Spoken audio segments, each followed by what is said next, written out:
तो इसकी जिंदा लूट बचनी चाहिए। जो पहले 150 में काम होता था वो 1500 के नीचे भी काम नहीं। Hello doctor Patnaik.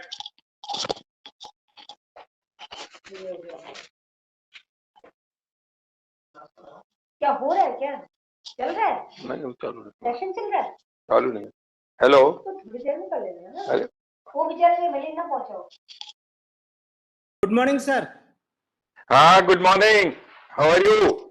बस सर। तो अभी तो आपका हाल पूरा खाली पड़ा है sir I think most except the organizing secretary every anyway असल में लोग हमारे यहाँ टाइम की कीमत नहीं समझते हैं। वो सर डॉक्टर प्रेस्टन का ईमेल आ चुका है, मैं इसलिए भाग के आया। नहीं आपने बिल्कुल ठीक किया, because such a person we have to respect him. आप स्टार्ट करा देना। सुनो सर, गुड मॉर्निंग सर।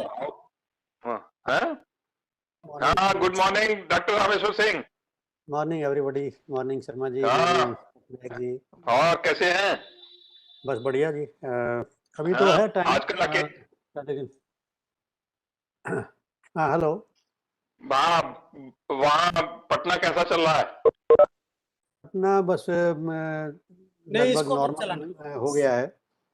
अच्छा we have started the campus in full capacity. अच्छा वेरी गुड। सारा ऑफलाइन शुरू हो गया है अभी। अच्छा, तो अच्छा।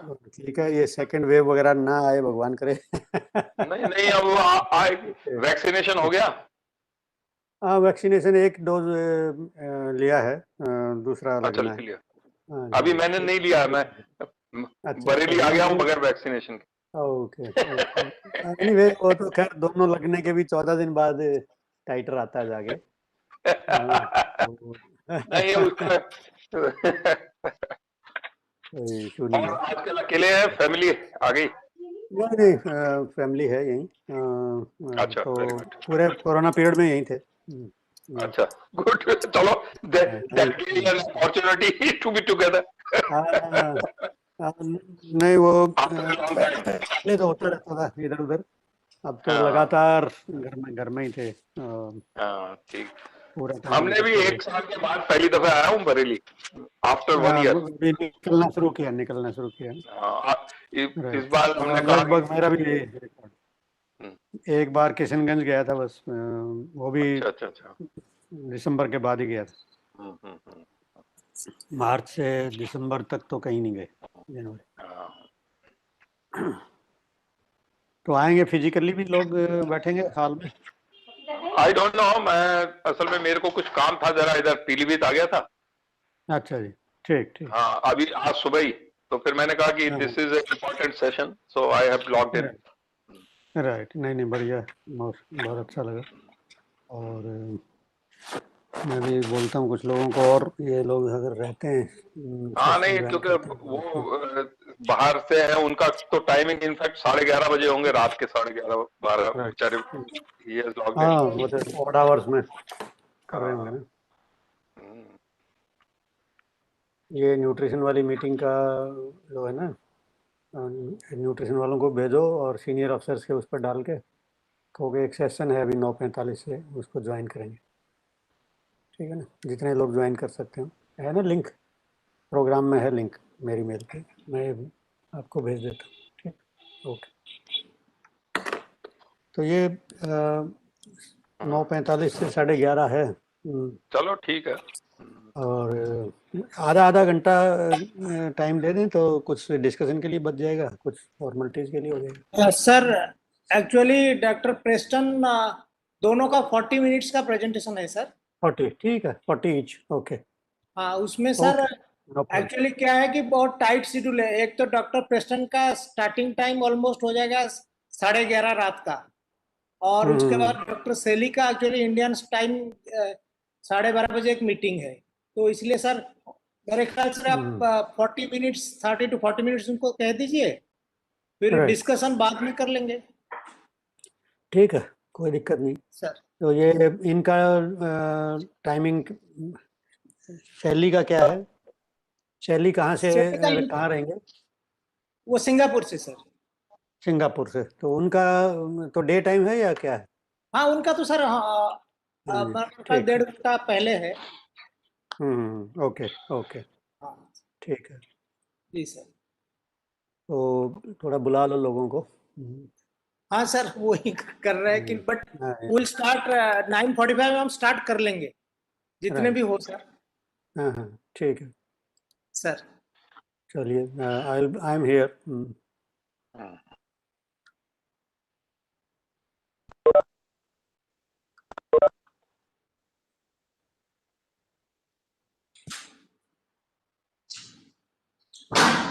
सुनील ये इसको को यार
किया हुआ है। अच्छा अच्छा फिर ठीक। कहाँ के हैं?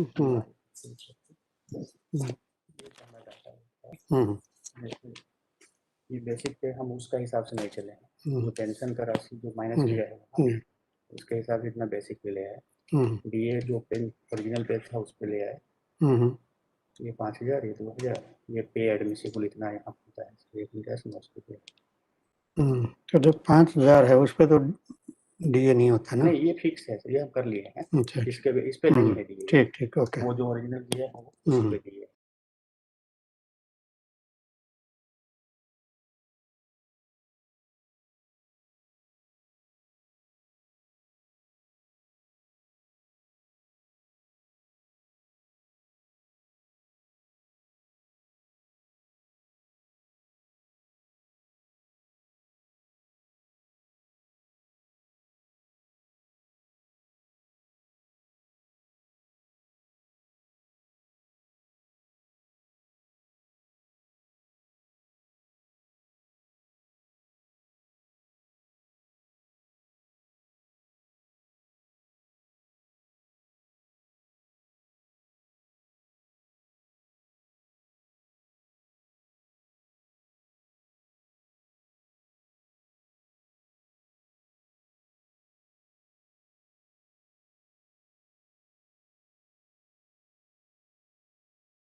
मॉर्निंग डॉक्टर त्रिभुवन शर्मा है। नमस्कार।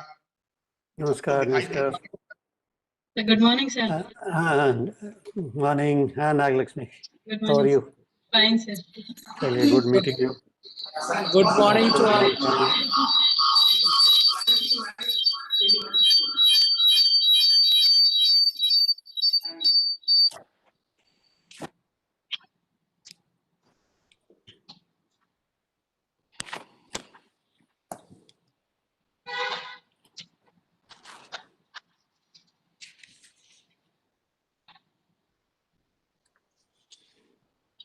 How about report yours, Dr.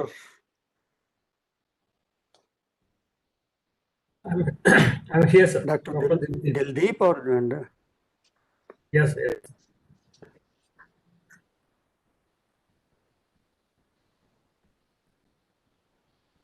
and Dr. Shalini Vaswani? Report yours. Sir, Dr. Dildeep has joined. And Okay. Dr. Salini is joining. Okay. Okay. But we have the two co-chairs. They are with you. They are with us. Yeah. Yeah.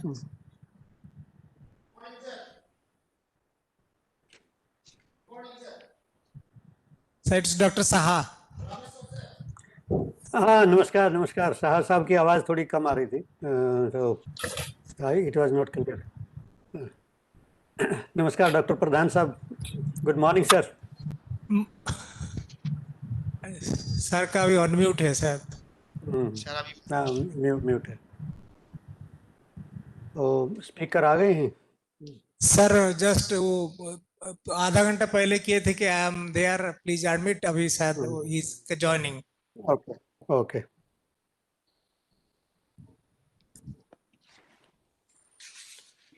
Hello. हाँ नमस्कार सर। Am I audible? Yes sir, yes sir. Good morning, sir.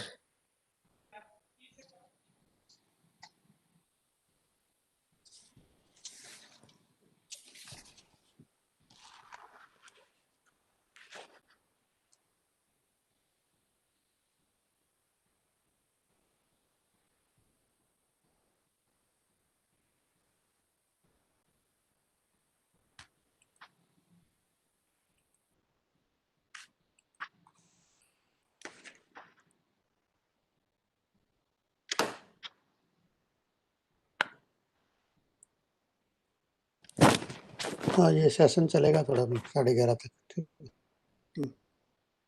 हाँ नहीं, मेरे को इधर phone वोन मत देना थोड़ा। ठीक।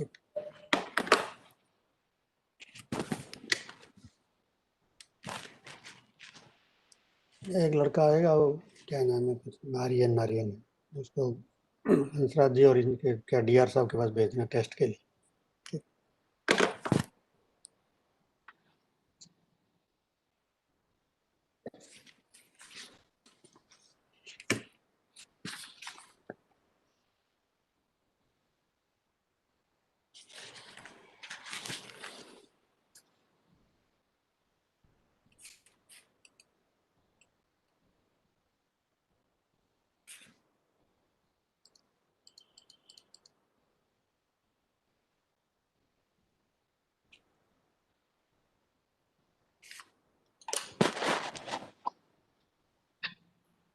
Morning to all.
This is a new PC, and in this actually I have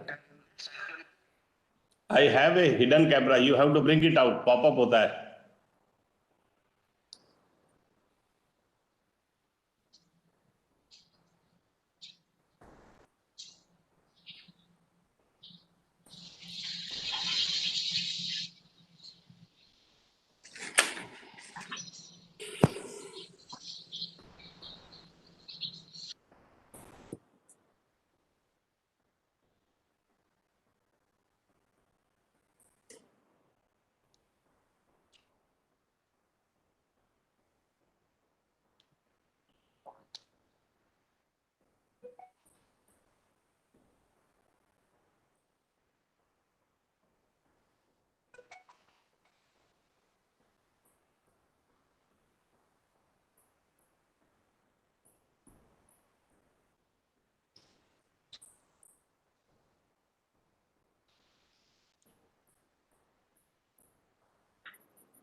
Yes, sir. Dr. Preston has joined.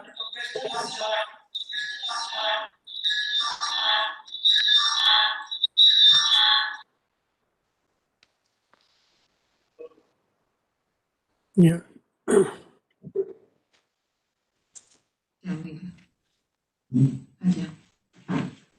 Okay.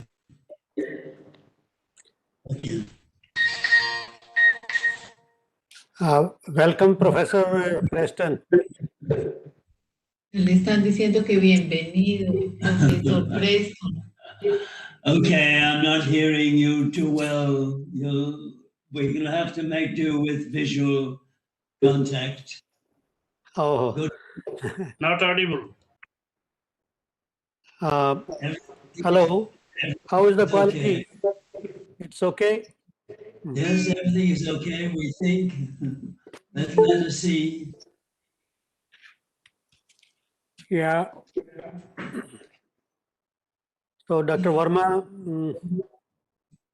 shall we start? Just a minute, sir. We have a hearing problem.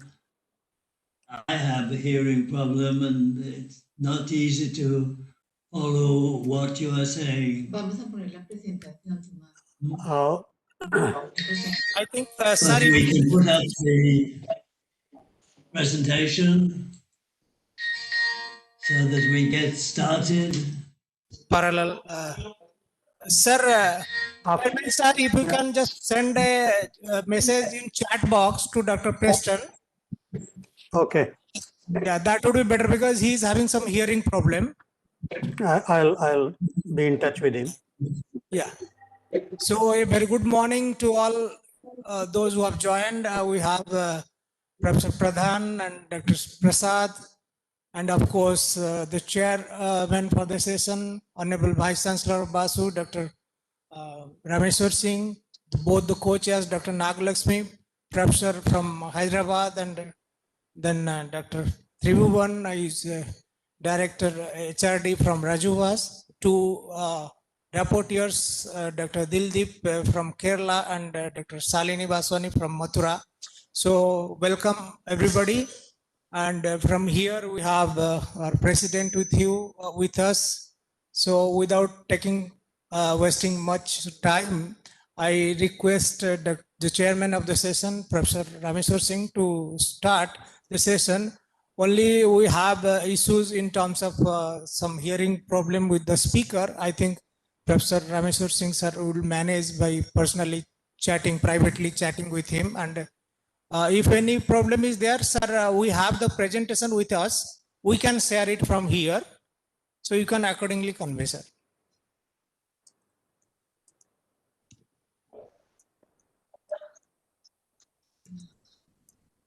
Acá no puedo subir la presentación. Yeah, we'll start just after a brief introduction.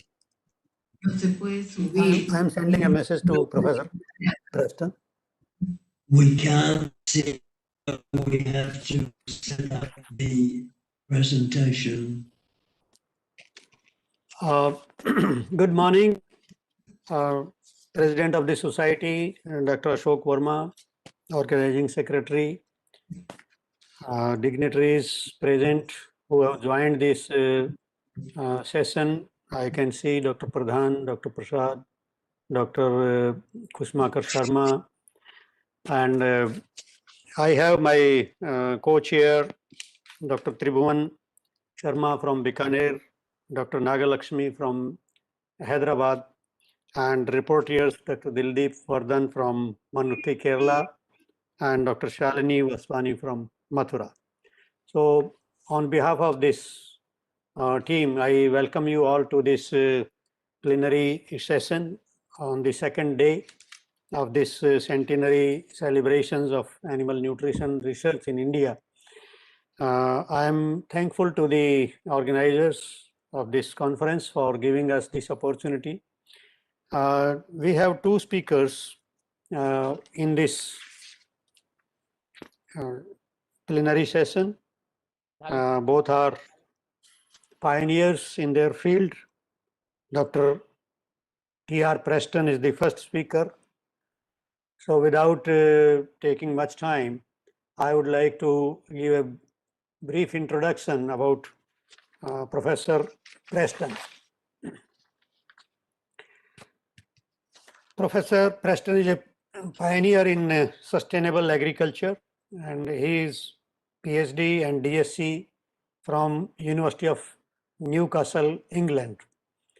He is working with as scientific advisor on sustainable use of local resources in integrated agriculture systems at SIPA Foundation, Cali, Colombia.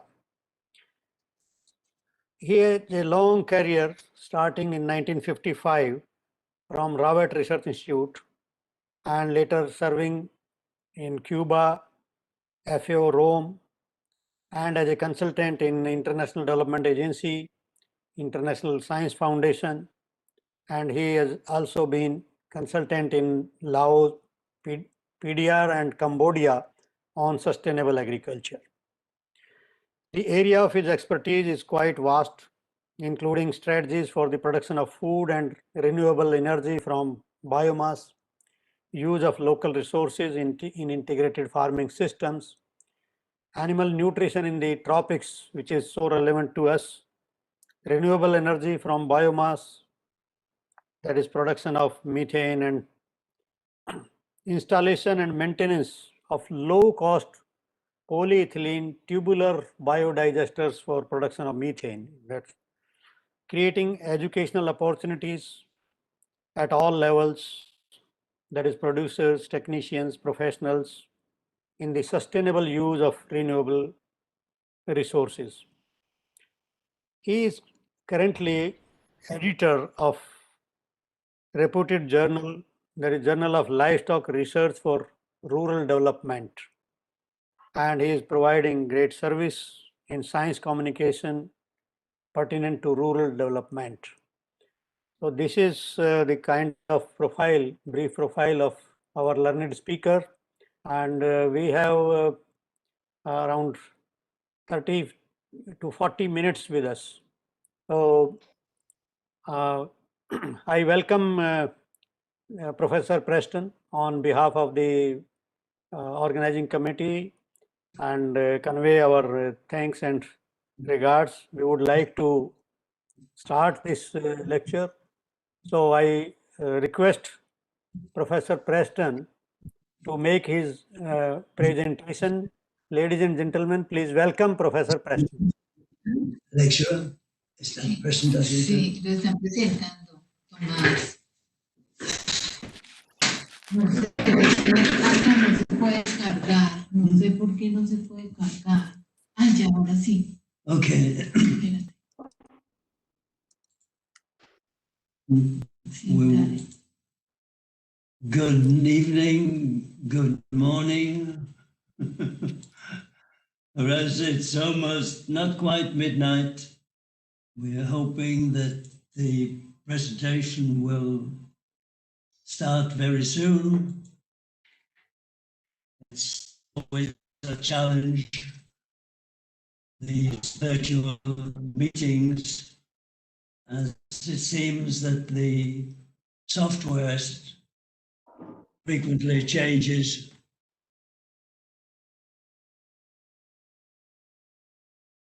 With every meeting. However, that's the end of it. We have the end of the presentation. Pregúntese que si la están viendo. Ay, no, Tomás, mira, sale el último.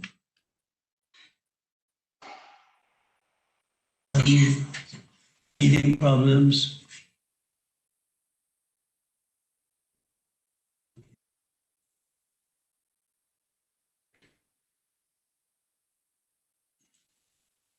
Okay, I think we're in business now. Good enough. So we're No, going. Tomás, espérese que yo creo que no la están viendo.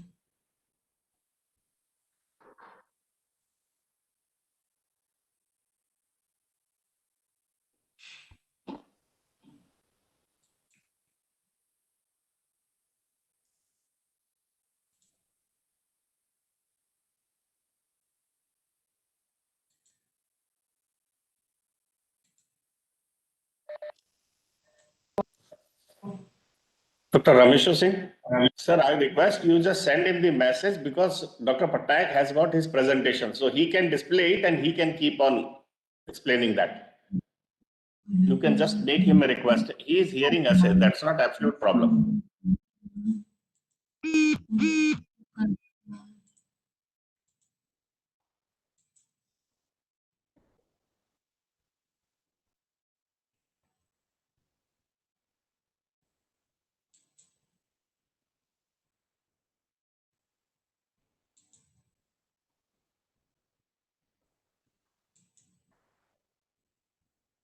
Almost there.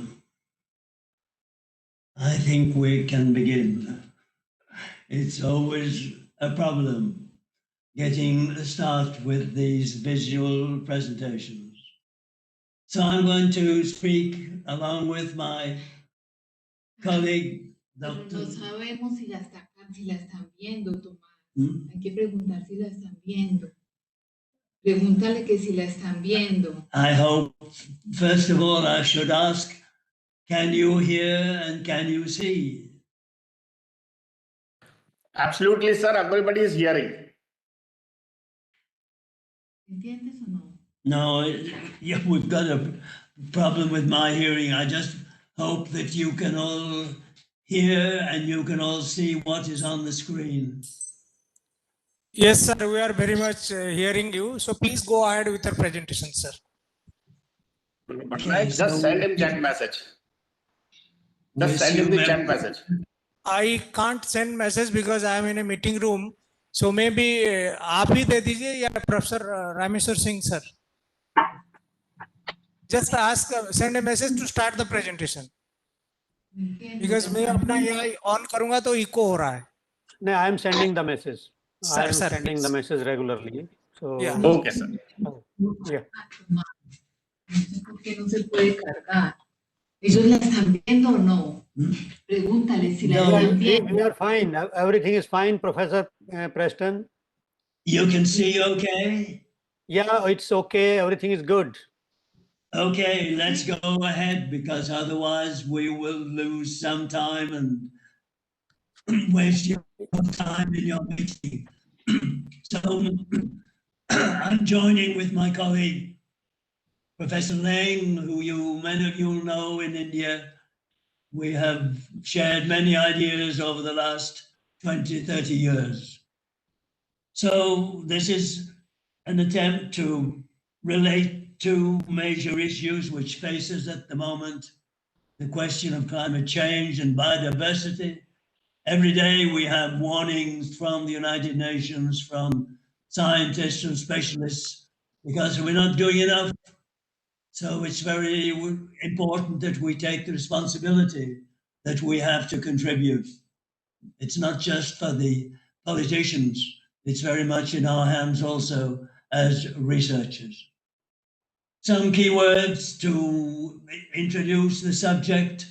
We won't talk about NDF or ADF, where we'll talk about biofilms, we'll talk about consortia of microorganisms. People don't talk about individual strains these days. We talk about the whole consortia, and of course, a very important issue for us for many years now, the question of bypass protein being a critical factor in ruminant nutrition. A new paradigm. We've got to change that focus. We've got to increase productivity. We've got to reduce emissions of carbon dioxide and of enteric methane and oxides of nitrogen. We've got to absorb and sequester atmospheric carbon. We have to participate in all of these activities. And always we hear from the advisors in the committees, plant trees, we must do this on a global basis. So we're going to talk about biomass. We talk about food, feed, and energy from biomass, because we have to look at biomass in an integrated way, comprehensive format. Very clear about the basic issues. Pastures, very poor mixes of biomass, very low. Crops and trees, these are the two types of biomass in which we are most interested. That's where we can store most carbon, we can most sequester most carbon through systems which combine trees and shrubs and crops like cassava that I will be spending quite some time on talking about during this presentation. So the approach is fractionation, the highly digestible part. This is what goes into food. And then we're left with the fibrous section, and we must do something very much useful about that part. And of course, that's where we talk about its role as a sort of renewable energy. And I want to start with the new concepts, not, well, perhaps so new, the last 10 years. We're also seeing biomass. We see the fibrous component as a very important element in production of biochar.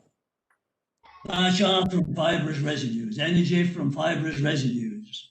What do we know? What is what is gasification? What is the system?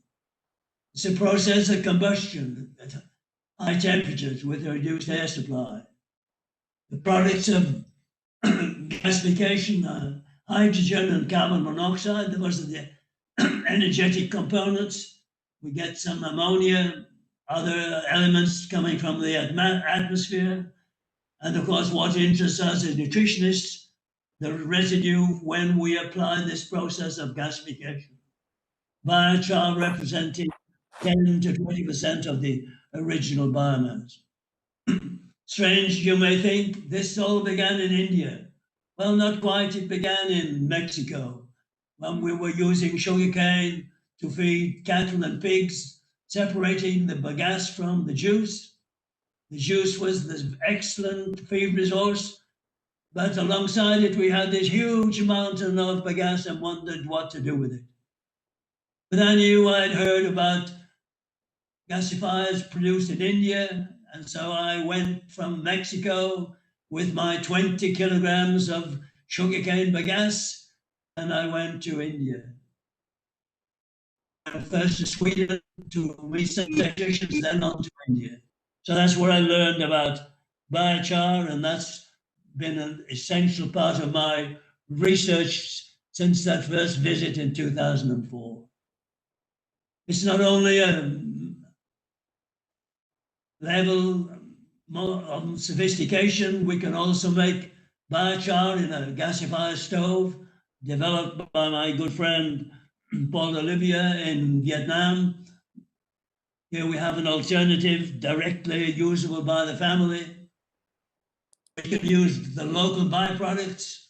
We can use rice straw as the raw material, as a substrate for cooking, and as a byproduct, we get the biochar. And it's about biochar that I want to talk in this particular presentation, or the beginning of the presentation. These are the elements. At the top left hand, we've got the substrate, which may be wood, which may be bagasse, which may be any fibrous material. Biochar is not ash. There's a big difference between ash on the right-hand side of the picture and biochar on the left. Very big difference, because the biochar has the ashes and basic element, but then it's combined with carbon, and that is what makes it such an attractive material. Here's why biochar is so important to growth of plants, growth of animals, this enormous surface area that it has. 20, 30, 40, 50, depends on the system of production, square meters per gram. It's incredible, the surface area that is represented by biochar derived from fibrous material. That is the basis of the role of biochar in both crop and animal nutrition. High temperatures are important in the gasifier. We find that there is a direct relationship between the capacity to store, to retain water, retain nutrients, and the temperature in which the biochar is produced. When it goes up to 600, 700 degrees Celsius, this is when we're going to produce a biochar which has the right properties in terms of supporting plant growth and in support of its use in animal nutrition. You have an example of biochar that's been produced at 3 different increasing temperatures. It has a water retention capacity ranging from 3.5 to 5.6. That is 3.5 liters of water per kilogram of biochar. A very simple method. You can do this in the kitchen to test the quality of the biochar that you are producing by your gasification process. The higher the water retention capacity, the better the biochar in terms of its impact on plant growth, as we can see from these columns in the slide. But this is the picture that tells you most about biochar. Here we started with 2 samples of subsoil, soil taken 1 meter below the surface. We planted maize. Where we had no addition to that subsoil, the maize died. On the right-hand side of the picture, you see the same subsoil after application of biochar at the equivalent of 4 kilograms per hectare. You can see the root development from the maize, completely different picture. And that, of course, is the reason why biochar is such a useful and relevant material for our research and development. Now we go to the role of biochar, and together with trees and shrubs and animals, in this case in the form of goats, because this is where we have a linkage between the need to plant trees, to plant shrubs, to retain carbon, how to sequester that carbon through biochar, and to involve animals in the production system. Mimosa pigre in Vietnam, an invasive weed, that's what it says in many publications. Or we say maybe it's is it not a good support for biodiversity? This is the kind of ecosystem that where we'll find much more variability, which we've been losing in so many of our agricultural systems. Mimosa pigra,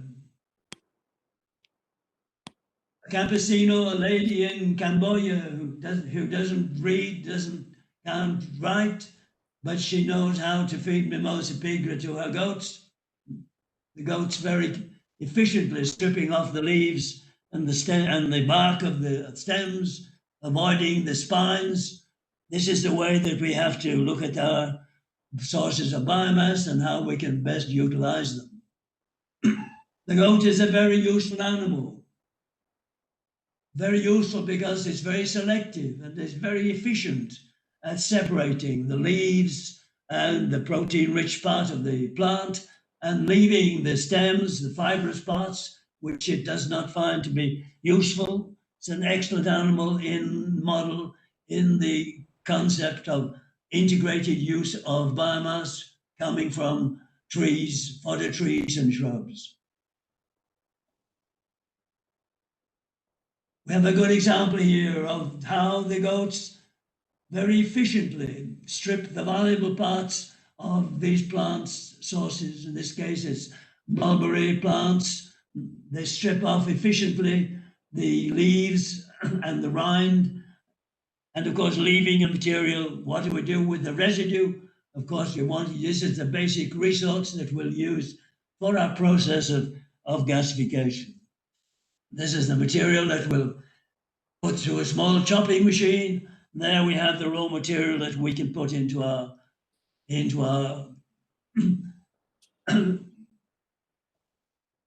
gasifier.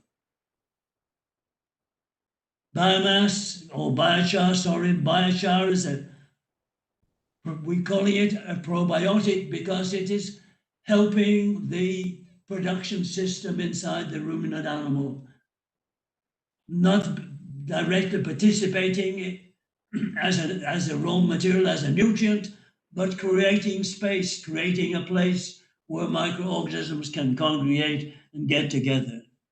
This is the first trial we did several years ago, 10, 15 years ago, putting biochar as 1% of the diet of local cattle in Laos and finding for the first time this effect on growth rate.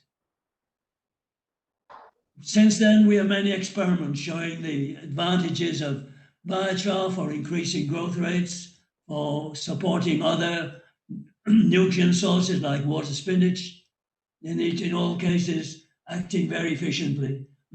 This means improving the growth rate of goats in this situation. Bahonia acuminata is a legume tree which the goats perceive very efficiently. When this is combined with 1% biochar, we've doubled the growth rates of the goats in this feeding system. But I want to talk about in vitro rumen systems because this is where we have an opportunity to learn much more about the resources that we are using in our ruminant production systems. But we want to change the model of the in vitro system and make it simpler, not to make it something that can be applied in any part of the world. Our in vitro system is made from recycled water bottles. You can see them in the center in the water bath, the substrate being fermented and other water bottles in the system of displacement of water is where we're collecting the gas, and there we're measuring methane with a methane meter. That's the basis of the system we set up with students in 2010, now 10 years ago, and still working very effectively in many different places. So what have we learned? First of all, to understand the difference between an in vitro rumen and an in vitro biodigester.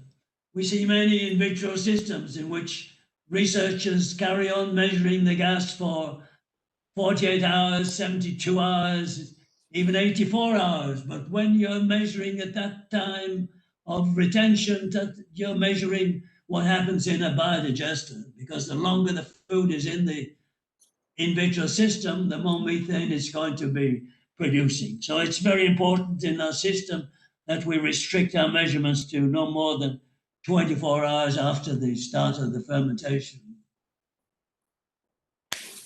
Biochar reduces methane in vitro. This was shown very clearly. And there we have an element can participate in our approach in terms of supporting climate change and mitigation of climate change. Production of methane in vitro using rumen fluid taken from animals already adapted to biochar. That's important when we use that rumen liquor as the source of microorganisms for our in vitro experiments. It's important, it shows very clearly that the value of the biochar is in the rumen, and it's the rumen liquor from animals that have been fed on biochar will be more effective than if you take the rumen liquor from the slaughterhouse, which is the way we normally operate with this.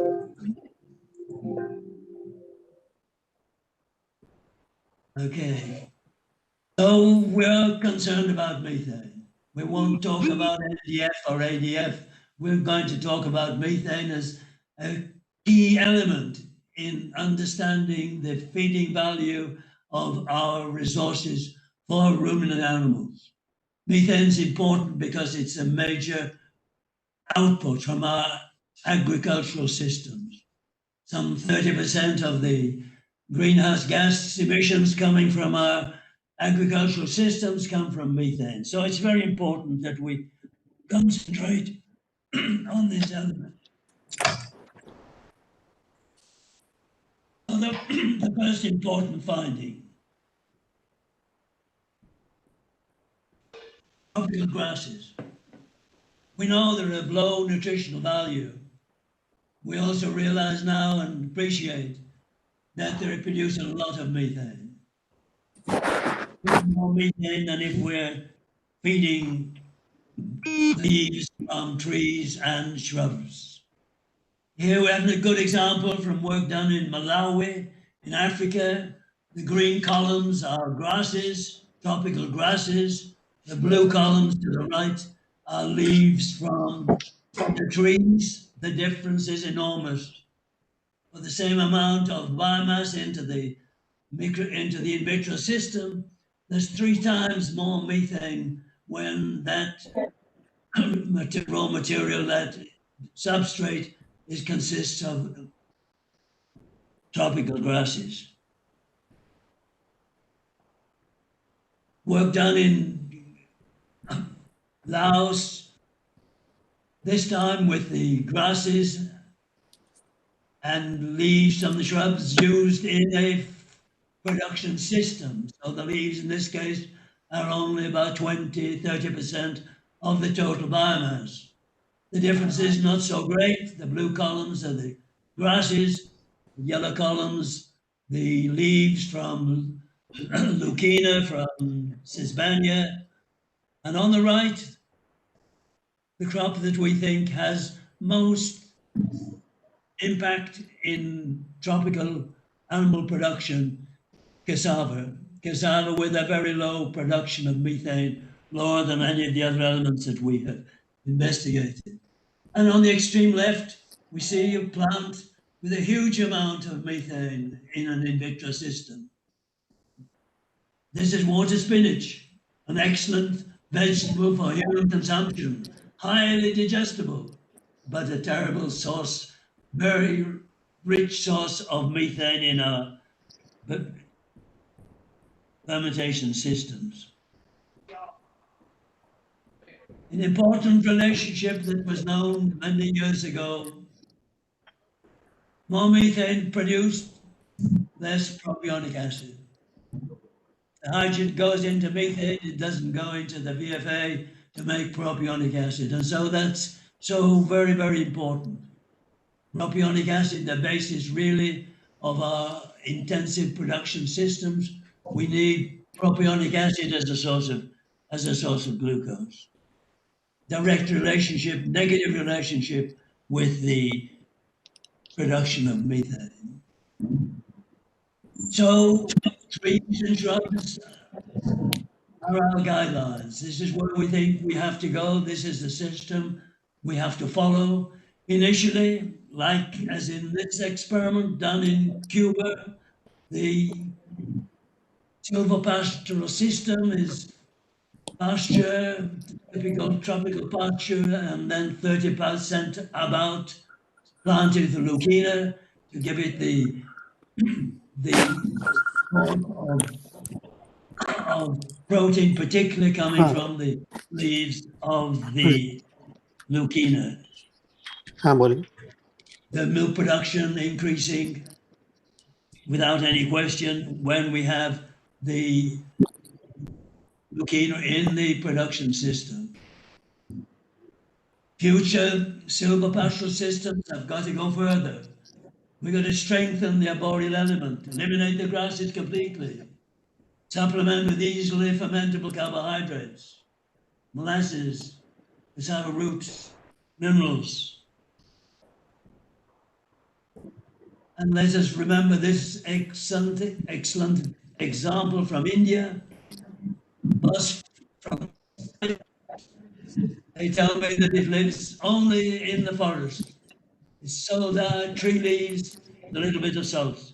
So it shows what can be done in this kind of arboreal system.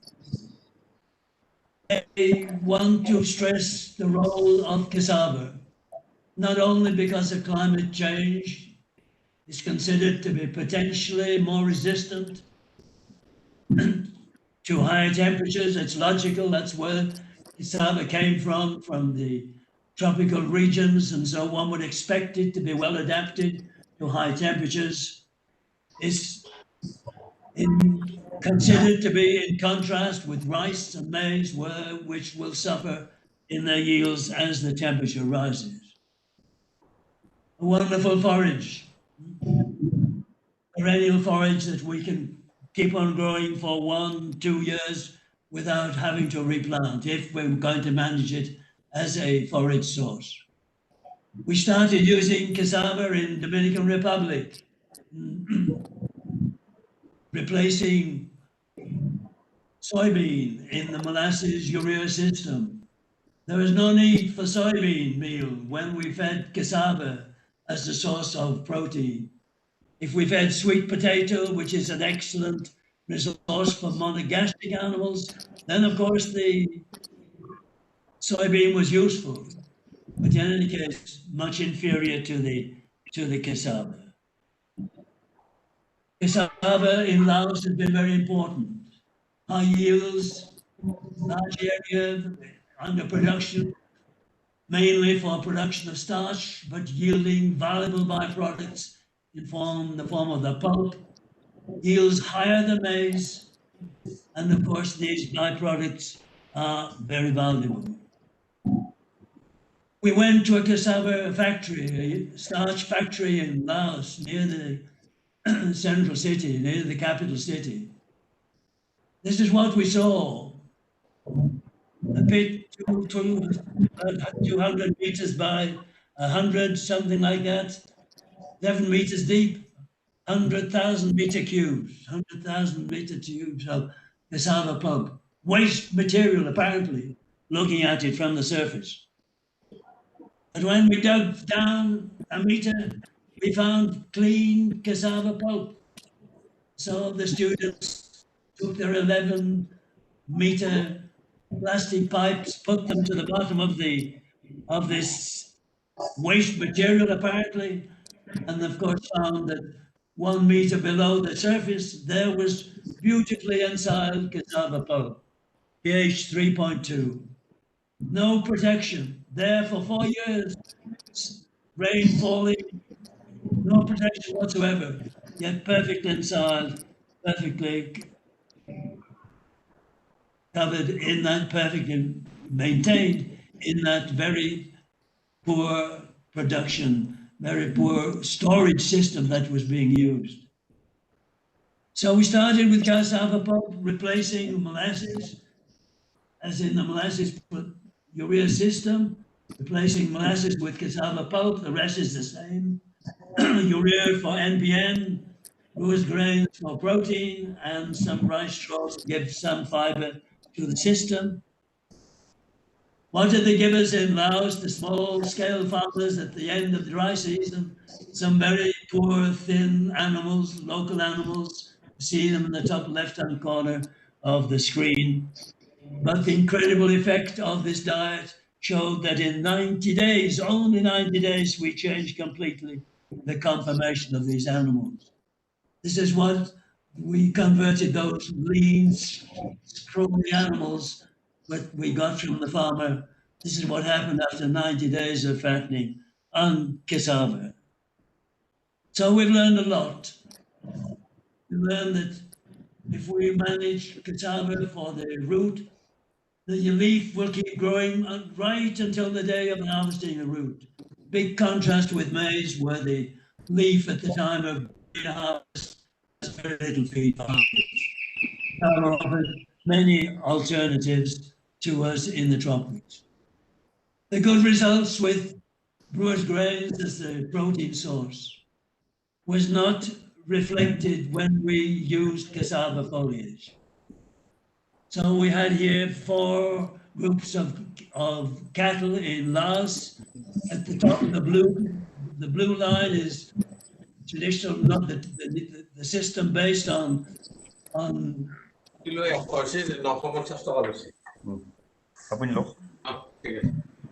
brewer's grains. Then we had a treatment with sweet cassava foliage. And then at the bottom, the green line, we had bitter cassava foliage. A dramatic difference. For the first 40 days of the feeding period, no growth at all when we fed bitter cassava. We changed the bitter cassava, we didn't change it, we added brewer's grains. Why did we add brewer's grains? Because the student said, you know, Professor, these cattle that we have on bitter cassava, they go crazy when I'm feeding the next group of cattle with brewer's grains. So something in brewer's grains that makes these animals very much healthier, and they will grow if they have the brewer's grains as a supplement to the bitter cassava. So then the cattle began to grow when on this system. We understood that the elimination of the toxic component, the HCN in bitter cassava, is via the urine, involving sulfur from methionine. We found that testing the urine we showed very clearly that on the bitter cassava we had a very high excretion of the thiocyanate, showing the need to detoxify the cassava, the HCN in its feeding system. So we began to get interested. What was in the brewer's grains? Why would small amount of brewer's grains, 4%, why should this have such a dramatic effect on the health of the animals and their capacity to utilize bitter cassava? So that has led us to the concept that maybe what we had was a product that behaves like a prebiotic. In other words, helps the animal, helps the microorganisms to function better. That's the best definition that I can think of that I appreciate for what a prebiotic is doing. Substances that facilitate the action of beneficial organisms, immobilize undesirable ones, and promote conditions, biofilms, and structures of the organisms. These are the advantages that we see that can be found when we're using these locally based probiotics. So we have a number of sources. The grains, the brewer's grains after production of beer, the spent yeast, the yeast that results in that process, that is what contains the prebiotic. Rice wine, very important component of life in Southeast Asia, produced by the fermentation of rice and then the distillation of the alcohol. The byproducts from this process, a local family farm, local family process, excellent byproduct, the same as Brewers grains in terms of supporting better growth rate when we have food materials such as cassava in the feeding system. We've gone further to show that even just simply fermenting rice with yeast or cassava root with yeast, the product will work as a prebiotic and give us responses, help us to reduce the methane production from our production systems. So we get a big advantage. Biochar, red columns from the prebiotic produced by the fermentation of rice to produce rice wine, and the yeast concentrated byproduct acting as a prebiotic. The two together, the biochar and the byproduct from the rice distillation, doubling the growth rate of the animals in this experiment in Laos in Southeast Asia. We tested the same system with the goats and with incredible results. And we fed sweet cassava foliage as a sole diet. We added 5% of Brewers grains to that diet and we doubled the live weight gain. Not only doubled it, but took it up to 130 grams per day, which is something quite impressive for goats in any feeding system. As a companion treatment, we had water hyacinth, excellent vegetable, but not so good when it comes to a ruminant animal. No response to the Brewers grains when the basic feed was water hyacinth. Sweet cassava and bitter cassava. This is a good question. How do we operate? How do we function? How do we manage these two different sources of cassava? We know that the bitter cassava is the one used for commercial production of starch. The one we're mostly in for animal feeding, of course, is the one that is considered to be sweet and not have the problem of the cyanogenic material. So the sweet cassava is more digestible, more fermentable than the bitter cassava. But it all goes to show that digestibility is not always a key element, not always a key factor to show the feeding value of the production in the production system. Because when we look at the methane, we find that the bitter cassava has much less methane, the column on the left.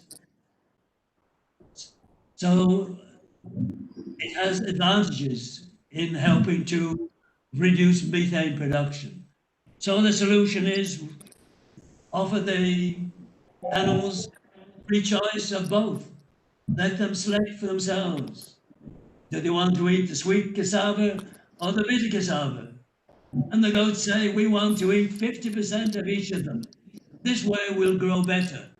And of course, they grew better to the point of 180 grams a day when they had the combination of bitter and sweet cassava that they decided on the balance to eat as being the most optimum for their situation. So we've moved on from the Brewers grains, we've moved on from the rice distilled as byproduct, and we're fermenting polished rice directly with yeast, 3% of yeast, fermenting it for 7 days, finding this makes an excellent prebiotic and will replace bitter, will replace Brewers grains, will replace the residue from rice distillation, rice wine distillation. So that gives us a system that any farmer can do themselves very simply. It's a very easy way of producing a valuable product for almost any feeding system. So we get these consistent improvements, consistent reductions in production of methane in in vitro systems when we're using the fermented rice, polished rice, or in this case, the cassava root. It does not work with the whole grain rice. It's important to remove husk in the process of fermentation. Sources of prebiotics, local sources, so we have a wide range. Rose grains, the byproducts of rice wine production, and of course the direct fermentation of rice with yeast. And of course we could keep in that list biochar because we consider it as one of the elements that we can use as a prebiotic source. Very simple to do. Glutinous rice, 1 kilogram, wet milled, soaked with water, add yeast. Let it ferment for 7 days. There we have the prebiotic that we can use in our feeding system. It's a system that can be used by farmers directly. No need to buy from the chemical companies. We have a system which is entirely in the hands of the farmer. Very important relationship always between the total gas production in the rumen and the production of and the proportion of methane. So this means the more fermentation, the more methane as a percentage, not just in total quantity, but as a percentage of the gas. The gas becomes richer in methane, the more the fermentability of the basic substrate. And so that is what led to the question of, is it convenient, the escape of nutrients from the rumen? Is it to the intestine and the cecum colon? Is this a good idea? To what degree can we do this? Look at the ruminant as a joint animal between monogastric and a ruminant. It's important to understand that there's beyond the intestine, where we can utilize the protein, in the cecum colon, we can also ferment the fiber, but instead of producing methane in that part of the digestive tract, it will produce acetic acid. So encouraging nutrients to flow out of the rumen is very important. This fundamental relationship, always the same. More methane, less propionic acid. Less methane, more propionic acid. So our objective inevitably has to be to promote systems that will reduce methane, because in this way we will improve the feeding value of the diet. Protein solubility and methane production. More insoluble protein, more bypass protein capability, less methane, because it's escaping from the rumen and getting to the fibers getting to the cecum colon where methane is not produced. So we have an answer to in terms of a system. Local yellow cattle will grow better, 30% better, with what we are calling a prebiotic, made from one of the elements that I mentioned in an earlier slide. In this case, it's rice as byproduct, increasing the growth rate. Increasing the growth rate, decreasing the acetate-propionate ratio, means increasing the proportion of propionate, improving the feeding value of the diet. Less methane produced in the system. So we are better off less methane from resources that we can manage entirely at a farm level. So the conclusions for the journey we've made over the last 10 years, when we first began working with in vitro systems under the guidance of Dr. Ron Lane, looking at ways to reduce methane by adding calcium nitrate, From there, we've moved on to this point where we can reduce enteric methane with products that are available on the farm. We can use spent grains from the beer factory. We can use rice distillers byproduct from the rice wine makers, or we can ferment the rice with yeast and make our own byproduct. Those are our conclusions. We can have a system entirely in the hands of the farmer, a system that reduces methane and therefore makes a contribution to the problem of climate change. By incorporating trees and shrubs, we are creating a better biosystem and doing something about the environment at the same time. I thank you all for your attention and offer some apologies that we tried to pack a lot of material in a short space of time. It's been a pleasure to have this opportunity to speak with you. Thank you all very much for your attention. Thank you, Professor Preston. Very crisp and very clear presentation on very applied work related to methane, reduction of methane production and other greenhouse gases, starting from biochar, where we can get energy, and also we can use this for carbon sequestration, and how some of these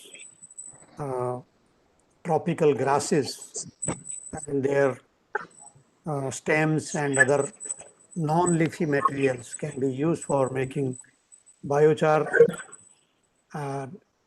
Other residues from agro-industry, they can be used. Apart from tropical grasses, you have dealt with cassava and leaf separately, root pulp, and how cassava affects the rumen fermentation and helps in better growth, replacement of soybean and other protein sources. So this shows the potential for cassava, which yields higher dry matter, in terms of dry matter, higher yields as compared to other grasses. So this is very promising kind of study. Again, on prebiotics, where fermented products from distillers' grains, either from beer factories or from rice wine or rice fermented with yeast, they have shown very promising results as prebiotics, and some of these products help in rumen bypass. That is, the protein is going down to the in cecum and intestine, where it is the hydrogen produced is converted to acetic acid rather than propionate, rather than methane. So propionate versus methane, that is a well-known combination. And thank you very much for sharing all your experience of this sustainable production of ruminants, especially the small ruminants, with the local resources, where we can handle the climate change, the greenhouse gas emission, etc. We have a few minutes. If there are some questions, can you write down in the chat if we can pick up a few questions? Professor Preston, how far this use of prebiotics is being adopted? Sorry, excuse me, sir. जो भी question है, it should be put in the chat box to address to Chat box. Dr. Preston Chat in box. private chat, sir, because he can't hear much. You can, yeah. No, it's difficult for me to hear. I will try to capture what you're saying. I'm afraid that Anno Domini is affecting my hearing and my vision these days. But I will try to see if I can follow your questions. And anyway, you're very welcome to communicate with us by the internet. We're very happy to communicate and send information to all over the world, as we do with the journal Livestock Research for Rural Development.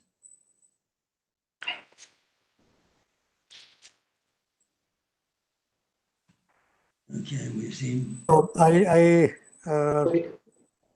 don't have many questions. It seems the presentation has been wonderful, and we would like to take the response from my co-chairs and other colleagues after the second presentation. If you agree, Professor Preston, you would like to leave or you would like to stay.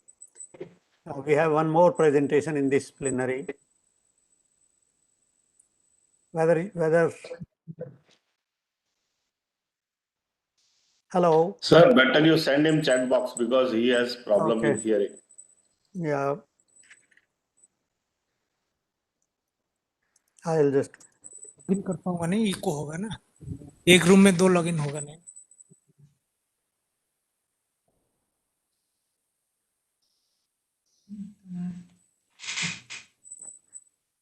Si lo hacen por el chat, en el chat. Yes, I can hear the word varcha, but I cannot hear the other words to go with it.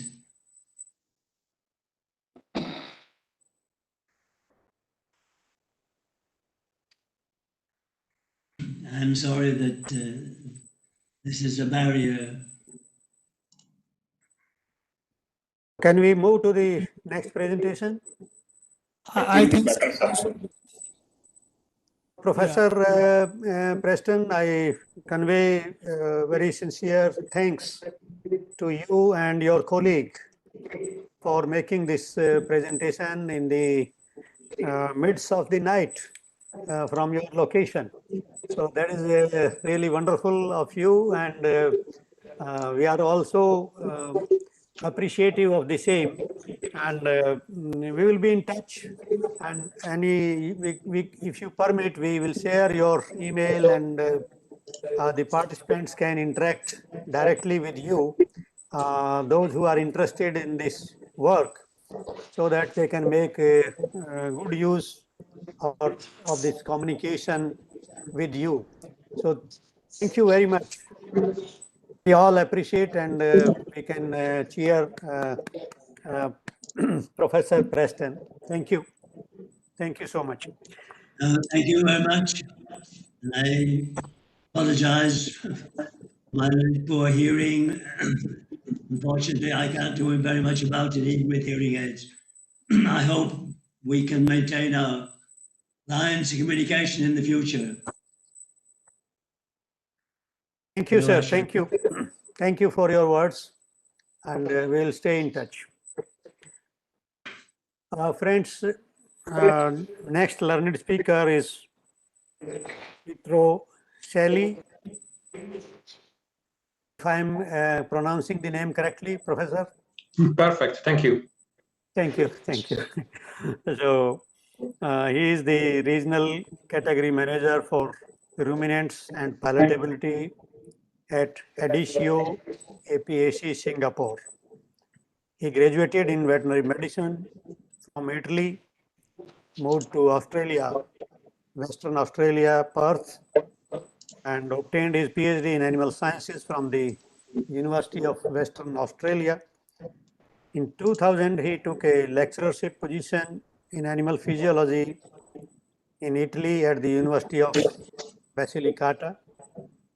And in 2005, he joined the University of Sydney as senior lecturer in ruminant health and production.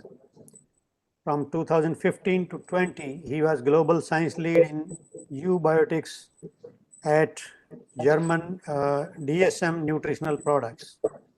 He has been involved in animal production, nutrition, and reproduction for over 20 years.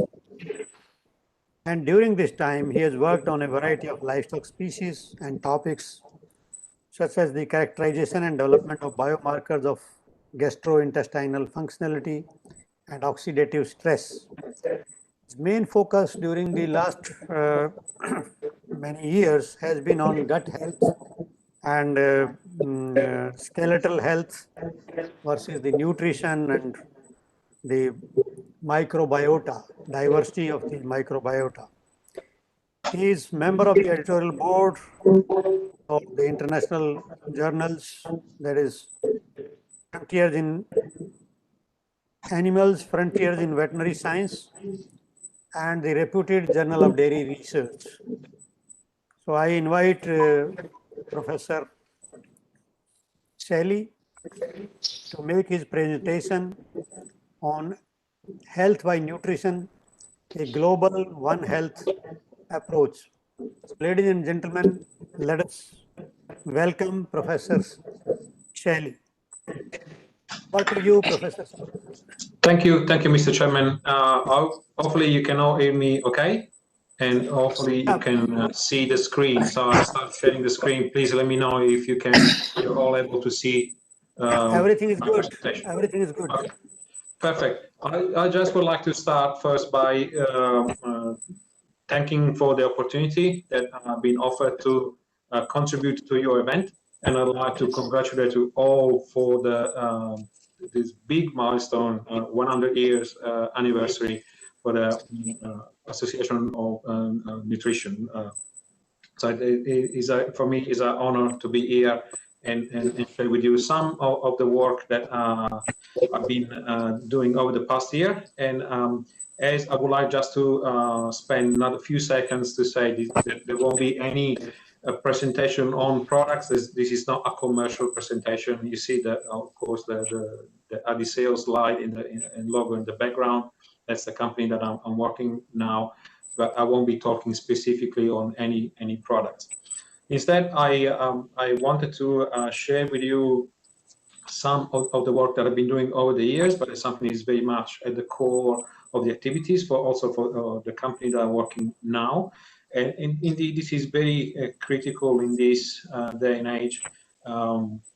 The way we are looking at nutrition, not just as a mean to provide nutrients to farm animals, but I think we can go one step further and try to really find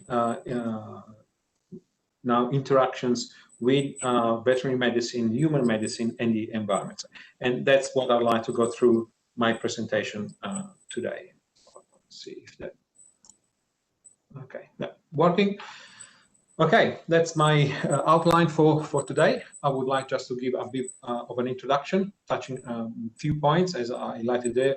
Then I'll talk about intestinal health and health by nutrition, and then present a little bit, if you like, on a high level, what an holistic approach should be for this One Health approach, One Health medicine. And I'll try to draw some conclusion at the end of my presentation. So as part of the introduction of this my presentation, I'd like to talk very briefly about what are the implications of living in a globalized world, especially in relation to diseases. Then I'll touch on sustainability, some of the challenges that our industry is facing, and the hot topic of antimicrobial resistance. So as far as globalization and living in a globalized world, it's no secret the fact that if you, as summarized in this diagram here, diseases is something we've been living since the beginning of time.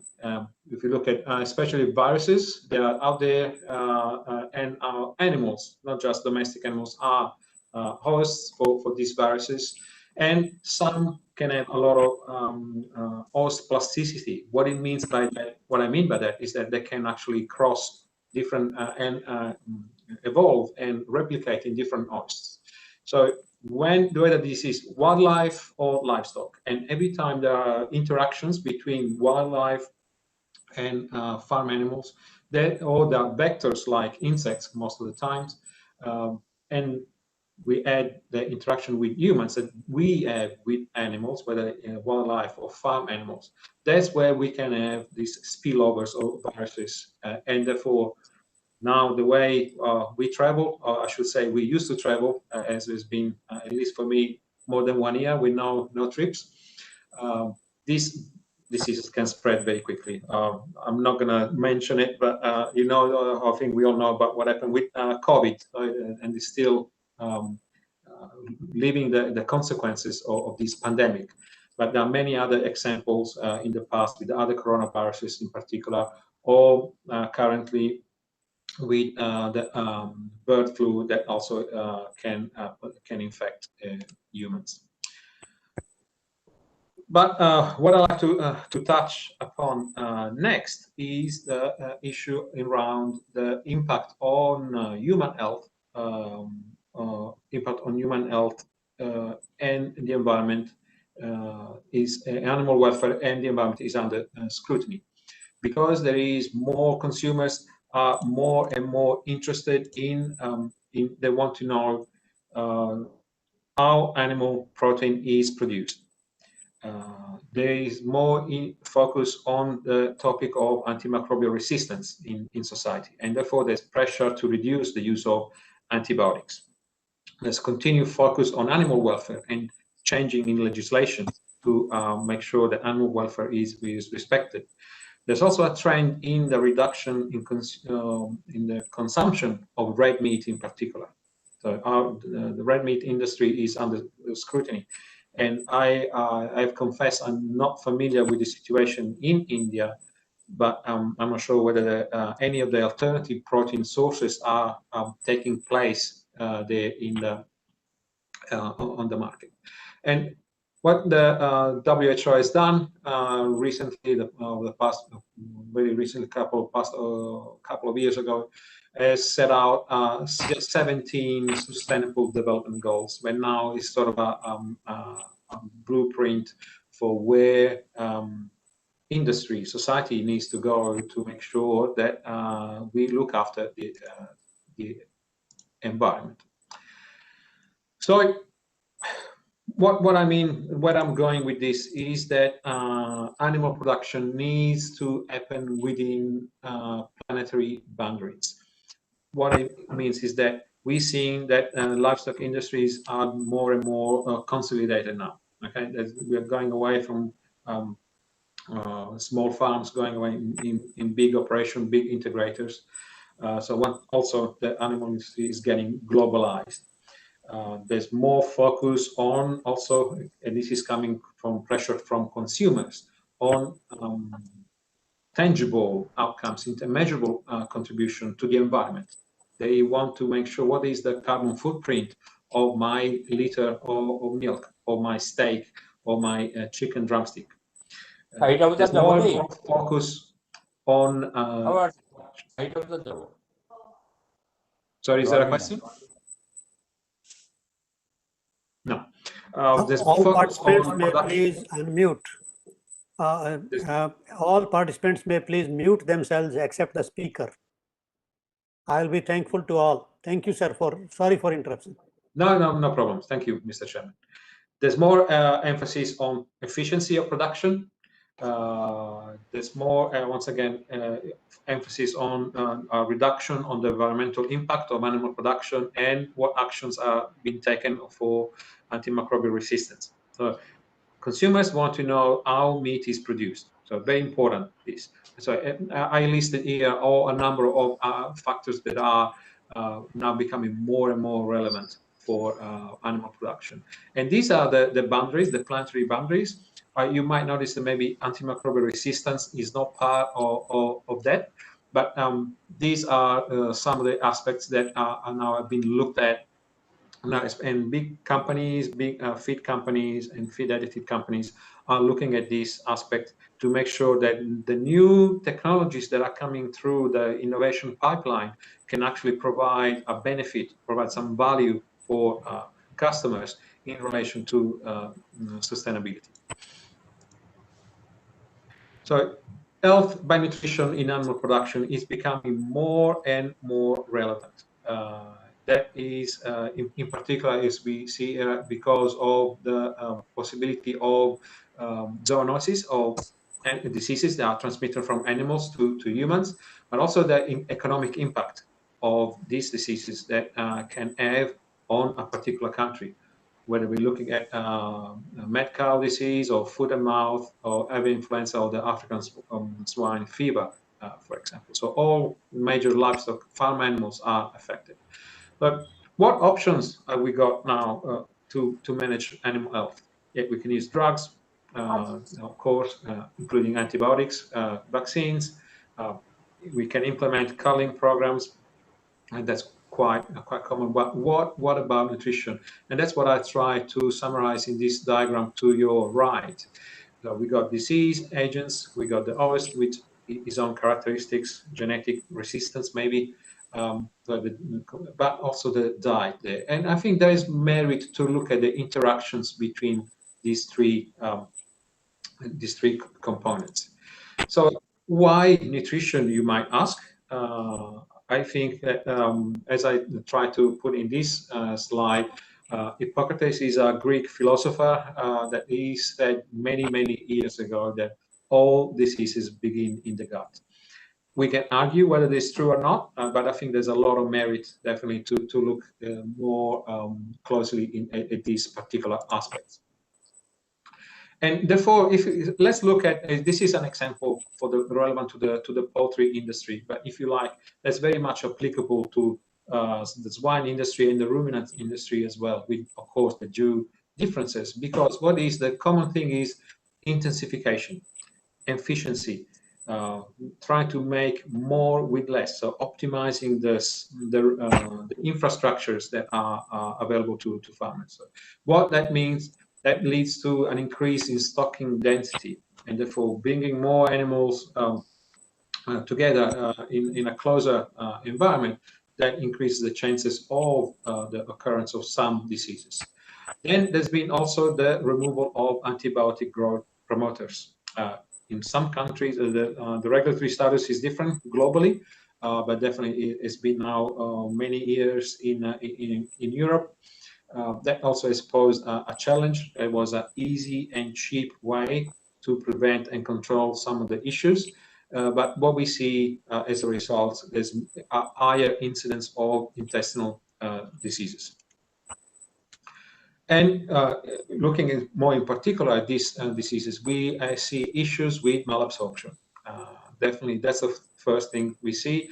Not necessarily diseases like for poultry, necrotic enteritis and coccidiosis are probably arguably the two most relevant for producers. But also incidence of foodborne diseases, Salmonella and Campylobacter. So food safety, that's where I'm going to. But also we see issues with bone mineralization. So skeletal health is also impacted in this case. And why antimicrobial resistance? Why is that important now? Why are we looking at this? We are essentially, maybe everyone in the audience, but I can put my hand up. I've been taking antibiotics, and I'm sure that they saved my life. They represent the anchor of the modern healthcare system. But now we, in the animal industry, we have the responsibility, or definitely we can take the leadership in this area to save antibiotics. Therefore, in the animal nutrition, animal physiology, animal husbandry, there are a lot of what it means. There are opportunities for new solutions, and I'll try to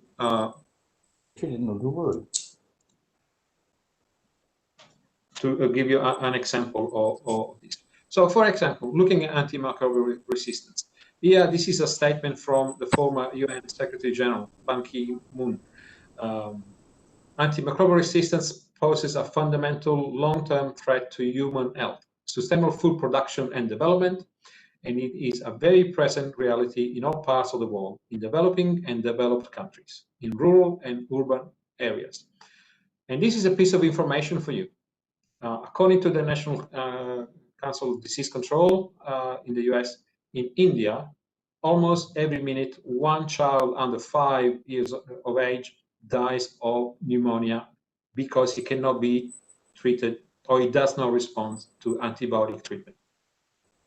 And this gives you an example of what is the situation in the number of casualties for a number of diseases. And if we look here at AMR, in 2050, probably 10 million people will die because of antimicrobial resistance. But this is also the cost associated with this issue. So there's an economic impact there as well.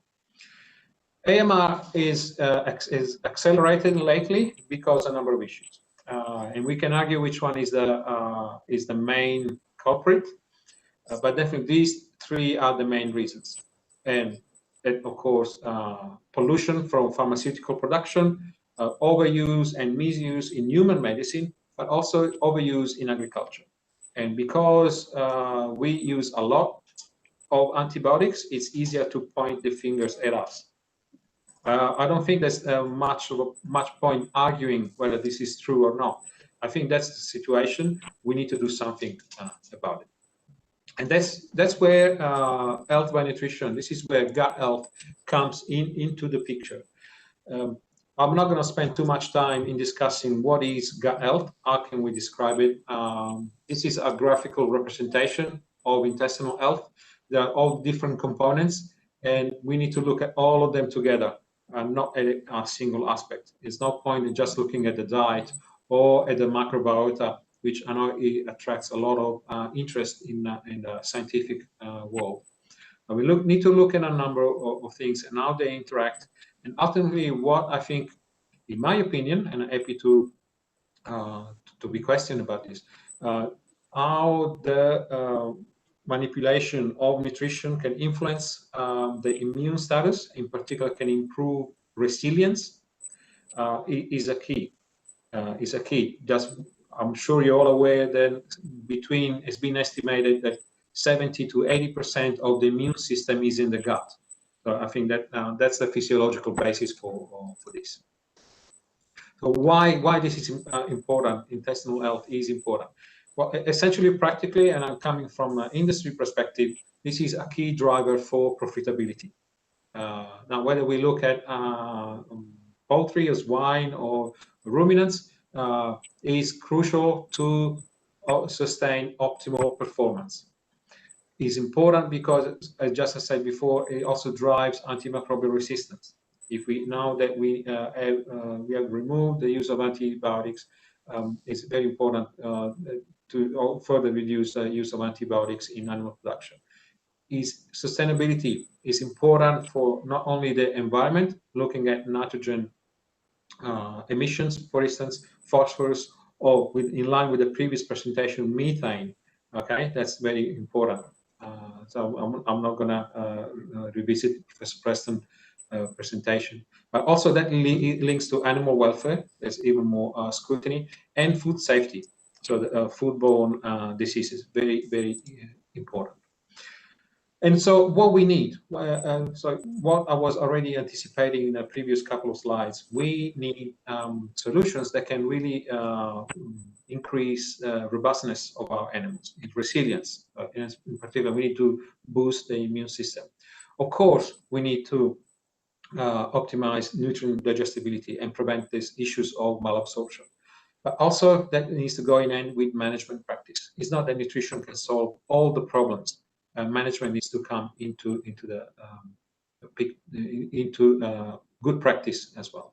But also something, at least in our industry, what we're getting asked often is, so what is new out there? Are there any new solutions that can be implemented? Well, let me tell you, I think there are anything between 250 or 300 different feed additives, and just talking about feed additives on the market. And so that generates a lot of confusion quite often for customers. in relation to which one is the most effective, which one is for a particular purpose, for my particular issues. So there are a lot of products that are always launched introduced to the market, and they require, I'm going towards the epidemiology here, epidemiological approach. So they need to be evaluated. We need to understand how nutrition can influence intestinal functionality, and so we can predict the impact on animal health and welfare. And we can group these additives in a number of categories. We have the well-known probiotics, prebiotics, organic acids, pathogenics, enzymes, bacteriophages, IGY technology, or antimicrobial peptide. This is very well reviewed by Dr. Lilleoy in a paper a couple of years ago, 3 years ago now. So there are a lot of alternatives to antibiotics, but which is the most effective one? It's not easy. What instead I would like to emphasize here with this slide, so going back to the intestinal functionality, now what is this holistic approach for One Health? First, I don't think we need to rule out the use of drugs or health solutions. We can still use them, but it needs to be a responsible use of these drugs, especially the antibiotics. But we need to have vaccination programs in place, and still the use of anticoccidial is important.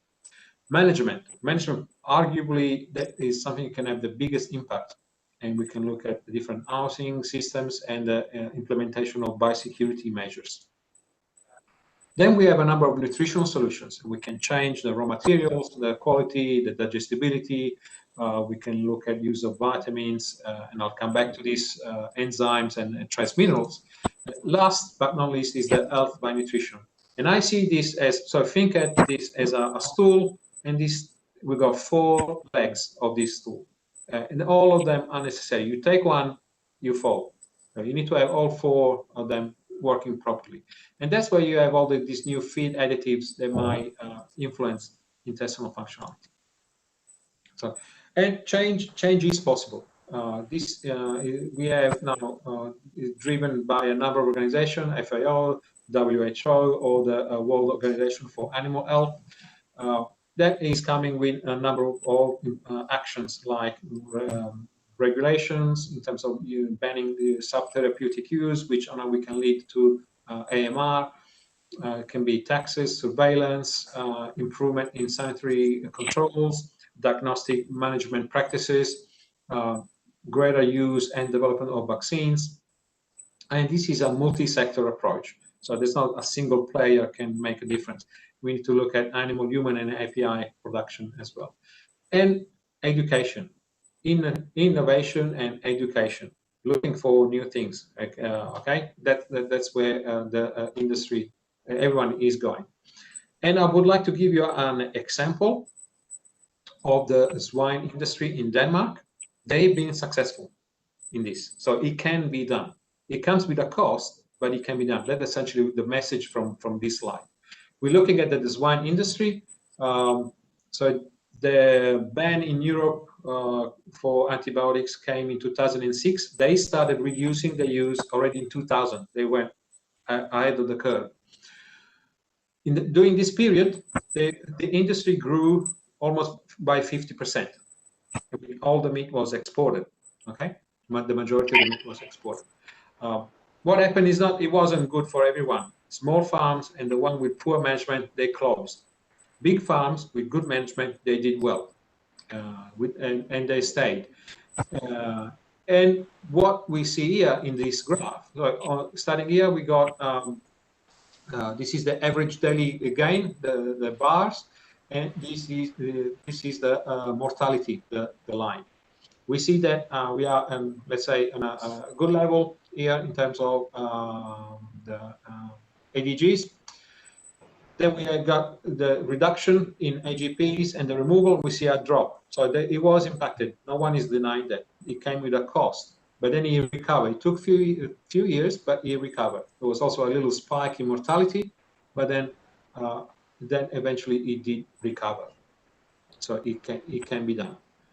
And then there's been a very successful implementation, and Denmark is going completely antibiotic free from next year, if I believe. So that's the approach I think I would like you to consider and maybe discuss. Intestinal health, not a silver bullet, but definitely that's and I say we as animal nutritionists, animal scientists, can be here. There's opportunity here to be in the driver's seat, to be in the lead here, with an health by nutrition approach that would also needs to be linked with, as I said, veterinary medicine, human medicine, food security and safety. That we want to eat safe, healthy food with no salmonella, no E. coli, and of course looking at the environment at the same time. So this is the One Health approach. I know it is an oversimplification of a very complex concept, but that at least is in a one slide, and that's something that probably we should consider more in our the way we approach animal nutrition. So in this part of the presentation, I'd like to talk about the way forward, some of the things I believe can be done, should be looked at. Some is already doing this, and try to emphasize the opportunity, some short-term opportunities and more long-term ones. Definitely, we still need to understand more what is gut health, and it's not the journey is continuing. No, it's a continuing evolution of our understanding.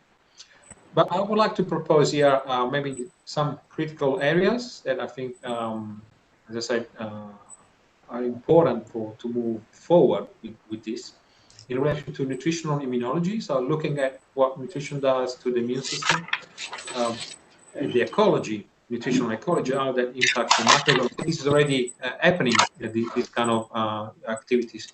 But more in looking at the nutritional epidemiology, so looking at, as I'll show you in the next slide, how nutrition can influence, I should say, the incidence and the severity of some diseases. But this requires an interdisciplinary approach. You need to, once again, look at interactions with human health, animal health, plants, don't forget the plants, the environment, climate change, food security, and economic and development and trade. It's all part, we are all connected, cannot go on our own. So I think that nutrition should be looked at as a modifiable risk factor. And then, so as an example, and I go back to the COVID now pandemic. There's been in the news several times the levels of vitamin D of humans is important in terms of outcome of COVID infection. So people that have deficiency of vitamin D are more likely to have severe consequences of the infection, for example. Okay, that's what I'm trying to bring your attention to. So nutrition as a modifiable factor, and that can help us to look at the frequency, the distribution, and the determinants that lead to animal diseases. I think that there's a lot of merit to look at into this. I'm not sure why this appeared.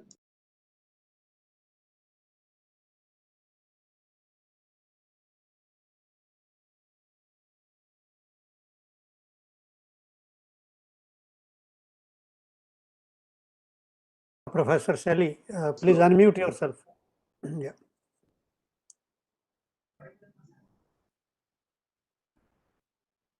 Professor Sally. Yeah. Sorry. Now you're audible. Yeah. Good. Okay. Can you hear me now? Yeah. Okay. Sorry. Yes, please. Sorry about that. Please. So I hopefully didn't miss much. So what I was saying is that trying to walk you back to my previous slide when there's a summary of all the new feed additives.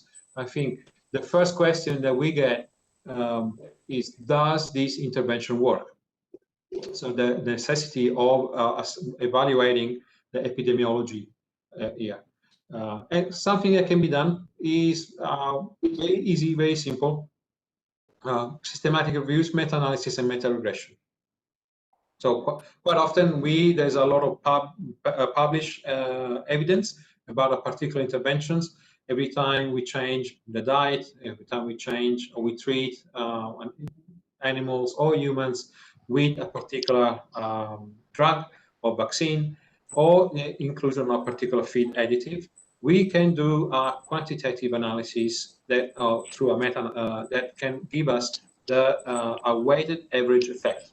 So it can really give a true estimation of the real impact and the distribution around this. We can evaluate, essentially what I'm trying to say, we can evaluate the variability or the consistency of the response. Okay, but also we can see whether any evidence is missing. And what you have here, and I apologize if I'm not sure whether you can see well on your screen, but essentially this is unpublished work that I've done, hasn't been published yet, is a meta-analysis on the effect of probiotics, the lactobacillus, different species, on average daily gain in pigs. So it's a forest plot. This is a number of studies you can see here on the left of this diagram, and different species of lactobacillus. And essentially here, this line in the middle, if we stay on the right, it means we have a positive effect of the probiotic administration. If the dots are on the left, it means it's a negative or no impact if they sit on the line. What you see at the bottom is the overall effect of lactobacillus, which is positive. The question is, does lactobacillus work in terms of improving IDG? The answer is yes. Is that how big is that response? I would say I'm confident that it is positive, but it doesn't work all the time. We see sometimes is a bigger effect. You see that's for this particular study. You see there are large bar here. It gives you the distribution around the effect. So it can be variable. Sometimes can be even bigger. Sometimes can be a smaller effect. What it means is that we still need to understand a lot about how probiotic work.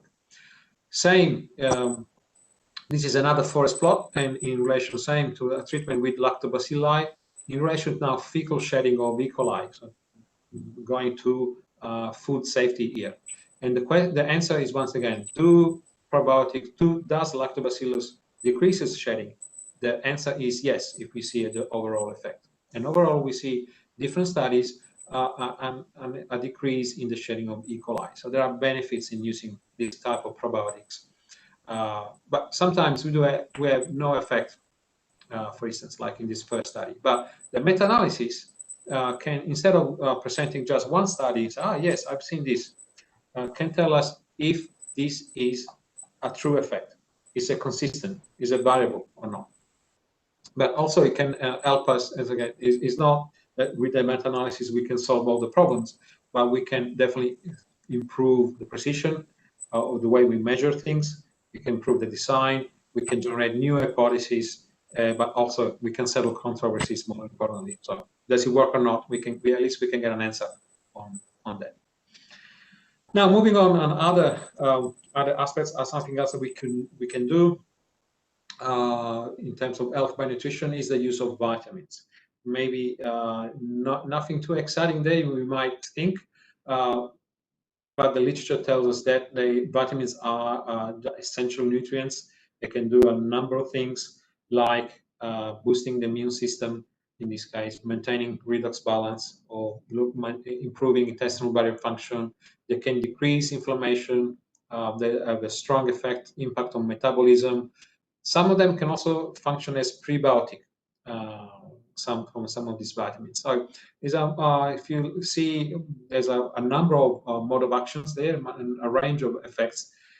Last but not least, also we can use them with target delivery technologies to specifically target some particular sections of the intestinal tracts, for instance.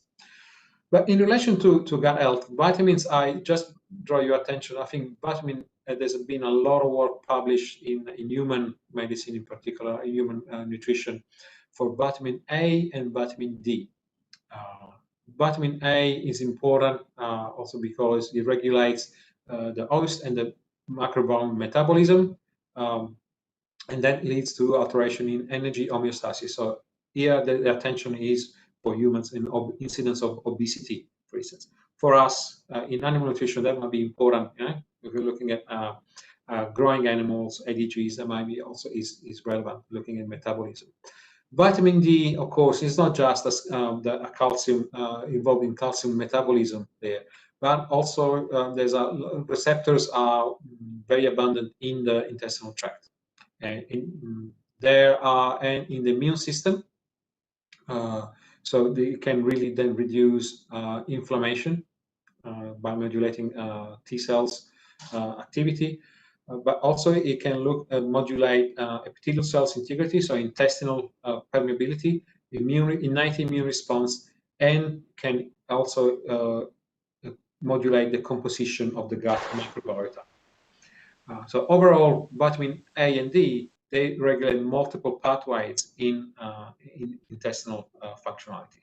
That's something that we should look more in animal nutrition.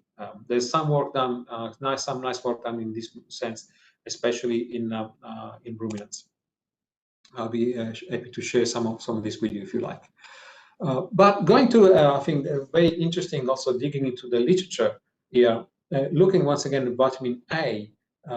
When we have a deficiency of vitamin A, the host becomes a reservoir of E. coli without showing any symptoms. Right? That's really, really important. No symptoms, but they become a reservoir. Okay, so they would spread E. coli. Vitamin B12 is important also because it's found that can carry this PNA, peptide nucleic acid, into bacterial cells, disrupting the metabolism, and therefore essentially we can have a synergism there with some of antibiotic, and I'll address that into the next slide. So we can look at the use of vitamins to reduce the susceptibility to gut pathogens. We can reduce the antibiotics, and therefore that the benefits there for reduction in antimicrobial resistance, and we can increase food safety, the E. coli aspect. And in this slide, what I try to summarize is the potential synergistic effect of vitamins with antibiotics, because there is published evidence here. There's a very nice review published 3 years ago, looking at once again vitamin E and K. In this case, would be very effective against this Acinetobacter baumannii, which is, if you think about it, this is a bacteria that you catch when you go into hospital, and hospitals are the best place to catch diseases, if you think about it. Vitamin B has been moving on with other vitamins. Vitamin B has been found very effective in synergism with antibiotics for the methicillin resistant Staphylococcus aureus, MRSA. Back to vitamin K, also this is very effective. So synergism with antibiotic against Acinetobacter as well. But not much success with MRSA. So definitely we need more studies to investigate the potential use of a combination of vitamins and antibiotics against bacterial diseases. And therefore, there's a new area, I think, very much untouched yet or untapped in animal nutrition. Then last few slides on my part, and I'd like to talk about heat stress very, very quickly. Once again, I decided not to go too much into detail, but I got a few slides on heat stress, 2 slides to be honest, another 3 on early life nutrition. I've done a lot of work on heat stress. I think there's no question that is a challenge in many parts of the world. And in this slide, what I'll try to do, I know it's very busy, but I'll try to summarize what are the impacts of heat stress on farm animals. I know it's very busy, but I'll walk you through it. First of all, as I'm call myself a physiologist by training, with my first steps in R&D. So we have increase in environmental temperature, there are a number of physiological events. First of all is the respiratory tract that is impacted. So increase in respiration rate, trying to dissipate all the heat. That's the key. And what we see is that blood is redistributed from the splanking organs to the skin, once again to lose heat. What happens also, something we see very quickly, is the decrease in feed intake.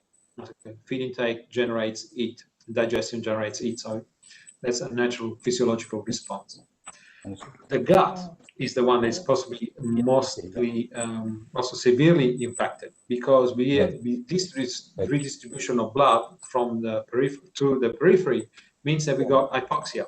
Hypoxia leads to oxidatory stress, leaky gut, and inflammation on one end, but also decrease in digestive enzymes, so malabsorption. Last but not least, we have in metabolism is impacted, especially the pancreas. Insulin, we have a situation of insulin resistance, and therefore we have a very inefficient animal. We got at the end protein being broken down as a source of energy, and if we think that our business is in producing animal proteins, this is where we have then losses. Okay, so I'm not going to touch in details what can be done, but also I try to summarize in this slide some of the solutions, some of the options that we have to mitigate the impact of heat stress in farm animals. There's a lot of work that has been published on betaine and antioxidant, selenium in particular, organic, inorganic. There are different forms, some more effective than others. I won't go into details about that. Methionine, some use of amino acids. Methionine is also has a number of beneficial effects. Chromium and vitamin B of the B group, also important for metabolism. Omega-3 has an anti-inflammatory effect. Also, some of the flavors and aromas that are used in the animal industry to boost feed intake during situation of heat stress. I have no time, I don't think there was a purpose for today to go into details and do a review of all these interventions, but there are a number of things out there that can be done and can become useful. So finishing off, another area of animal nutrition that is gaining more and more momentum at the moment for a number of reasons is early life nutrition. This is the example in broilers, but also it can be, in principle, applicable to other species. So when can we start, if you like, programming the development of a young animal? We can start, of course, at the maternal stage with the nutrition of the parents, or in nutrition for broilers, of course, for birds. For mammals, we can continue maternal nutrition during pregnancy. But also something is getting a lot of attention is hatchery nutrition in the poultry industry, especially in Europe, and this is driven by welfare concerns, and with adoption of a number of additives in the pre-starter phase. So what happens to a chick, to a day-old chick, and its development if there's no adequate feed? Just to put into perspective, I'm sure many of you are working with poultry nutrition, but after hatching from the time of hatching till the time of the chick eats the first feed, we can have a range of 24-48 hours gap. So a little chick that does not eat or drink for 1 or 2 days, as that is a lot. By the time they transport and arrives on the facility, so what that can, if you say it's only 24 hours, it's only 48 hours, there is evidence that shows that there's the development of the gastrointestinal tract is severely impacted, but not just that, also the muscle, and we're growing an animal for meat production, skeleton is also impaired, and also the immune system is also compromised. That has a number of negative results in terms of reduction in feed intake, all the upregulation of the immune response, inflammation, dysbiosis, and essentially a number of other issues that results in poor performance. Higher nutrient requirements, decrease in growth, decrease in efficiency, and higher FCR, higher mortality. So the impact can be quite bad. So we see compromisation of animal welfare, increase in antibiotic, and decrease in performance, something that is not desired. Once again, here what I try to summarize is a list of additives that can be used for early life nutrition, ELN, that's what stands for. And some of them have been shown to have a positive effect on the development of the gastrointestinal tract, or onto the immune system, or onto the development of the skeletal system, or they have impact on muscle biology. Once again, a lot of them, not the purpose to this time to discuss in details what they do or what they don't. But what I like to summarize here is some of the technologies that are available now, providing feed in the hatchery. Definitely, there are studies that show less stress in the birds, lower mortality, better utilization of the yolk, better development of the gastrointestinal tract, better situation of eubiosis in the gut, better thermoregulation. So the metabolism is impacted as well, and also better development of a better growth, and because we see better construction of protein satellite cells, so the cells that will eventually grow into muscle, and therefore we got better muscle synthesis. So there are definitely merits in that. That brings me to my conclusion, my last slide. And what, as I put it there on the slide, health by nutrition, probably, I don't know whether I put it, I oversimplify this concept. It is a very complex challenge. I'm not, didn't want to underestimate the complexity, but I just wanted to present you some of the key aspects for you to consider and maybe discuss and reflect upon. We see a lot of things when we have a nutritional intervention. Quite often the question is this the cause or the consequence of an intervention? We still need to understand a lot in terms of functionality of the digestive system. Definitely what I like to say, there's no silver bullet out there. There's no magic feed additive that can solve all the problems. And in light of what I said with the holistic approach, we need to have a good management associated with good nutrition. But anyway, I think what I'd like to challenge you and present you the opportunities here. Definitely, there's more and more need to establish a collaboration and partnership with academia, industry, and what I missed out there on the slide, government agency, regulatory bodies, that we need to have them on there. The opportunity for you, for your country, would you like to be the leader of this change? Okay, would you like to be the leader for not just the region, but globally? That could be I would say a very nice challenge if you decided to take it on. And the benefits, so why would you like to do that? Because, I mean, to be the leader in developing new solutions for the animal industry, with real nice and measurable outcomes in terms of environmental impact of animal production, and in terms of prevention of diseases and improvement of one health. With that, I conclude. I'd like to thank you all for the attention, and I thank you, Mr. Chairman. I'm happy to take any questions. Thank you, Professor Shelley, for making very comprehensive presentation on management of gut health through new interventions in wake of the pandemic and zoonotic problems, antibiotic resistance, and issues of globalization which are emerging.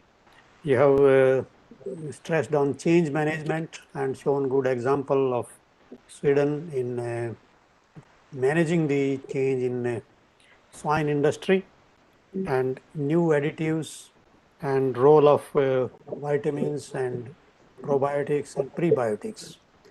So that has been wonderful listening to you, and also you touched upon stress management and issues related to global leadership, new initiatives.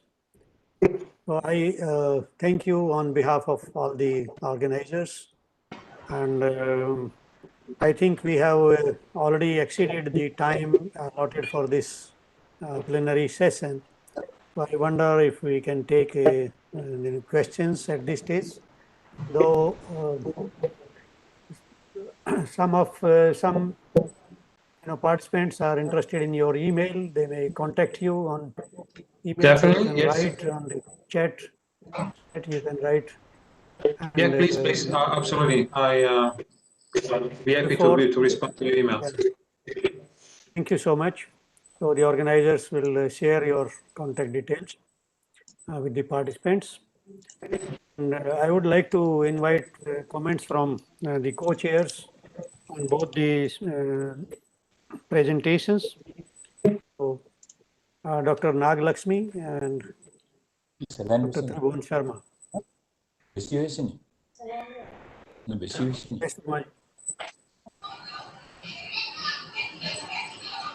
Dr. Sharma, please brief. Thank you, Dr. Rameshwar Sharma, sir, the chairman of the day.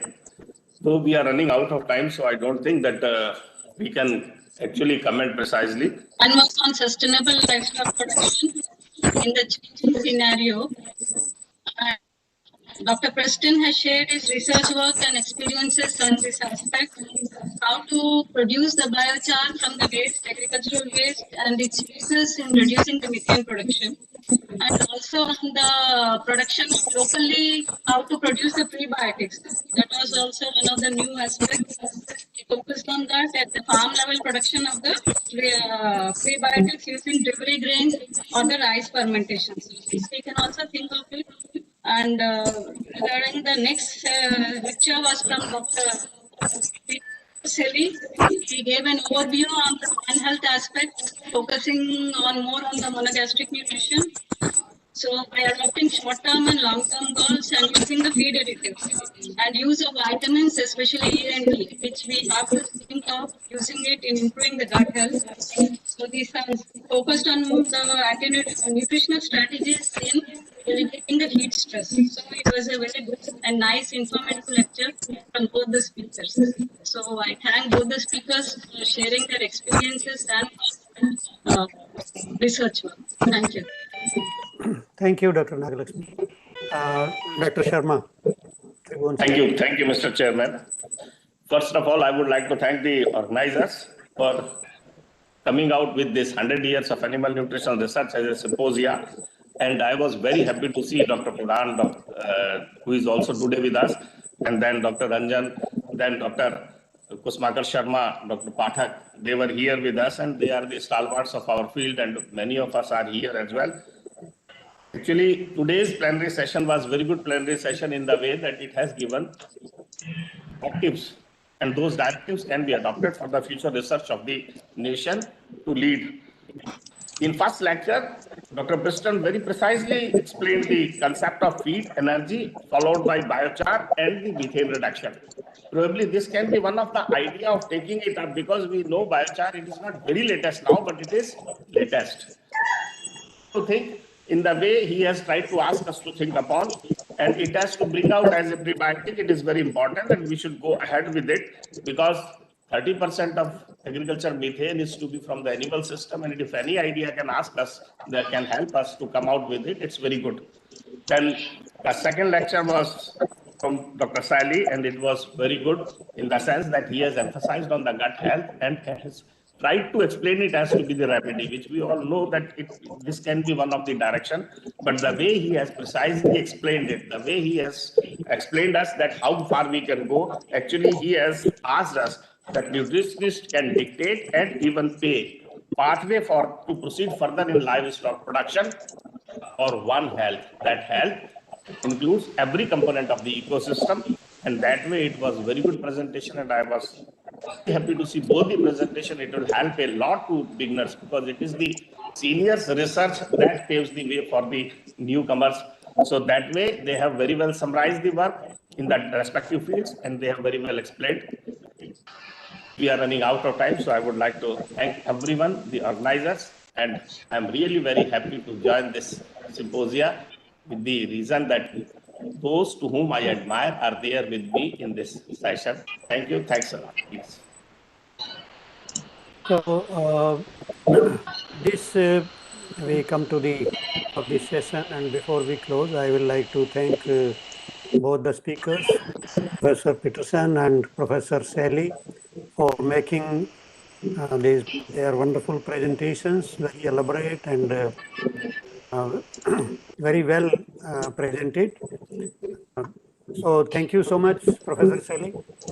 It has been wonderful listening to you, and the participants, the interested, will be further in touch with you. You have been very generous in allotting the time to devoting the time to this conference. So I thank you on behalf of my co-chairs and rapporteurs, and also the organizers of the conference. I see a number of stalwarts from India who are on this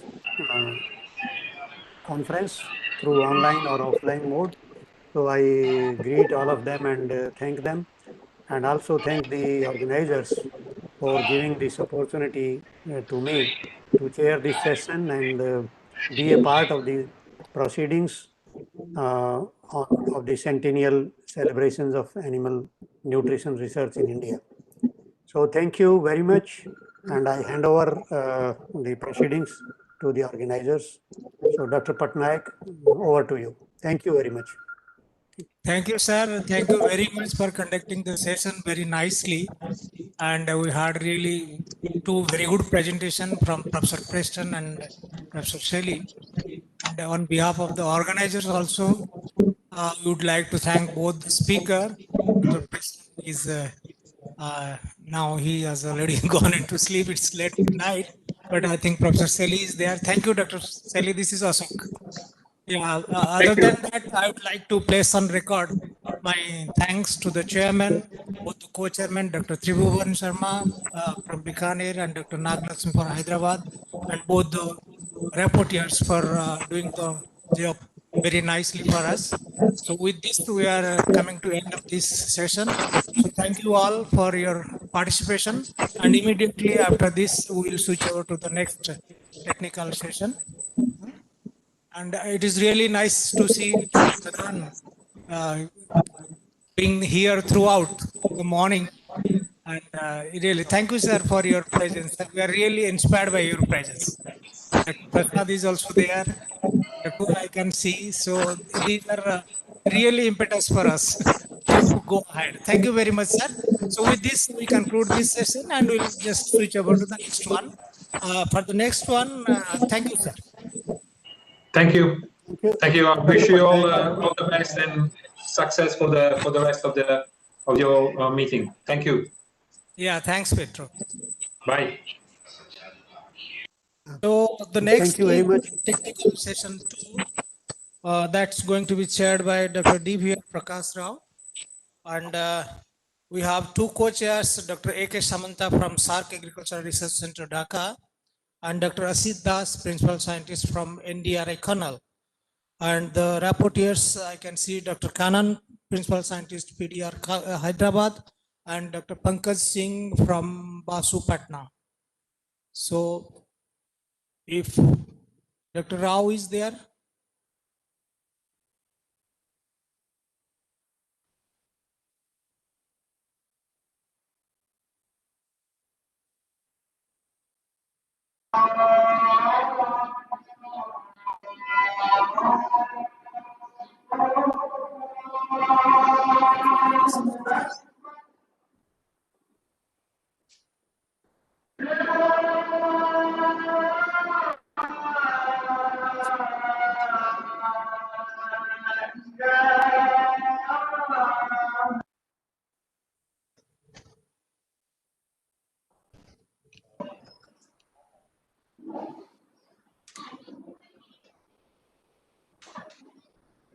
So Dr. Rao, Dr. Prakash Rao sir, are you there, please?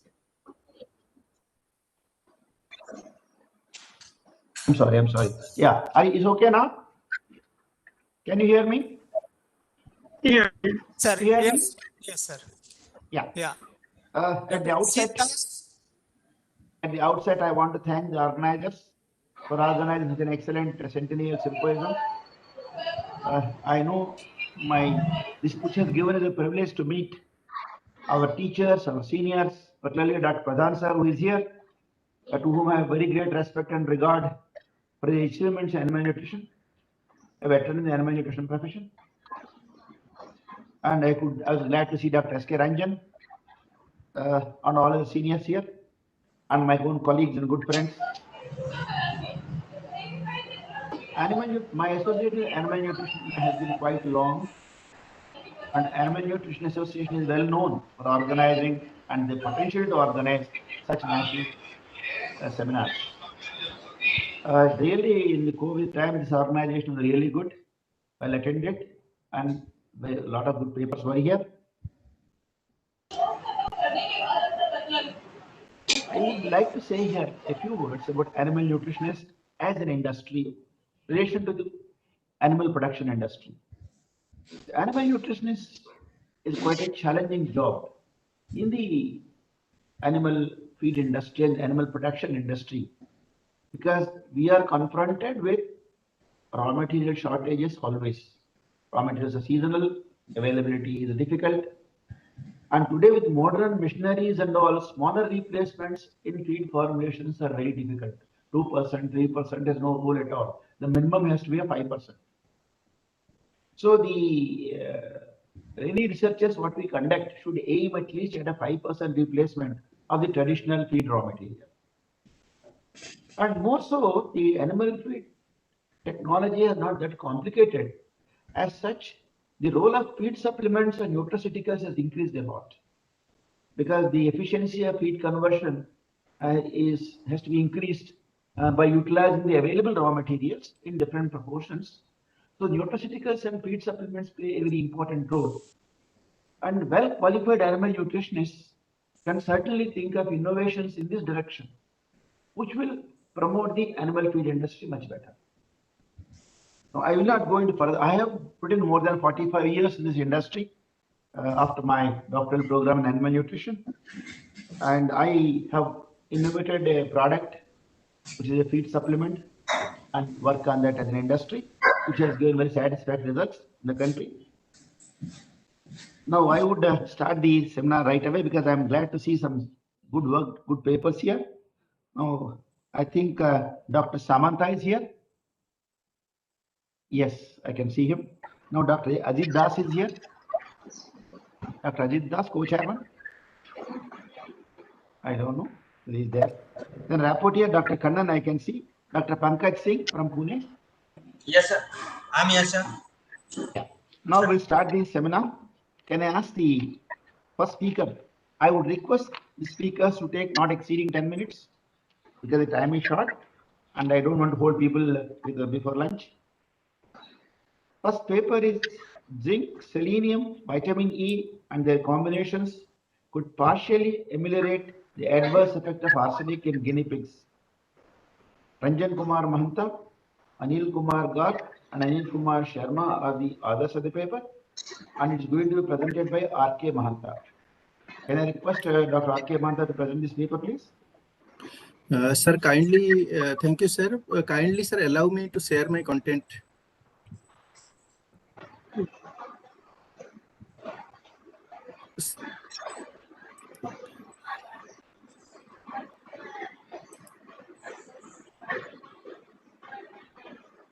Yes.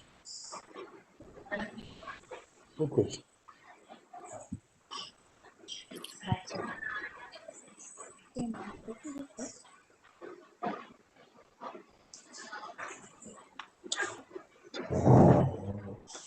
Sir, kindly allow me.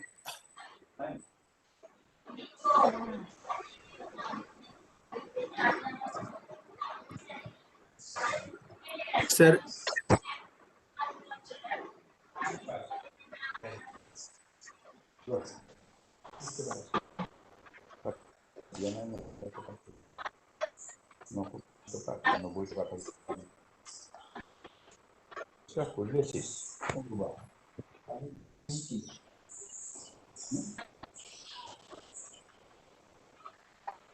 Hello, Mr. Ranjan. Sir, kindly allow me to share. That's what I am telling. We are sharing your PowerPoint. You just give the voice. Sir, actually, it will have Are been you better. Are you able to see the slides on your screen? No, sir.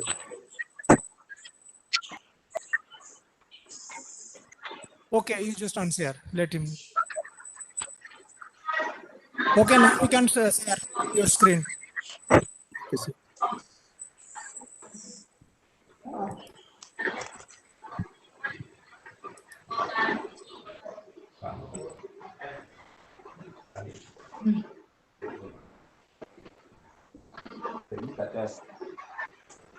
Yeah, now it's there. L.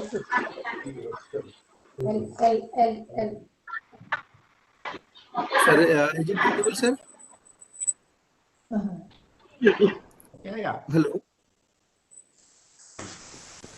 Sir, is it visible, sir? Visible. Yeah, able to see that. Yeah. It is visible now.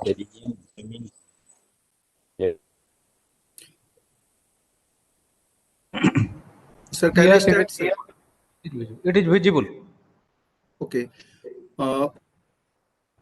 Good morning, everyone. Respected chair and co-chairs and rapporteurs and all the dignitaries present in this occasion.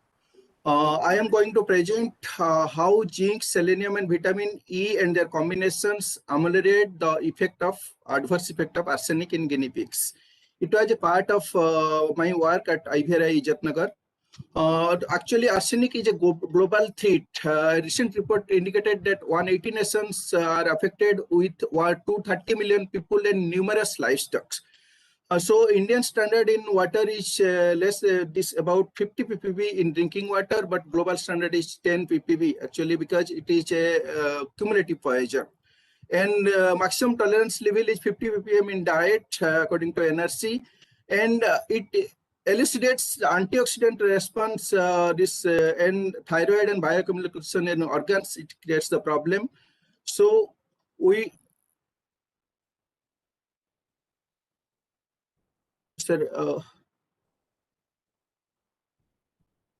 whether the slides is there, sir? No. No slides. No slides. Okay, sir. Sir, I am yes. Yeah, now it has come.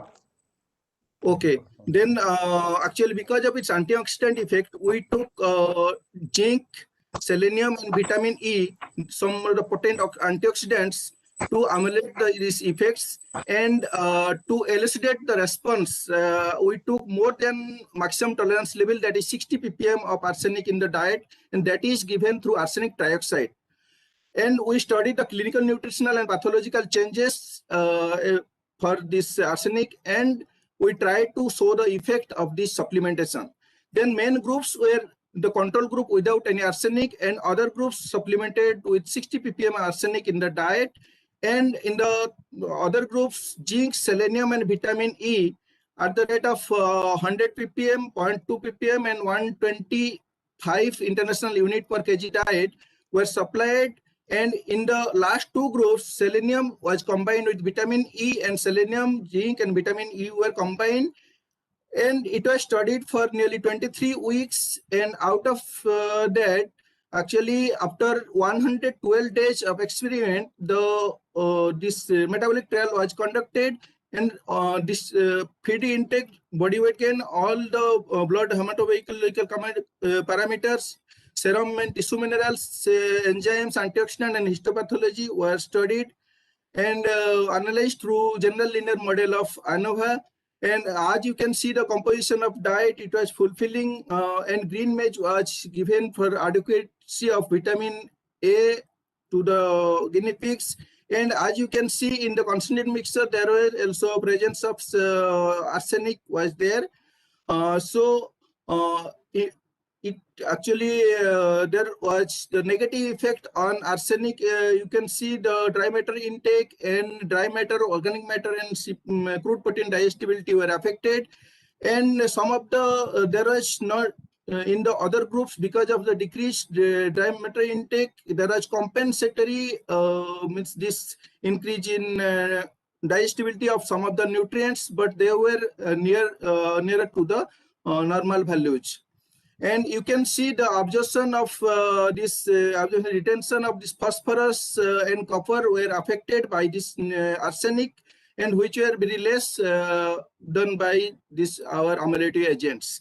And here you can see in the terms of body weight that body weight of the normal pig were normal, but you can see the arsenic, the red line, it was very much affected, and the amylation was not much in the combination groups, but vitamin E was nearly a little bit amyloid effect was there. And in terms of growth and feed efficiency, average daily gain was significantly affected in the arsenic group and also arsenic selenium and arsenic selenium vitamin E group. It was a mystery that why selenium vitamin E combination could not got the desired result, and even the triple combination also did not get the good result. And it affected hemoglobin, creatinine, and it increased glucose content because the arsenic effect. And also it created effect on kidney parameters, like it increased urea. And as you can see, the enzyme activities, they were both this triple alanine aminotransferase and alkaline phosphatase, aspartate transferase, all the enzyme activity increased due to arsenic, and lactate dehydrogenase activity was decreased. But in the treatment groups, there were nearly partially only elevated, not fully. And blood antioxidant activity also resembled the similar parameters. They were decreased, and this treatments with this antioxidants, they elucidate a little bit better response, but not fully. As you can see in the serum mineral profile, phosphorus level and zinc level were this became more when we give this arsenic. It may be due to this more heavy demand of this from the tissues due to this arsenic toxicity. But selenium and other iron and copper level were decreased. And we can see arsenic and selenium level ppb in serum.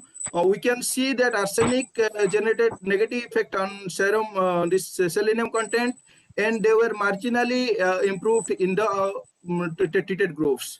And organ weight were also decreased, mostly in the stomach. Actually, stomach were also distorted, and there are so much problem. You can see in the GIT also. The stomach length was significantly differed, but not other parameters. And here in organ copper level, we can see that actually it was decreased in most of the arsenic supplemented group in the organs. But in other groups, they were partially positive effect. So in organ zinc level also, there are in many of the organs, the zinc level was increased, as we discussed previously. And we can see that in hair and skin also these levels are there. And in terms of iron, actually we saw that iron level was increased in the tissues. And as manganese also is a cofactor in many enzymes and has many role in different parameters, so its level was decreased. And in organ selenium level, actually it was the most prominent that selenium level was significantly decreased, and in some tissues they gained a bit better. Then about arsenic, we can see that supplementation of this zinc, selenium, and vitamin E, or it's in combination, you can see they were not able to prevent organ selenium accumulation, organ arsenic accumulation. As you can see from this data, that selenium and zinc or vitamin E, they could not excrete or reduce this organ arsenic level. And as we can see in the liver histopathology, there is a fatty degeneration and also liver cellular degeneration was found, and which was a little bit means improved in vitamin E and vitamin E selenium and E group. And as you can see in the kidney glomerulus and PCT, there was degeneration was found, and blood cellular there was also this some of the blood tissue engorged. And in the lungs, we can see that when we are supplementing this arsenic, it was seen that there was this cellular degeneration was there, and some cells, interstitial cells were thickened, and also blood vessels we can see that engorged. And the prominent tissue which showed histopathological lesions was testis. As you can see in the first control group, there was significantly there were these tails we can see and spermatogenic activity we can see, but in the arsenic treated group and other groups also the spermatogenic activity is very less. We can see that the lumen is also filled with these cells, distorted cells. So from this study, we found that arsenic at the rate of 60 ppm in the diet adversely affected the nutrient utilization, growth, antioxidant status, mineral level in tissue and serum, along with tissue histopathology. But addition of zinc, selenium, and vitamin E individually could partially ameliorate the adverse effect of arsenic, but combination of these nutrients could not give the desired effect. So our recommendation will be that effect of arsenic other than blood biochemistry and antioxidant system should be investigated further. And effect of arsenic and dietary ingredients like protein, minerals, and vitamins should be investigated further, because there may be some, we also got some of the papers that are now coming out that arsenic, how it is affecting the protein and energy utilization. So these nutrient and arsenic interactions should be more deeply studied. And it should be studied that why combination of these nutrients, that vitamin E and selenium, and vitamin E, selenium, and zinc were less effective than individual nutrient status. So this was the finding of our study. So thank you, sir, for giving us a chance to present in this auspicious occasion. Thank you, Dr. Mahanta. Now, I think all questions we'll have at the end. We'll go to the next paper. Effect of feeding maize grain, GMS, sprouts grown in hydroponic technology on intake, nutrient utilization, and growth in sheep. This is by Chetan KP, Gowda NKS, Prabhu TM, and Bharati K. The presenting author, Dr. KP Chetan. Please. Dr. Chetan.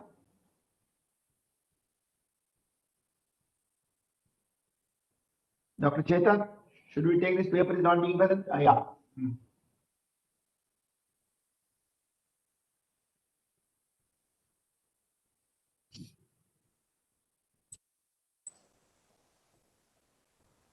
Dr. Chetan?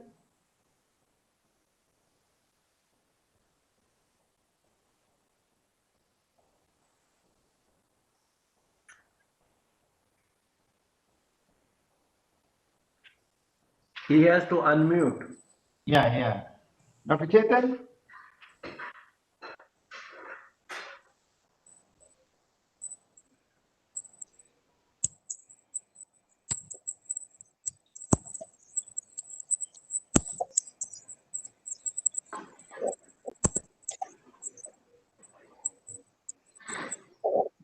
Shall we go to the next paper and wait for him to come out later? I think, sir, we can do that. We can go for the next and let him join later. Let him get ready. We'll go to the next paper. We'll save some time. And next paper is effect of nano selenium supplementation on gut health and performance of broiler chicken by K. Sethi, S. Pati, R. K. Swine, S. K. Mishra, M. C. Bahura, D. Jana, and S. K. Pradhan. And the author presenting is Dr. K. Sethi. Can I request Dr. K. Sethi to present the paper, please?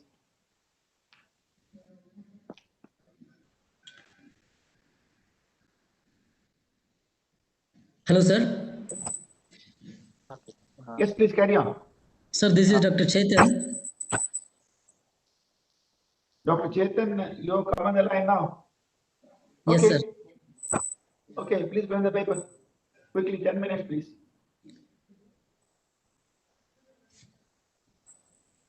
Please present your paper. Let's not lose time.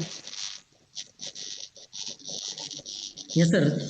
Please, unshaped. Dr. Sethi has to withdraw his PowerPoint.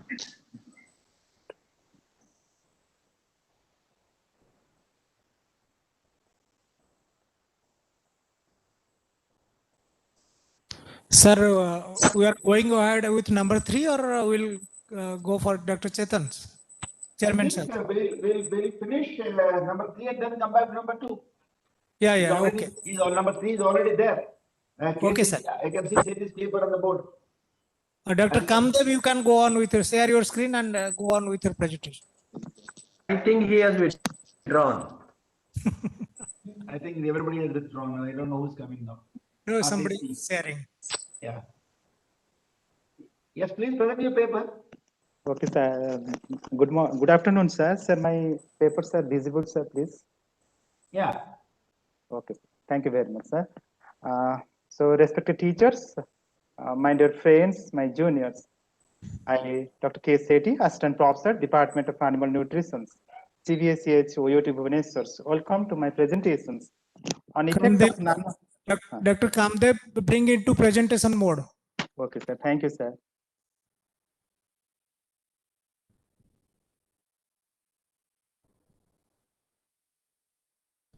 Yeah. Okay, thank you, sir.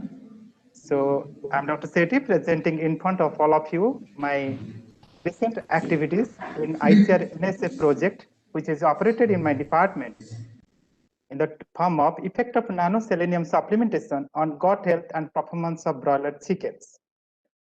Now, taking the role of seleniums in productions, reproduction, enhancement in immune systems, and antioxidant activities, I have chosen this topic, and in its nano form, it is better available. And the literature shows very less work, particularly the effect of nano on the gut health and intestinal morphometry. I have chosen this topic, taking its less literature available with the objective that what is the effect of nanoselenium, so body weight gain, FCR, antioxidant enzyme activities, immunity, gut health in terms of gut microbiota and intestinal morphometry in broiler birds. To fulfill this objective, I started my experiment with the preparation of nanoseleniums by adding the inorganic form, that is sodium selenite, with a reducing agent, that is glutathione reductase, and using bovine serum albumin as a stabilizing agent. What I got a red elemental nanoseleniums. After getting these red nanoseleniums, I examined it for its size by doing transmission electron microscopy, where I observed the average size of the nanoparticle is 50 to 60 nanometers. After confirming its nano size, I started my experimentation in bird. Before that, I found its concentration. What actually the selenium concentration in my synthesized nano, I found it is 3,200 ppms. Then taking this into considerations, I started my trial. I divided 150 birds into 5 groups with 30 birds in each. Each group consists of 3 replicates of 10 birds each. First group is the control. Second, there is the supplementation of nanoseleniums at the rate of 0.0375. In third, it is 0.0754, it is 0.15, and in fifth, it is 0.3 ppm. The experiment continues for 35 days. During this period, I gave this basal diet. This is the composition of basal diet, which contains around 0.0021% of selenium in my basal diet in all the feeds. Then I analyze these parameters, that is body weight, feed conversion, antioxidants, bioavailability, immunity study, intestinal microbiota study, intestinal morphometry, histopathology of the liver and kidney, and the expression of one gene, that is selenium specific gene, that is glutathione GPX1 gene. What I observed, from the third week onward, there is increased body weight gain in supplemented bars, and at the end of the experiment, I found significantly higher body weight gain in T4 and T5 as compared to other supplemented bars. Then similar trend has been observed in FCRs. At the end of the experiment, I found T4 and T5 has the highest FCR values. Then coming to the availability of the nanoseleniums, as the selenium concentration increases in the diet, there is increased concentration of the selenium in the blood. Now coming to most important characteristics what the selenium plays, the antioxidative activities, the catalytic activities are not affected by the nanoselenium supplementations. But coming to SOD activities, it has been significantly increased in the supplemented bars, which is highest in T4 and T5. This is the glutathione peroxidase, selenium-specific antioxidative enzymes. Its concentration increased as the concentrations in the feed, the nanoselenium increased. So highest concentration is found in T4 and T5. Now coming the lipid peroxidation value measured in terms of malonaldehyde concentrations, it has been found that lipid peroxidation values has been reduced in the supplemented bars. So this nanoselenium is helpful for preventing peroxidations of the cell membranes. Now coming to immunity study, I challenge the bars with nanoseleniums, feeding nanoseleniums with RD vaccines. After my trial of 35 days, I found the log2 value of HA titers has been significantly increased, and it has been found highest in T4 and T5. Similar trend has been observed in CVS response against phytohemagglutinin P, PHAP. There has been increased CVS response in the wards supplemented with nanoselenium, and it has been found highest in T4 and T5.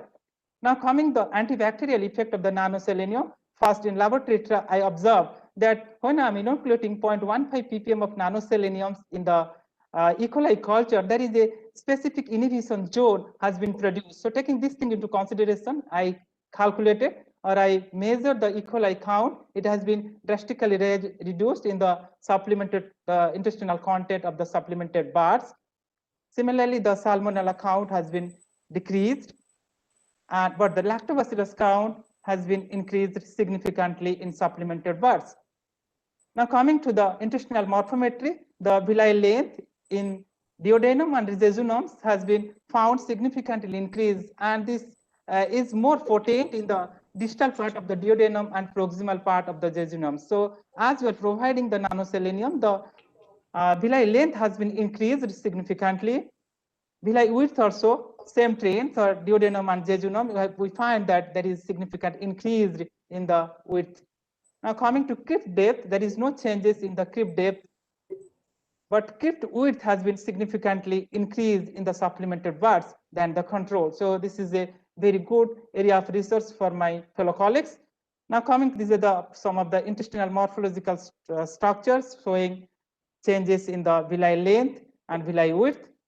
Now coming to histological study, is that this nanoselenium is creating any problems in the vital organs like liver and kidney? I found up to 3 ppm of nanoselenium, there is no significant histopathological changes in experimental birds. So I can say that yes, nanoselenium can be supplemented up to 0.3 ppm without any adverse effect. Now coming to expression of GPX1 gene, it has been shown that the expression in the liver and kidney, the GPX gene is more in supplemented bar than the controls.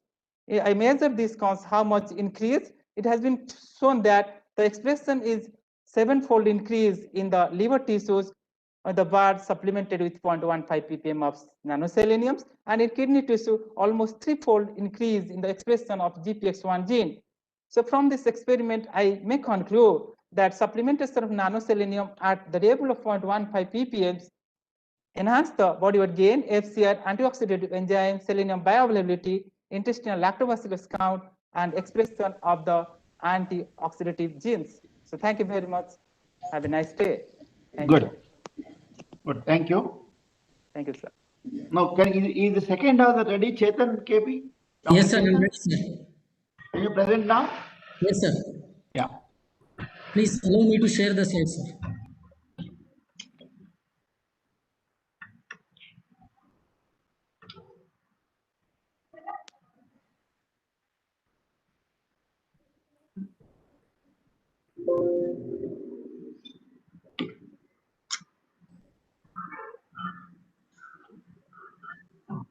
Any problem?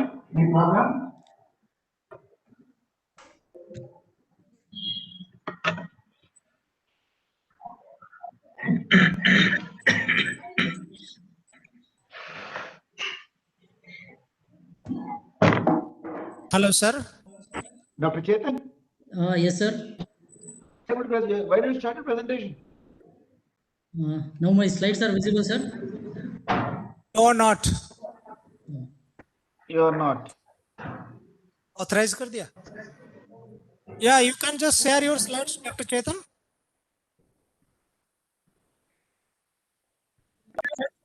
Sir, So please. if you have any issue with the network, we can share it from here and you can do. Okay, sir. That is good, sir. Thank you, sir. Okay, we are sharing it from here. You just do the presentation.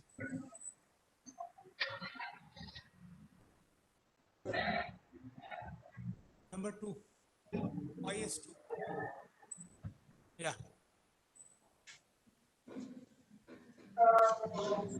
Visible, Dr. Chetan? No, Not yet, sir. no problem.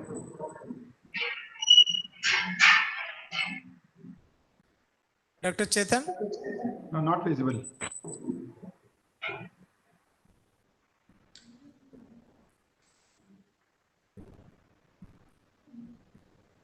Dr. Samantha, can you see the screen?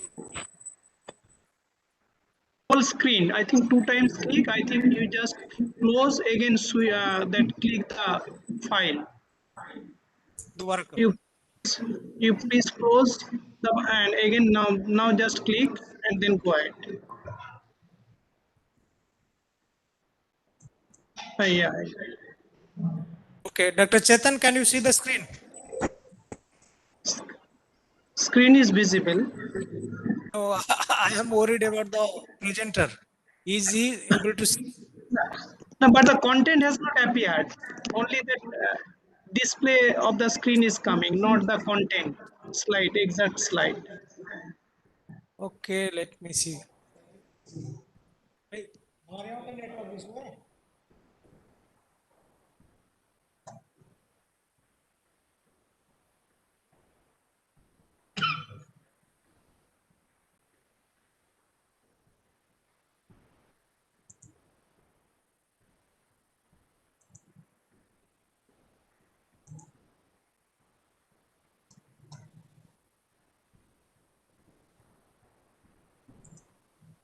Now, yes. Now, right. Yeah, now, yes. It is visible now. Good. Okay, Dr. Chetan. Yeah.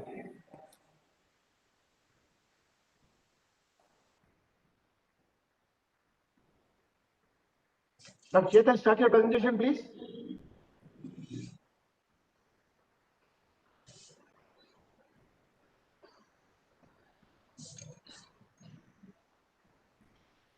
Dr. Chetan, unmute yourself.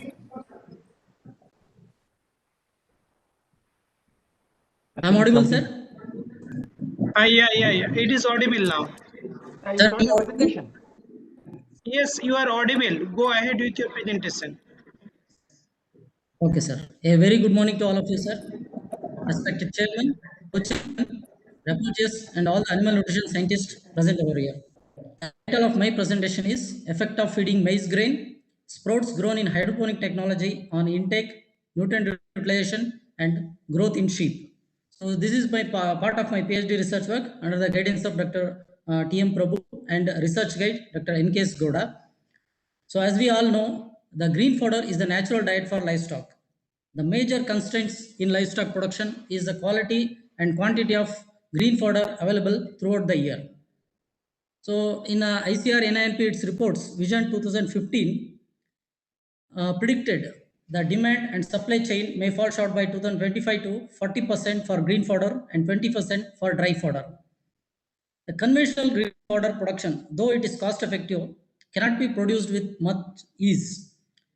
The reasons are there is increasing pressure on the land, chronic shortage of water, inclement weather conditions, space, time, and all these had made it difficult for the conventional fodder production throughout the year.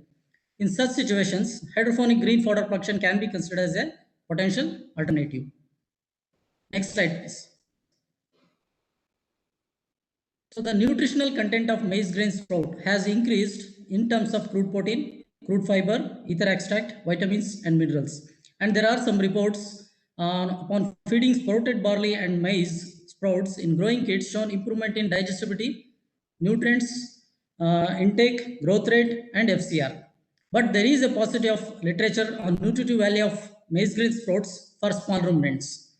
So, and also there is a lack of information on replacement value of MGS, that is maize grain sprout, for compounded feed mixture and conventional grain fodder. So, is not clearly understood.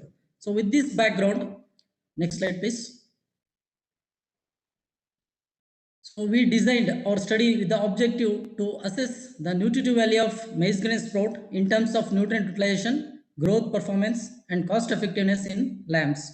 Our hypothesis was maize grain sprouts grown with hydroponic technique can replace part of the compounded feed mixture and conventional grain fodder in the diets of lambs.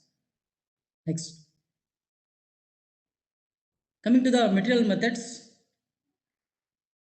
First, the production of maize grain sprouts. Fresh maize grain sprouts were produced 40 kg per day capacity in a polyhouse measuring 30 into 50 into 12 feet length, width, and height, and inside which a stainless steel framework was kept in a 3-tier system and used for production of hydroponic maize grain sprouts. And automatic sprayer irrigation with the tap water using a timer was used.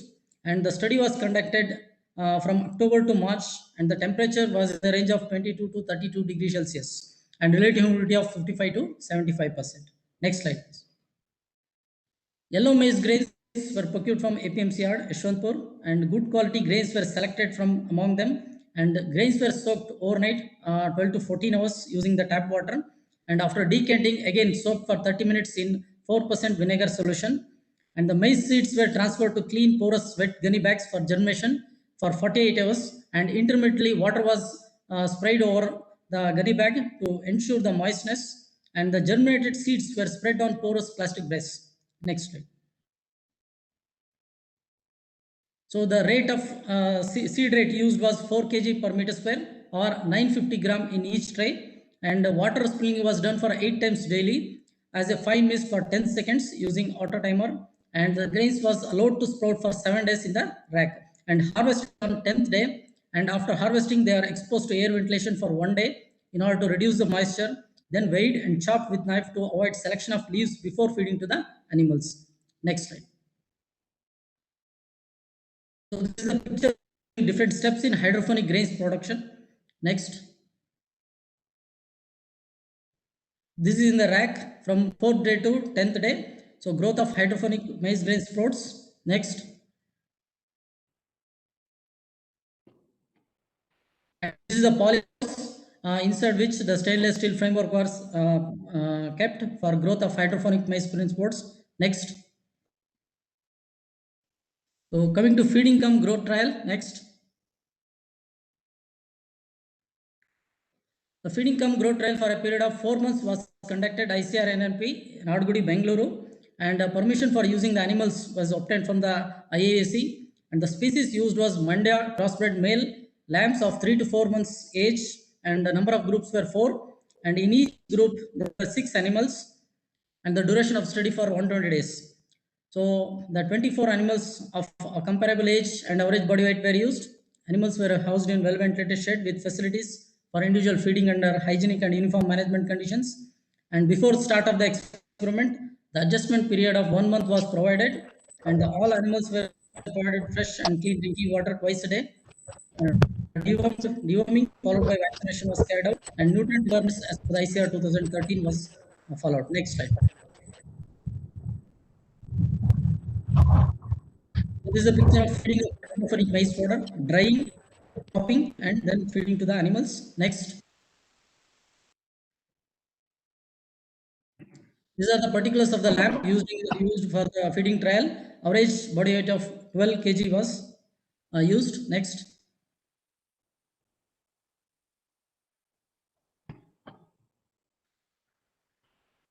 So dietary treatments and ingredient compositions. So in the T1 control group, so the green fodder, conventional green fodder, finger millet straw, compounded feed mixture was fed as at 60, phase to concentration ratio was 60:40.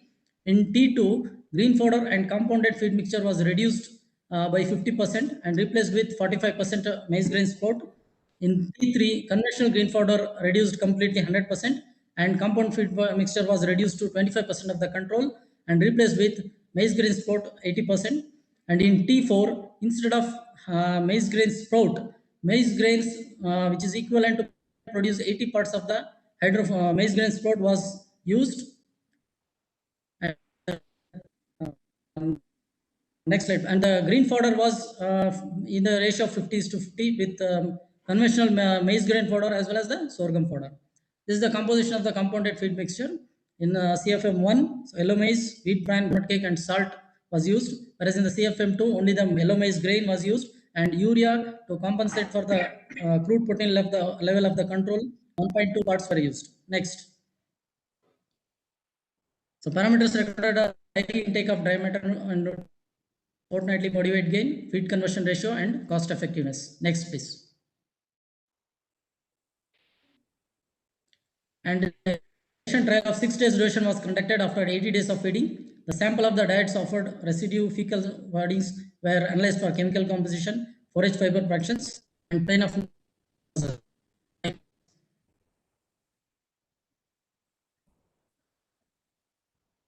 Next slide, please.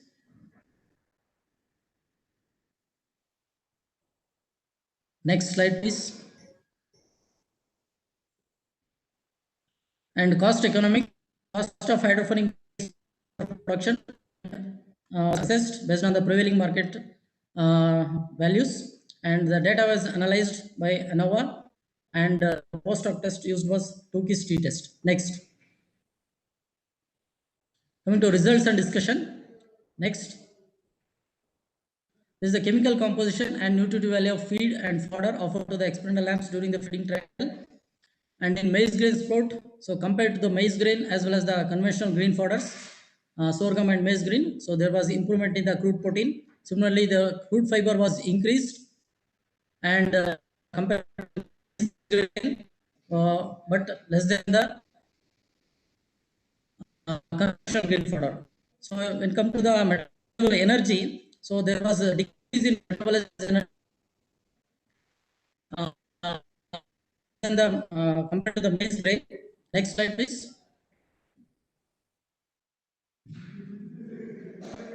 Next slide, please.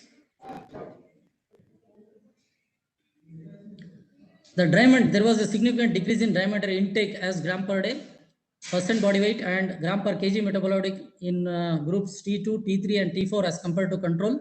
Dry matter intake gram per day for MGS group was T2 and T3 was 581 grams and 398 grams, which was significantly lower than the control group. Intake of dry matter in group T4 was comparable with the group T2 and lower than that of the control group. Intake of MGS gram per day for T3 and T4 was 241 grams and 276 grams per day respectively. Next slide, please. Fortnightly dry matter intake of experimental diets during the feeding trial.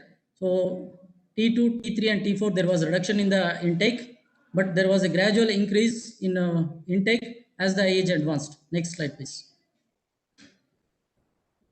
Nutrient digestibility percent in lamps of treatment groups. So significantly higher digestibility of nutrient was observed in MGS supplement groups as compared to control group. The intake of HMF, T2, T3 as a proportion of body weight was 1.43 and 2.04. There was the intake of diameter in T4 was comparable with the group T2 than the one. And coming to the percent digestibility, dry matter digestibility was higher in T3, whereas in organic matter and crude protein, it was comparable with the T1. Next slide, please. Coming to the plane of nutrition. Bharati phone. Plane of nutrition, yes. I think you can So conclude there was. now. Please conclude. Results and please conclude. Okay, right, sir. So growth performance, there is decrease in growth performance in T3 and T4. Next slide, please. So this is average daily gain, decrease in T3 as well as T4. Next. Feed conversion was very poor in T3 as well as T4 and comparatively better in the control group. Cost benefit assessment in dietary treatments. So the feed cost per kg gain was highest for MGS supplement. Net profit obtained was also negative in the case of MGS supplement T3 group, and it was better in the control group. Next.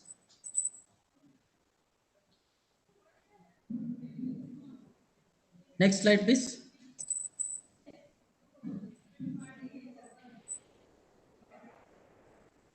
Next slide, please. To conclude my topic, for replacement of compound feed mixture, conventional grain fodder with hydroponic maize grains, reduced intake and dosage of lines, good protein and fiber content of hydroponic maize grain sprout, complete or partial replacement of conventional grain fodder and compounded feed mixture with MGS was not economical in terms of feeding cost and FCR. Based on the nutritive value, hydroponic maize grain sprout can be considered as a contingency green feed supplement in addition to the existing feeding field. Thank you. Thanks. Thank you, Dr. Chetan. Now we'll go to the next article. Effects of DCEAD-based minerals supplementation on production performance and plasma mineral concentration in lactating Murrah buffaloes. Dr. Shimala Yadav, Veena Mani, and Ravi Prakash Paul. And the author who is presenting is Shimala Yadav. May I request him to come and make his presentation in 10 minutes?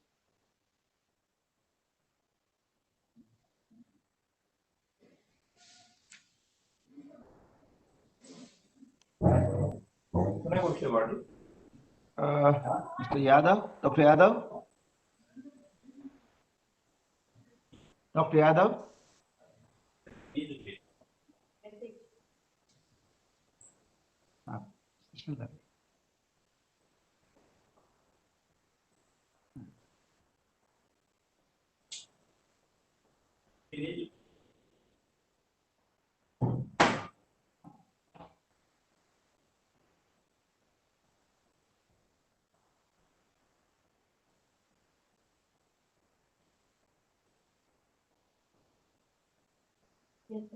Excuse me. What's happening to Dr. Shimala Yadav? Otherwise, shall we go to the next paper? Dr. Patnaik? I don't find him here.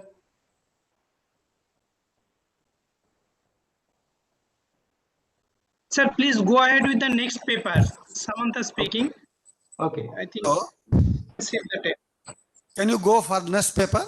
Yeah, I'm doing that. Okay. Effect of customized supplement on metabolic hormones profile, antioxidant capacity assay, and expression of genes in crossbred calves by Dr. S.K. Chowdhury. Please present the paper. Dr. S.K. Chowdhury. He is also not there. Hello. Dr. S.K. Chowdhury. Anyone is listening me? Yes. Chaudhary, please go ahead. Allow me to share my slide, please.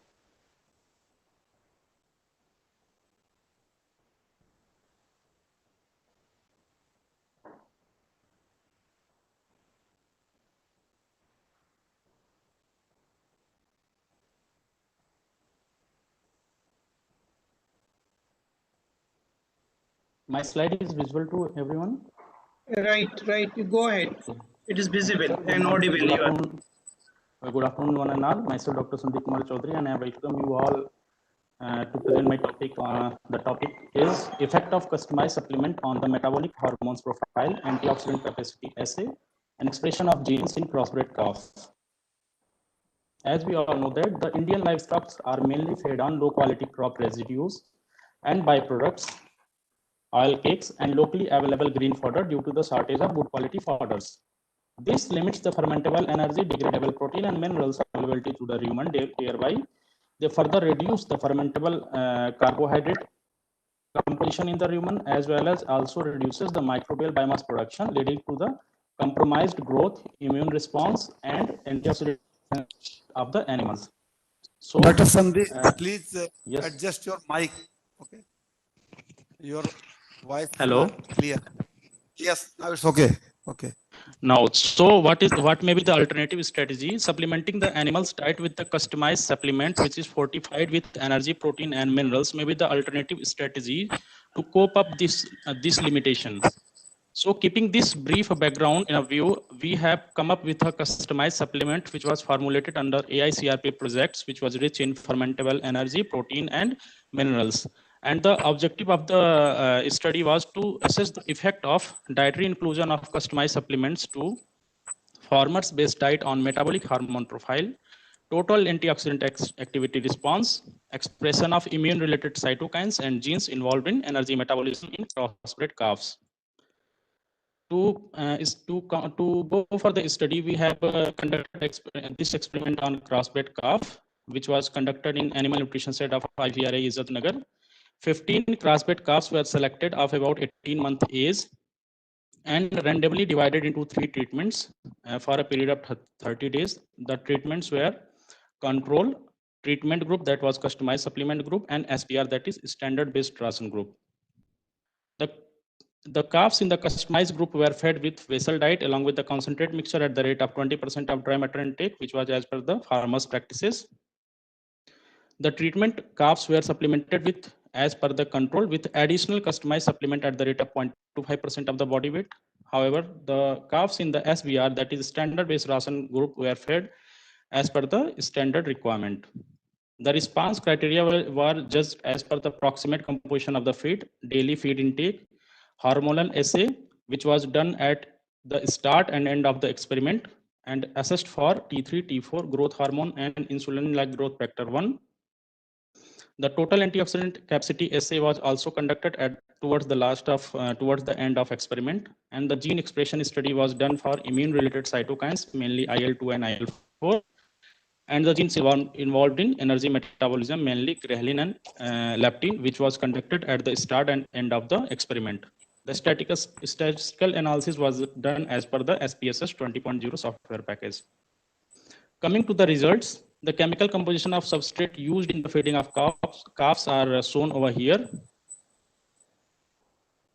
The effect on voluntary feed intake and digestibility of nutrient in calves is summarized here, in which the DM intake in the calves was significantly high in the standard based ration, that is SBR group, as compared to control. However, the addition of customized supplement to control diet has significantly improved has an intermediate response between control and SBR group when it was compared on percentage body weight basis. Similarly, also, the response on organic matter intake was also similar to DREAM intake. The concentrate mixture intake was significantly higher in SBR, followed by treatment and control group. The intake of wheat and green maize was comparable among the treatments. Coming to the digestibility of nutrients, the digestibility of DM, OM, CP, ethyl extract, NDF, and ADF was significantly higher in SBR and treatment group as compared to control group. Coming to the comparative plane of nutrition with current 1982 feeding standard, we found that the calves fed control diet has about 50% deficient DCP content. However, the calves fed treatment diet has 122% deficient in DCP diet.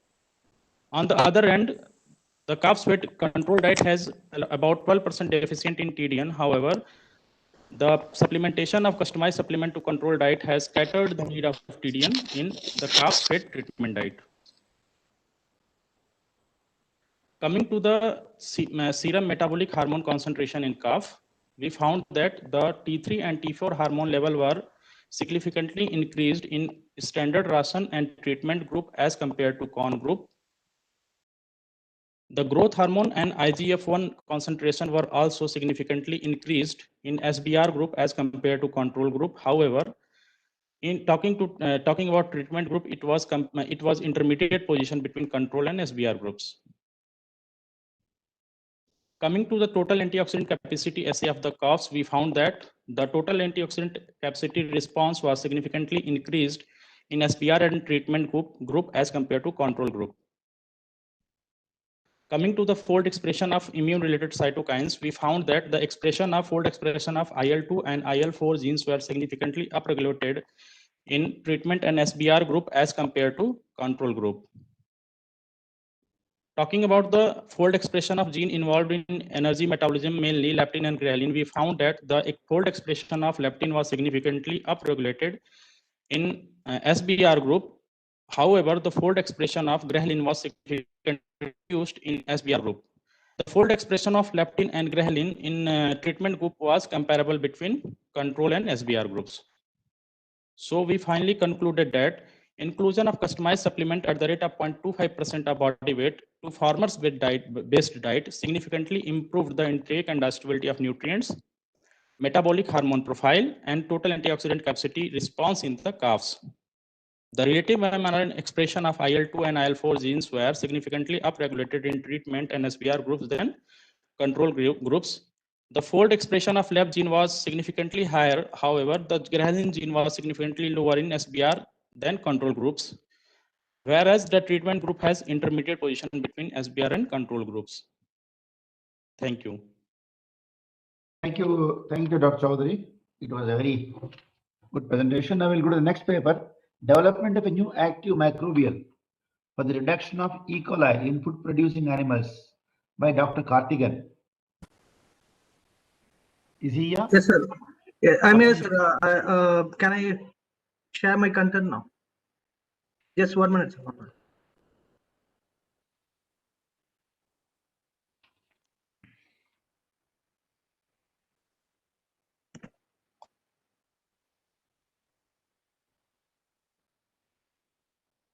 Sir, is my screen visible to everyone? Yes. Yeah. Good morning to one and all. I am Karthikan Manohar, biotechnologist by background. I am from Kemin Industries South Asia Private Limited. So today I'm going to present on topic development of new active microbials for reduction of E. coli in food producing animal. So, E. coli infection is a major challenge in poultry industry for decades now. Especially the avian colibacillosis is a disease caused by avian pathogenic E. coli in poultry, which is causes major economic losses to the poultry industry worldwide. The current treatments includes systemic antibiotics. However, World Health Organization and World Organization for Animal Health has published recommendation on judicious use of such antibiotics in response to the threat of antimicrobial resistance. Moreover, there is a limited development of new antibiotics in the coming years, and because of the limited development, the old antibiotics usage is creating public health issues now. Issues in the to human beings, and therefore there is a need to develop alternative for the antibiotics. The overall objective of this study was to develop new active microbials to control the E. coli in food producing animal. We hypothesized that the Bacillus probiotics producing bacteriocin specific for avian pathogenic E. coli reduces the infection in the gut and prevents the translocation of pathogens extraintestinally, thereby reducing the mortality and improves performance. To test our hypothesis, we have done the in vitro screening to isolate Bacillus probiotic. We have done the in vitro screening in 2 stages. One is primary screening and secondary screening. In the primary screening, the in-house selection of isolation and screening of Bacillus probiotic against E. coli was carried out. A total of 17 strains were isolated from 3 different sources. Healthy chicken gut, 14 isolates were isolated, and in maize silage, 2 isolates were isolated, and 1 isolates from rumen liquor. In the in vitro antagonistic assay was performed to test the efficacy of the selected isolates against the target strain. The isolated probiotics were prepared using tryptic soya broth, and the cell-free supernatants were used for the well diffusion assay. well-diffusion assay, and the selected and then the antagonistic assay was performed to check the efficacy of the strains isolates. So the selected shortlisted probiotics from the primary screening were sent to third-party facility for 16S rRNA sequencing to assess the identity of the strains. So, and the shortlisted strains were tested in the secondary screening against avian pathogenic E. coli, which is with the use of microtiter assay to further assess the inhibitory effects of the selected isolates. The probiotic and the target strains were prepared as shown in the slides, and the growth kinetics of the E. coli was performed with cell-free extracts of each probiotic culture with the to assess the growth kinetics of the avian pathogenic E. coli and the inhibitory effect of the probiotic using the SpectraMax 384 instrument. After the primary screening, the selected we have conducted an in vivo avian pathogenic E. coli challenge study to perform and assess the efficacy of the shortlisted probiotic in a poultry model. So in the table, you can see the trial design for the challenge trial. The trial duration was around 14 days, and we have used COB 430 male birds 1 day old, and we have 4 treatment groups and 5 replicates for each group, and 12 birds per replicator. And we used a corn soya diet for this trial, and the trial was conducted in Kemin internal research facility. So the for the treatments, the 4 treatments are uninfected control, infected control, with the 2 treatments of one is chlorotetracycline 15% at 500 gram per ton, and for treatment 2, the shortlisted probiotic at 500 gram per ton dosages, and with a log of 10 to the power of 6 CFU per kg of feed. So we have administered the challenge orally, and the avian pathogenic E. coli was isolated from colibacillosis infected birds. And on the day 7, we orally challenged the birds with 1 ml of 10 to the power of 8 CFU per ml of APEC culture for the infected groups as well as the 2 treatment groups. And 1 ml of sterile saline was administered to the uninfected control group. And for the endpoint, we checked the mortality and colibacillosis organ scoring on day 14. So this was a trial setup. Now, coming to the results part. So, for the primary screening of the probiotic, we used antagonistic assay for well-diffusion assay for screening the initial primary screening of probiotic against E. coli. So here the designates BA 2.2, MSB1 and RB designate BA 2.2 from healthy chicken gut and MSB1 from maize silage and RB from rumen liquor. All 3 showed good inhibition against E. coli. You can see a clear zone of inhibition there. On the right side, the second picture, we have also done concentrating this supernatant with using 3 kDa cutoff column to concentrate the supernatant, and we can see that there is an increase in the zone of inhibition compared to the left side slides. So this indicates that the inhibition was happened due to the bacteriosis produced by the bacillus culture. So this is the primary screening, and the bacillus BA 2.2, MSB1, RB. Dr. Karthikeyan, you must conclude. Time is running short. You must conclude. Yes, I'll finish it with so. And in the in vitro secondary screening, you can see that bacillus BA 2.2 and RB are showing a good inhibitory effect in terms of with compared to the. You can see the green line is the E. coli culture with, and the red line is the media control, and here the blue, dark blue and lavender color are the BA 2.2 and MSB BA 2.2 and MSB1. So these 2 strains have shown good inhibition towards the APEC strain. So in the 16S RNA sequencing, we found out that BA 2.2 was similar to Bacillus subtilis, and MSB and RB was similar to Bacillus valesensis, and also we have based on the based on the strains, select BA 2.2 was selected for further studies based on the safety and GRAS status, and also based on the AFCO approval. So in the in vitro study, you can see that these are the mortality data for the in vivo study, where you can see that in the infected control, around 25% mortality was observed, and in the CTC group, which is in yellow, which is showing around 28% mortality, and the Bacillus subtilis treated group is showing 20% mortality. So the relative reduction in the mortality in the infected group was around 20% as compared to the infected control. Yeah, please conclude. Yeah. In the organ scoring, the colibacillosis organ scoring, we observed that the uninfected control group doesn't have any infection, and in terms of colibacillosis scoring, we do not see any significant difference among the treatments and compared to the infected control.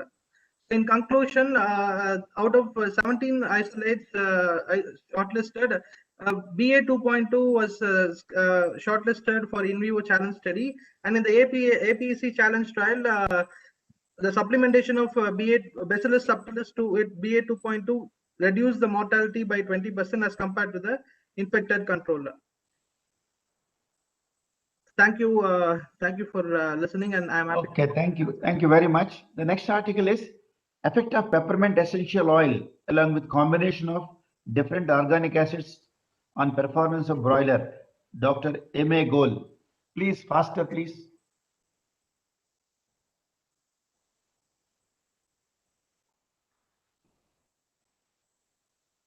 Dr. Gol.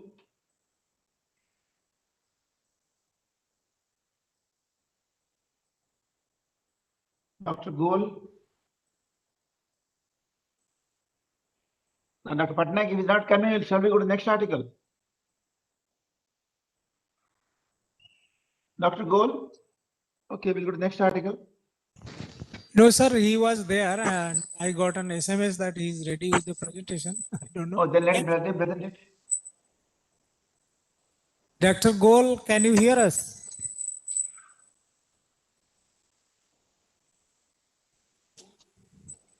If not, we can just switch on to the next one, and in the meanwhile, he may join. Dr. Mayura. Dr. Mayura Gol. I think she is there, sir. Just now I spoken to her. He has to. Sir, Dr. Mayura is trying. She is not able to unmute herself. No, he has muted his line. He's unmute. She is ready, but she is not able to unmute herself. Okay, we'll go to the next presentation. Let's get it again. Okay, We'll sir. give some time. Dietary supplementation of customized phytogenic feed additive influences the gut indices and mucosal dynamics in the Hoggett lambs by Dr. Mahipal Chobe. Dr. Chobe? Yeah, please present. Please faster presentation, please. About 8 minutes. Okay.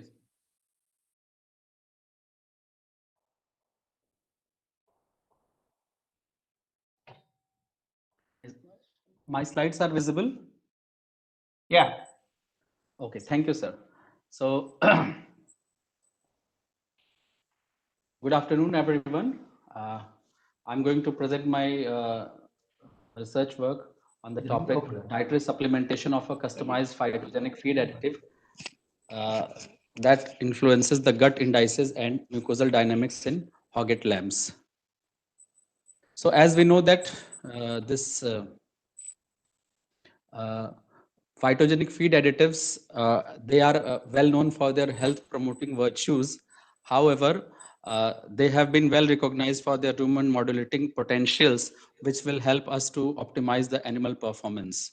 But in the changing perspective of animal production, we need to optimize the livestock productivity and health without adversely impacting the environments because of some social and international commitments and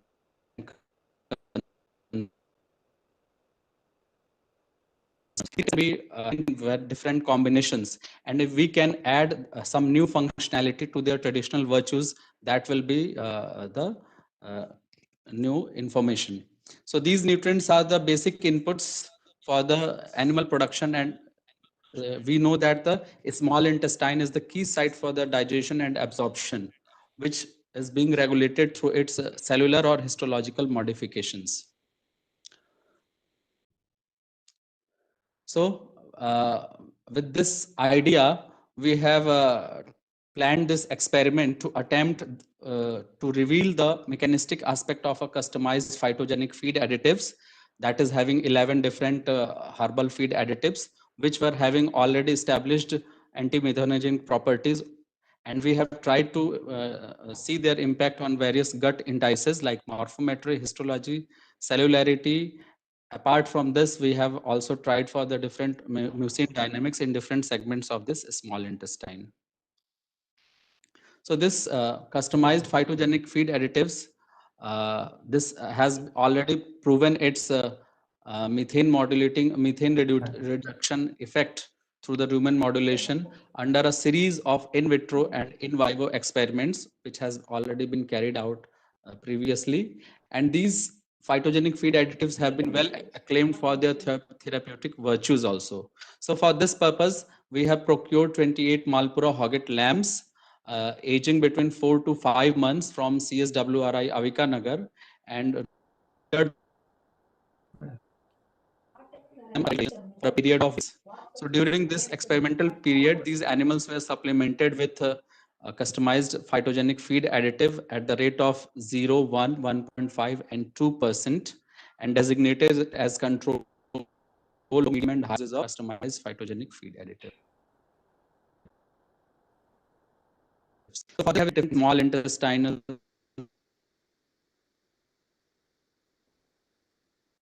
for this and circumference of these segments.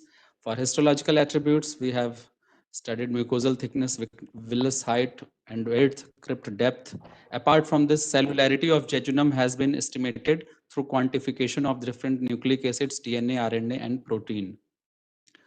Apart from this, we have gone for the mucin cell dynamics, and we have two mucin type of the two different categories of the mucin cells in the intestine, that is neutral and acidic mucin. So, and the data obtained were analyzed using one-way ANOVA with appropriate contrast analysis to distinguish the impact of supplementations. So this is the chemical composition of the different concentrated mixture and oat, straw, and customized phytogenic feed additive used. So from this, we can see that the physical weight, there were no differences in the physical weight of the different segments of the intestine except ileum, where there was a linear variation, linear increase in the weight of the ileum segment, either with digesta or after emptying the digesta, means intact ileum. The length and circumference of the different segments of intestine also did not varied. Coming to the different histological attributes, so it has been observed that the it was mostly affecting the duodenum and ileum sections in terms of their villus height, crypt depth, mucosal thickness, and mucosal thickness. There was a linear or contrast effect of the phytogenic feed additive supplement.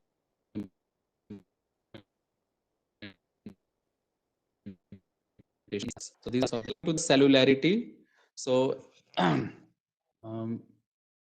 we have observed that there was an increase in RNA. So this RNA in the any tissue is an indicator of the protein synthesis capacity, while DNA concentration is indicator of cell numbers, and ratio of RNA to DNA or protein to DNA is indicator of cell size. So in that aspect, we have seen that there is an increase in the RNA concentration in the jejunum. So that is increasing that protein synthetic capacity has increased in the jejunum, which has been well reflected in the increase in the protein concentration of the jejunum. Rest of the total quantities of the DNA, RNA, or protein, it also showed a variation, either linearly or contrast effect has been observed against the control as compared to the all phytogenic feed additive altogether. So mucins, as we all know that these are the polysaccharides having long chain of the sugar molecules, and they are very important, playing role in the flow of nutrients and maintaining the integrity of the cellular tissues. And they are also regarded as the glue of life. So we have broadly two categories of mucins are there depending upon their charge. So acidic mucin and neutral mucin. So acidic mucin carry a negative charge, and they can be again classified as sulfated or sialated mucin, and neutral mucin that lacks any group or does not carry any charges. So they are providing the alkaline medium for digestive enzymes and lubricate the intestinal walls. So when we have observed this mucin dynamics, so we have observed Please it's conclude. very strong. I'm running short of time. Okay, Please okay, conclude. sir. Okay, sir, just last slide. So acidic and in the duodenum and ileum sections, there was variations in the mucin dynamics, especially the linear variations have been observed or trends have been observed. So these are the sections. So we can conclude that this anti-methanogens customized phytogenic feed additive supplementation has potential to modulate the gut health indices, including the histological attributes in duodenum and ileum and cellularity of the jejunum. So further intestinal altered mucin dynamics also resulted that these feed additives have a impact on the intestinal mucosal microenvironment. Thank you, sir. Thank you, Dr. Chobe. Is Dr. Goel ready? Yes, sir. I'm ready. Come, please present. Please allow me to share my. Hello, sir. Please allow me to share my screen. Okay.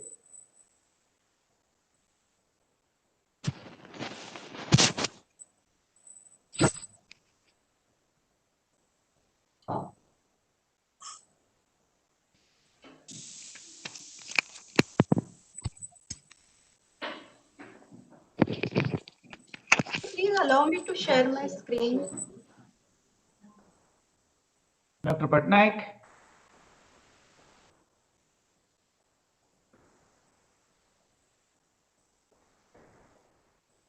Dr. Patnaik.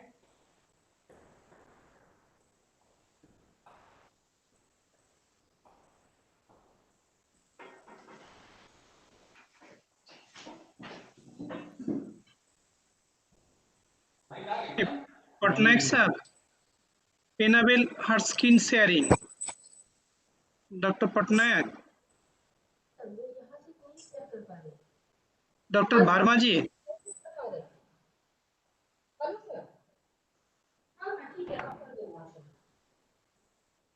Enable कर दो, share करने के लिए enable कर दीजिए तो भी चलेगा।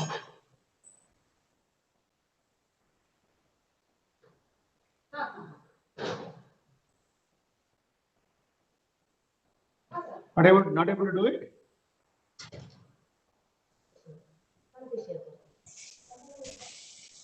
Dr. Verma, could you help her, please? She is not able to share the.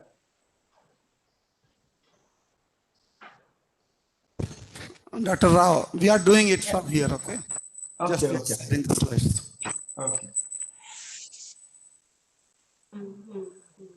Please continue, please. Yeah, please. Come on, please start quickly. Has made some changes, sir. So minor changes. If she can, if you can enable her to share.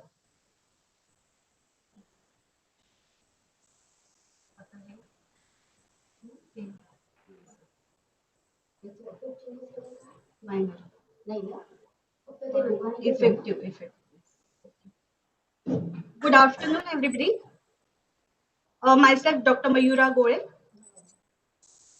I am going to present my research work, part of my PhD research work on effect of peppermint essential oil along with the combination of different organic acid on the performance of broiler.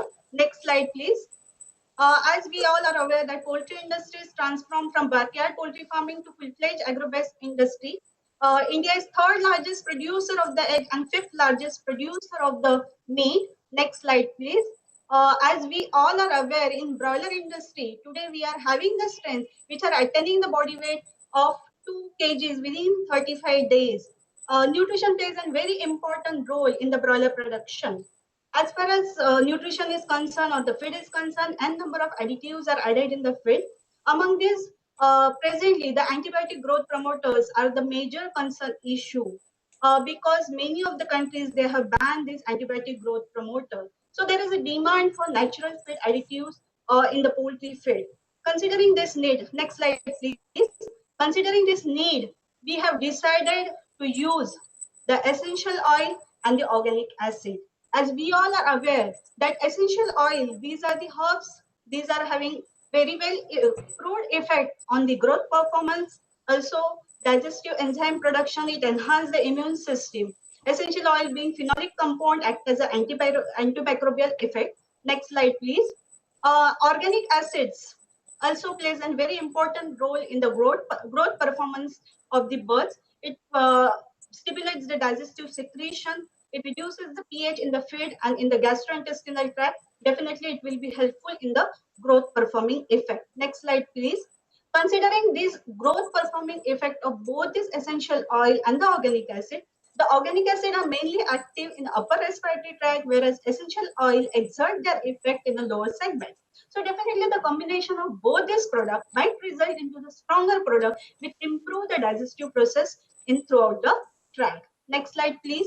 Considering this, we have decided to work with a combination of organic acid and the essential oil to see the performance on the broilers, immune response and gut health of the broilers, and to quantify the economics of the broiler production. Next slide, please.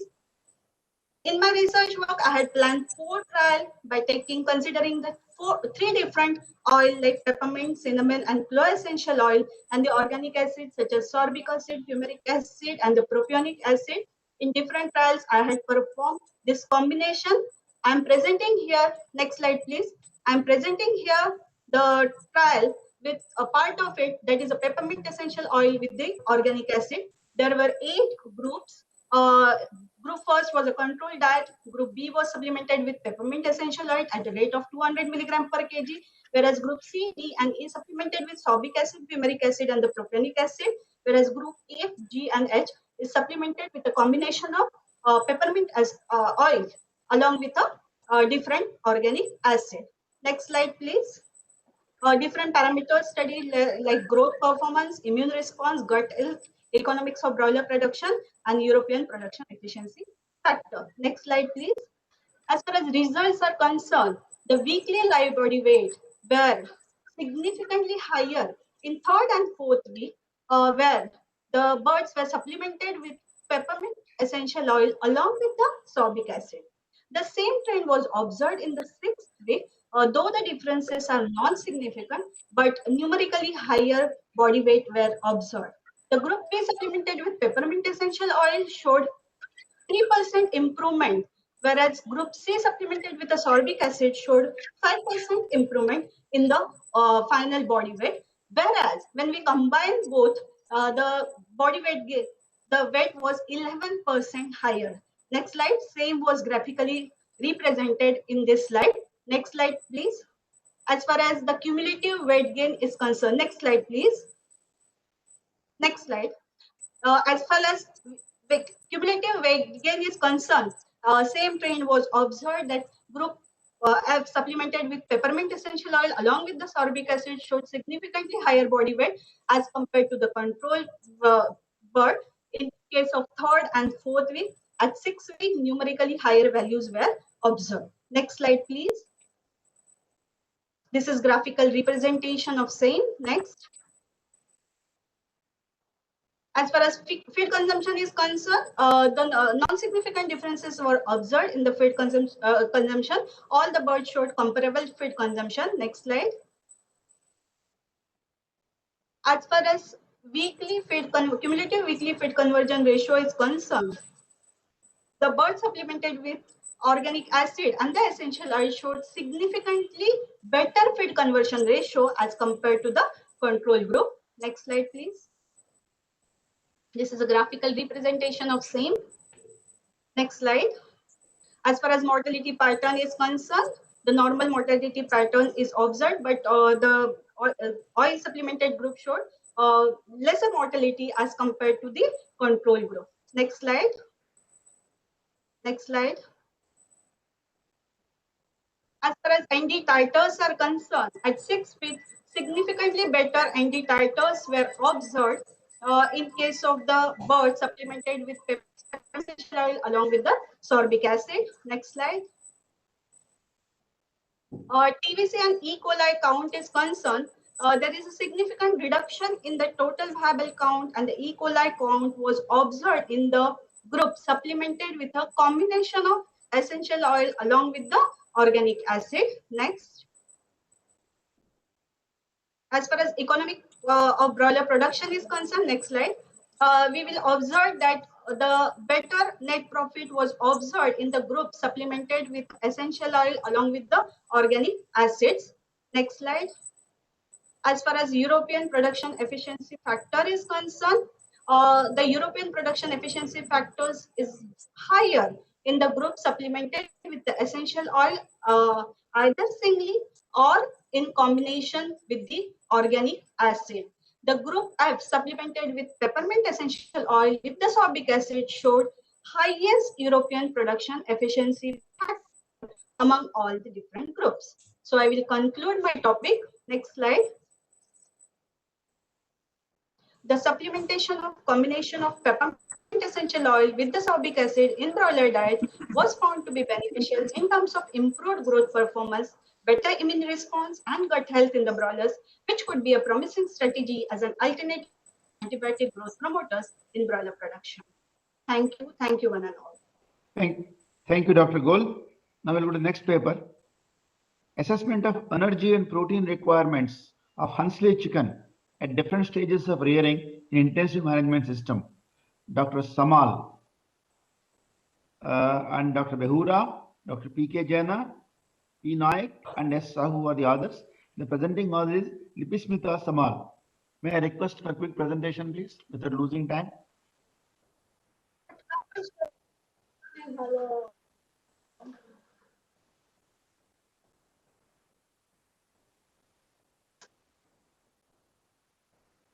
Dr. Samal, Lipismita Samal.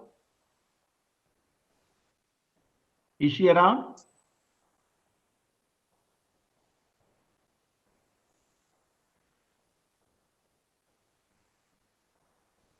Hello. Shall we go to the next paper? Yeah, we can, sir. Strategic long-term supplementation of phytobiotics on enteric methane production and performance of buffalo cows. Pramod K. Soni, L.C. Chaudhary, Anju Kala, Payal Agarwal, and V.B. Chaturvedi. Pramod K. Soni, may I request you to present the paper, please? Dr. Soni?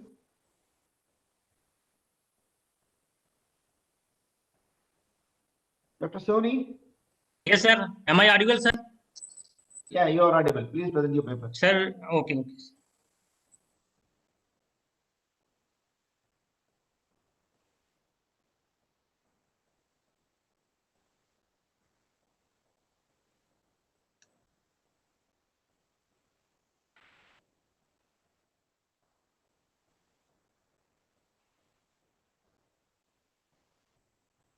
Hello.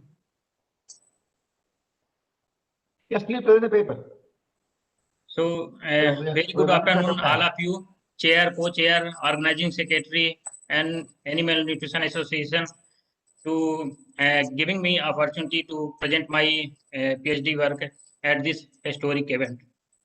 And my topic is the strategic long-term supplementation of phytobiotics on enteric methane emission, production, and performance of buffalo calves. As we know, methane and carbon dioxide are two major greenhouse gases produced by ruminants. Apart from these, methane has 84 times more heat gaining property compared to CO2. That's why if we compare the global warming potential for methane is more greater than CO2. So that's why it's a burning issue in all over the world, which makes this methane mitigation strategy an important issue for all over the world. India has largest livestock population and emit about 10.8 million metric ton of methane annually from enteric fermentation. Among the ruminant species, cattle is the highest contributor of methane emission around 80%, and buffalo is 14%. Rest of the 9% above around small ruminants animals. We have many methane mitigation strategy. Among these are listed here are chemical inhibitors, probiotics, vegetable oils, plant biotic compounds, inophore antibiotics, and fibrolytic enzymes and defaunation. Among these strategies, no one giving a permanent solution. So plant secondary metabolites or phytobiotics is the most acceptable strategy because they have no problem of antibiotic resistance and residual effect on animal products. So objective of my study is to study of the effect of supplementing phytobiotics and phytobiotics on the feed. Hello.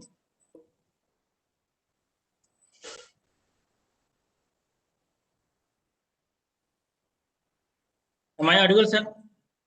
Yeah, you are. Yeah, quickly, time.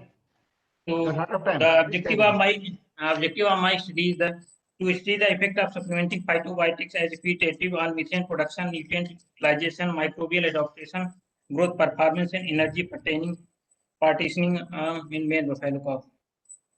Then 20 growing male buffalo calf was taken for this study and divided in 4 groups.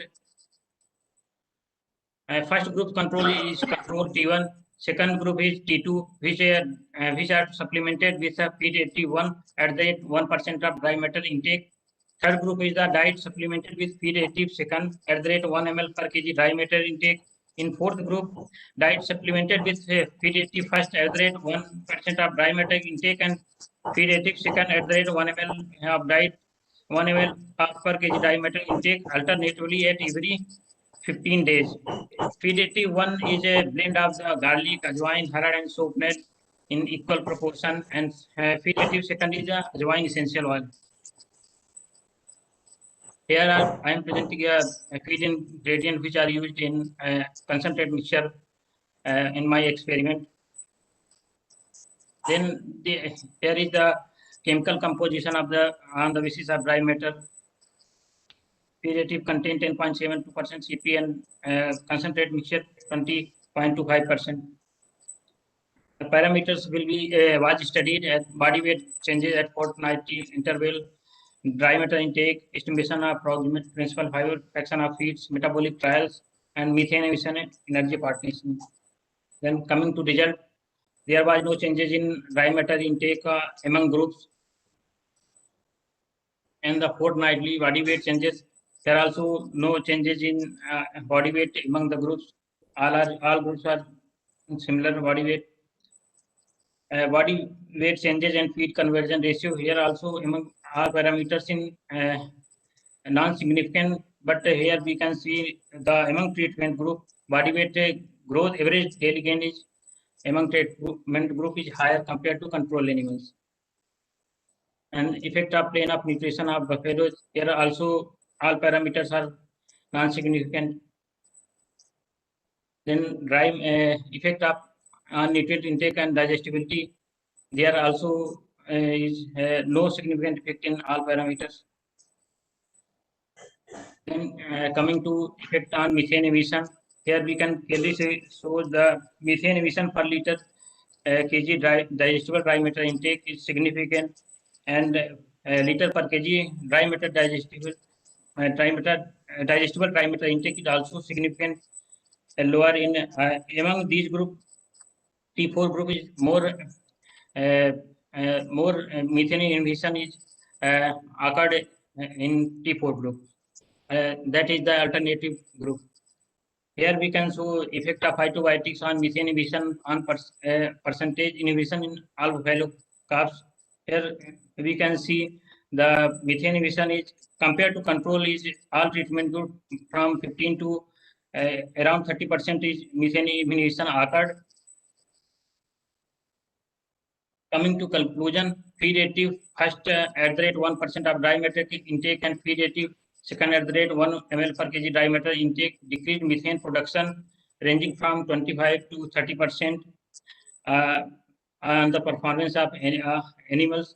And the rumen microbe did not show any adaptation to the feed active, as there was missing inhibition when the two feed actives were fed individually for long duration. And the alternate feeding of the two feed active induced 5% more missing inhibition compared to the feed active fed individually. That is the one individually fed mixture of the say 4 garlic, ajwain, harad, and soap nut. And second group is the ajwain essential oil. Thank you. Thank you very much, Dr. Soni. Now we have completed our presentations except 2 articles which they were not present. So Yes. I request now on each paper, on each I pay attention to my co-chairman also. Each paper will have 2 questions. At the first paper, I think R.K. Mahanta. Can I have 2 questions we'll have. Can I ask anybody has questions on the paper? Yes, sir. Sir, excuse me, Sir Chairman, sir, some question are put in the chat box also. In chat box, you just read out the question and link to the talk with the speaker to clarify that. I think somebody should do it. I think Dr. Samantha, you can take that responsibility. Yeah. Okay, I'm just opening the chat box. There is a question that Dr. from SK Das on the nanoselenium. I think nanoselenium. No, 1 second. We'll go paper by paper. It's better, no? If you go like that, we won't be able to evaluate. Nanoselenium is coming. It is coming in the first paper. Yes, sir. Yes. Third paper. Yes, sir. Yes, sir. I request first paper. Any questions on first paper? Sir, may I have? Any question, please? First paper. Sir. Audible, Dr. Mahanta? Yes, sir. Yes, sir. In your presentation, you just depicted that selenium and vitamin E combination has not worked as compared to individual. I don't know about others, but selenium and vitamin is well established, cohesive in nature, and their interaction is well established. What could be the possible reason that this combination didn't work as per your expectation? Sir, actually in guinea pig, the selenium and vitamin E requirements are not established till now. And we supplied nearly about 2.7, there is in the feed composition was about 2.7 ppm in the diet, and we supplied 2 ppm. So it is about 4.7 ppm in the diet. So there may be this negative effect due to 4.7 ppm, or we could not actually get any satisfactory answer while going through all the literatures, because there is no established requirement, sir. Okay, thank you. Any other question on the paper number 1? Okay, then we'll go to paper number 2. Any questions on paper number 2? Someone in chat box on paper number 2? In chat box, only one question was there. So already the presenter answered. So now it is a open open question answer session. So that is they can ask. Question number 2. Any questions? Paper number 2. Dr. Sethi. Dr. Sethi. Hello. Good morning, sir. Good afternoon, sir. Good afternoon. In your presentation, you just narrated that population of lactobacillus, lactobacillus E. coli and salmonella decrease, whereas population of lactobacillus increase. Any explanation? Exactly, sir. Sir, while going through literature, I have seen that the mechanism of nanoselenium is more potent in the intestine of the birds, where they causes destruction of the cell membranes of the bacteria. So they may cause destruction of the cell membranes of the E. coli and salmonella. So decreased E. coli and salmonella may be the reason of increased lactobacillus concentrations in the gut of the birds, but still it requires more research to find the exact mechanism. But yes, nanoselenium causes disruption of the cell membranes of the bacteria, E. coli and Salmonella, and lactobacillus may increase due to decreased concentration of this E. coli and Salmonella. Sir. Okay, thank you. Okay, thank you, sir. Thank you very much. I had one question here. What was the feed intake versus body weight gain in comparison here? Effective nanoselenium supplementation and the broiler performances, broiler chicken. What was the FCR here? Did you check the FCR? Yes, sir. I have given the FCR in my presentation, sir. It is coming around. Can you tell me what was the FCR in the control group and the Sir, in control group it is 2.41, sir, and in T4 group it is 2.29 in my supplementary. 2.41 FCR is a very high FCR. Sir, it is a high because control group. Yes, sir. Sir, it is today what is the FCR in the industry? 1.6. Sir, exactly. Sir, let me explain, sir, please. Sir, Yeah. actually, the bird chosen for this experiment is a black rock birds, so which are more suitable for the backward system of rearing. So our ethical committee approved the experiment on these synthetic birds. They don't allow us to do on Vancouver birds.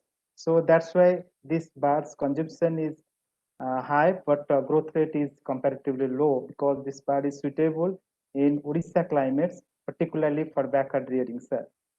So we are getting continuously, we have done around 6 or 7 experiments on black rock and the red. Dr. Sethi, I'm a man of the industry, I'm a nutritionist of the industry. Imagine a bird is consuming 2 kgs per body weight gain. Where that fellow will make money? He won't make any money at all. And today's razor blade margins, nothing he'll make. It'll be a losing proposition for him. He can't make any money. I was expecting 1.6, 1.7, whatever it is. Feed cost is very high, you know that. Yes, sir. At the feed cost, for sake of the bird, if you want to increase the feed cost and make him lose money, next time he won't be in business. Yes, sir. Anyway, that's only my doubt I had. Okay, thank you, sir. Thank you very Any much. any other questions on this paper, please? Can we go to paper number 5? Customized metabolic hormones profile. By Chaudhary, Dr. Chaudhary. Any questions on this paper? Yes, sir. Any question on this paper? No. Then we go into next paper. Development of a new active microbial for the reduction of E. coli in food producing animals. Any questions here? All right, people are hungry. Okay, now let's come to the Dr. Chaube's paper, dietary supplementation, customized pathogenic preventative. Any questions here? Any questions here? Then we come to the last paper, strategic long-term supplementation of phytobiotics on enteric methane production by Dr. Soni. Any questions here? No questions. Thank you very much for the presentations. Interesting to be here with all of you. I thank the President of Environment Association, Dr. A.K. Verma, Dr. A.K. Patnaik, Organizing Secretary, for having given me the job of being a chairman here. I would now request the co-chairman to have a few words before we conclude. So thank you, Chairman sir, Dr. Prakash Rao, and Namaskar. Samantha speaking. And thank you, organizer, for doing the activities as expected in a cordial and scientific way.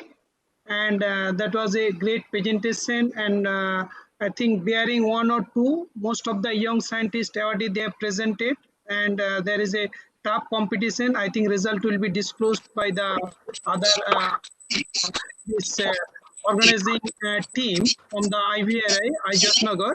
So now thank you to everybody, chairman and other the rapporteur, and as well as the organizing team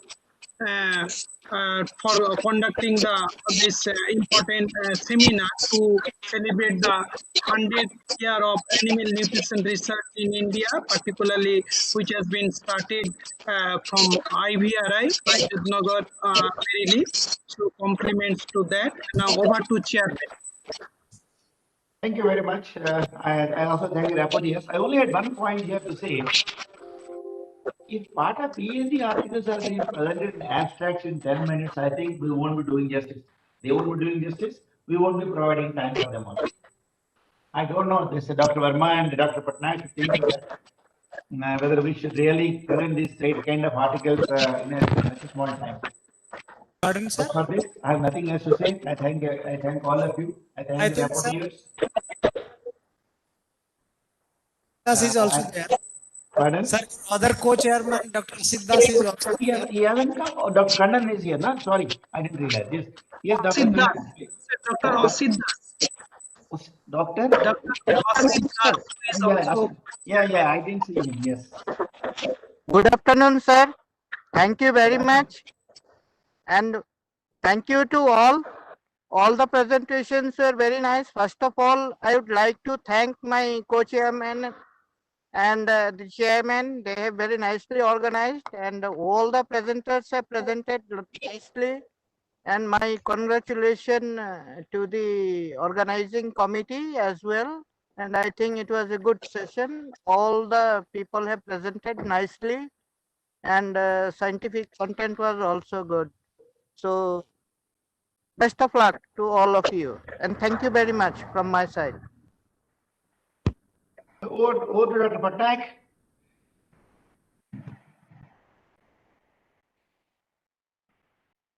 Thank you, sir.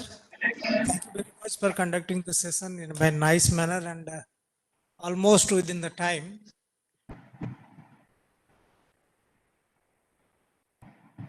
I take this opportunity to thank the chairman, Dr. Prakash Rao, sir, co-chairman, Dr.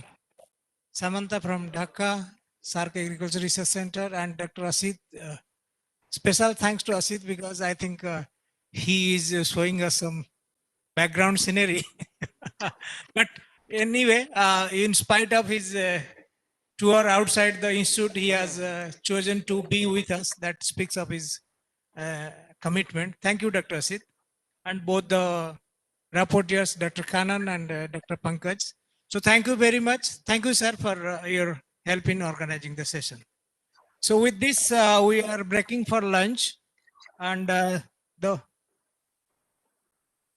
post-lunch session will originally started scheduled at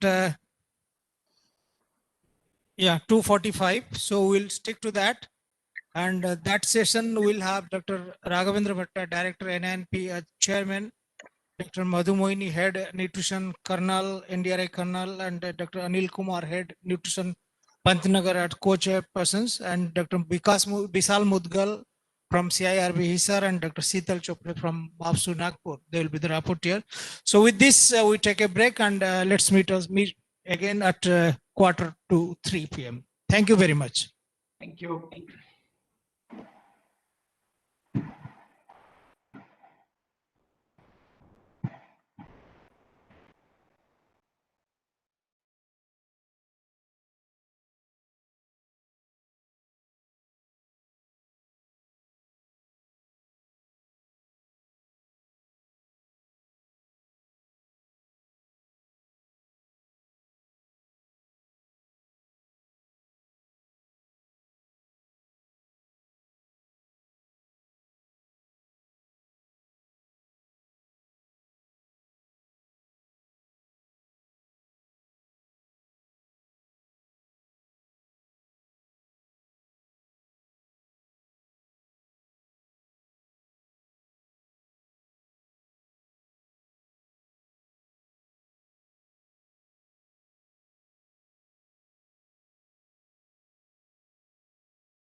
eigen পাইছো কাৰণ খানা খাবলৈ গৈছে নেকি rice শাক ইমান আৰু চব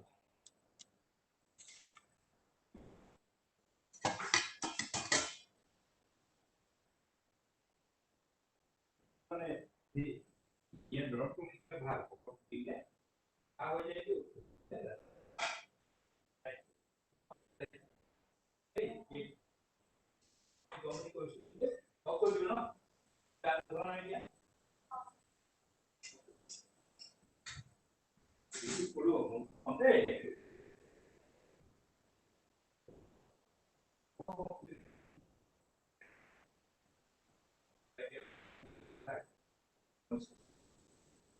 successful crime জানে কবি এই বিশ্বাসৰ বাবে ই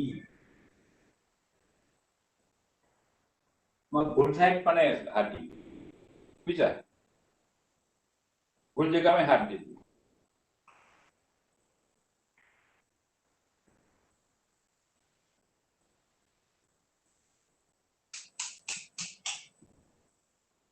then कोई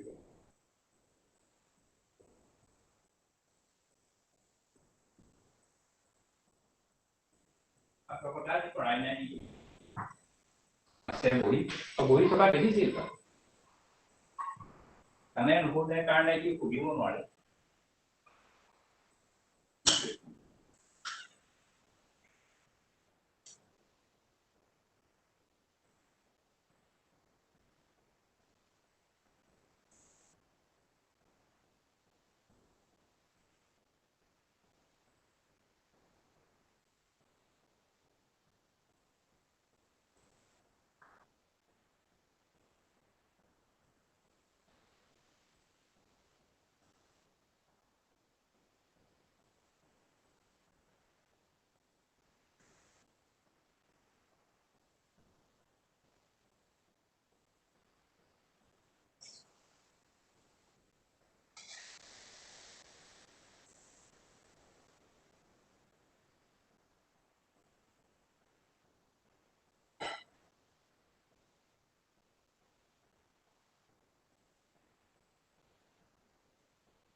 ये को अच्छा कोती বুঝা পার্টি এরিয়া দিয়ে জনি সবজি আনি বলে তার টাইম হবো কি করে বুঝা সবজি আনি বলে কইছিল এই ভেৰিয়েবলটা কমন নহ'ব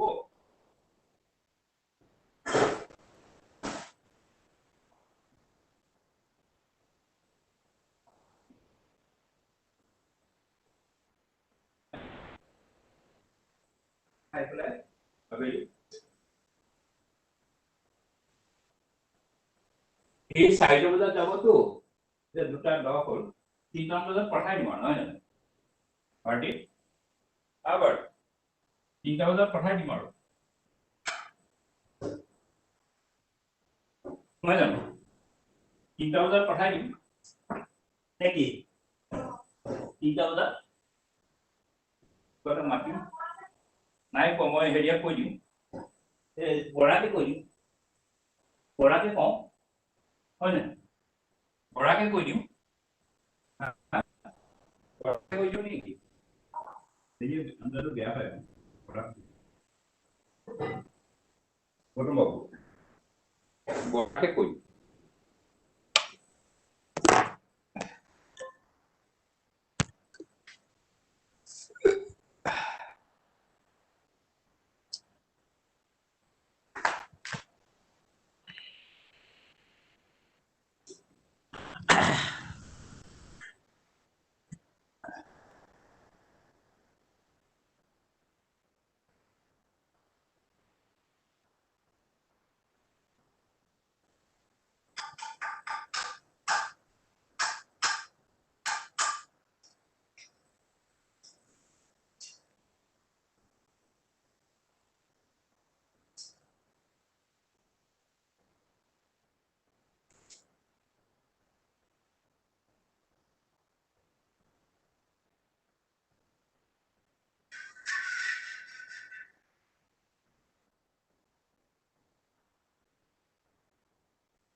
You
got dry nine or no? They were covering. Population.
मौजूद है।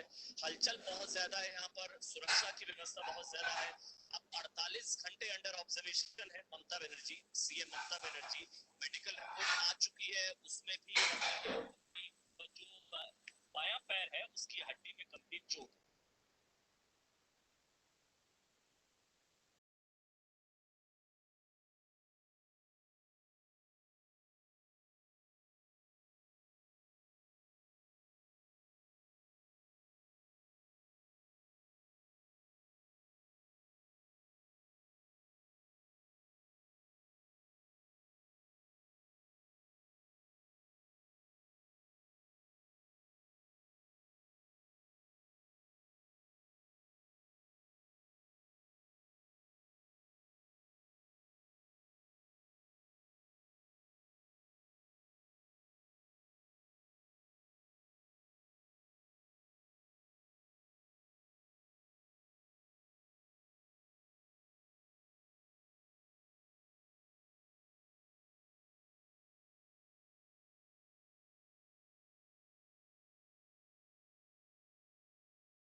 Sanju quantity. Sanju. Hello. Hello.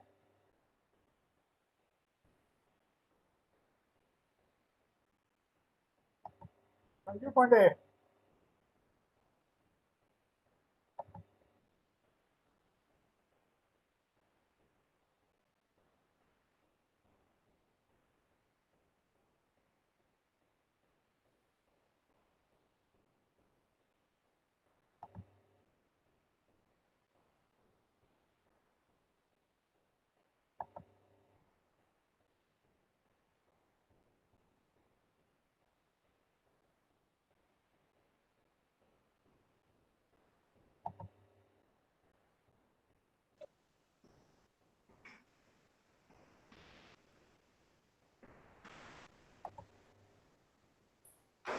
Pandey. Yes, sir. Hello. Can you hear me? Yes, sir. You give me that screen share. Next presentation is mine. I want to see whether it works or not. Screen? Sorry, sir. So presentation share करने के लिए give me the permission so that let me see it works or not. Yes, sir.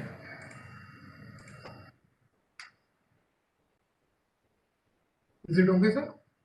1 minute, 1 minute.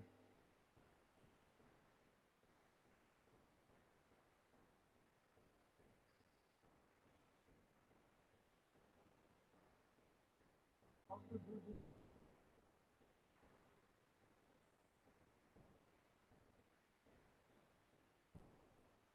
I should open it first, huh? Yes, sir. 1 minute.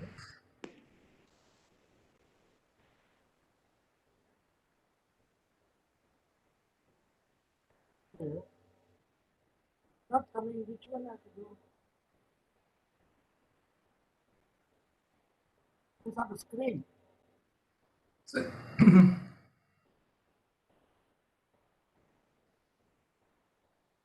Oh. Yes, sir. Now? Start sharing now. Huh? Yes, sir. It's visible. Just come. Yes, sir. I can increase it. Yes, sir.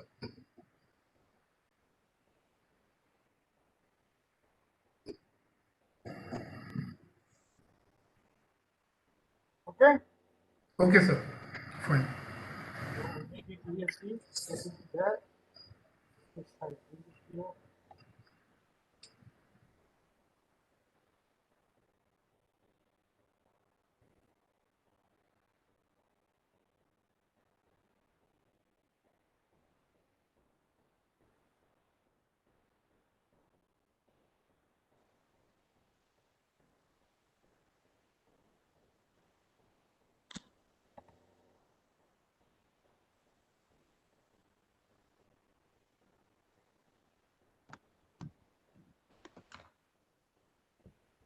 How to go back to the screen?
Excellent slides. कौन कह रहा है ये? अच्छा अच्छा.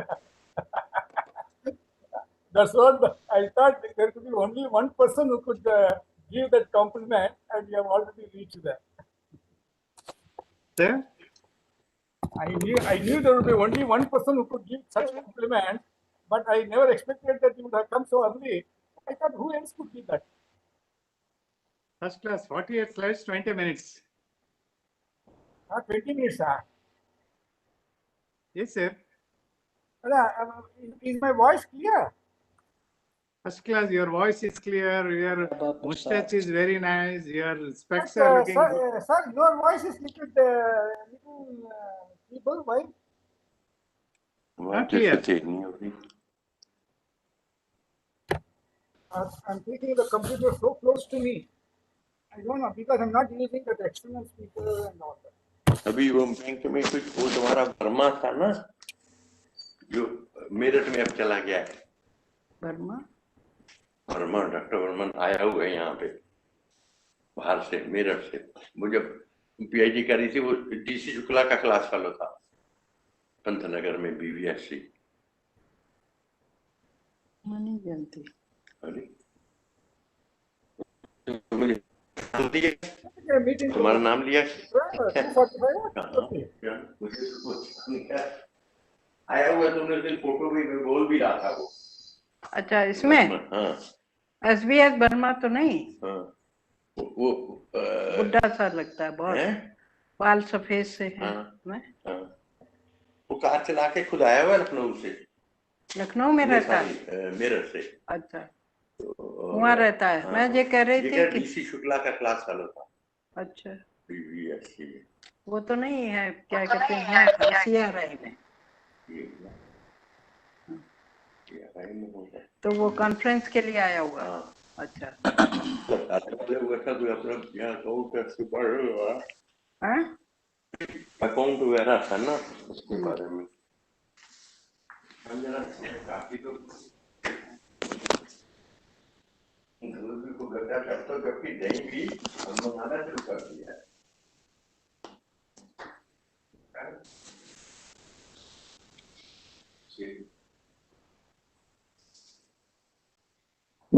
तूने इसमें कहाँ पे खोला नहीं इसमें जो है ना ये है इन्होंने ये मैंने डाउनलोड किया है वेबएक्स में आने में आ गया नाम भी आ रहे हैं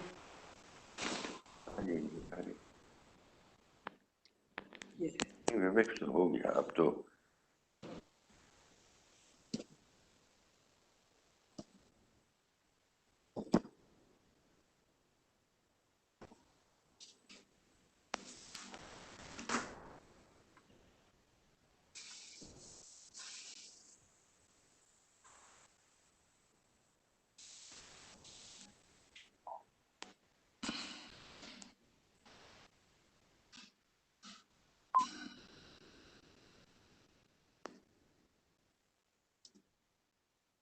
moderated unmute mode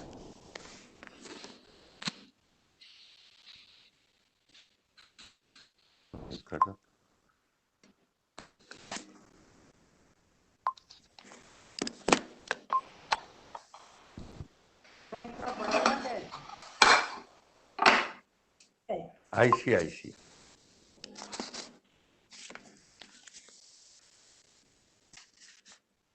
meeting is unlocked meeting is unlocked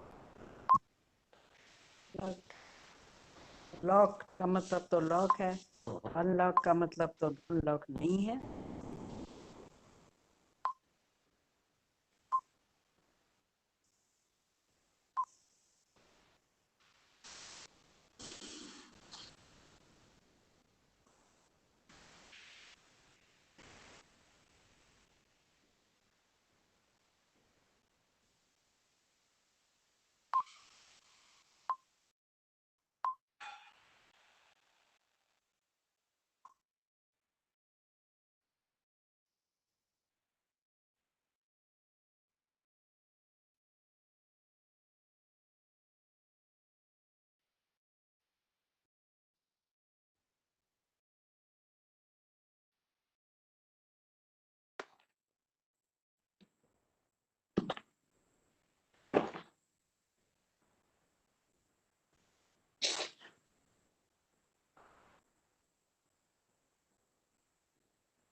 Hello, Madam Mehra, can you Yes.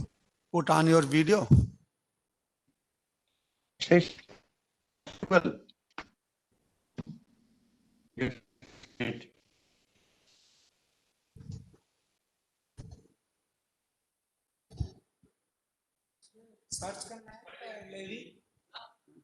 हाँ,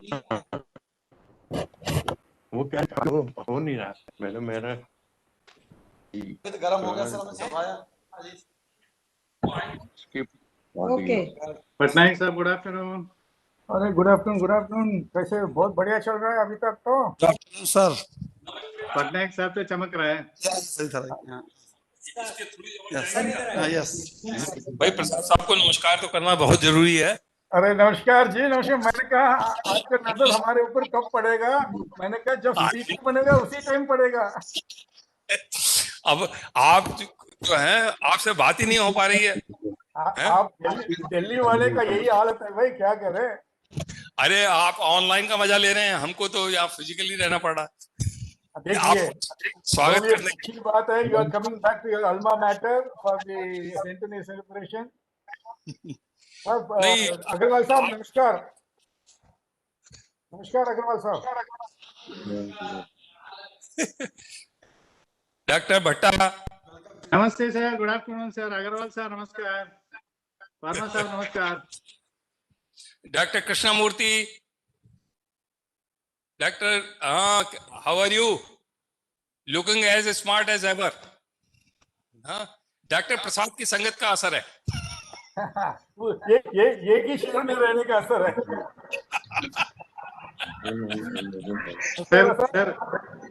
सर प्रसाद सर का है तो करके मैंने सर में जल्दी लंच खत्म करके आया। Really good. असल में ये लोग तो आप सबको बुलाना चाह रहे थे, अब ये कोविड की वजह से इन्होंने कहा कि भाई कैसे आएंगे। नहीं ये बात सही है। You have done a right thing to do. This is the best way to celebrate it under the circumstances. Hello. No doubt we can have one more in the reminiscences after a year or so, and you can all meet physically. नहीं, concluding session we hope, I mean after a year, or so, we can all meet together. उसके बाद मजा नहीं है ना। बात ही नहीं है, आप अभी बार आप दौड़ेंगे। अब वैक्सीनेशन ले लिया क्या? और कैसा चल रहा है NINP?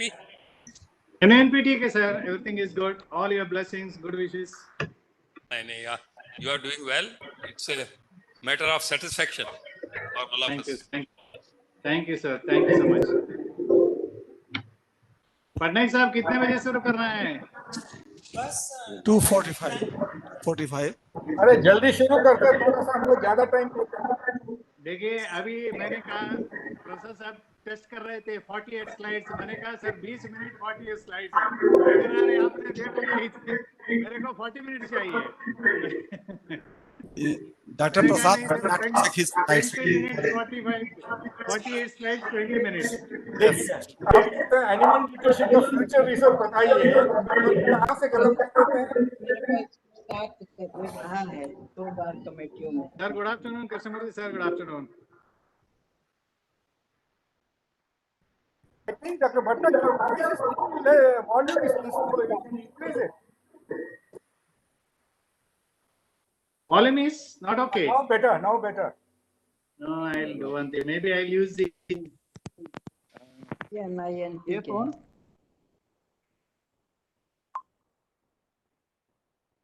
Nice, okay, sir. Fantastic. Good afternoon. Good afternoon, everyone. Oh, good afternoon. Good afternoon. How are you?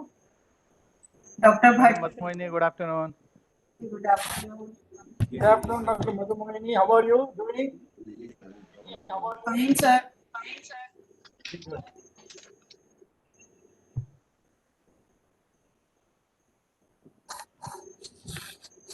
Is my voice clear? Everything is clear, sir. Only your Modi coat is not visible, so you can slightly change Namaskar and welcome. Stand and present. Dr. Kalra, welcome. नमस्कार नमस्कार। How are you, sir? Bas, everything fine. Oh, Anup ji, namaskar. Namaste, sir. Carla sir, good afternoon. नमस्कार नमस्कार doctor साहब कैसे हैं? I am very good, sir. Thank you. How are you? Yes, Hello. बिल्कुल. Madam Madhumohini, namaskar and welcome. Namaskar, sir. Namaskar. Thank you. Welcome, Vishal Mudgal.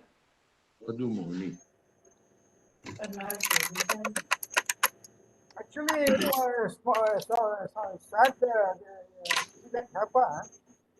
Dr. Dore passed away. Sorry? Dr. Dore, Yeah, I know. Ebola, Yeah. passed away.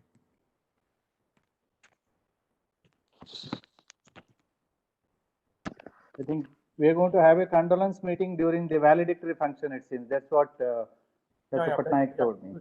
That's right.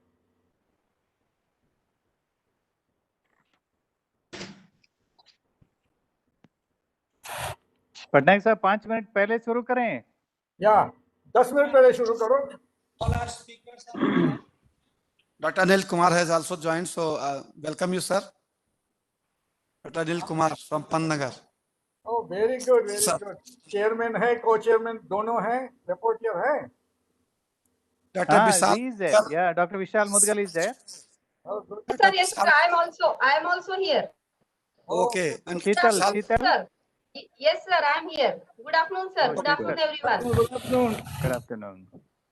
Vishal Mudgal है? Vishal Mudgal है. Okay. And So you can start. Mrs. Chaudhary, huh? So, a very good afternoon to all those who have joined, and I'm expecting others to join soon because this is a very interesting session we are having. So, I welcome Dr. Raghavendra Bhatta, Director, National Institute of Animal Nutrition and Physiology, to chair the session. And in co-chair, we have Dr. Madhumohini, Head of the Division Animal Nutrition, NDRI Colonel, Dr. Anil Kumar, Head of the Division Animal Nutrition, Veterinary College, Pantnagar, and Dr. Vishal Mudgal, Principal Scientist from IVRI Hisar, and Dr. Sheetal Chopre, Associate Professor for Veterinary College, Nagpur, are the rapporteurs. So we have 3 interesting, exciting speakers, so as well as the topics. So without wasting much time, I am handing over the proceedings to the chairman, Dr. Bhatta. Please, Dr. Bhatta, please. Yeah. Thank you. Good afternoon, everybody. At the outset, I would like to thank the organizer, specifically Dr. Patnaik, for giving this an opportunity and to be a part of this historic centennial celebration of Animal Nutrition Division IVRI. In this technical session, I have Dr. Madhumohini, the head of the division NDRI, and Dr. Anil Kumar from Pantnagar as co-chairs, and Dr. Vishal Mudgal, young nutritionist from CARB, and Dr. Sheetal from Nagpur as rapporteurs. Since we have started a bit early, bit of a trivia, because I was planning to do my PhD at IVRI. And after attending the interview, I remember Dr. M.Y. Khan was the head of the division that time. And I was asked to produce a certificate that the final VIVA has been completed before the 31st of December 1990. And it was somewhere in December last week. And somehow, I couldn't complete my final VIVA before that. And somehow I dropped the idea of joining for PhD immediately and joined the industry to, as a career. So this gave me an opportunity to, first of all, to understand the feed industry and to meet the industry stalwarts, specifically Dr. DVR Prakash Rao and Dr. Anand Menon and Dr. Vaidyaji and many more. And I had an opportunity to work with Dr. Nandakumar, Mr. Nandakumar, and from the Mysore Feeds group.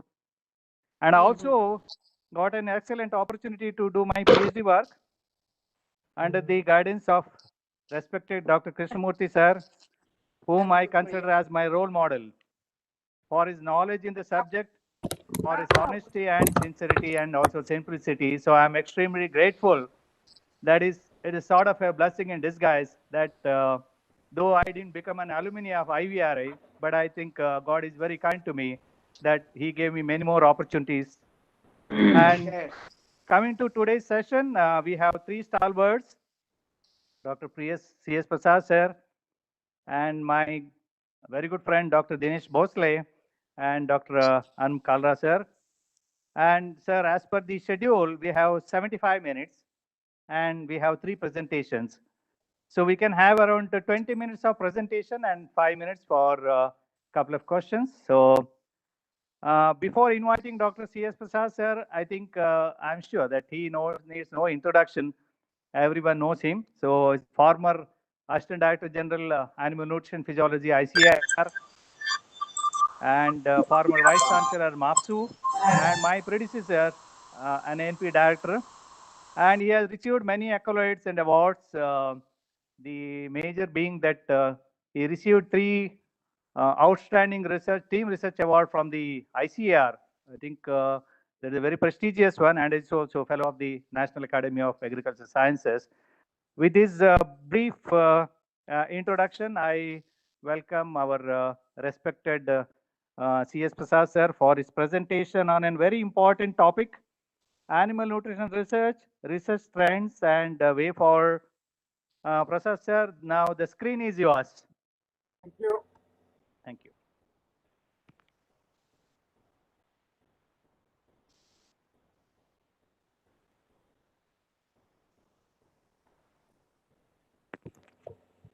Screen is visible, sir. You can put it on the slide mode. Is it okay? Yeah, just a minute. Yes, perfect. And you are audible. All Audible set. and visible. Yeah, perfect, sir. Thank you very much, Dr. Bhatta. Good afternoon to everyone here. It's been a great honor for me to be associated with the centenary celebrations of animal nutrition research and be a part of it and be a speaker in this occasion. Well, only one thing is, when I always feel post lunch session is always a little tricky for both the speaker and the audience, and particularly the speaker, if he is a senior citizen, he finds it much more difficult. And also, if he is sharing the dais with really eloquent speakers like Dr. Anup Kalra and Dinesh Bhosle, things will become much more difficult. But I'll try to do my level best in this. Honorable Dr. Ranjan, Dr. Pradhan, Dr. Pathak, Dr. Agarwal, Dr. Joshi, Dr. Sharani Mehra, my esteemed colleague, Dr. Kusmakar Sharma. I'm very happy that you're all here, and some of you may not have joined this particular session, but it is really great to have seen you all. And particularly, I am happy that Dr. Verma and Dr. Patnaik and Garg gave me this opportunity to share my thoughts with you all. Thank you so much. First of all, thank you, Dr. Bhatta, a very dynamic director of the NINP, who is chairing this session. Dr. Madhu Mohini, who is the head of animal nutrition, who is co-chairing this session. And then Dr. Anil Kumar, my friend, who is professor at CENTENNIAL, who is also co-chairing. Dr. Vishal Mudgal and Dr. Shekhar Chopri are the reporters of this particular meeting. Thank you once again, and let me start my presentation. I have looked into, I have just changed the title a little bit, but doesn't matter. The contents will remain the same. The emerging areas in animal nutrition. So I thought it is very relevant. But listening to what the Honorable DG presented yesterday, I think my talk would be a little more of a repetition, because he touched about most of the things which I wanted to present today.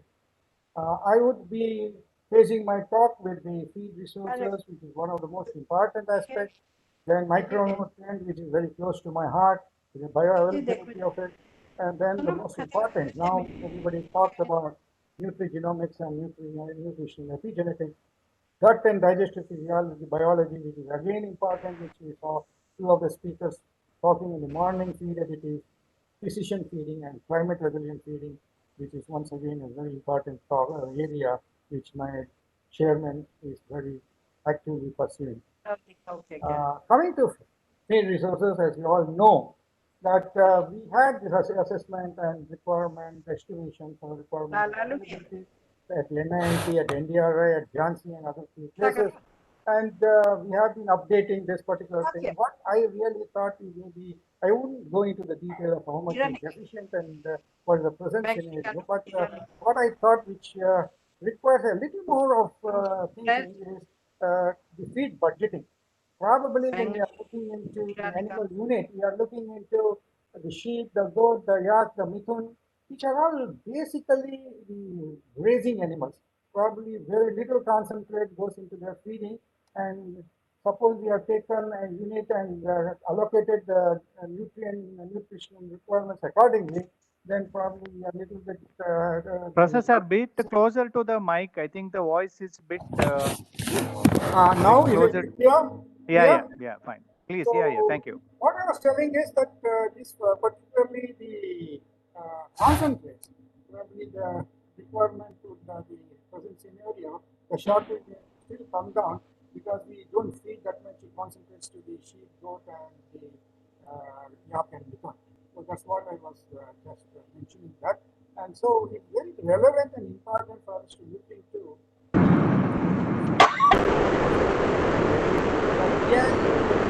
at the farm gate level, how things are being practiced by the farmers. Because otherwise, people keep asking this question. You are seeing shortage on one hand, but still you have number one will be meat production. Now, that is multi-education. I don't need to share content. What is that? In annotation, you cannot control the shared content until you stop annotation. Something comes through on my screen. Sorry. The near field resources. Yesterday also the DT was talking about moringa leaves which goes into the basket. There are a lot of things which needs to be explored. IVRI was the pioneer in looking into many of the agro-industrial byproducts. A lot of work was done, a lot of detoxification work was done. But unfortunately, not much had gone into the industry level where it was used to a great extent. So probably we have to look into that, and also we have seen some success stories at NIT, like the silage of the jackfruit as well as the pineapple, which has gained a lot of importance. Now coming to the category of hydroponics, Dr. Anup is there. I don't want to talk much, but let me tell you, hydroponics has got a lot of scope and a lot of relevance. Only thing is, Dr. Prasad sir. Sir, your voice is very feeble. Can you do something with the mic? Then why is it happening? Okay, 1 minute. Maybe you can bring it closer. I'm almost sitting on that. This is okay. This is okay. Is it okay? Yeah, it's very fine now. Thank you, sir. Okay. Please. Now, talking about hydroponics, let me tell you, I said Dr. Anup is there, who can be doing wonderful work on this area. It has got a lot of scope, but one thing is, I personally feel this should not be considered as a replacement for green fodder as such.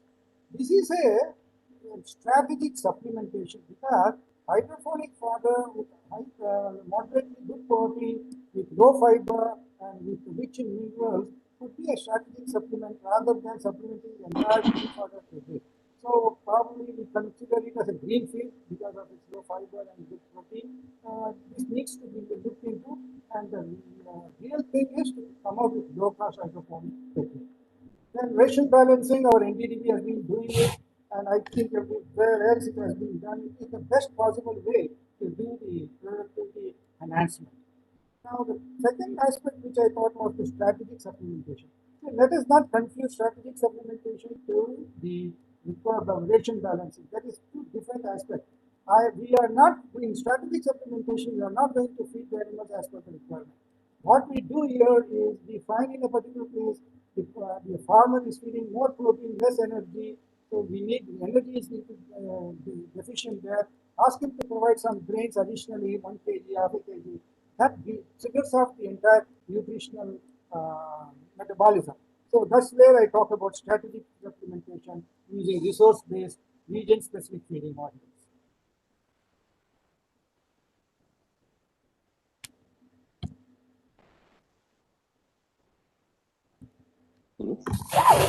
Not able to move.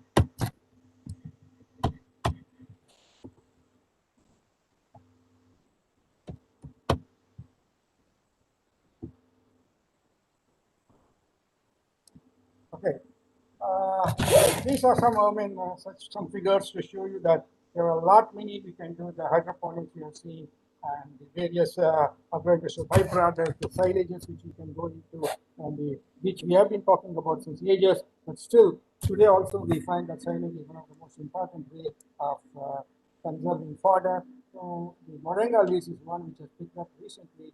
I think there are many much such things which needs to be explored. It's a dynamic process. Now, coming into the bioavailability, search for more bioavailable forms of micronutrients. See, today, micronutrients has been found to be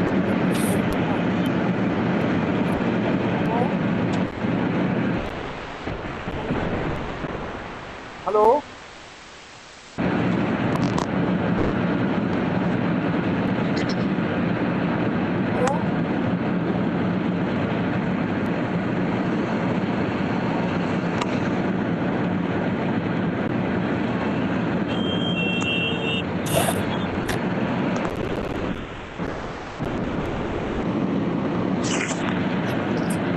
doctor Manoj Wadhwa को mute कीजिए।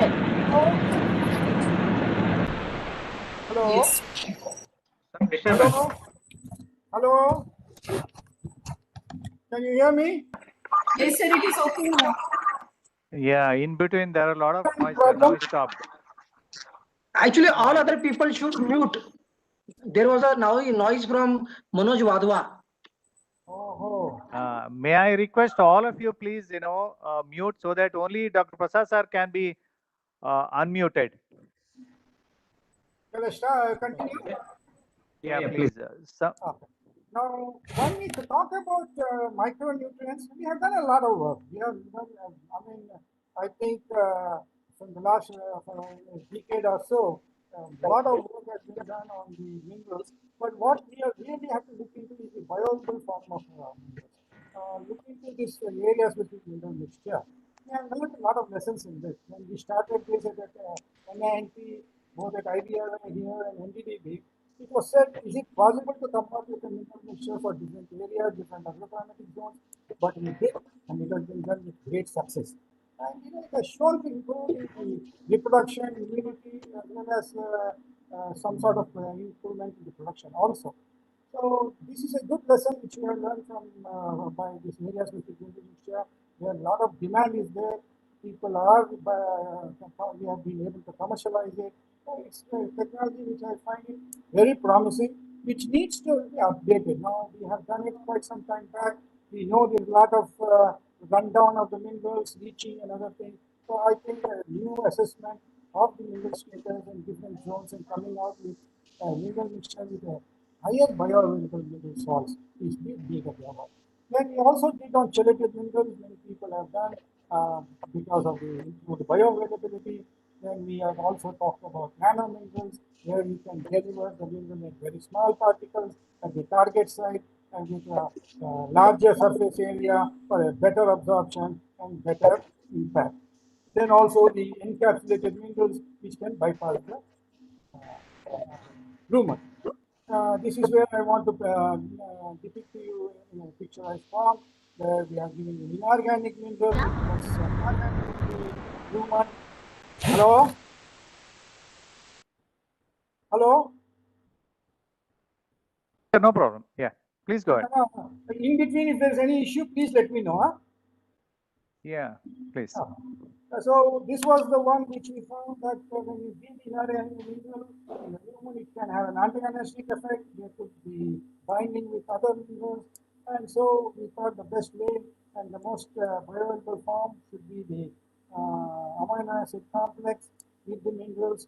So we talked about the chelated minerals, and we found that some of the minerals like copper and zinc, which are most limiting with amino acid chelate, could find a better place. You can use it in a smaller quantity and better bioavailable and better productive response was seen both in sheep and in cattle.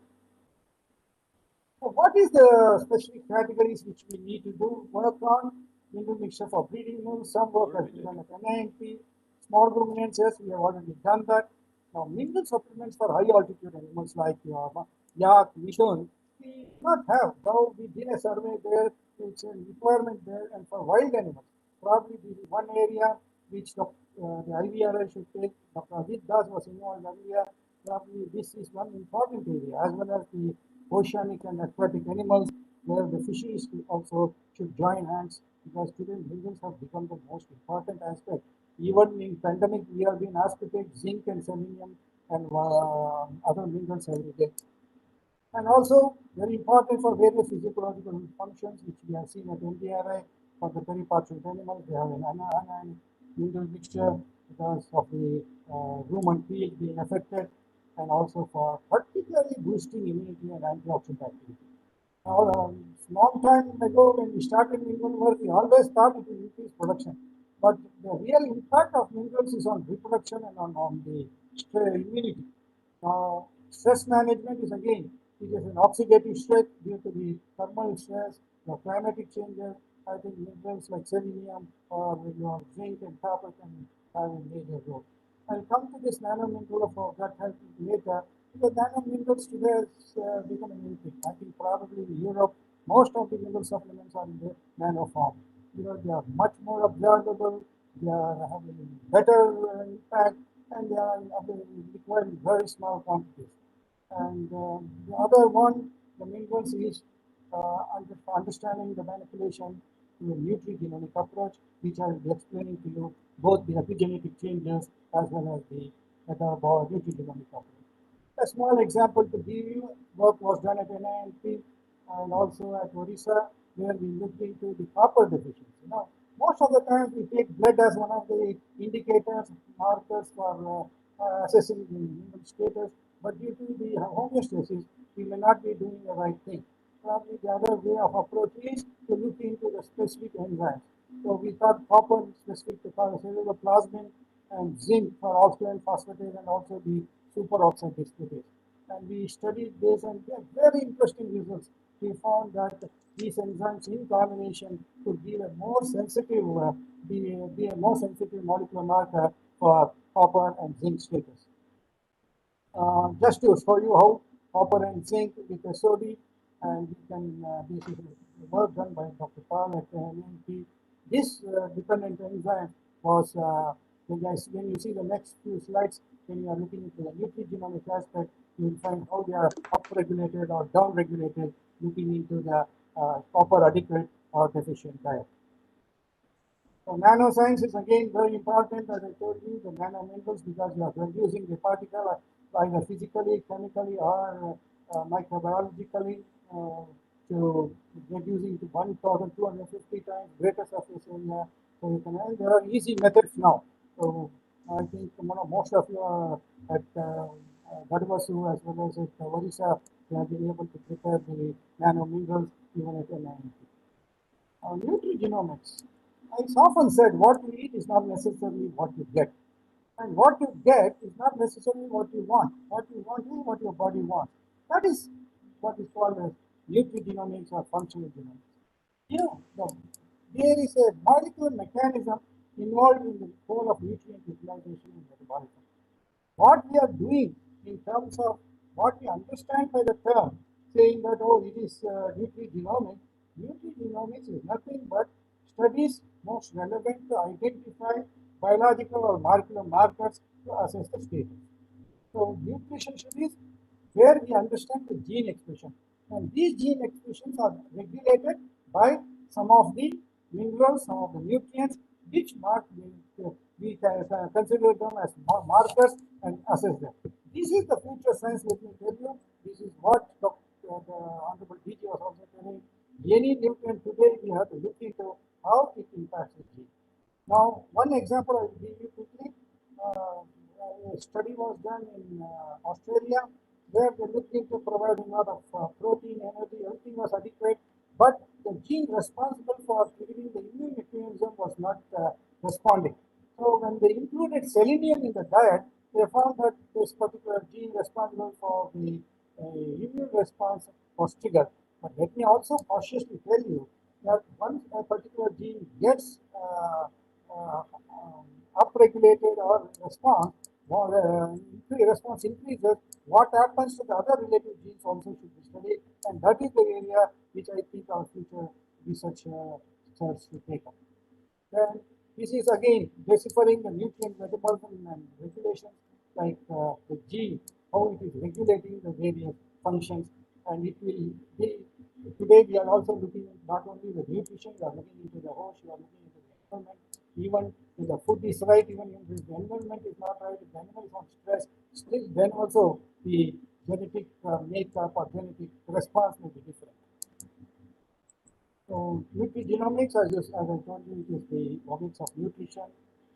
It provides deeper insight to the relationship between the nutrition and the genes which are responsible for a particular action. And this also provides a deeper insight to the mechanisms involved, because we should understand now, we know protein does this, but what does the amino acid do? Now we have come up to the level of amino acids. Now, how this amino acid triggers are where this particular gene is working on, at what level of DNA we should look into. So this is some examples which work was done at NIMP on the chaperones. The chaperone is again a protein which is responsible for the folding of the protein. Unless you have the chaperone, the particular enzyme's action will not be looked into the known. So we found that the carbon and superoxide dismutase and chaperone, they are very closely and inversely proportional to the dietary and tissue concentration. So if you see the next slide, you see that some of the expression profile of the chaperone, both SOD and CCS, if you see, the copper, the sulfur oxide dismutase and the cellular plasmin, you look into that the expressions were different and down-regulated in the blood and in RBC samples as compared to the copper adequate sheet. Here it is very clear for you. These genes could be used as molecular markers to assess the copper status. You see the copper adequate, the gene response is less, copper deficient, gene response is more, the gene expression is more. Why? Gene expression is more because it wants the SOD. It is expressing itself more to get the SOD, that particular enzyme. So SOD again requires copper and zinc. So if it doesn't have copper and zinc, the SOD is not able to be available. So the gene which wants the SOD, which is responsible for the SOD expression, the gene expression upregulates. So this is one of the simplest way. I mean, I'm explaining this may look difficult, but when you look into the blood or anything, you can really work out what is the deficiency, and it will be more realistic than some of the things which you look into. Then we have boron-related genes. You know, it's very interesting. We did this work in NIMP, and Dr. Goda was involved in this, and also some work has been done by Vijay Bhaskar. Now, what they did was they were looking at boron as a new element. See, generally what we say, a new element will have some impact, maybe production, growth, immunity, something we will be looking into. But when they look into the gene expression and found that this particularly boron is required not only for that, but for also enhancing the calcium absorption, and is also responsible for the immunity. So boron not as only element to improve any dietary or physiological disease, but it at cell levels it has got importance on calcium uptake. Now, many times we feel it may not be possible to give too much of calcium to the animal.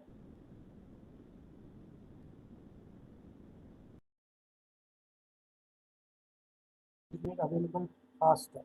So this study gives this sort of expression and give us a wider range of approach to look into why new minerals are required and what are their impact and importance. Nutritional epigenetics. There's nothing, not much of a change between nutrigenomics and epigenetics. Epigenetics is more of a sort of changes in the gene expression. You know, what happens when there you understand the gene expression, it upregulates or downregulates. Here, the gene expression changes. Now, here what happens, it can affect, it all happens through the diet. Even the phenotypic characteristics of an animal can be modified by the epigenetic mechanisms, because the DNA methylation or histone methylation or microRNAs, these are all involved. If you look into, you give a diet or an environment, the body receives and records where the cells remember, then what happens is there is a DNA methylation, then it gets revealed. It may get revealed in the first case or it may get revealed in the subsequent generation. That's where our Honorable DG was telling, when you are looking into biofortification of cereal crop, or if you are looking into some of the other biofortification processes or genetic engineer material, many people say, sir, can I take it, whether it will affect my health? We are not studied to that level. If you are taking a biofortified high zinc meal, suppose a wheat, and it goes into your system, you think because zinc is required more, this is going to help me. But when you look into the entire process of the epigenetic, you look into if the methylation takes place, sometimes it will not be for your advantage. It may not be expressed to you immediately, but your subsequent generation can have an impact. So this has happened with the human protected B complex. We have seen the consumption rate as and first service increase was higher, and the consumption rate also improves. So epigenetic studies are basically to know how it affects the animal health and the pathogenesis and the production level. So they are, but getting again a course of action, it can be for your benefit, it may not be for your benefit. So we look into what limitations it has. Now coming to the gut and digestive biology of the what is the Professor, 15 minutes. you have taken 25 already. No, sir. In between everything, I'll go quickly. Okay, please, 5 minutes more, Chairman. Okay. Yeah, please, So please, go, please.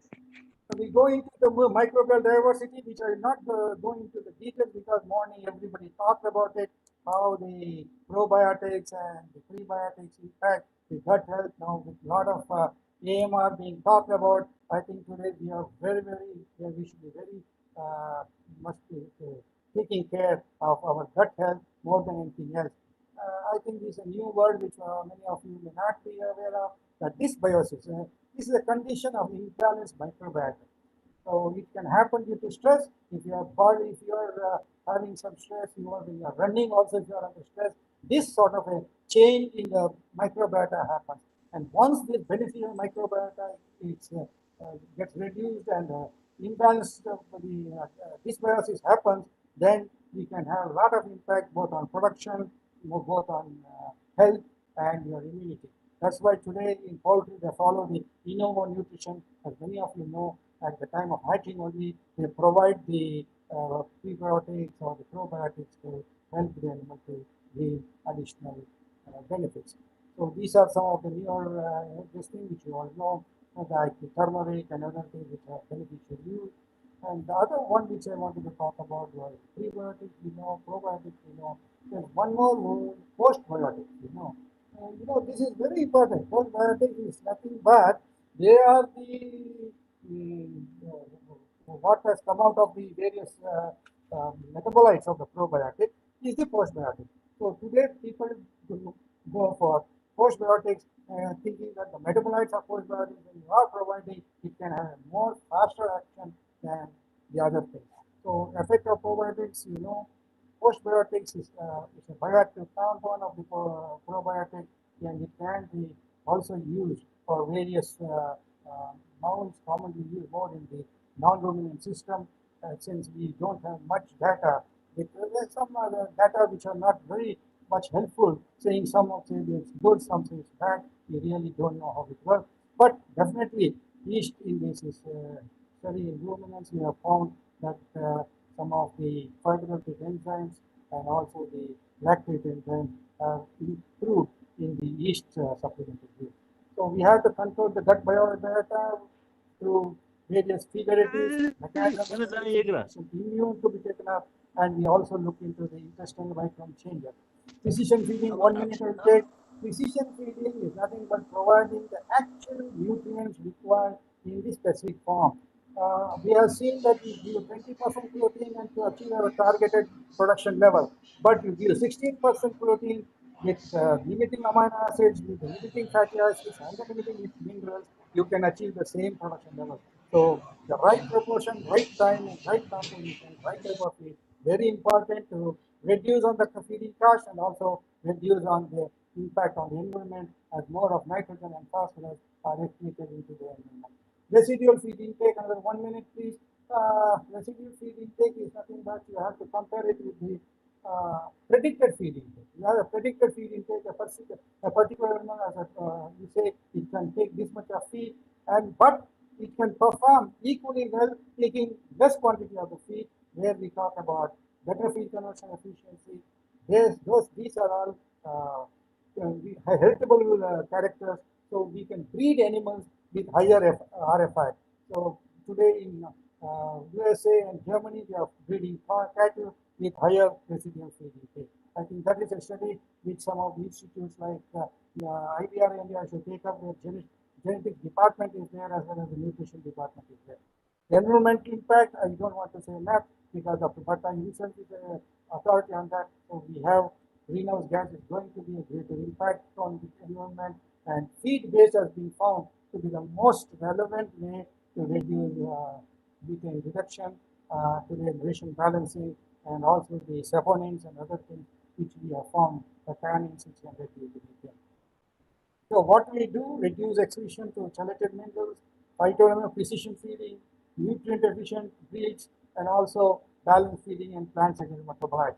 So you heard, the other one is that the future research should look into how we can capture some of the nitrogen and phosphorus that has been excreted out, or whether we can recapture them and put it back into the system. That's where we have to work on, and also particularly on biofortification, which DG was talking about for One Health process. So online today, we create is the only way we can go about. Pandemic has shown us how to go, and a lot of work needs to be done to see that most of our research methodologies, technologies should reach the farmers through online application. So take-home message. So existing feeding practices are more appropriate to predict surplus and efficiency of feed resources. Chelated, nano, and encapsulated macronutrients have better scope. Search for more viable forms of minerals are important.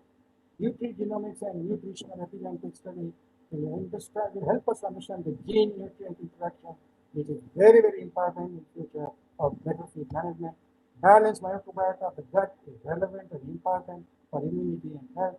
Precision feeding and RFI save the cost of nutrient wastage. Balanced feeding, is the best approach for DHD, and we have to also look into alternate approaches like alternate hydrogens in secondary metabolites and specified feeds and prevent to augment and reduce the methane. Thank you very much for this giving me this opportunity. Sorry if I have taken 5 or 6 minutes more. Please excuse me. Thank you very much, all of you, for your patience. Thank you very much, sir, for a very, very comprehensive presentation. As always, Professor is known for his excellent vocabulary and an excellent presentation. I don't think sir, you have left anything for others. You have covered everything. You have minerals, your favorite topic, nutrigenomics. You have added few more things. Boron, that also we have taken care. I think in a way you are still ambassador of NANP. So whatever we have done, you have explained everything. So thank you so much for that. And since because of the paucity of time, we cannot take any questions. On behalf of the organizers and my own personal behalf, I heartily thank you for a very, very comprehensive presentation, sir. Thank you so much. Thank you. Yeah, now we go for the second presentation. Our good friend, Dr. Dinesh Bhosle. Dr. Dinesh Bhosle is a PhD from IVRI, and I think all of you know him from a man from American Soybean Association. So there's the only thing, Dr. Bhosle, we remember you, but after that we did a lot of things. He's a former chairman of CLAPMA, and presently he's ABB Star as a regional sales director. So your topic is history of Indian animal feed industry. I don't think any better person can give an overview about the feed industry, because with a PhD associated with the feed industry, I think Dr. Dinesh Bhosle is a wealth of the knowledge, and I can see around 34 slides. I think around 20 minutes, Dr. Bhosle. Is it okay? Unmute, please.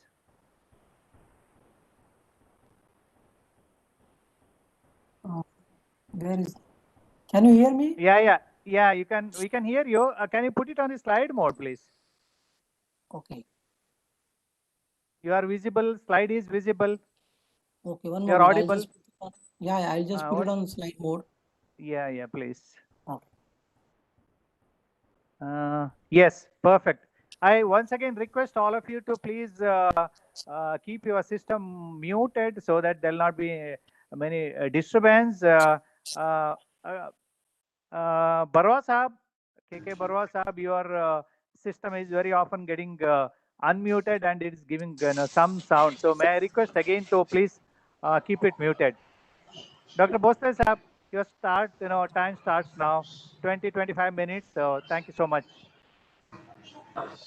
Sir, congratulate all of you for 100 years research at IVRI, and all of us took our education or not from IVRI. We are always associated with IVRI, and I feel very fortunate that I'll be presenting history of Indian animal feed industry, or part of history yet. 10 years I will be. Why we should look for history? Because very important. History as a guru, history acts as a coach for us. So we should not neglect all our senior nutritionists who taught us and who gave us direction to the animal nutrition research in India. Dear friends, I was searching in 1947. I couldn't find any feed mill either by or either by. After 19, organized animal feed sector started booming in India, and as you can see, during 1993 to 1973, within those 10 years, Godrej Agrovet, Amul Dairy, Liver, Tata's Tomco, Nanda Group, Janki Feeds, Komrala Group, SKM Feeds, all these companies, they started and they are still kicking, they are still growing, and they are still working. This shows the sustainability of animal feed sector. This shows need of good quality animal feeds in India. Kerala Solvent Extraction is the largest cattle feed company in India. Godrej Agrovet Limited is the largest poultry feed company in India. Avanti Feed is the largest shrimp producer in India. IB Group is largest freshwater fish production in India. Poultry integration, Saguna is the largest broiler feed producer in India. The feed companies which were present during 1963 to 73, but which are not present now, they are Mysore Feeds, Radha Feeds, Poshak Feeds, Cafco from Gurgaon, Lakshmi Feeds from Mumbai, Prestige Feeds from Indore, North Star from Noida. So those feed mills served our Indian farmers almost for 30 to 40 years before vanishing. Their succession plan was not in place. So that resulted in closure of these companies. Let's take example of Tomco. Tata started oil mills and animal feed business in 1967-68, and Dr. N. Satpathy, after doing his PhD veterinary college, he joined Tomco as a general manager. And if you'll see, Tomco had feed mills in Mumbai, they had feed mills in Bangalore, Ghaziabad, Ambala, Coimbatore, Bhubaneswar, and they were manufacturing 2,900 metric ton of feed per month. Dr. Sushil Chandra, who is now settled in Pune, worked with them. Dr. B.V. Joshi, who stays in Bangalore, he worked with them. Dr. S.S. Chabda, who lives in Delhi, he worked with them. I never met Dr. Erin Sahani. Otherwise, I met all three of them. Tomco was purchased by Hindustan Unilever in 1995, and then Hindustan Unilever's feed business was purchased by Godrej in year 2000. I was chatting with Shabbir Ahmed, who has done his BSc in Animal Husbandry, Agriculture Institute, Allahabad, to understand the history of poultry industry. So he told me that Kiran Engineering from Batala had supplied small primitive feed in 1963, Agriculture Institute of Allahabad, and professors at Agriculture Institute were either from USA or Canada. Rani Shaver, the poultry group, was started by General Nehra in Gurgaon in 1963. Highline was started by Gurdeep Singh in Karnal at same time, and Arbor Acres was started in Pune by Mr. Saran during same time. VHL, Venkateshwara Hatcheries Limited, was started by Mr. B.V. Rao in 1972. During 1968 to 70, many feed mills came up in North India, and Amichan Makhanlal Feeds is still growing, it is still working, and it is still helping farmers. Cake Farm is also functional. They used to sell toxin binders, and Shabbir Saab told me that dose of toxin binder at that time was 10 kg per ton of the feed, and he was telling me that it was compulsory to do the testing of all broiler breeders for salmonella, and this testing was available at IVRI in 1963. He remembered Dr. Tulsa Ram, who used to work in Agriculture Ministry, and he gave a lot of help to all these new companies. He used to use poultry nutrition book written by Pran Vora, and he used to order book from USA by post.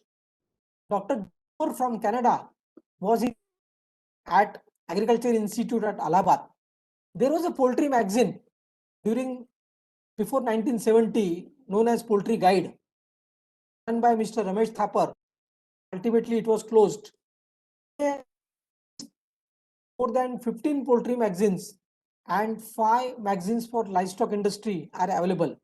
All of you know about Pantanagar University. It was started on land grants pattern, and Pantanagar University had started course on the poultry husbandry.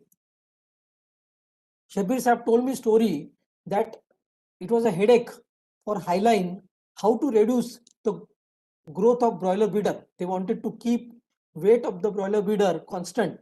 So they studied and they found that wheat straw can be used in poultry feed. The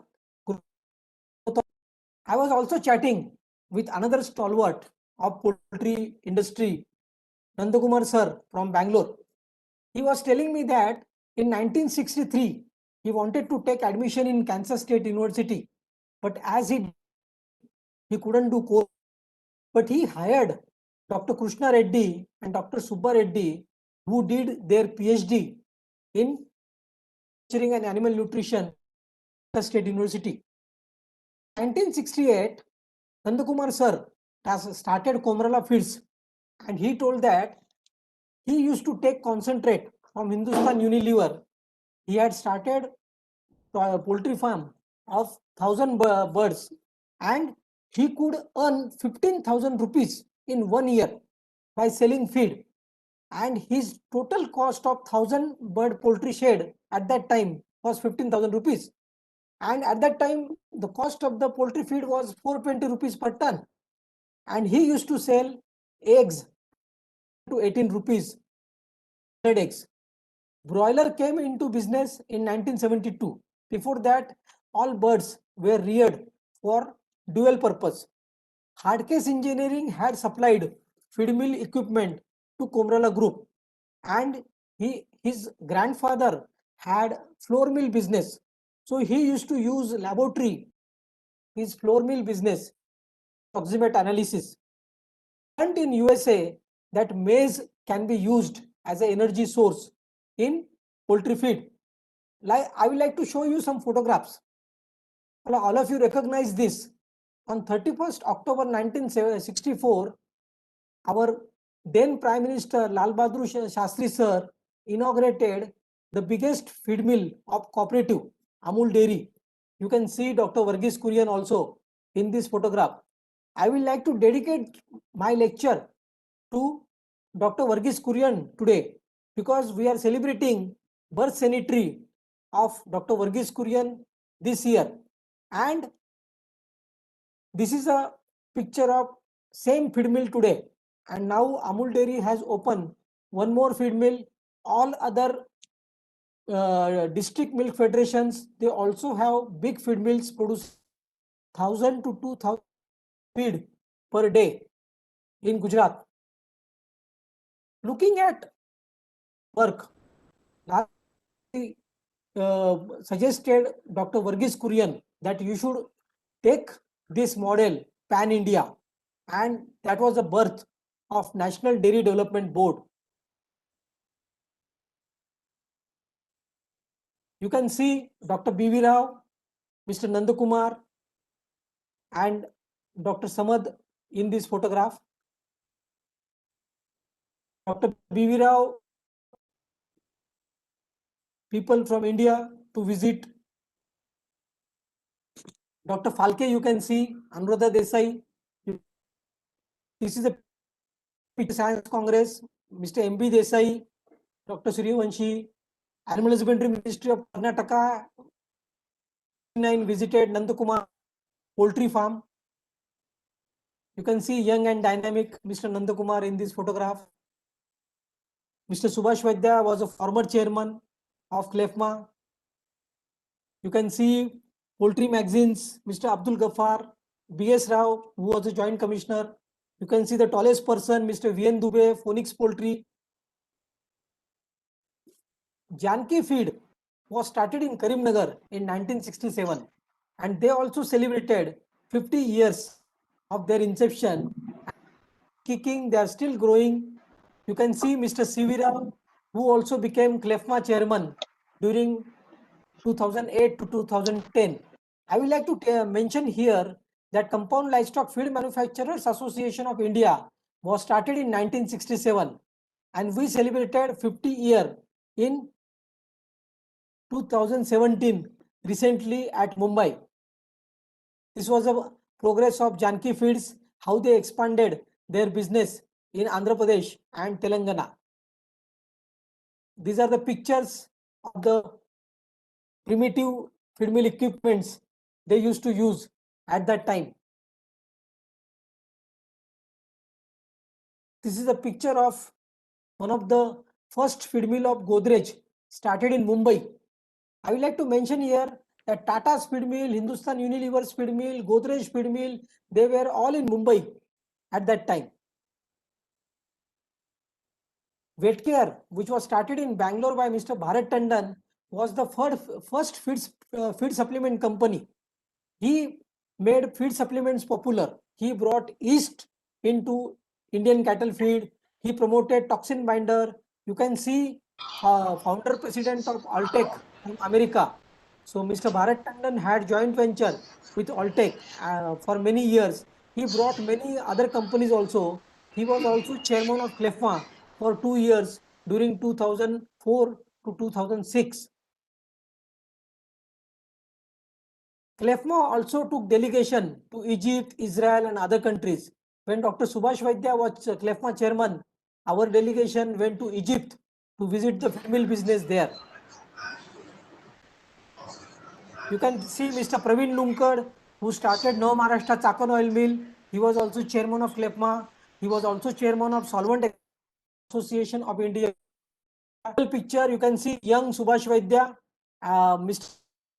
Who is sitting on his left, CLEFMA chairman at that time, and the person, Mr. Ashok Indore, is Mr. Vaidya's right side. Mr. Vaidya is sitting in the middle. The below picture is also from one of the CLEFMA seminar. You can see dynamic Mr. Balram Singh Yadav of Godrej Agrovet became CLEFMA chairman twice. You can see my hand. I had fracture in my hand in 2011 when I was honorary secretary of CLEFMA. Kerala Chief Minister and great Dr. Swaminathan was invited, and Dr. C.S. Prasad got Lifetime Achievement Award in this coaching seminar. I was chairman at that at this time. Rajasthan Chief Minister also came and attended CLEFMA seminar in 2015. So CLEFMA was very successful in lobbying with state government and central government for promotion of compound cattle feed and promotion of compound animals. As you can see, even our Prime Minister is taking note of animal husbandry, because animal husbandry is the only sector which can double farmers' income. So future for our animal feed sector is great. Students who are listening to me, I will encourage all of you, instead of looking for job, please start cattle feed mill, please start poultry feed mill and supply good quality feed to our farmers. I was also CLEFMA chairman during 2012 to 2014, and I was honored during 2017 function by Animal Husbandry Minister, Government of Maharashtra. I will stop here. Thank you. Yeah, thank you. Thank you very much, Dr. Dinesh Bhosle. It's an excellent presentation, especially for the youngsters, for the students. I think it's a great history of CLEFMA. I think a reminiscence of all earlier stalwarts, Praveen Lunkad, Sri Nandakumarji, and Bharat Tandon, and Dr. Vaidya Sahab, and all that. So, and thank you very much. I think you have finished well in time. If you have any questions, we can take one or two quick questions or suggestions, or anybody would like to ask any questions. You can raise your hands, unmute, and ask questions.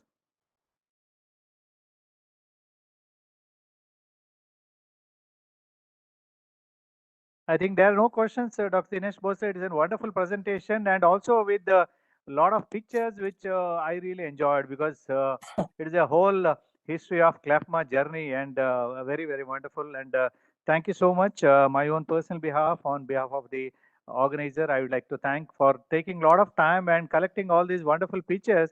Maybe I think you should make a nice album and share it with everybody. At least people should know that how industry has grown from a, like the classical example is of the Janaki feeds, such a small entity, and has grown into such a huge industry now. So once again, thank you so much, Dr. Dinesh. And the last Sir, presenter, please give me please give me only 1 minute. Yeah, please, you can take two. I will like to mention here contribution of our scientists from veterinary college on all ICR Animal Institute, because without them, our animal feed sector would not have been what we are today. Because our veterinary colleges and ICR Institute not only provided students human power to animal feed industry, but they also gave awareness about the quality, BI standard, whatever, wherever we were there. Our scientists stood with us, and we always work together for our Indian farmers and our animals.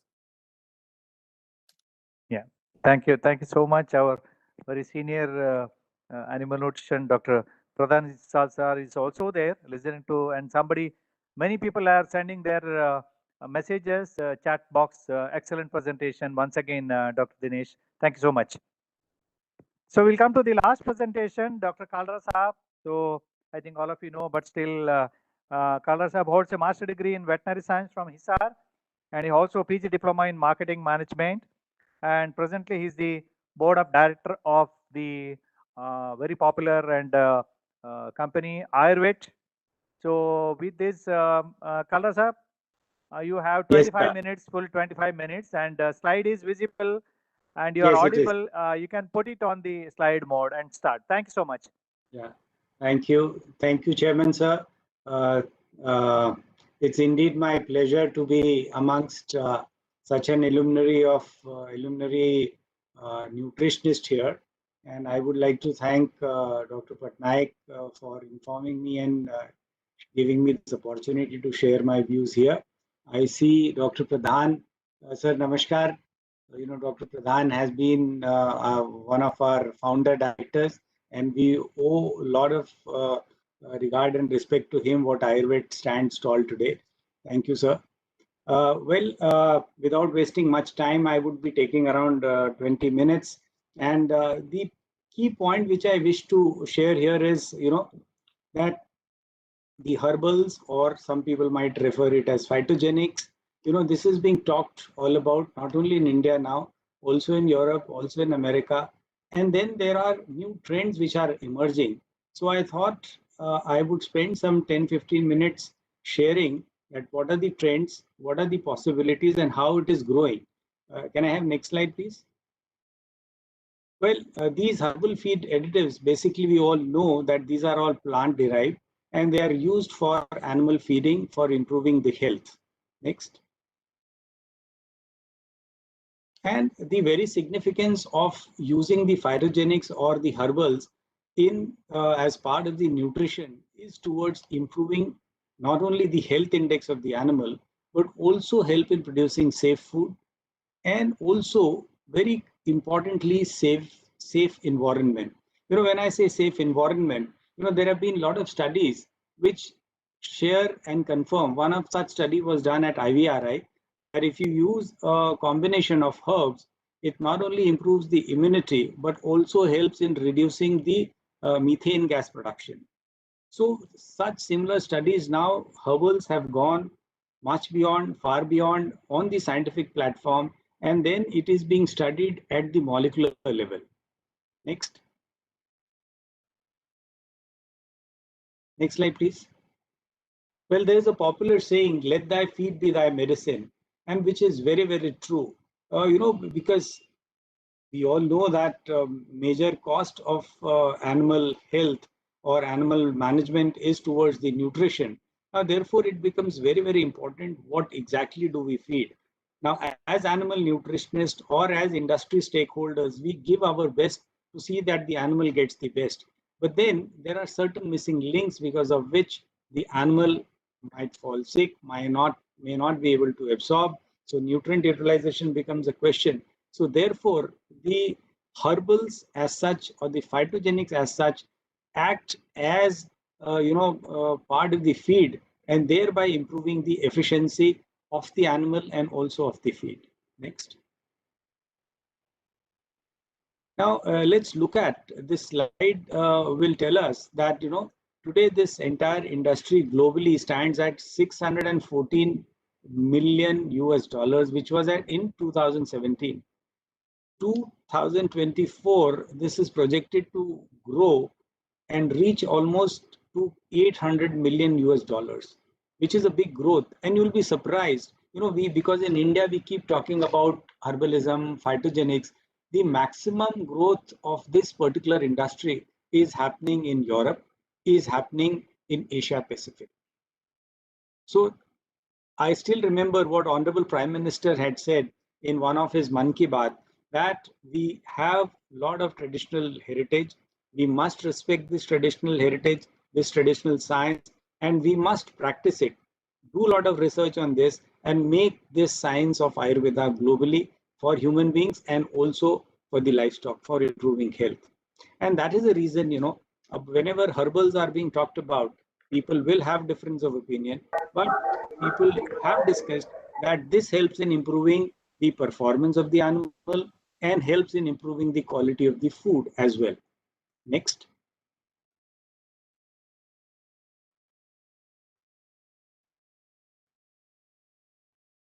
Now, coming to a very focused point, that why herbals are being used by the industry, by the feed millers, or recommended by the nutritionists. Basically, these are three reasons. One is increasing the efficiency of the biological converters. It could be dairy animal, it could be poultry animal.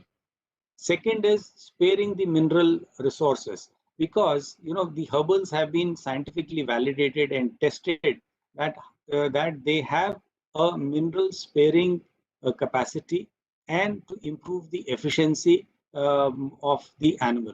And third and most is the optimizing feed formula. That is how the herbals have been used to improve the FCR. Next. Well, they have a very important role, and they have been now scientifically validated that they have flavonoids, they have phenolic compounds, and they have been tested to combat the stress and repair the oxidative damage. Most importantly, I should not be mentioning must, but owing to the COVID, the herbals came to the forefront, and people now very easily and commonly remember, oh, ashwagandha, kalme, tulsi. People never used to talk about them, but then, the herbals have been brought to the front owing to the COVID, and it has given very good solutions in fighting the menace of COVID to a great extent. Next. Now, there are a number of herbs, but what I've tried to mention here is that there are certain herbs, and these herbs may be very, very common and known to all of us, that there are herbs which have got antioxidant properties. These antioxidant properties, I would not dwell into details, but have been scientifically validated for their antioxidant properties.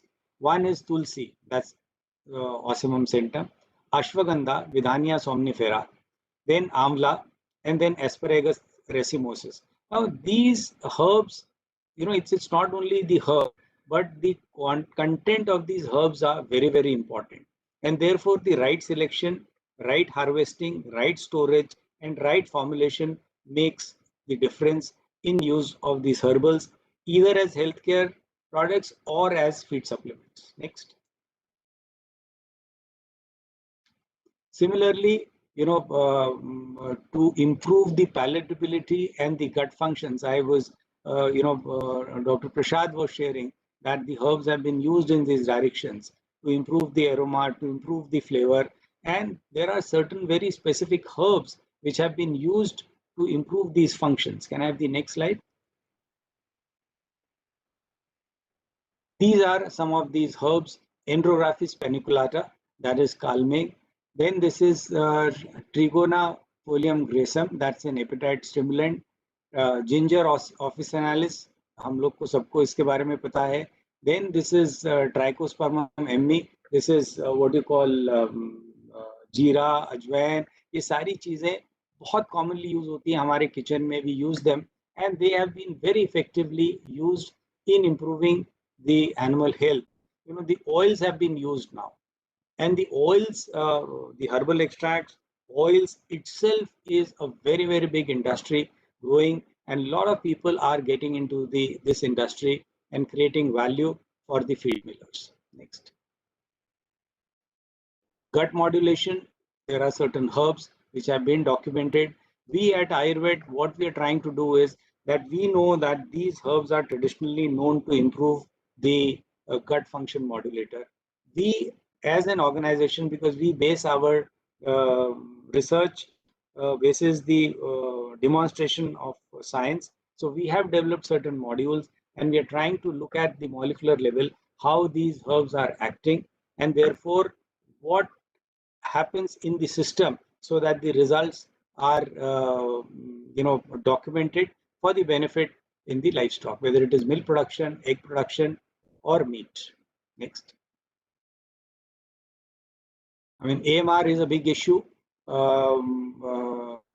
and therefore there are herbs which have been possibly used not only in India but also in Europe to mitigate the challenge of antibiotics.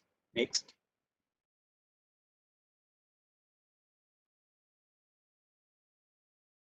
So these herbs contains terpenoids, they have essential oils, they have alkaloids, they have lectins, they have phenolics and polyphenols, and all these work together either singly or as a compound to mitigate the challenge, and these supplements can be effectively used to control the menace of AMR. Next. These are some of the herbs: Curcuma longa, which is haldi; Glycyrrhiza glabra, that's muletti; Azadicta indica, that's neem; and Solanum nigrum. So it's not only the entire plant has to be used. In some places, the seed is important. Some places, leaves are important, and how they are dried and how they are sourced is equally important. And that is a part of science of this phytogenics or herbalism. Next. Next.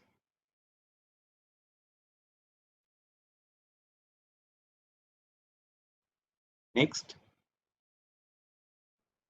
Similarly, stress, like for human beings, even in animals, especially in poultry, it's a major area, where a lot of research has been done. And there are certain herbs, it could be, tulsi, ashwagandha, amla, they have been very efficiently used to manage the stress in poultry. And thus, when you use some of these herbal combinations, you are able to manage the stress and minimize the use of certain vitamins and minerals in the poultry feed. Next. Similarly, there are herbs, calcium phosphorus is a very big challenge, especially in poultry. And there are herbs which have been scientifically documented now. One such herb is known as hadjor. Can I have the next slide, please? This Cissus quadrangularis. This has been used since the ancient times, that wherever there used to be a case of fracture, so the calcium channelization used to happen to the site from the blood, and we have effectively used these herbs for improving the eggshell strength. And we have found very good results not only in India but also in Europe. Next. Of course, natural alternate to synthetic amino acids. We have developed solutions, for replacing vitamin C, for replacing methionine, and these products are being very efficiently used in Europe, and people have appreciated all these solutions. But one of the challenge, which has always remained in next slide, please, which has always remained for this industry is, can you get the right quality of the medicine plants? Do you get the source certified herbs? Do you get the right kind of documentation of the herbs which you get either sourced from the forest or from the traders? We found that there are a lot of challenges, which were coming in between producing the quality herbs. So we took an initiative of developing a special initiative, which we now call it as bioresource development, under which, as an organization under our research foundation, we are doing large scale cultivation. We are doing training of the farmers. We are testing the herbs. We are standardizing the herbs and trying to educate the farmers that if you create value in producing the good quality herbs, you will be benefited. Ideally, what is happening in the current situation, the trader makes the money. We want farmers should make money and create value for themselves. So this is how we have started a new approach towards improving the farmers' income. Next. And this is what, is one such example. When we cultivated almost 1,000 metric tons of conch seeds, so we standardized the seeds basis the L-DOPA content.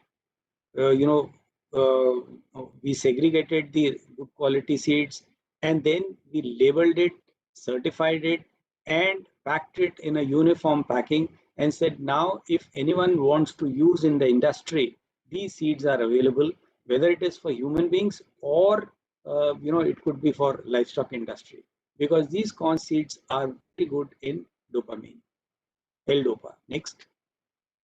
So therefore, what I wish to conclude, that there is a better future, good future, not only in India, but all across the globe. What is important, what needs to be done is these herbs should be taken up for cultivation in the right perspective with the farmers. The farmers need to get trained on the cultivation practices. We should avoid taking the herbs from the forest and get good quality cultivation herbs produce good quality medicines. This would help in improving farmers' income. One. Second, it would help in mitigating the frequent change in prices of the herbs.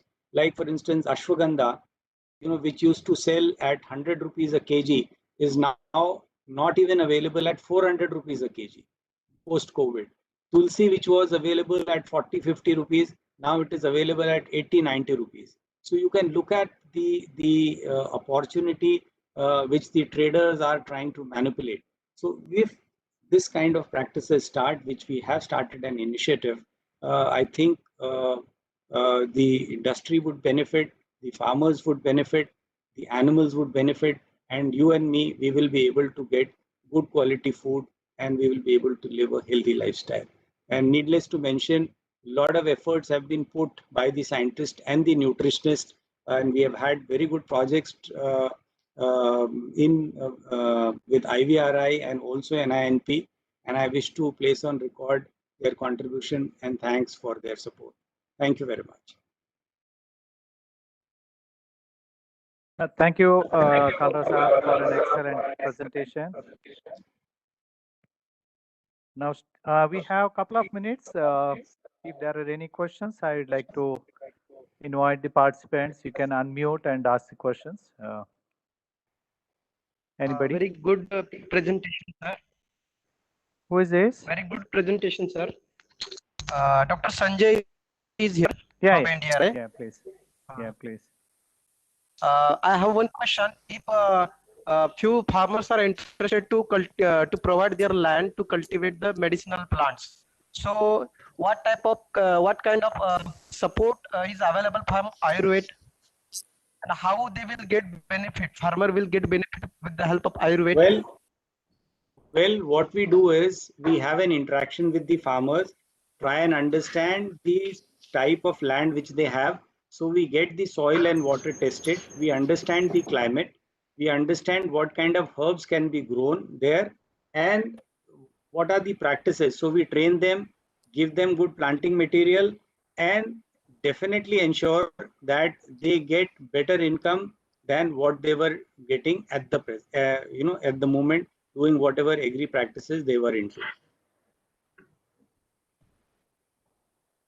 Thank you, Dr. Sanjay. Anybody else?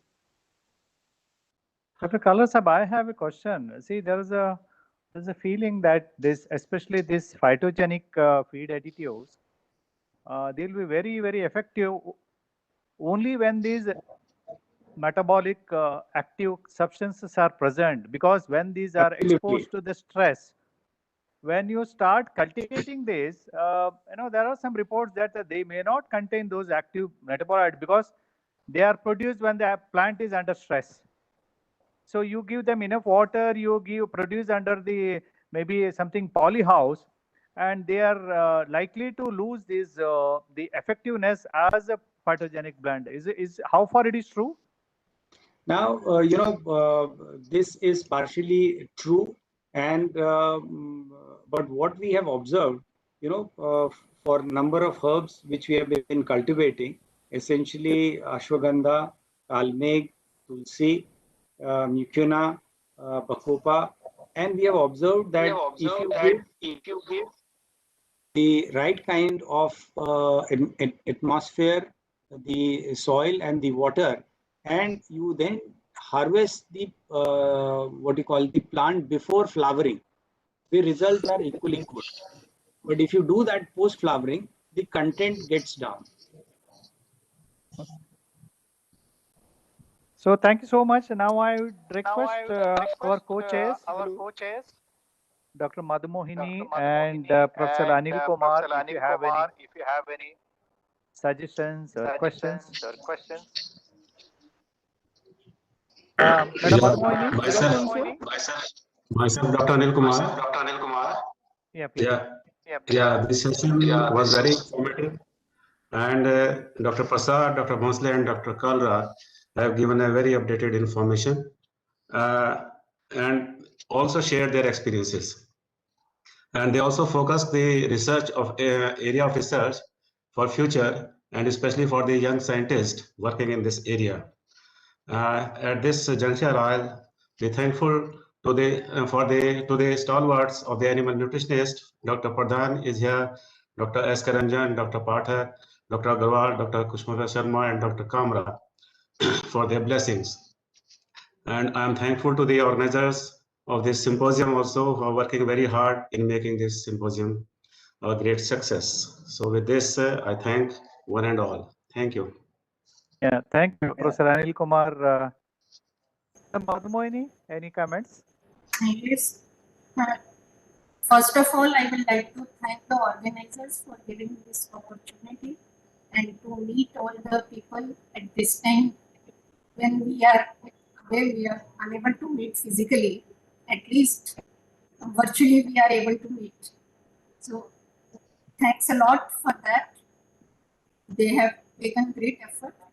Regarding these presentations, Dr. Prasad, I may say that he's the encyclopedia of nutrition.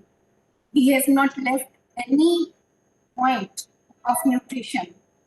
Maybe the research on mineral or up to the nutrigenomics, the research on minerals, maybe it's an old one. It's going on from the initiation of the nutrition. But still in that we have to go a long way to get the proper work done in this area also. And regarding Dr. Dinesh, he has given very good picture of the industry, history of the industry. Even like me, many of us may not be knowing that much details. So, I would like that the ANA people should arrange to publish it on online also, maybe an ICR publication on the ICR website, like history of animal nutritionist industry, animal nutrition industry in India. And regarding Dr. And one more thing, as many of our students are going in the industry, if we can suggest that along with MBSc, if we can add 1 year management course for the candidates who wish to take on industry side entrepreneurship, if that can be included in the course curriculum, I feel that will be helpful for our nutrition students. Regarding Dr. Kadra, of course, it is our traditional knowledge of herbs, which we had left. We were not bothered about all these things, but now, as the time is going, we are becoming aware of this, and it will go in a long way in our history of the Indian system. Thank you once again to the organizers. Thank you, Dr. Manmohan. I think you have made my job very easy because for the compilation of whatever has been done in all the three. So, Dr. Sheetal, any comments? Dr. Sheetal Chopde? Yes, sir. Yeah, please. First of all, I am thankful to the organizers for giving me the opportunity to act as a rapporteur for such a wonderful session. And about all the three presentations, as rightly told by Madam Madhu Mohini, really all the presentations were wonderful. All of us know that Dr. Prasad sir has covered really each and everything in his presentation, and he is really the encyclopedia of animal nutrition. Dinesh sir's presentation was not less than a video. It was really a live presentation, so many old photographs, and we all went into the past period while looking to his presentation. And also Dr. Kalra sir's presentation was wonderful. With all the aspects of these phytogenetic or herbs. So I think all the three lectures are really inspirational for all the students, and they may think of approaching the industry, looking to this, you can say the I'm not getting the exact word, but all the you can say industrial aspect of the presentations were highlighted by Dr. Kalra sir. So on behalf of our team, I'm thankful to all the three speakers, and I'm really feeling very fortunate to be a part of this session, sir. Thank you so much. Thank you, Sheetal. Dr. Vishal Mudgal. Dr. Vishal Mudgal is online. Yeah, otherwise I think we are running out of time, and I'd like to thank the organizers for giving this opportunity for me to be part of this historic event. And I would like to thank Dr. Madhu Mohini for summarizing all the three sessions. So I don't want to repeat again. So there is already we are late by 2 minutes. And I would like to thank all the three presenters, my predecessors, Dr. C.S. Prasad Saab, as mentioned. Definitely, he's an encyclopedia. He's an ambassador of animal nutrition and especially ambassador of NINP. He has highlighted all the work that has been carried out right from the beginning last 25 years. I'd like to thank Dr. Dinesh Bhosle, an excellent overview of the feed industry. I think it's great for the juniors to understand how the feed industry has grown and come to this stage. And a special thanks to Dr. Anup Kalra for an excellent presentation, especially the phytogenic feed additives, and he especially mentioned that how these phytogenic blends have taken special importance, especially regard to the antimicrobial resistance. And now there is a new concept of Kalra Sahab, as you know, there is a herbal garden. Everybody is going for a medicinal garden, rooftop gardens, and I think these have picked up, especially in the urban areas where even the smallest of the small lands, people would like to cultivate some of these herbals, especially the shatavari and tulsi. Earlier, the concept has gone. I think the time has come. History repeats itself. I think that is very much true. So we are going back to the traditional knowledge of our ancient Indian medicine. So Yeah. I'd like to thank the Honorable Prime Minister for this initiative. So before I close here, I would like to thank all the seniors. I can see Professor Agarwal Saab, Professor Kusumak Sharma ji, and our seniors, Dr. Pradhan Saab, and each one of you. And once again, thank you so much for this opportunity. I'll close here and hand it over to Dr. Patnaik. We are late by 5 minutes, so I think hope you bear with us. Thank you so much. Thank you. Thank you, Dr. Bhatta. That's really nice of you to have finished it almost in time, and you are very right in the sense that you have admitted that it was exceeding by 5 minutes. But anyway, it was very nice session. We all enjoyed it. Of course, you must have seen me doing some running around. It's understood. I may please be excused. But all others audience here physically, and I'm sure those who have joined this session online, they must have enjoyed the quality of presentation and amount of knowledge that were transferred online, I would say. Thank you, Dr. Bhatta, and I express my sincere thanks from the organizing committees to the co-chairs, Dr. Madhu Mohini and Dr. Anil Kumar, and the rapporteurs, Dr. Bisal and Dr. Seetal. And more specifically, I would like to thank the speakers, Dr. Prasad, and I just repeat what Seetal told. He is an encyclopedia of animal nutrition. And then, of course, we had good presentation from Dr. Dinesh, as usual. Very flamboyant manner in which he always presents things. And it was quite informative in terms of the presentation by Dr. Kalla. Thank you all. So with this, we are this session closed. And within a short time, we are coming up with a very exciting program, which is we are hosting for the first time quiz competitions for the masters and PhD students in animal nutrition. This is for your information that we had conducted this preliminary level of quiz among the teams from various veterinary colleges from all the 5 zones, north, south, east, west, and central. And the topper team of these 5 teams are now will be joining for the national level competition, which will be just doing it after this online. So please be with us for that exciting quiz. And because through this, we wanted that ANS would reach the students or the future professionals who are entering into animal nutrition. So from the very beginning, if they develop an awareness, okay, there is an animal nutrition association and it is working for the animal nutrition discipline as a science. So that was the idea, and this is for the first time, although hosting it online for the first time, there are so many hiccups.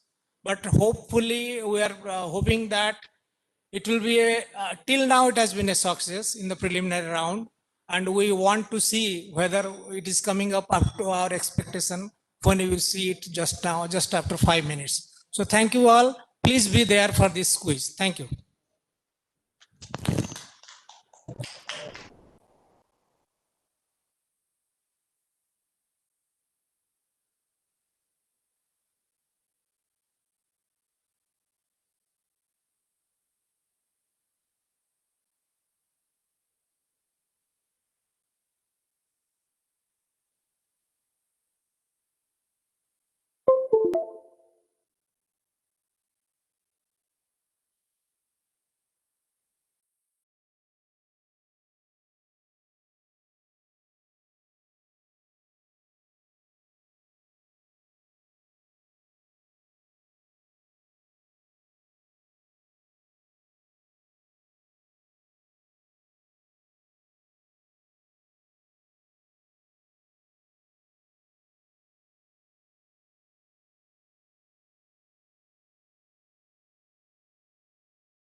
Hello, Dr. Anthony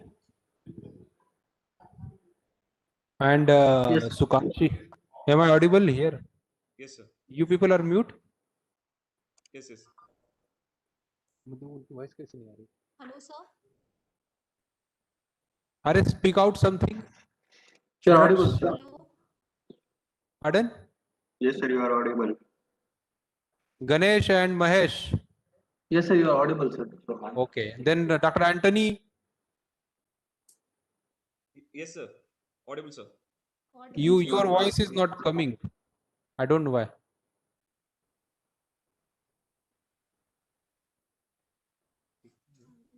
internet problem नहीं हमारा तो clear है चेतना मोदी अभी उनको नहीं सुनाई दे रहा है ये ना ये They are online. नहीं वो तो माइक्रोफोन के लिए कुछ प्रॉब्लम नहीं होती मोदी नहीं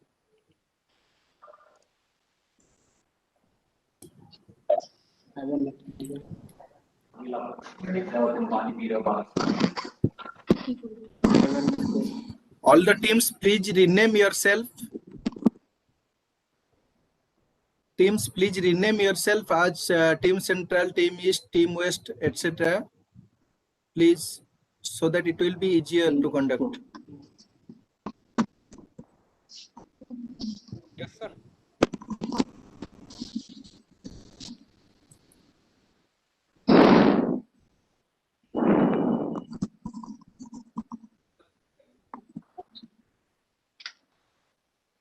Hello, Dr. Anthony and Sukanshi.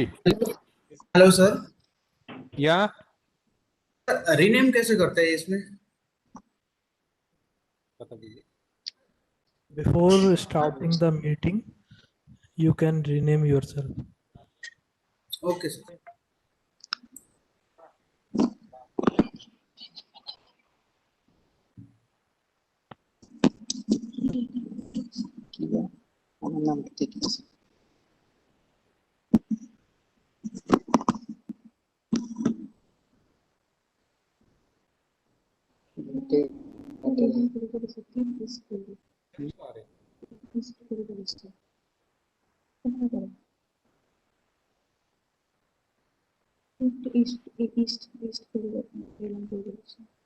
Dr. Patnaik, any bonus questions for the participants? Audience, it is only for the team. We had some idea that we should throw some question to the audience, but Yes. we are expecting now. I think right now that there is some 150 plus audience. So we don't know exactly how to manage that. That's why you dropped that idea. Okay, fine. Maybe when you do it next time physically, we'll have questions from the audience and all those things we can include. And this is the first time we are doing, and of course we would be interested to get feedback from all concerned, so that we can improve up when we do it next time in physical mode. Yeah. No, only because if all the 5 teams, if they are not able to answer, maybe it should be thrown out for the. Okay, that we can do. That we can do. Okay. Thank you. Yeah, sure. That's a good suggestion. We can do that. Yeah. Thank you. Bye. All the best.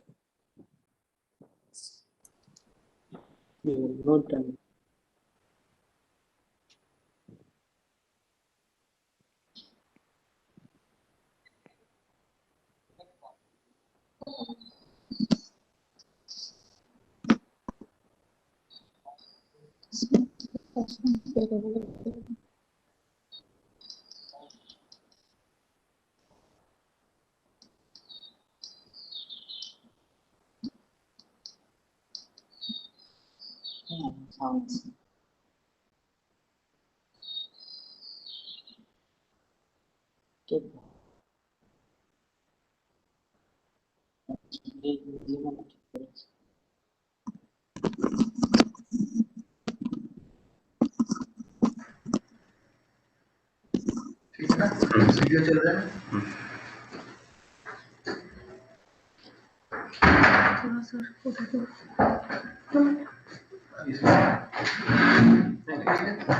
Shrikant Patil. Shrikant, are you there?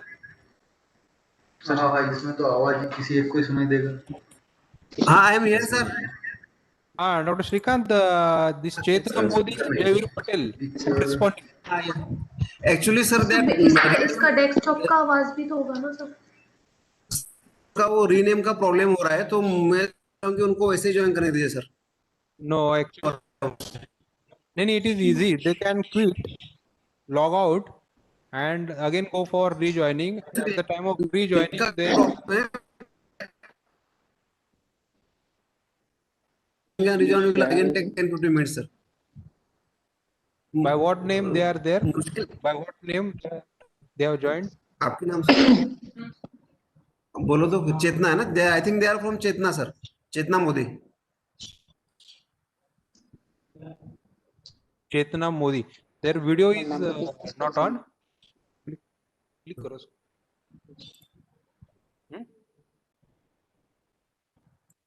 Put your video on, Dr. Chetna. You are not visible. Camera on करिए, adjust करिए.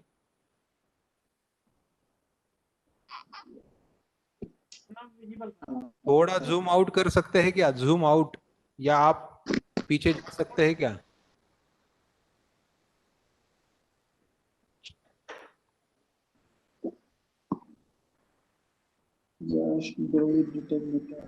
Okay नहीं madam, ये देख रहा हूँ दूसरा ये लगाया है।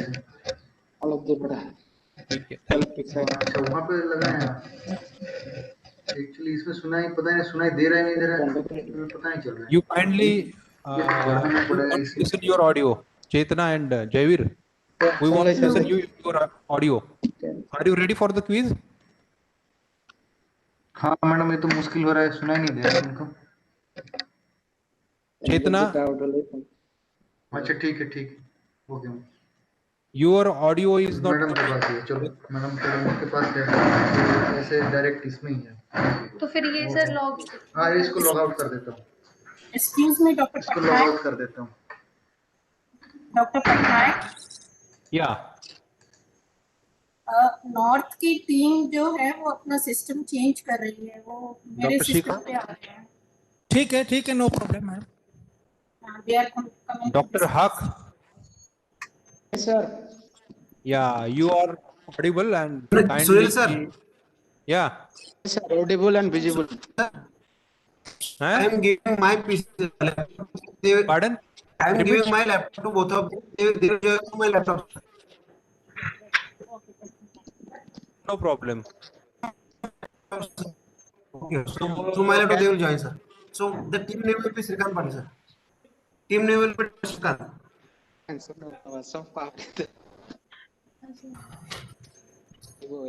সবাই কথা কথা আছে এটা যে স্ক্রিনে দেখাবো না কিন্তু দেখাবো আওয়াজ হলো See, Dr. Haq and Dr. Shikha, Yes, you yes, listen? Yes, sir. Yes, sir. Actually, you should have logged in with by giving name Team East, but we'll call you as a Team East for our purpose. So you be ready with this title. Okay. Whenever we call Team East, you should respond. Okay, sir. You got my point or any confusion? No confusion, sir. We got. You got. Thank you very much.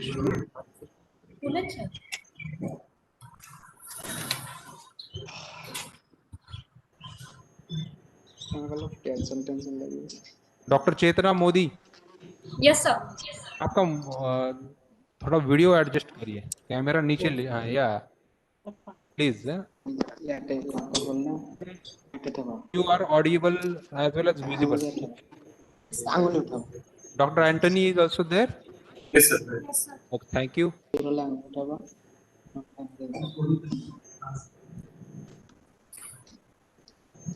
Dr. Vani is there. Team South. Yes, sir. Yes, sir. Vani को pin करिए. Yeah, Team South. Why don't you put on your video? Please keep it on. And you speak out something. It's on, sir. Can you hear us? Yeah, we can hear. Okay. Microphone. You just bring that microphone bit closer to your mouth or yourself, because voice is bit slow or low. Speak out. Have you done it? Now, sir, is it fine? Yes, sir. Yeah, I request Can to you hear, speak sir? loudly. Okay, sir. While answering, I request specially you people to speak loudly. Still, your voice is little low. Okay. Okay, sir. Team Central. Sir. We can hear you, sir. Okay. So all the teams are ready. Ready, sir. Yes, sir. Thank you very much and wish you all the best.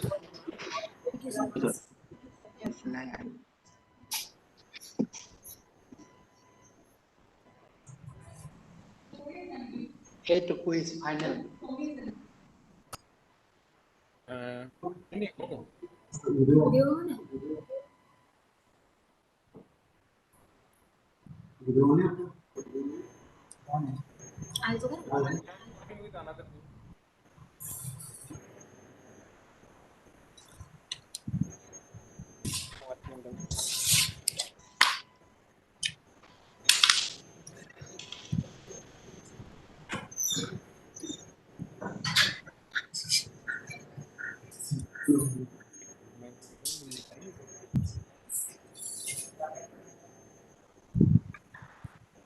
Gujarat क्या east के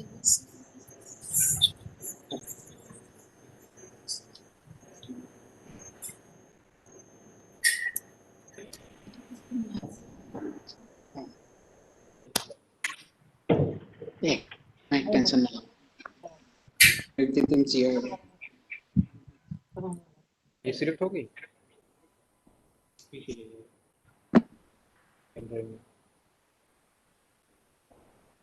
यहाँ तो कोरागर लोग बैठी बात करेंगे तो 30 second तो तुम लोग अन्य कथा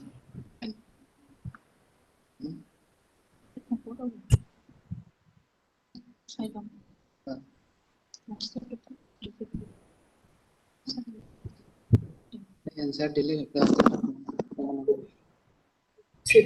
ना तो अपने माइनस ना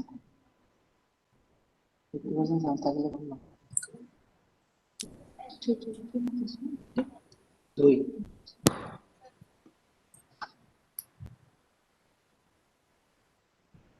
ये 10 सेकंड में कथा इनके साथ से लागे इनको तो व्यक्तिगत टैलेंट साले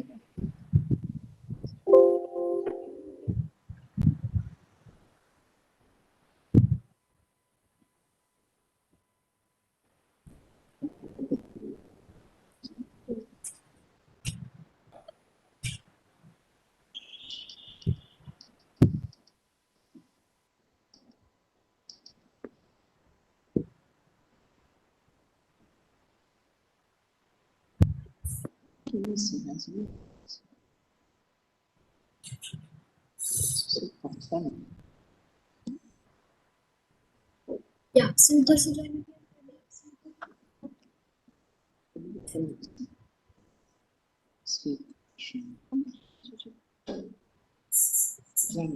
स्टूडेंट है लगे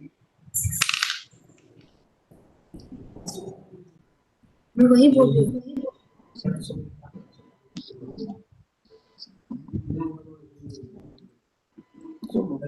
Dari Srikan semua. Yang ini diambil. और सर क्या लीजिए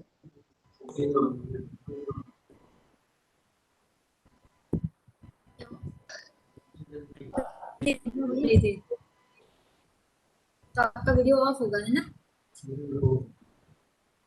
तो मेरे में आपका कैसे खुला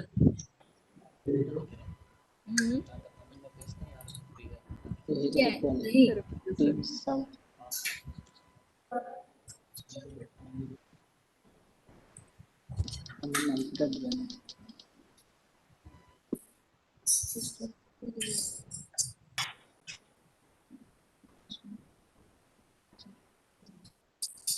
टेंशन ना देखो खुला रहेगा जी आई वाई ना ले जिगने सेकंड का hello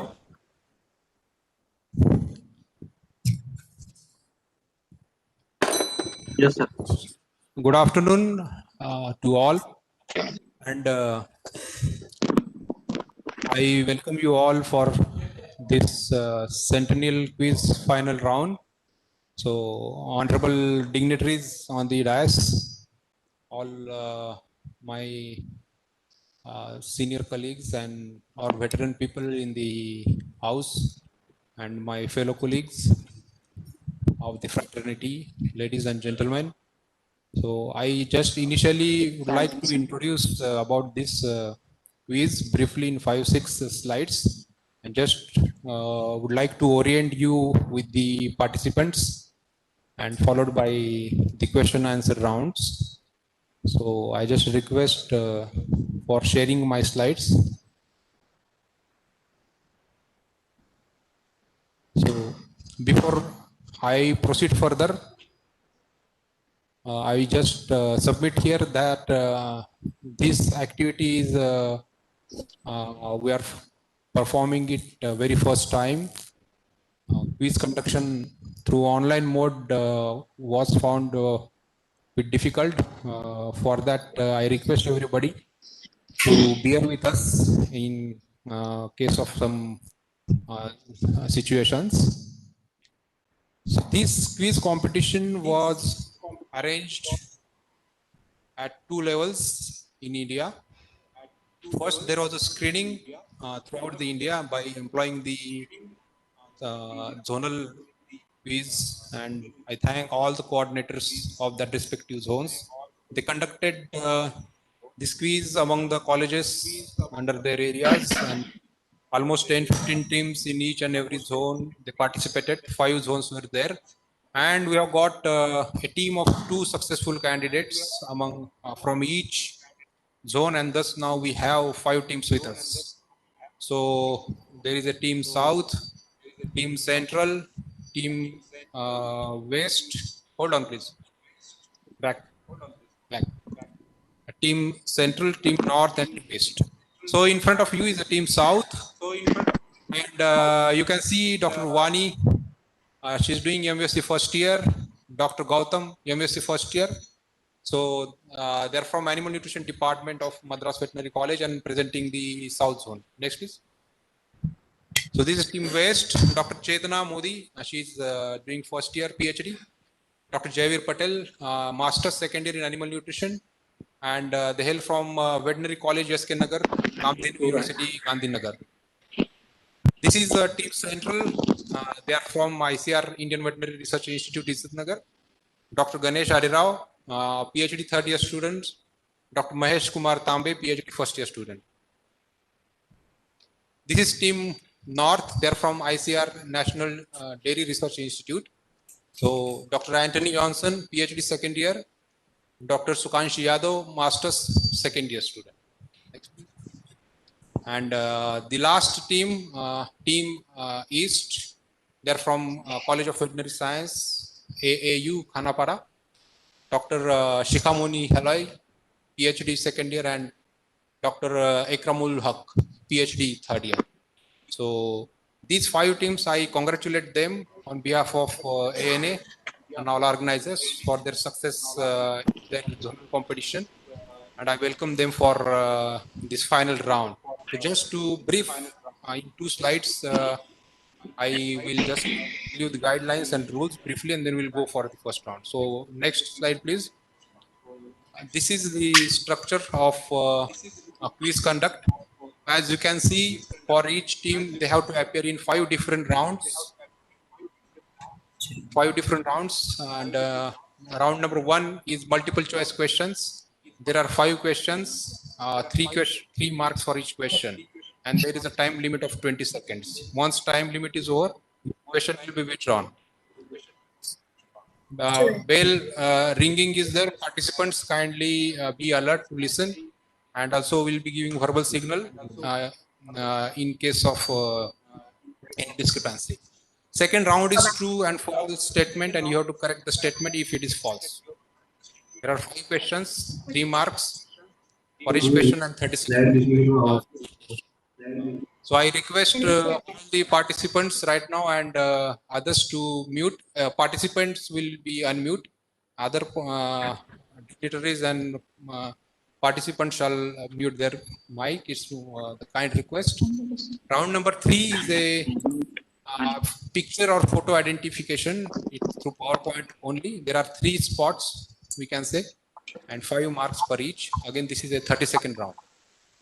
Round number 4 is answer the specific question verbally. We'll be asking, and also it will be displayed on the PPT. Again, 5 questions, 3 marks, 30 seconds. And the most interesting round, I think it will be the 5th and last round. It is a rapid fire round.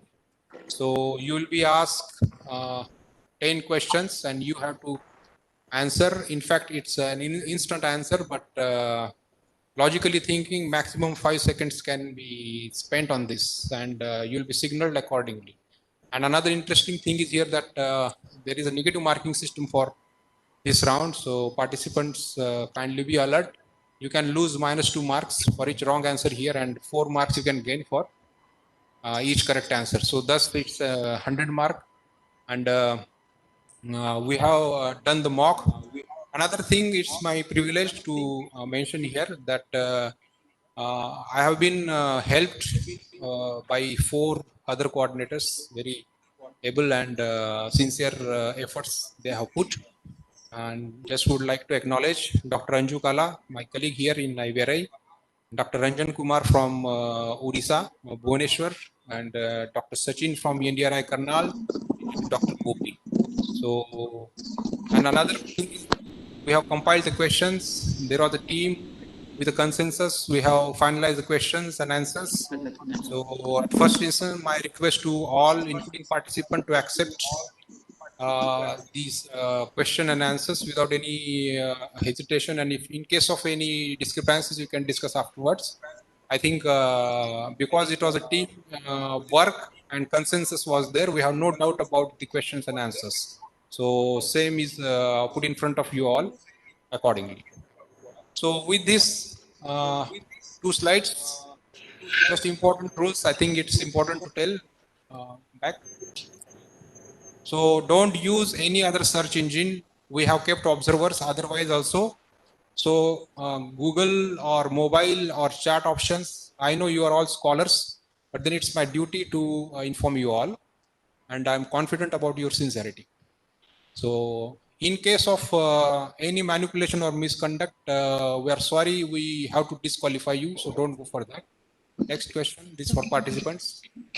And in case of any decision or any dispute otherwise, the result, our say will be final, committee members say will be final.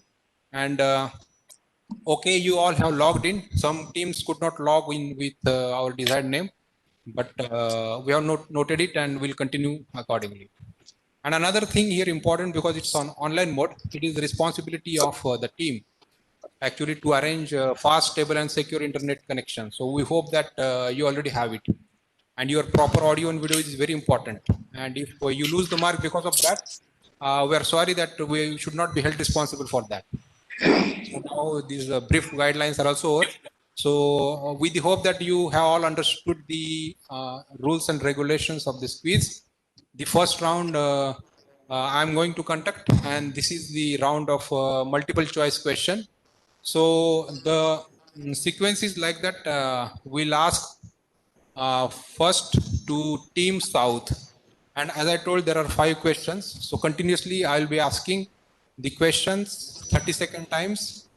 Team South have to answer. Followed, pardon me, 20-second for each question. So I request my colleagues there. Yeah, to present. So Team South is ready. I just want to listen. Wait a minute, don't share. Team South is ready. Dr. Vani and Dr. Gautam.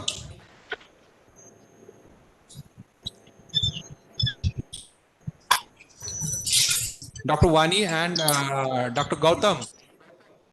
Team South, are you ready? You can raise your hands if you are not able to pass on your message. Team South, yeah.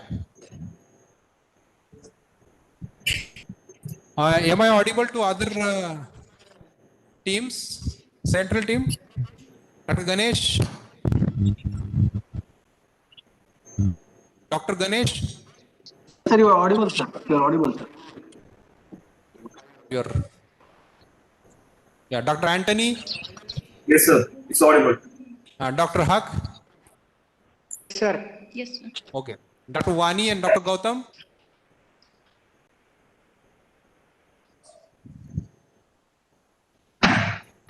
Dr. Sunil. Yes, sir. There is somebody in the room of Sikhamoni Haloi. So ask them, there should not be anybody inside the room. Yeah. Okay, they should be alone in the room. Ask them immediately. Yeah, Dr. Shikha and Dr. Huck. Haloi. There was somebody in his room.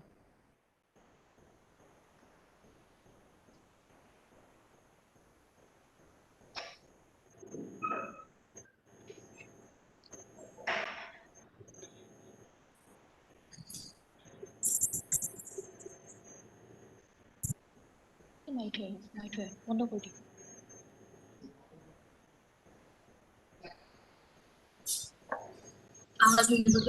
Dr. Vani.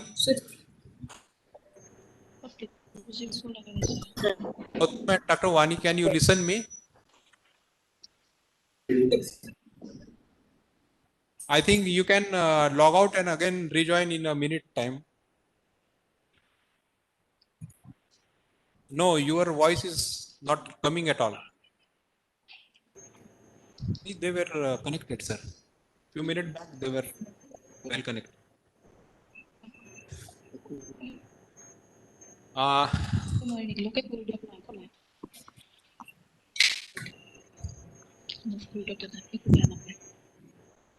So I request Team South to look into their connectivity, and by the time I will just shift to the Team West. So Dr. Chaitana Modi and Jaivir Patel, I will like to hear you. Yes, sir. You are ready? Yes, sir. Okay.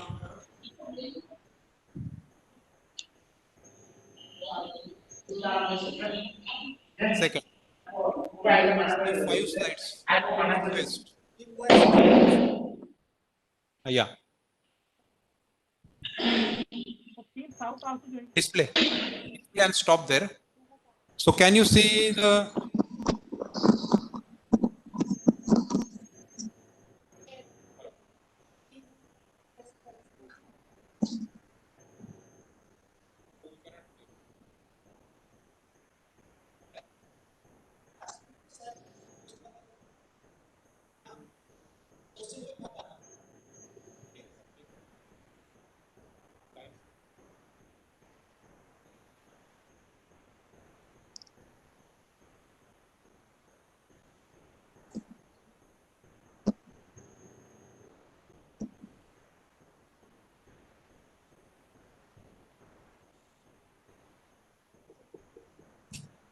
So Dr. Chetana and Dr. Jaivir. So there is a first question for you. Dr. Chetana and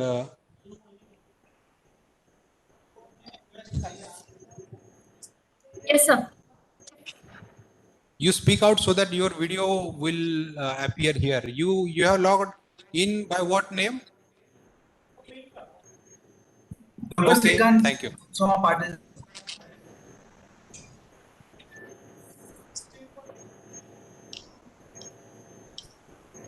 Thank you. And kindly share the title slide. Can you see the slides? Chetana and Yes, sir. Jaivir. Yes, Okay. sir. It is in display mode. No, sir. Okay, it is visible, no, but clear hai? Sir, Okay, so there is a first question. I request next slide, please. Okay. The question is that tannin, an anti-nutritional factor, interferes with the utilization of, and you have 4 options: lipids, protein, carbohydrate, or vitamin. Protein, sir. Okay, thank you. Correct answer. Second question, please. The BIS specifications for mineral mixture for cattle supplementation 2002 edition is reaffirmed in the year 2020, 2011, 2008, or 2015.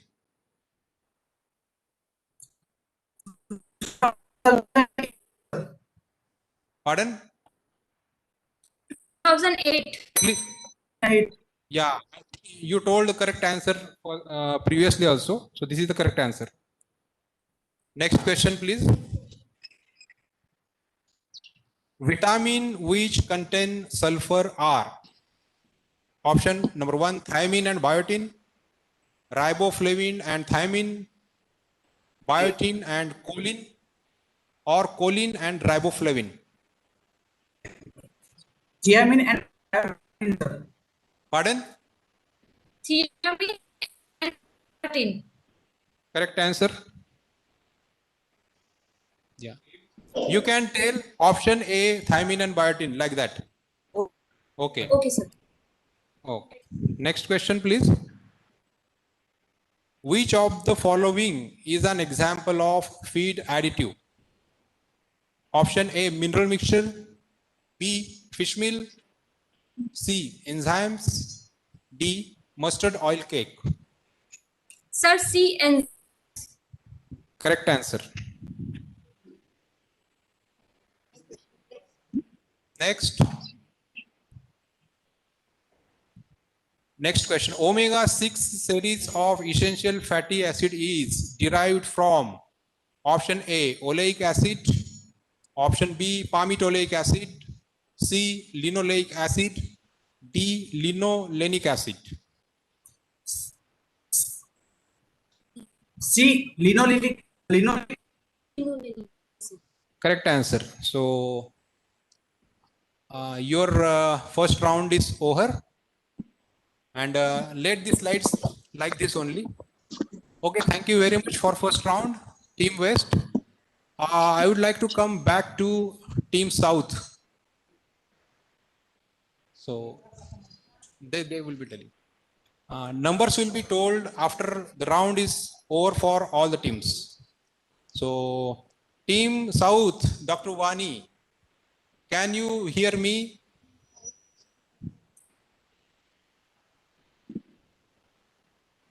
You speak out. Nodding head will not do. We are not able to hear.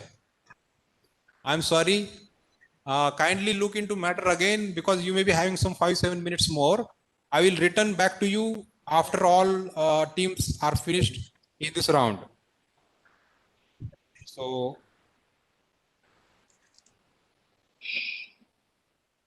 Central.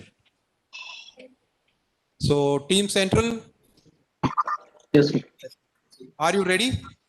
Ready, sir.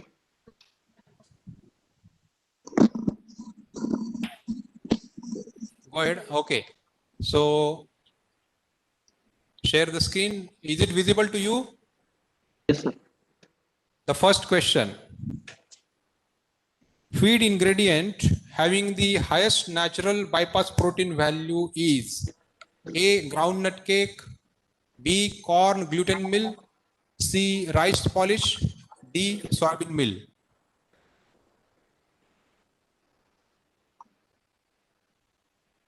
Soybean meal, sir. Wrong answer. Correct is corn gluten mill. Next question. Yeah. Which fungal species was used during kernel process of crop residue improvement? Coprinus fumitarius, Ganoderma aplantum, Phenochyta chrysoporium, Pleurotorus species. C, sir. C. Pardon? C. Wrong answer. This is A, Coprinus fumitarius. Next question, please. Which among the following is not co-author of book Animal Nutrition written by Maynard? Option A, R.G. Warner. B, R.A. Edward. C, H.F. Hinds. D, J.K. Loosely. R.A. Edward. Yeah, Edward is the correct answer. Next question, please. How much urea gets degraded in the rumen to the extent 25%, 50%, 75 or 100? So D, 100%. Correct answer. Next question, please. Which method is used for wet processing of grains? Pelleting, popping, roasting, micronizing. Pelleting. Correct answer. So thank you, Team Central. This round is over. Now, Team North, are you Yes, there? sir. Yes, sir. So next 5 questions for Team North. You can see the screen? Yes, sir. Okay.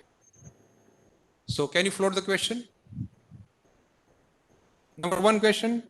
Following salt acts as potent Roman alkalinizer. Monocalcium phosphate, B magnesium oxide, C zinc oxide, D sodium chloride. Magnesium oxide. Correct answer. Next question.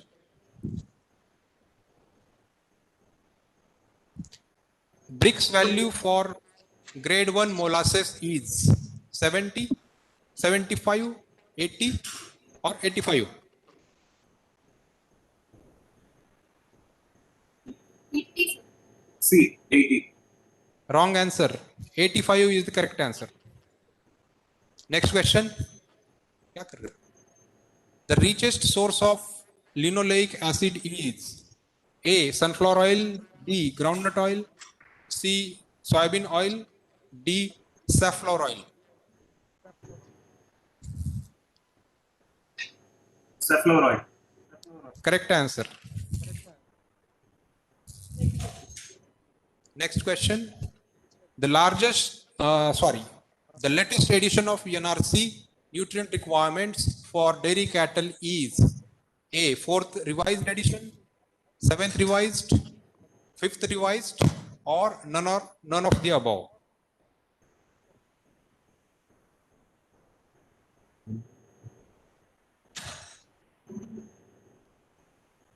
B. 7th revised. 7th revised is the correct answer.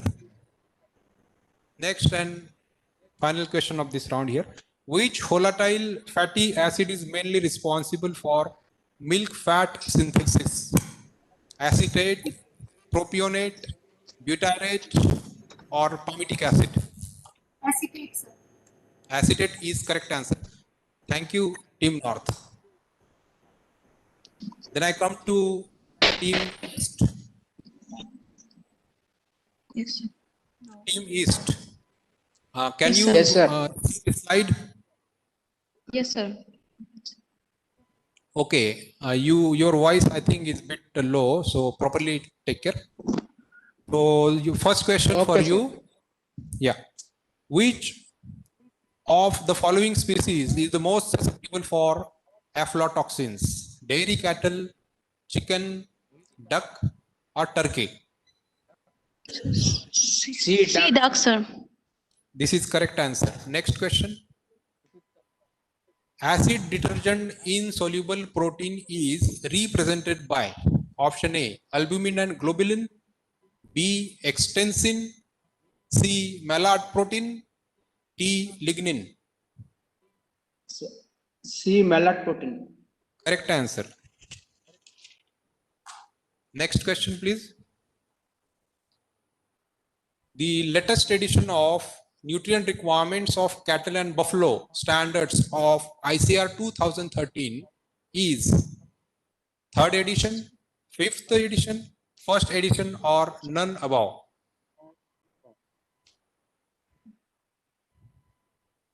D. None of the above. Wrong answer. This is the 3rd edition.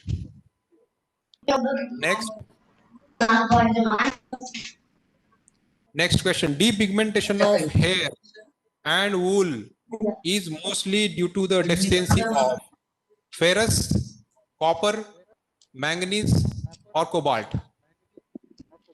Copper, sir. B, copper. Copper is correct answer. Next question, please. In CNCPS system, the fraction B3 of proteins refers to option A, NDICP minus ADICP. Option B is ADICP minus NDICP. Option C, NPN minus ADIN. Or option D, ADIN minus NPN. Option B. Option B is otherwise wrong answer. Correct is option A. So thank you. Now I just want to request Team South. Team South. Can you hear us? Yes, sir. Can you Yeah, hear you us? can speak loudly. We can hear now. Okay, sir. Yeah, yeah. You can on your video. Is it possible? Sir, video is on, sir. Video is on, but just wait a moment.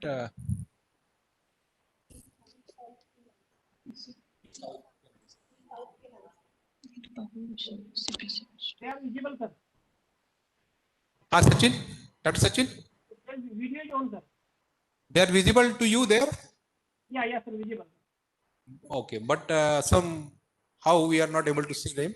Yeah, yes. Team South, are you ready? Yes, sir. Very good, thank you. So I request to share these slides.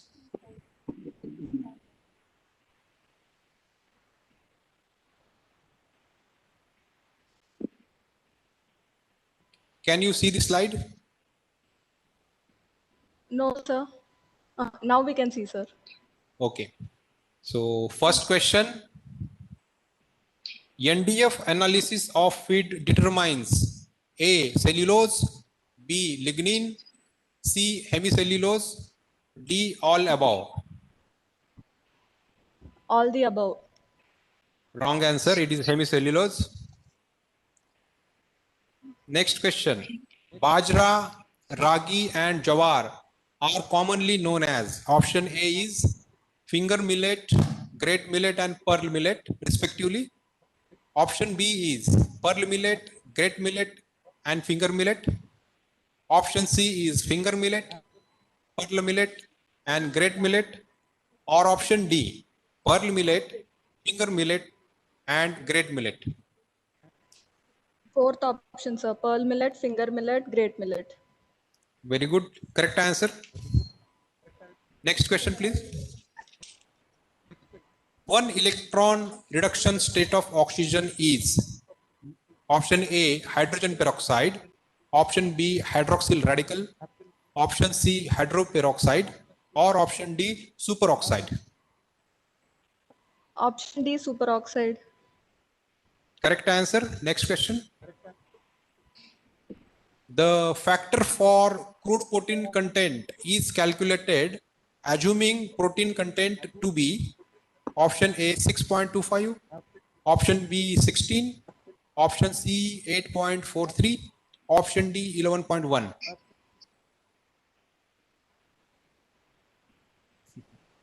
Option A, 6.25. Wrong answer, 16. Next question. Father of human microbiology is known as number 1, Orphan and Boshoff, option B, R.E. Hungate, option C, Alexander Fleming, option D, Anthony van Leeuwenhoek. Option B, Hungate. Correct answer. So thank you. With this, first round is over. So 4 rounds are remaining. And this is to inform all the teams that now my fellow colleagues, coordinator from other centers, they will be conducting your other rounds one by one. So kindly wait for 1 minute or so as we finalize your marks.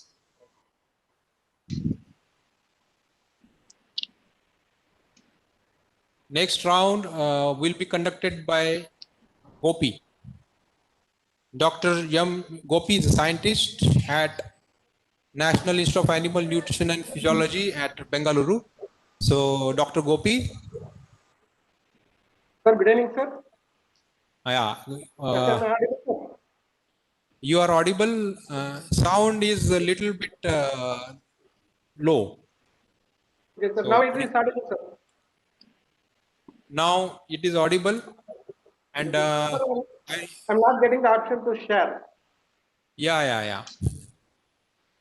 So our colleagues are doing that option, but by that time, to all the house and participants, I would like to announce the score of round 1, first round.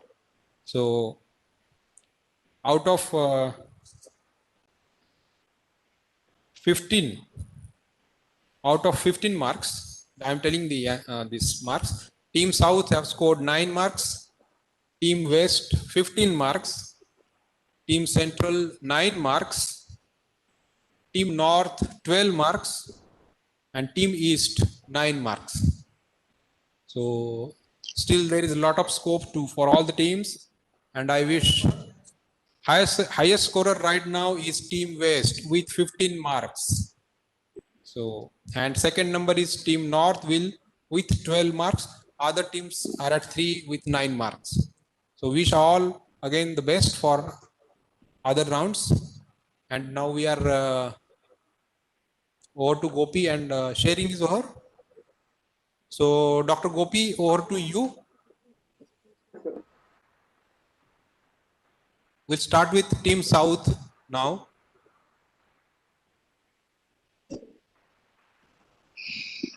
Sir, the slides are visible? Slides visible. You can display it if possible. Presentation mode.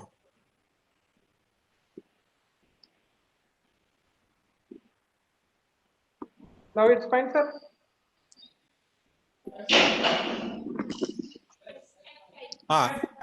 Go. Press F5, Gopi. Yes, sir. F. Full screen. Yeah, you can press F5 tab Yes, sir. for full screen. Yes, sir.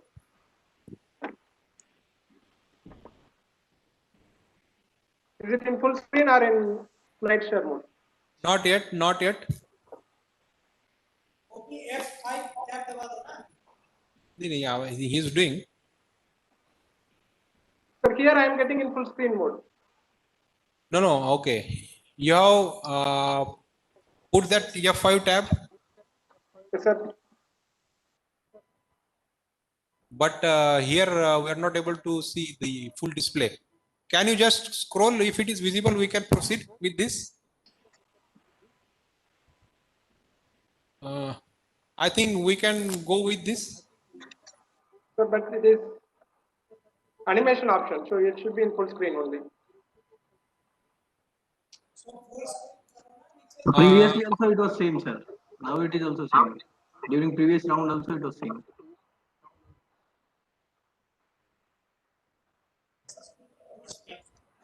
एक बार on screen करके दोबारा unshare करके दोबारा share कर लो.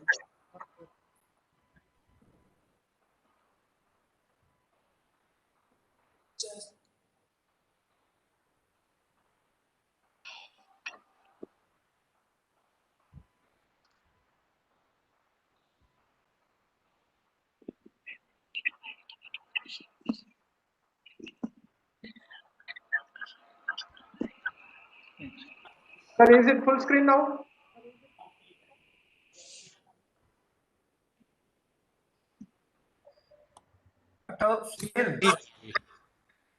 Let him proceed like this only. Okay. Only it is full screen in his computer. Sir. Let him proceed like this. Actually, there are animations. One by one question will appear. So that is the only concern. Otherwise, we could have gone as it is. Gopi, can we proceed as it is? No, Dr. Sunil. Yes, sir. He has kept his computer 71% zoom. That is why it's not seeing at full screen. He has put on the full screen. Gopi, you kindly magnification 100%? Yes, make it 100%. So if I would like to request another round by that time. We can rearrange the question, sir. Dr. Gopi? Sir, otherwise I can rearrange it so that I can present in the same order. I can remove animation, I can redo it. Yeah, you just wait for, we'll cover another round and again come back to you. Yes, sir, sure. Okay. So Dr. Sachin from ENDRI is a scientist in Roman Microbiology Lab. Dr. Sachin? Yes. Sir, Okay. please allow me to share my screen. Yes. Sachin, can you go ahead? Yes, sir. Dr. Sachin, your voice is coming, but it is very dim. Now it is okay, sir. You have to come closer to the microphone. Yeah. Okay, sir. So now it is okay. It is okay, but you have to speak not less than this speech. Okay, sir. Yeah. My screen is visible, sir. कम है Sachin. My screen is visible. थोड़ा उसको ना mouth को laptop के नजदीक लाओ तो. This is what is being suggested. Microphone के नजदीक आ जाओ. और नजदीक आ जाओ. अब ठीक है सर. चलो ठीक है. Will do. So please over to you, Dr. Sachin. So this is the round third, that is picture and photo identification. This is round third, picture and photo identification. The total number of questions per team will be 3, and the marks per question is 5. And each question has 2 subset of questions of 2.5 marks each. The time is 30 seconds for each complete question. So team South, you are ready? Yes, sir. I am audible clearly. No, sir, your voice is breaking. Sir, your voice is breaking. It's very feeble. Hello, sir. My voice is not clear. No, sir, it's not clear. It's breaking. Now? Yeah, it's 1 better, minute, sir. Dr. Sachin. Now it's better, sir. I think students, you see the question will be displayed on the screen also. So anyway, you can read and answer your question. What is the problem? So I think Sachin, we can go ahead. Please. Okay, sir. Okay, sir. So team South. Okay, sir. Yes, sir. So this is the first question. Identify this feed source and mention the scientific name of the parent material.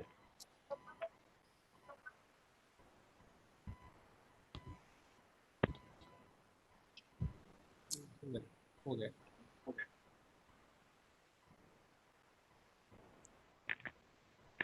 Identify this feed source and mention the scientific name of the parent material.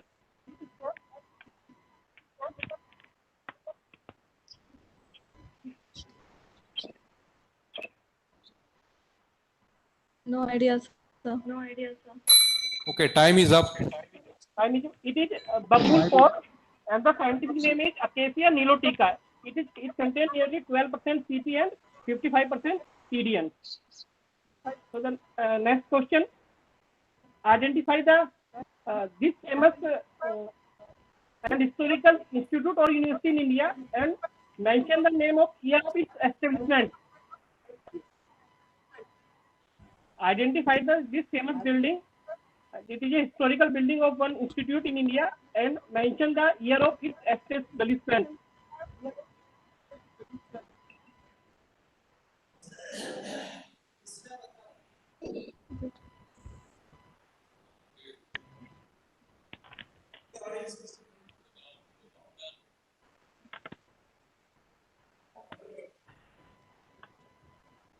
Time is up.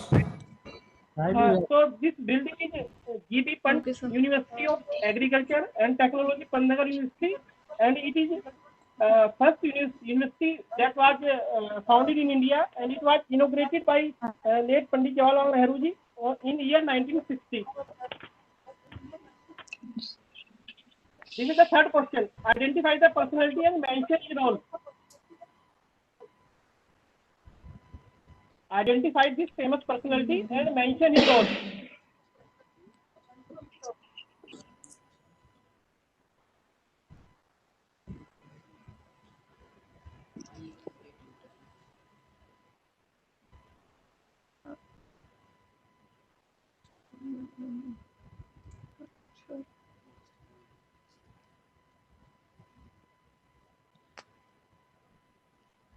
So time is up. Time is up. So this is Ali Martinkov, a Russian geologist, and it is best known for his work for in immunology, and he also coined the term phagocytosis. So thank you. Oh, okay, sir. Team West. Team West, are you ready? Yes, sir. Yes, sir. Okay. So name the institute of this famous historic visit and year of this historic event. Name the Candy March. institute of this. Candy March, 12th March 1930.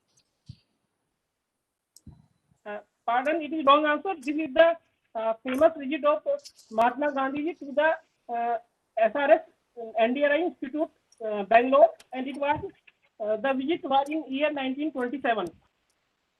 1927. This is the visit of Mahatma Gandhi to the NDRI SRS Bangalore. Yeah, thank you. Next question. Thank you. Next question. Name this equipment and specify its use. Correct. Identify this equipment and specify its use. It automatic Pardon? Rotary. Rotary. Yes. Pura naam? For the evaporation. Okay, it is rotary evaporator, and okay, right answer, it is rotary evaporator and used for the evaporation Dr. of the Sachin. solvent. Dr. Sachin. Answer, sir. Yes, sir. Dr. Sachin. Yes, sir. I'm interrupting you. So the team members, it is observed that somebody is prompting you the answer, and this answer will not be counted. And I request sir. you. I request you. This is the last and final chance. If we notice, you will be disqualified. Kindly take care. So this is incorrect answer from them. Sachin, please go ahead. Okay, team rest, please be careful next time. So this is the next question. Identify the person who described and identified important anti-carcinogenic substances of the ruminant origin and name that particular substance. Substance. Yeah, this person has identified very important anti-carcinogenic substances. Identify the personality and name the substance.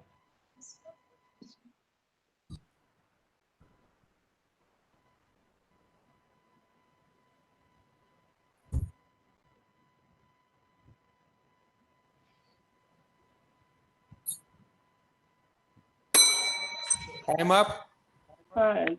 He is Michael Parija, and he identified CLA, conjugated linoleic acid, which is having anti-carcinogenic potential. Okay, thank you. The next team, Team Central, are you ready? Yes, sir. Okay. So your first question is identify the person and name the institute where he served as first director after independence.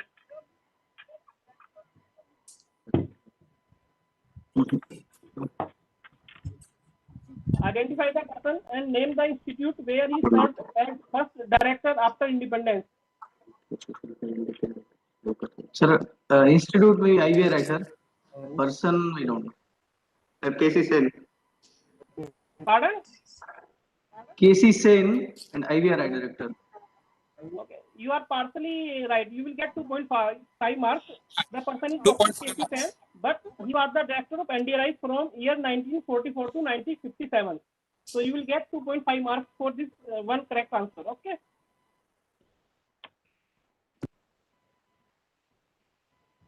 So this question, please. Next question is identify the feed and name the toxic principle present in this feed.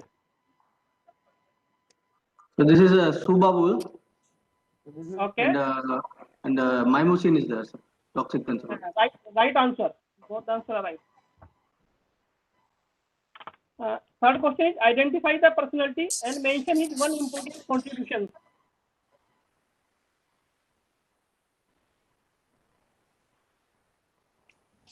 Identify the personality and mention his one important contribution.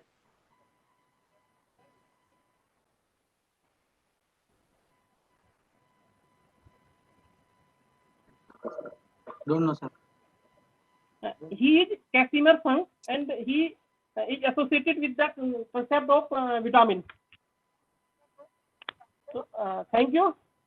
The next is notes, team notes. Are you ready? Yes, sir. Okay. So, first question: identify the plant and mention the toxic principles present in this plant. Sir, it is strychnine. Pardon? Strychnine. Speak loudly. Strychnine, sir.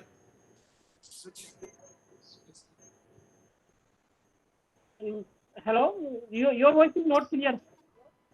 Sir, it is strychnine. Strychnine, he is speaking, it is strychnine. No. Wrong answer.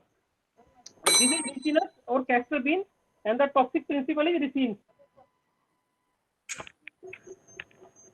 Second question: identify the personality and mention his contribution in animal nutrition.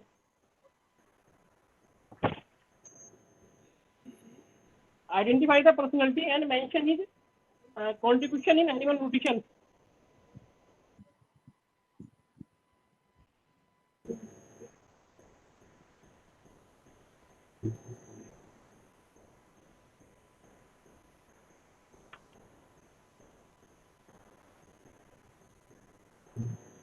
Sir, Robner. Pardon? Robner, sir. Time up. No, time up and wrong answer. He is AI Vertinen, who got the Nobel Prize in 1945, and he is mainly associated with fodder preservation technique. The AIV method of the silage preservation, he is associated with this method. So the next question: identify the image and mention the scientist who discovered these.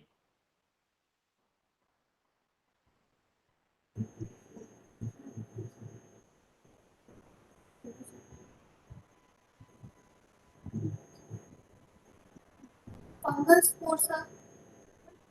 Okay, the right answer and second mention the scientist. Orbit. Okay, both the answers are right. Thank you. Team is, are you ready? Okay. Identify the image and mention the scientist who discovered this. I can't hear.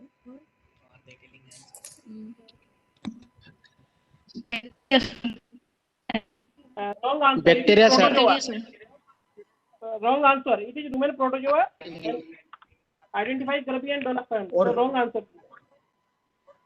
Next question. Identify the image and describe the toxin associated with this. Identify the image and describe the toxin associated with.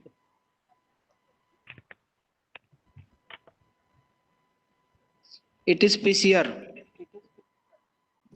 Wrong answer. It is the TLC, thin layer chromatography, and the toxin that is used for estimation is aflatoxin.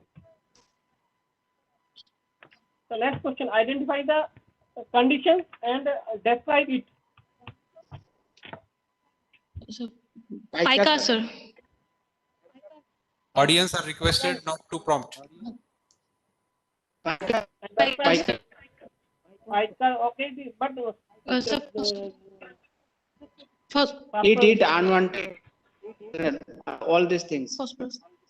Yeah, deficiency of phosphorus. okay, right answer. Thank you, sir. Jadhav, sir. Yes. Thank you, Dr. Sachin. I'm sharing my screen, sir. Such a nice way. Thank you once again. Thank you, sir. Yeah. So by that time, Dr. Gopi, if you are ready, just try it, and I will announce the scores. So this round, this was the third round. Team South has scored 0 marks in this round. Team West have also scored 0 marks. Team Central have scored 7.5 marks. Team North has scored 5 marks. Team East have also scored 5 marks. So this is the score as of now in this round. And I go back to Dr. Gopi. Yeah, he's there. And Gopi, give it a try. Share. Sir, is it visible now? Yes, it is visible. So you are ready? Yes, sir, I am ready, sir. So students are ready. If Gopi, you can start with the south round, south team. Yes, sir. Yes, sir. Thank you, sir. This is round 2, and each team will have 5 questions, and you have to give the statement is whether it is true or false, and also you have to justify or correct the statement. What is the wrong? If it is a false statement, you have to correct it and give the right statement to me. Then only you will get full marks. So, Team South, are you ready? Yes, sir. Okay, your first question is starts with mineral. So, manganese is a component of glutathione peroxidase enzyme. Is it true or false? It's false. Okay, you correct the statement. Selenium. Selenium is a component of glutathione peroxidase. Okay. What will be the manganese in which enzyme? Which other enzyme? Manganese in which one? Okay, I think correct answer. Maybe you can correct it as manganese is a component of superoxide dismutase. That also you Superoxide can change the name. dismutase. Okay, that's all. No problem. So the second question, fats can be used up to 15% in the diet of ruminants. Is it true or false? No, it's Okay. false. Fats can be up to 5 to 7% in diet of ruminants. Okay, I will give it to you. Okay, now come to the third question. So feeding rapidly degrading carbohydrates leads to laminitis in horse. Is it true or false? True. Can you tell the reason?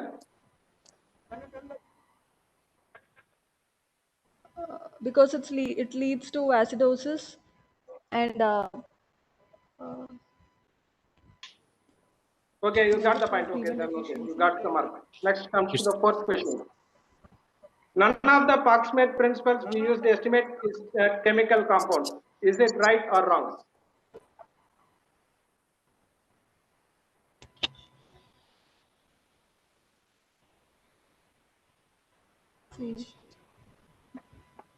I think your time is up. Time is up. It's true. So it is true because we are not going to estimate any chemical compounds. Okay, coming to your last question. We also heard about kangaroo. Kangaroo is a post-gastric fermenter. Is it true or wrong?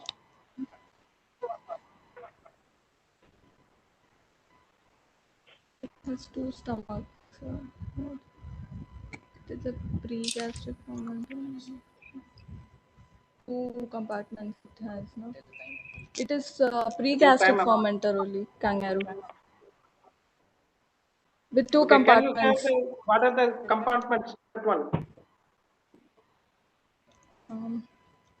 Okay, 2 you will get it. compartments Okay. mean. Thank you, Team South.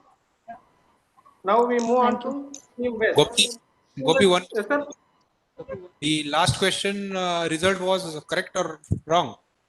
Sir, they have given correct answer. It is pre-gastric fermenter. They have Okay, wrong. 2 segments. Thank you. It was wrong answer. Okay, sir. It was right. I think you also tell us correct or right or wrong at the end. Sure. So, yeah, so it will be good for scoring here. Yes, And sir. I think running short. We'll bit go fast. Yes, sir. Coming to the Team West. Team West ready? Okay. Your first question is, crude fiber content of forage is always higher than NDF content. True or false?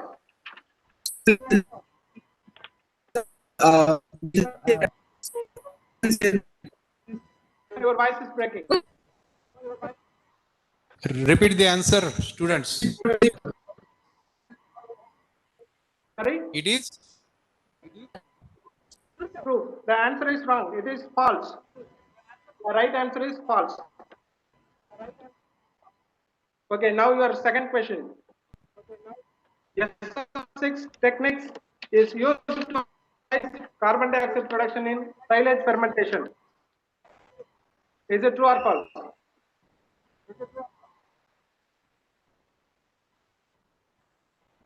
I can't hear your answer. Sorry?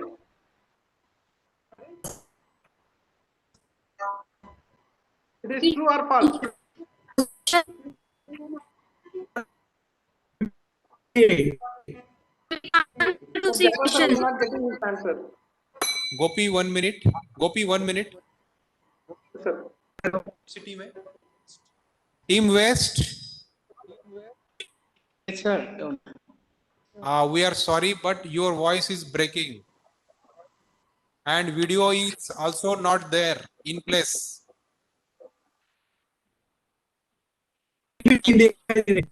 Can you come alive? We are not able to see your video. West, if you don't respond, we are sorry, we have to go ahead with other team.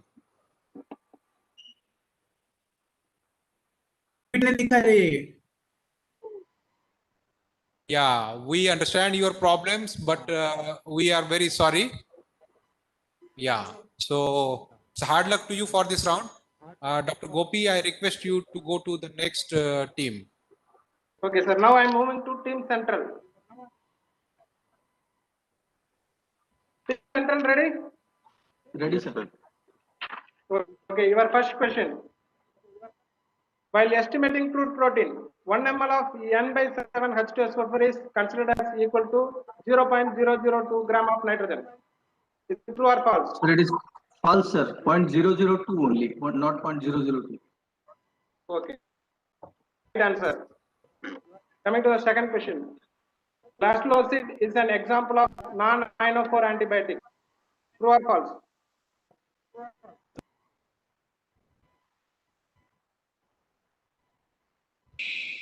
It is an ion for false. False. Okay. It is an ion for. It is the correct answer. Coming to the third question. ANFT stands for Animal Feed Science and Technology. Is it true or false? Animal nutrition feed technology. It is false answer. Okay, your right answer. It is animal nutrition and feed technology. Now the fourth question. Menaquine quinone is the synthetic form of vitamin K. Is it true or false?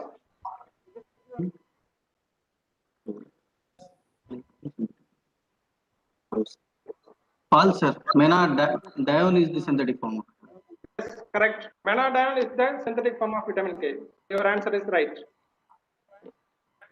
Last question for you. Hippopotamus is a ruminant as it feeds upon grasses. So it is false. What is it? So it is Ruminant, not a ruminant. It is not ruminant, sir. Yes. You will get only half mark because it is No, sir, it is not ruminant. Sorry? No, it is a post-gastric fermenter, sir. In-gut fermenter. Non-ruminant and No, I was expecting a word of ruminant. You told non-ruminant. So I will give only half of the mark for that question. Half mark for fifth question. Okay, agreed. Yes. Okay, sir. Next, team number. Yes, sir. You ready? Yes, sir. First question. Full form of CTAB is methyl triaminone bromide. What is it correct or wrong? Wrong, sir. What is the exact form?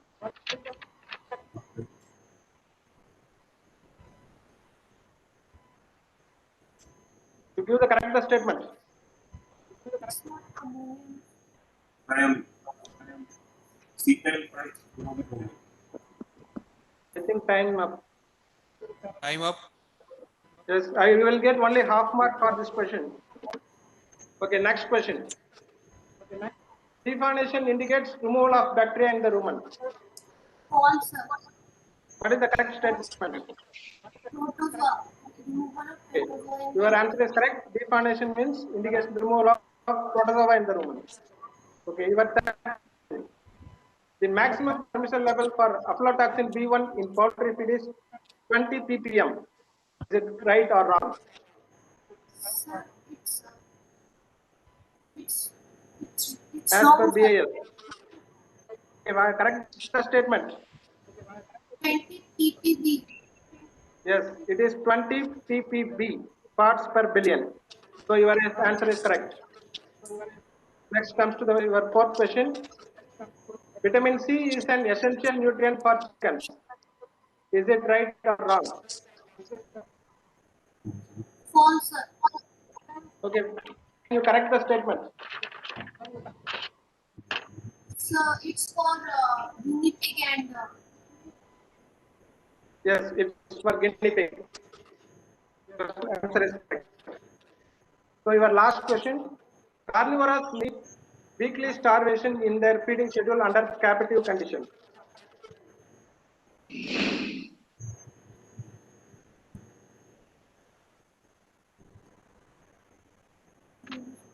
True, sir. True or false? True, sir. Okay, your answer is correct. It needs weekly interval. Okay, thank you, North team. Now, Team East. Team East, are you ready? Sir. Okay, your first question Yes, is. sir. Prerequisite for crude estimation in feed analysis, moisture-free sample. Is it correct or wrong?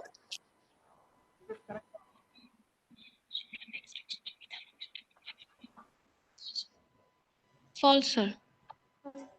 Then you correct the statement. Sir, sir, ether with sir after solvent extraction we do the crude fiber estimation, sir. Sir, We have to remove ether, not moisture. That means it should be of moisture and fat-free sample. Your answer is correct. Yes. Okay, your second question. Among the tannins, hydrolyzable tannin helps in decreasing the parasitic load in ruminants. Is it correct or wrong?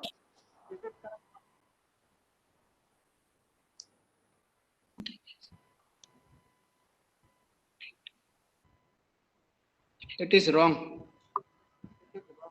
Then you correct it? Can you correct the statement? Okay, yes. Condensed tannin. Condensed tannin. Yes, your answer is right. Coming to the third question. Among the cereals, oats is most likely to cause colic in horses. Whether the statement is right or wrong? False. False, sir. Okay, then you correct the statement or you explain. Sudan grass. Sudan grass. Sudan grass. I think half correct. Half correct only. It is like any grains or cereals that have high amount of starches, they will cause the colic. Okay, only you get half of the mark for this question. Then your fourth question. Adipose tissue stores maximum vitamin A content in the body. Is it right or wrong?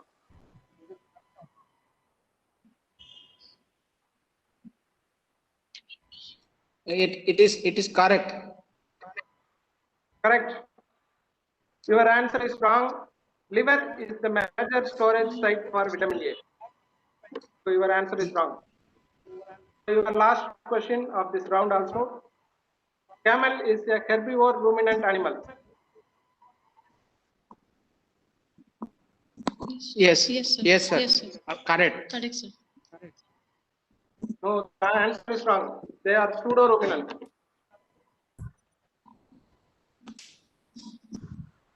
So with that, this round ends. And thank you and all the best. Sir. Hello. Sir, team waste is here, sir. We have don't given any answer, sir. Which one? Team waste. No, but time was over. But sir, we have team waste. Right, this is next. Please, sir, second chance. Sorry, we don't have any substitute question available right now.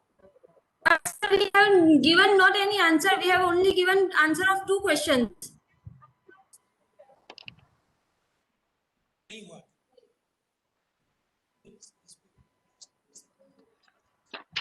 Okay, Dr. Gopi. Yes, sir. I think few questions have remained to be asked. Yes. Okay, sir. Team West. Okay. Okay, I will start you the questions from question number 3. Yes, sir. Yes, sir.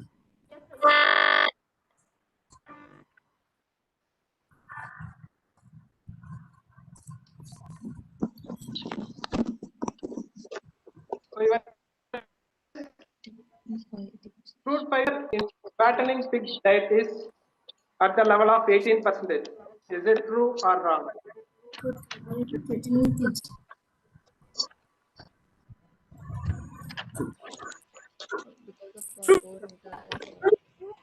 No, your answer is wrong. It should be 6 to 8%. So then your fourth question. Hydroxylation of proline to hydroxyproline involves vitamin C. True or false? False, sir. The statement is right because of the vitamin C deficiency you will get the problem in connective tissue. The statement is true statement. Your answer is wrong. Coming to the last question. Bears are carnivorous animals.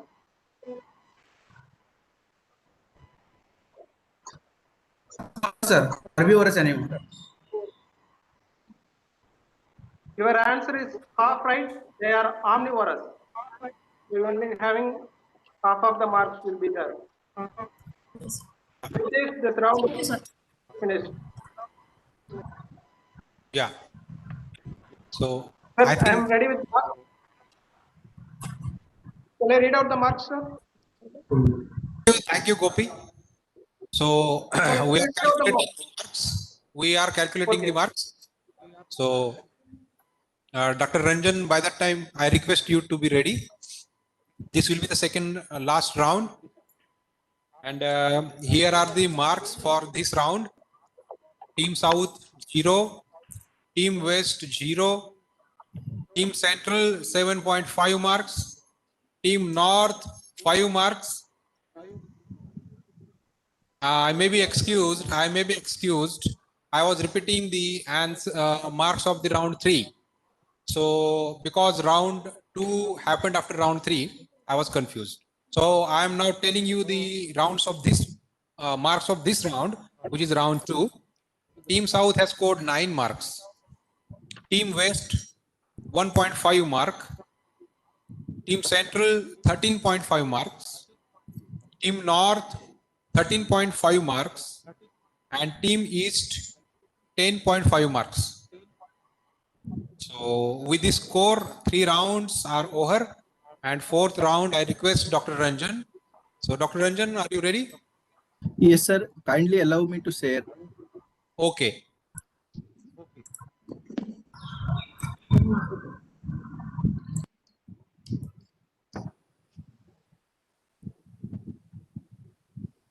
Yeah, it is done, Dr. Ranjan. It's over to you, Dr. Ranjan, now. Yes, sir.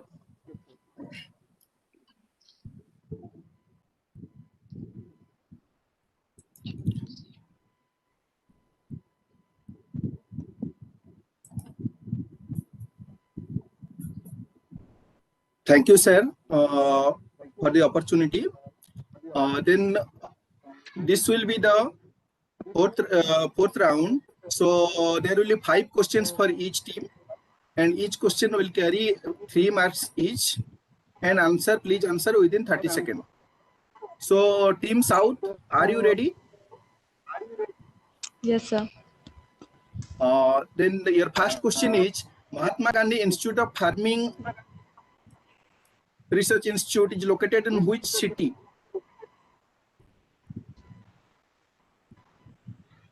Mahatma Gandhi Integrated Farming Research Institute in which city? Ahmedabad, sir. Sorry, wrong answer. It is Motihari. Then the process of partial dehydration of green fodder is called as partial dehydration method of green fodder.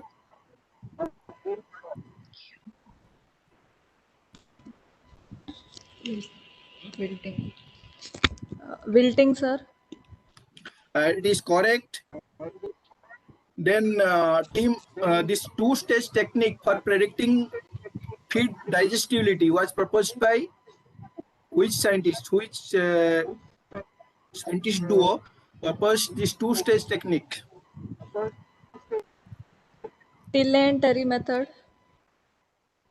Yes, Tilley and Terry. Correct answer. Then latest accepted name of Lactobacillus plantarum. What is the latest name?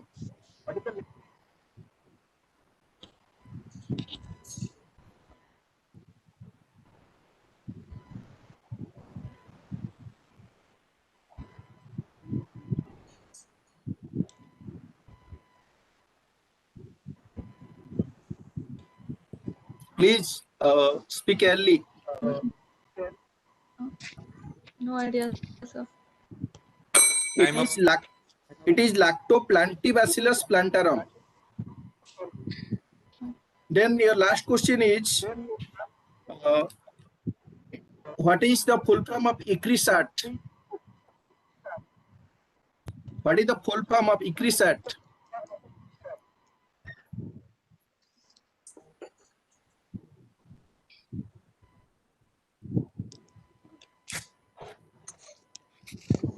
It is a very famous institute located in India only.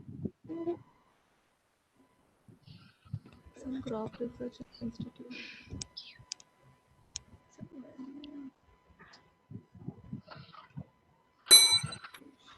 It is International Crop Research Institute for Semi-Arid Tropics. So two answers are correct for Team South.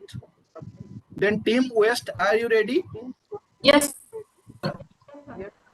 Okay, all the best. The first question is, on which livestock species? Actually, NRC gives livestock species wise nutrient recommendation. So which species recommendation has revised maximum number of times? To be specific,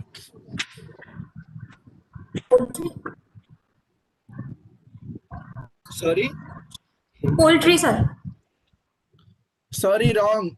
Actually, poultry is the second highest. It is actually the swine or pig that is getting most attention in Western and other parts of world. So that is why that is the most 11th edition has come already. Poultry is having 10th edition. So what is mescavi? It is a popular type of which fodder? It is a very popular. It was previously brought from Egypt and now manufactured, now being made in India, indigenous fodder. So what is this mescavi? Yes. Yes, true. Correct answer. Then this is a gram-negative motile crescent-shaped large bacteria rumen. What is it? Methanobacterium.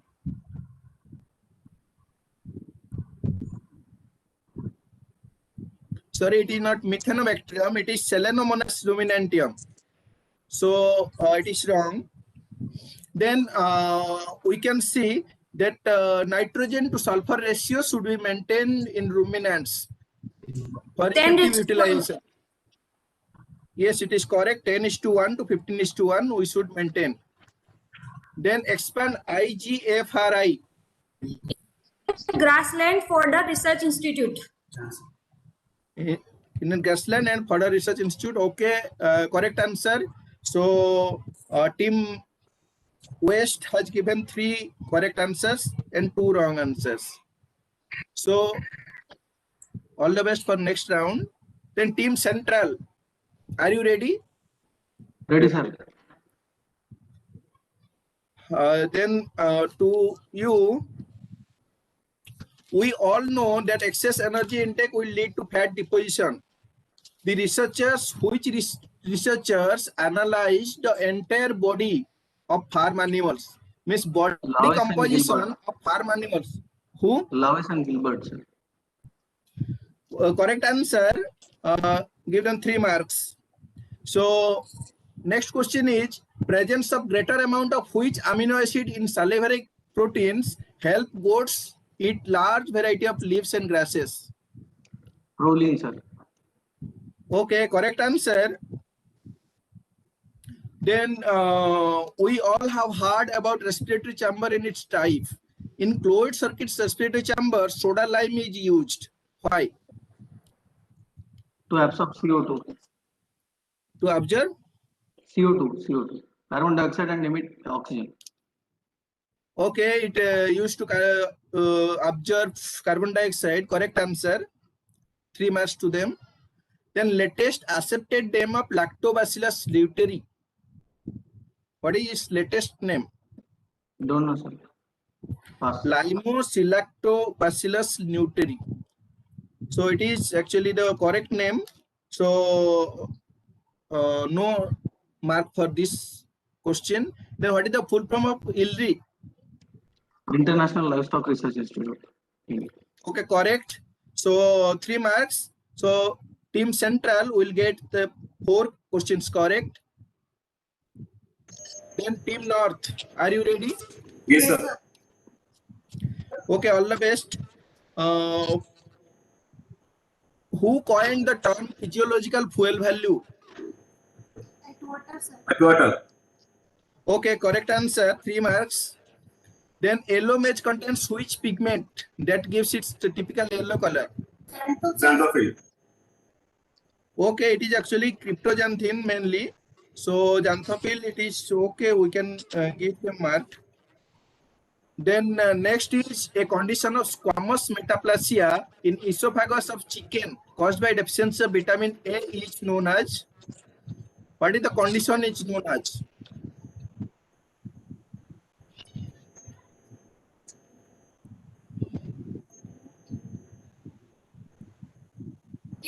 Gizzard. It is nutritional root. So wrong answer. Then what is the latest accepted name of Lactobacillus cajei? No, sir. Actually, it is lactic cajei bacillus cajei. So it is the latest. So no mark for this answer. Then what is CRIDA stands for? CRIDA. No, sir. Don't know. Okay, so they have given 2 correct answers. It is Central Research Institute for Dryland Agriculture. So they will get 2 right answers from this round. So Team East, are you ready? Yes, sir. Yeah. So all the best to you. First question is, the Centennial Symposium is being going on. We are now in it. So it is by Animal Nutrition Association. So can you tell in which year Animal Nutrition Association was established? We are seeing this all the 1921. stalwarts. We are seeing all the stalwarts. It is wrong answer. 1921 is too old. Actually, it is 1993. So it is wrong. Then the main limiting factor for utilizing sugarcane top. Actually, sugarcane top is having which anti-nutritional factor? It is tannin. Which is the highest? Which one? Tannin. No, it is not tannin. Actually, these are having oxalic acid. Tannin and oxalic both are present, sir. No, actually, it is the main limiting factor. It is written main limiting factor is oxalic acid. Tannin is very less because sugarcane is not having enough tannin to affect the nutrient utilization. Then we have known about toxin binders. Then what is HCCAS? What is HSCAS in toxin binder? What is this term stands for? Hydrogen, selenium.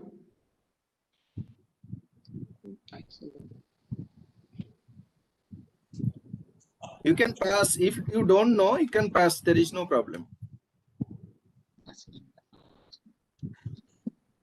hydrogen, selenium. Pass it. Okay, it is hydrated sodium, calcium, aluminum silicate. So it is also wrong. So the latest accepted name of Lactobacillus brevis. Pass it. Pass, sir. It is Levi Lactobacillus brevis. So the last question is FSSAI. That is stands for Food Safety Standard Association of India.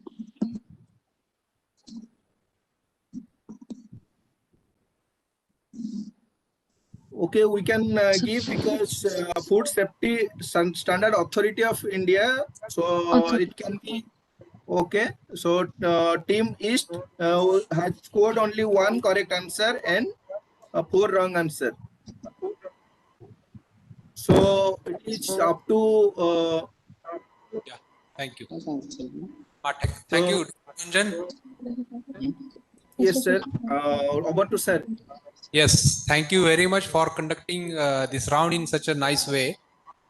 And now we are heading towards the last round of this final centennial quiz of ANA. This is going to be a very exciting round, and it is called as the rapid fire.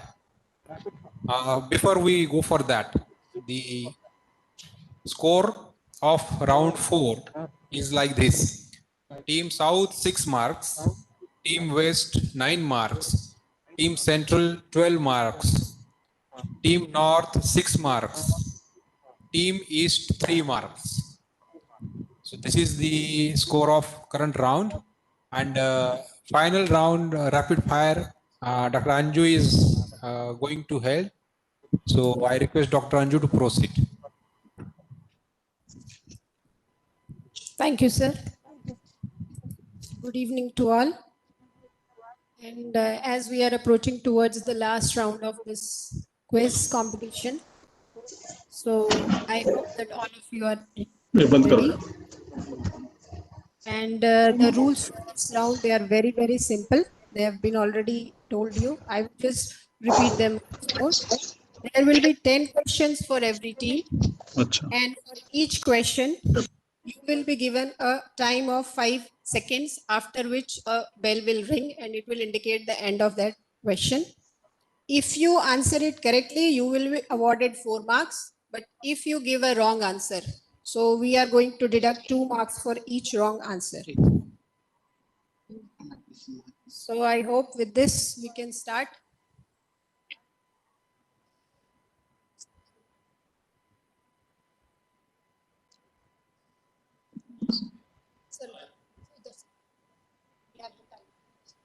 So if Team South is ready, we can start. Yes, Team ma'am. South, Ready, ma'am. are you Hello? ready? Yes, ma'am. So you will be given a 5 seconds time after I read the question. So question 1 for Team South. Expand Clefma. Compound Livestock Feed Manufacturers Association. Correct. Next, please. Scientific name of wheat. Triticale. Wrong. Question number 3. Penguin-like squared condition in hens is caused due to deficiency of Vitamin D3. Correct. Next, please. Jatropha contains which main toxic factor? Tarsins and Frobol ester. Correct. Forbol esters. Next, please. Acrylate pathway is associated with which volatile fatty acid? Pyruvate. No, propionate. Sorry, propionate. Correct. Propionate. Propionate. Pyruvate. So it will be wrong for you. Next, please. Next. Question 6. Which reagent is used for true protein estimation in rumen liquor sample? Statzer's reagent. Copper sulfate. Time up for you. No marks. Next, please. Which enzyme activates chymotrypsinogen to chymotrypsin? Trypsin. Correct. Next. NINP stands for? National Institute for Animal Nutrition and Physiology. Correct. Next question. Sulfur containing amino acids which is required but not synthesized in cats. Taurine. Correct. Next, please. Precursor of vitamin C. Glucose. Yes, correct. Now, is Team West ready? Thank you, Team South. Is Team West Yes, sir. ready? Yes, ma'am. Okay. Okay, Team West, for you also, the rules are same. 10 questions for you.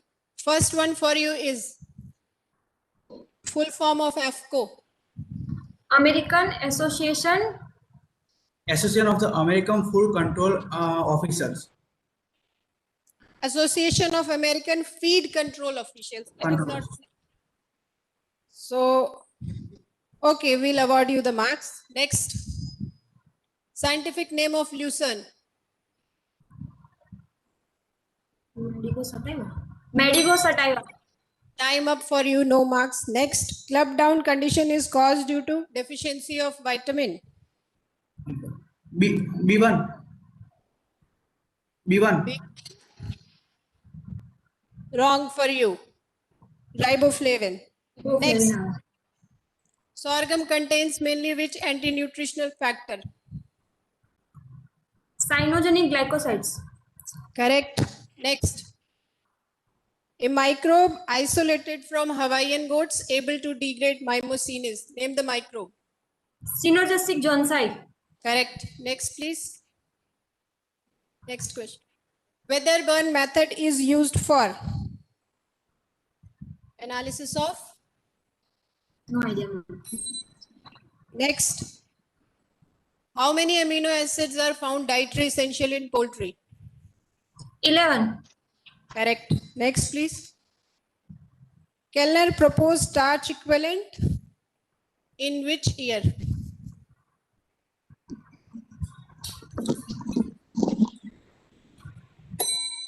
$1965.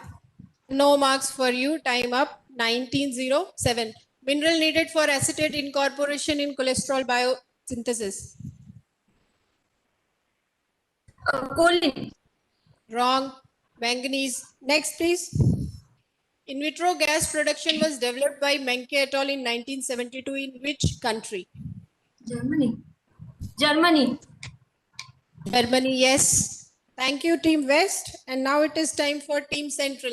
Are you ready, Team Central? Yes, madam. Okay. The first question for Team Central. AOAC stands for?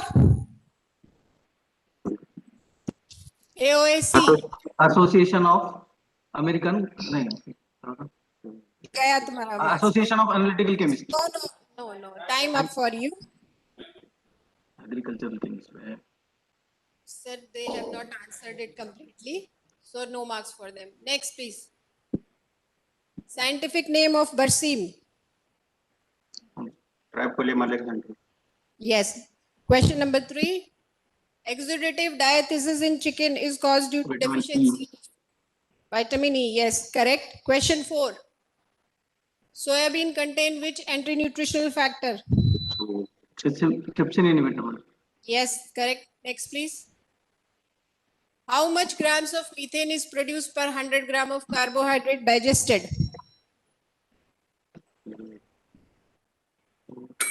Time up for you. 4.5 grams. Next, please. Question 6. Proximate analysis is also known as another name. Wind system. Correct. Next, please. Double zero or canola is variety of dash. Madam, mustard. That's wrong. Rapeseed. Next, please. Name the institute which periodically issues a recommended daily allowance for humans in India. ICMR. No. Wrong. National Institute of Nutrition at Hyderabad. Madam, Next.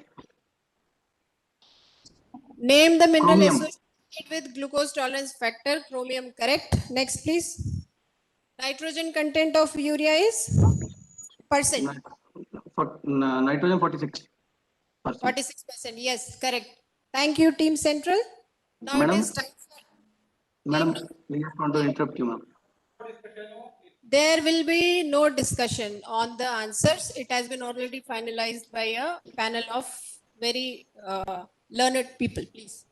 Team North, are you ready? Yes, ma'am. Yes, ma'am. Okay. First question for Team North. DCAT stands for?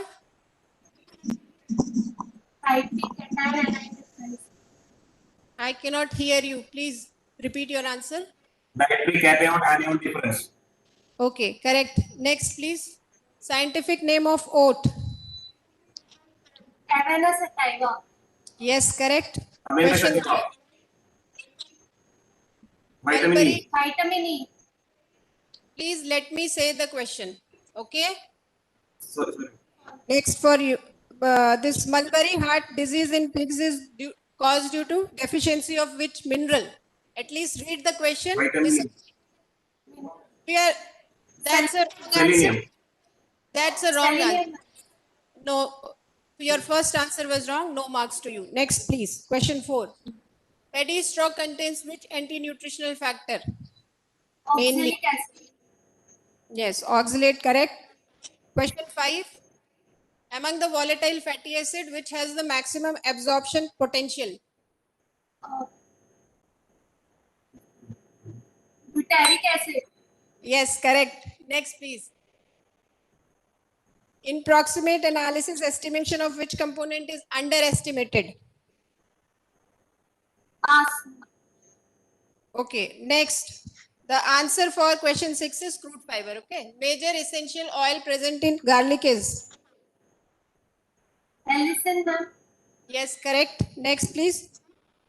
Scientist who performed single plant experiment. Name the scientist. Pass. Babcock. Next, please.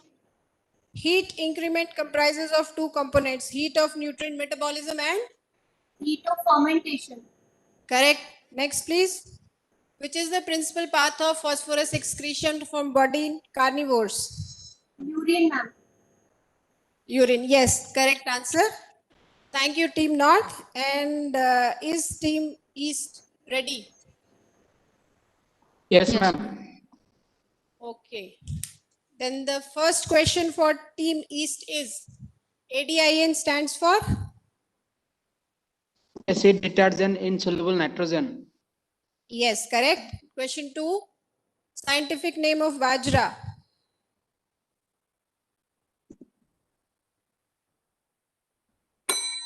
Penicillium glaucum. No marks for you. Next, please. Blind staggers is caused due to? Selenium deficiency. Wrong. It is selenium toxicity. No marks to you. Next, please. Toxicity, sorry. Anti-nutritional factor in mustard. Glucosinolate. Correct. Next, please. Glucosinolate. Yes, correct. Next, in rumen, which microbe is first to attach and degrade the fibrous feed? Fungi. Yes, correct. Next, please. Dry matter of silage is determined by method named as? Tillas. That's wrong. It is solvent distillation. No marks to you. 7. Next. Sudden expansion of grain by application of dry heat is known as? Popping. Correct. Popping. Next, please. The predominant fatty acid in ruminant body fat is dash.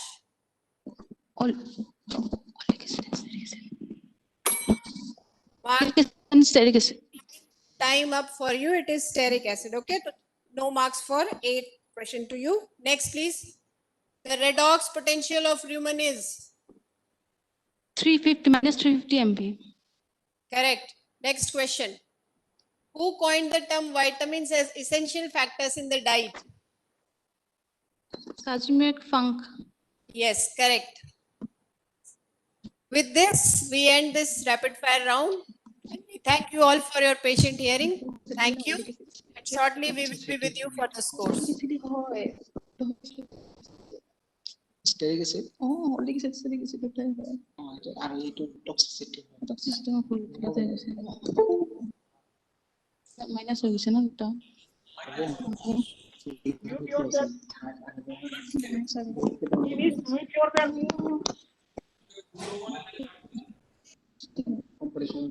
toxicity deficiency condition.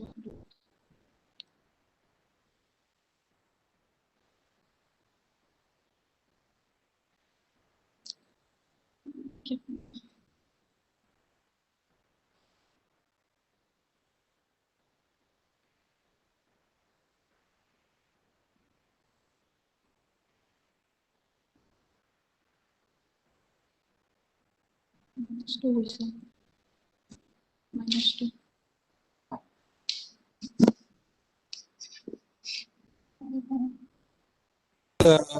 Rapid fire round. Team South has scored 26 marks. Team West 16 marks. Team Central 20 marks. Team North 26 marks. And Team East has scored 20 marks. So I need 5 minute time to calculate the final results. So by that time I request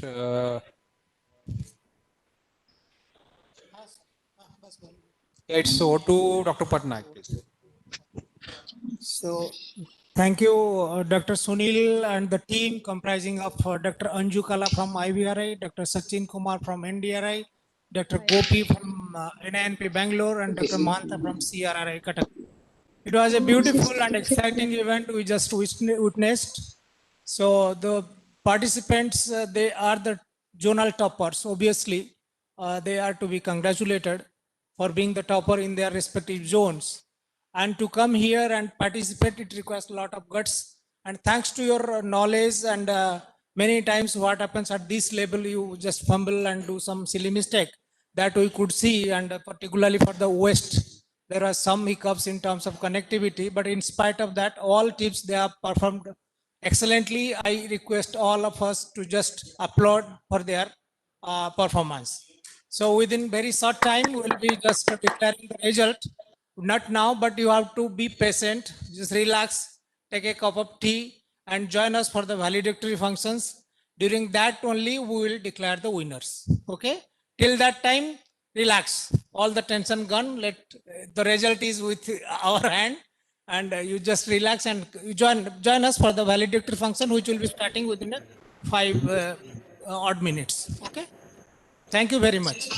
And thanks the team, actually, especially Dr. Sunil and Anju, being at the central level, they were busy for the last 2 days, pulling all the questions from the 5 coordinators, then distributing them, preparing the slides and sending it, all those things. So those two scientists from this division, they couldn't participate in any of the event during the last 2 days. So a lot of thanks to both of them. So with this, just we'll take 5 minutes and we'll come back with the valedictory function. Thank you very much. Please be with us.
ఏం రమణ గారు బాగున్నారా?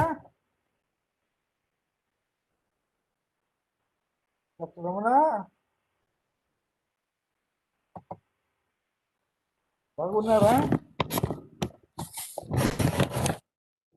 ఏమి sir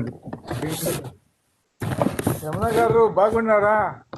బాగున్నాను sir. ఏమి voice you are not able to get my voice?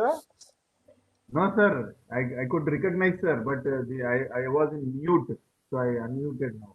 Okay, okay, okay. So you were in the afternoon presentation or not? You were there during the presentation?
Hello.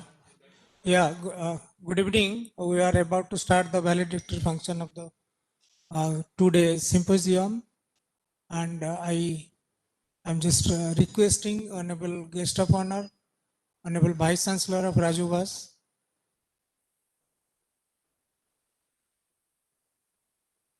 Yeah, good evening, sir. So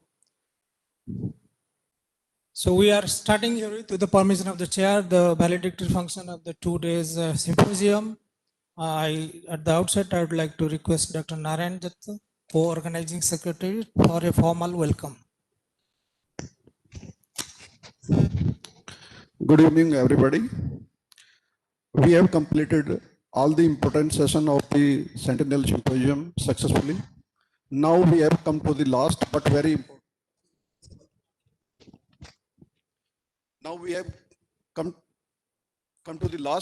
important session of the symposium, valedictory function. Honorable dignitaries on the dais, Dr. B.P. Misra, Director and Vice Chancellor, IVRI, and Chief Guest of the function, Professor Dr. Vishnu Sharma, Vice Chancellor, Rajasthan University of Veterinary and Animal Science, Bikaner, and guest honor of the function, and other dignitaries present in this hall and connected online. Ladies and gentlemen, on the behalf of Animal Nutrition Association, I take this opportunity to record our deep sense of gratitude and welcome to Dr. B.P. Misra, Director and Vice Chancellor, IVRI, who provided all the necessary administrative support for smooth organization of this symposium. It is my proud privilege to extend my hearty welcome to Dr. Vishnu Sharma, Vice Chancellor Rajwas, Bikaner, for sparing his valuable time from his busy schedule to grace this occasion. Once again, I welcome one and all, and now I request Dr. Patnaik, Organizing Secretary, to proceed further.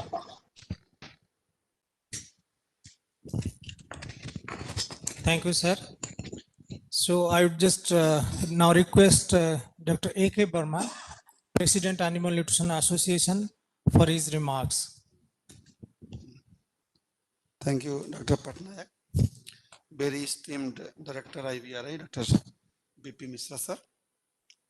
Guest of honor, Vice Chancellor Raju Bas, Dr. Vishnu Sharma ji, all invited dignitaries and participants present online, former presidents of Animal Nutrition Association, Dr.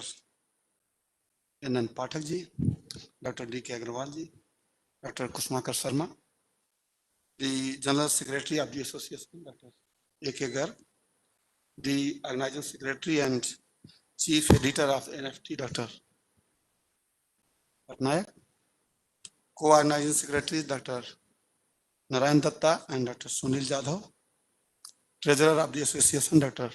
Neeta Agrawal, all my fellow colleagues, Dr. Putan Singh, Dr. Chaudhary, Dr. Anju Kala, present offline here in this room, all PhD and MBSc students and people from Erisel. Good evening to each one of you present online and offline.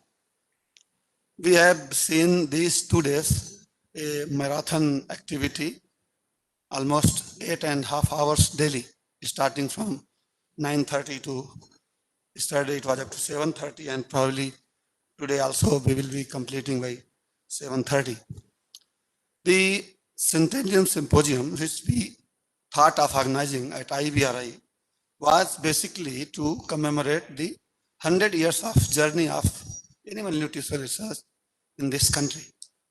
So the purpose was to memorize the activities and transformation which has been made since 1921 in the area of animal nutrition research. And hopefully we were successful in bringing together all the veterans available in the country, and we tried our level best to connect people abroad as well who are members of ANA as well as who are pioneer in the field of animal nutrition research in the world, like Dr. T.R. Preston. We contacted Dr. McDowell also and other people, but because of some of the other reason, they could not join the program. Petroselli from, he also joined and presented today morning. So the centennial quiz, which was very thrilling, I should say, because it was almost continued for the last 20 days. Initially, we conducted this quiz across 5 zones, north, east, south, west, and central, and then 2 participants from each zone, they were nominated. And today, there were 5 rounds, and I congratulate Dr. Sunil Jadhav for very meticulously organizing the quiz competition and selecting the questions very aptly.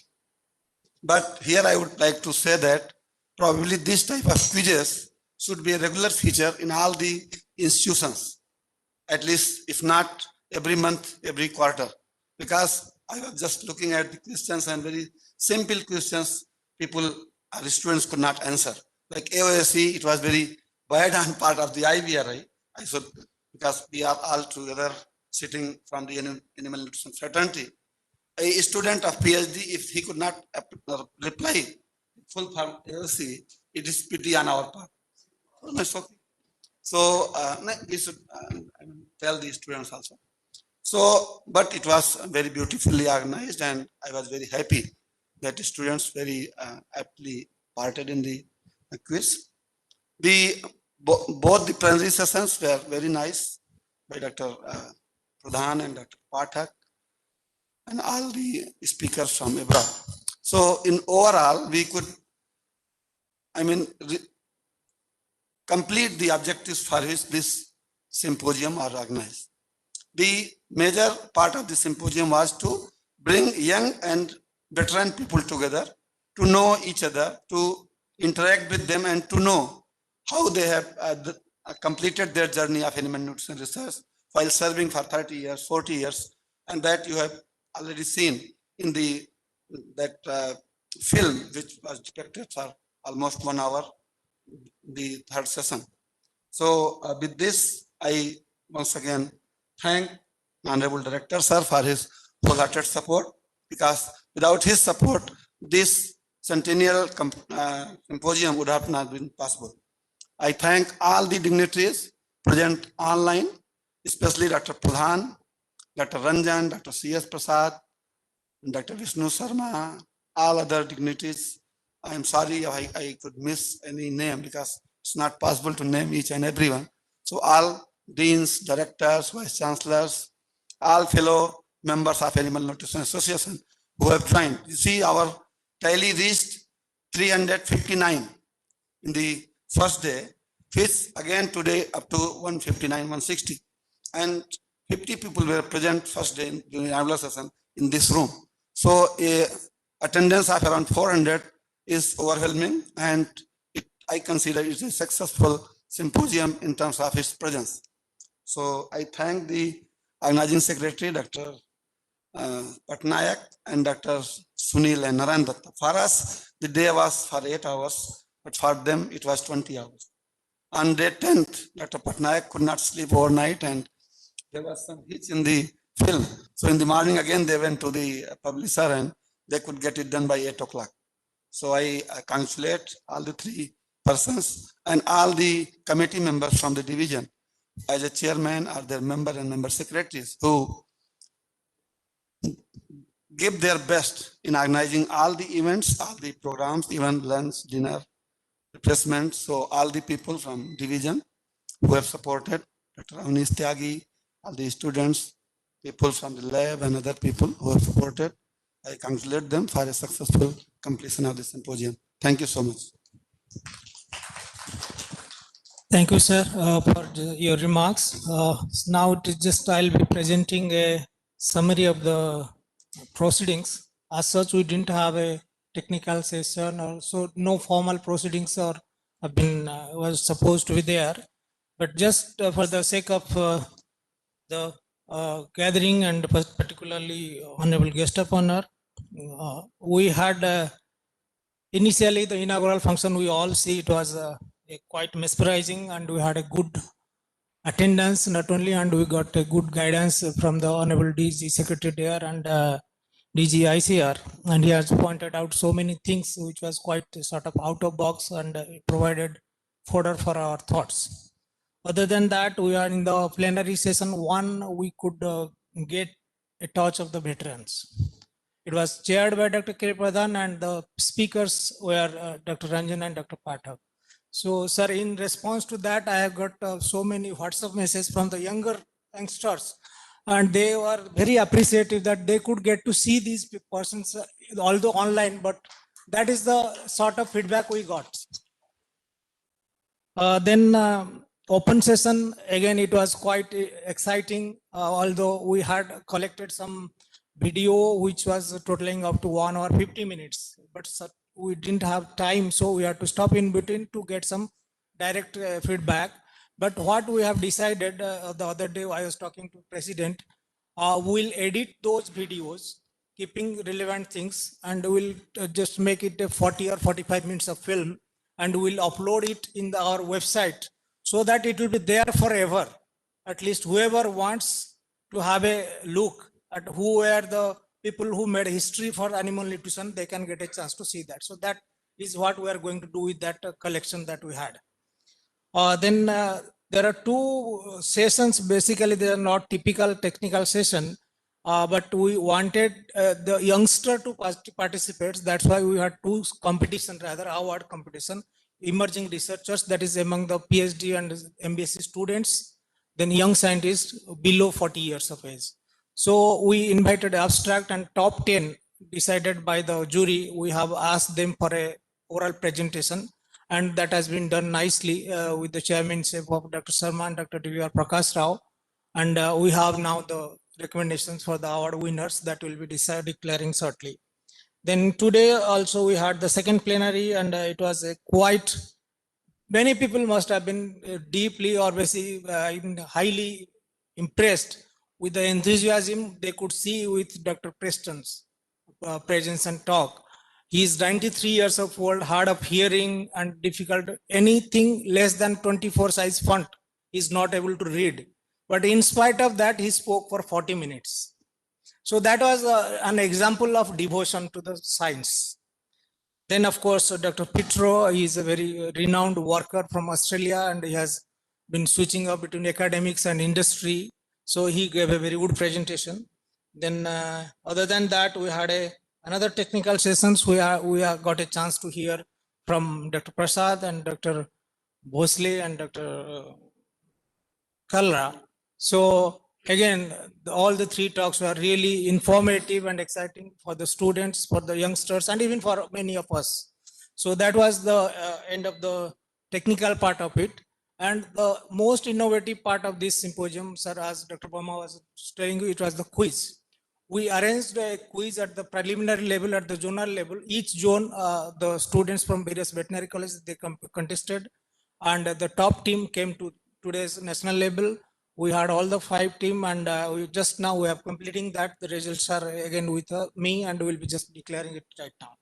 So with this, this is the in short the proceedings. So before I hand over, I request our chief guest, the guest of honor, Dr. Vishnu Sharma, to share his views. I will request for the declaration of the awards. Kindly please share the slide. Although, sir, we are not able to distribute the certificate, just will be declaring, and the certificates will be issued.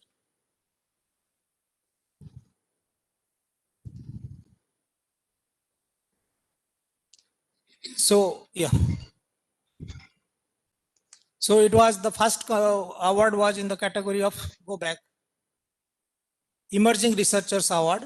The first rank goes to, yeah, Dr. Moksta Gupta from IVRI for her paper on use of autochthonous probiotic lactobacillus salivarius CPN20 to improve the gut health and immune status of young dairy calves. Second, it is Dr. B. Sravani for NTR Veterinary College, Sri Venkateswar Veterinary University, Gannavaram, for her paper evaluation of consent mixture containing varying level of cashew nut kernel meal on nutrient digestibility and trail of nutrition in ram lambs. And the third, Dr. Kiran Atri from ICR NDRI on the paper, rumen balanced fatty acid additive reduces methane production with enhanced immunity and milk production in Mura buffalo. Next, the next competition was Young Scientist Award, but here we have got a lot of ties. So instead of 3, we are having 5 awards. The first position goes to Dr. Kamdev Sethi from Odisha University of Agriculture and Technology, Bhubaneswar, for his paper, Effect of Nano Selenium Supplementation on Gut Health and Performance of Broiler Chicken. So the second goes to, it is a tie, Dr. S.K. Chaudhary from IVRI, Effect of Customized Supplementation, and this is again Dr. Mahipal Chobe, again from IVRI. Next, the third again it's a joint, Dr. Mayura A. Gole from Nagpur Veterinary College and Dr. Ranjan Kumar Mahanta from IVRI.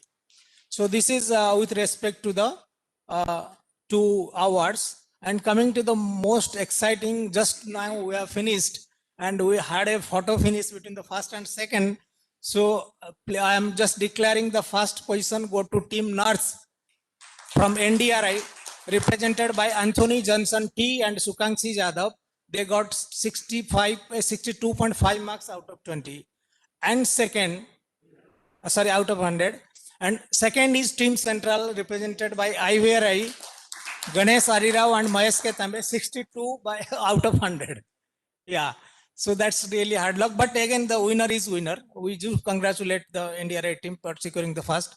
And the third position go to Team South from the Madras Veterinary College, Bani Sriya T and T.B. Gautam. They scored 50 out of 100. So this is with regard to the awards. And again, I would like to declare, sir, the first position in the quiz that carries a cash prize of 10,000, and the second is 5,000, and third is 3,000. That's a cash prize. For all the other awards, it will be the certificates. Thank you very much.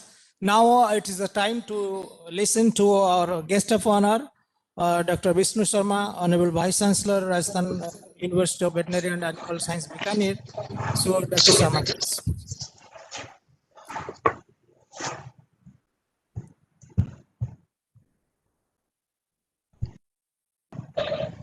Thank you, Dr. Patnaik. I am audible.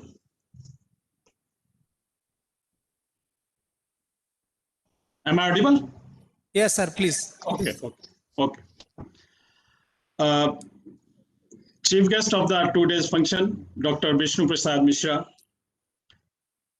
President of ANA, Dr. A.K. Verma, Organizing Secretary of the Centennial Symposium, Dr. A.K. Patnaik, Co-Organizing Secretary, Dr. Narayan Datta, Dr. Sunil Jadhav, dignitaries present on the dais, Dean of the Animal Nutrition, Dr. Kusmakar Sharma ji, Dr. D.K. Agrawal ji, Dr. Garg Saab, Dr. C.S. Prasad, I can see, and other dignitaries and the stalwarts of animal nutrition, faculty members, dear students.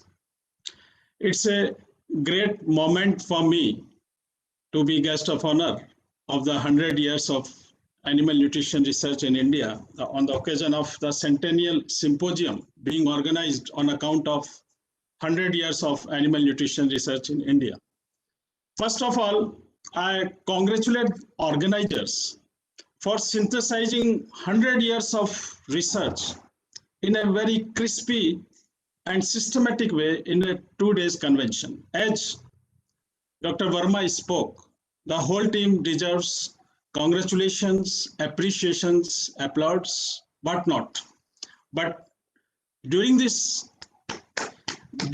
era of online conferences and conventions, I have witnessed many, but I frankly say, this 2 days convention is really, it defines the completeness of an online symposium. It defines the completeness in all respect, in the respect of the inclusion of the faculty, the great scientists, the pioneers of the subject, in terms of the inclusion of the various other allied discipline faculties, in terms of the inclusion and interest of the students. In all aspects, this online convention, in my view, is really comes to the definition of the completeness, and I congratulate on behalf of the member of ANA as well as today guest of honor. I congratulate the organizers that they have organized this. symposium. Dear friends, I have witnessed the animal nutrition research for last 28 to 30 years, you can say. And I am recapitulating my one incident when I was appearing for the final examination of my MBSc in 1993, and Dr. B.C. Patnaik was my examiner that time. And he asked me to define or not define, to summarize animal nutrition in 2 words only. Suddenly it came to my mind, 2 words I spoke, economic feeding, and he was agreed upon completely that time. So I was thinking today about the journey, that today those 2 words still define the animal nutrition, still summarize the animal nutrition, still address the issues of the animal nutrition, economic feeding. But the various other issues have emerged and re-emerged during those 30 years.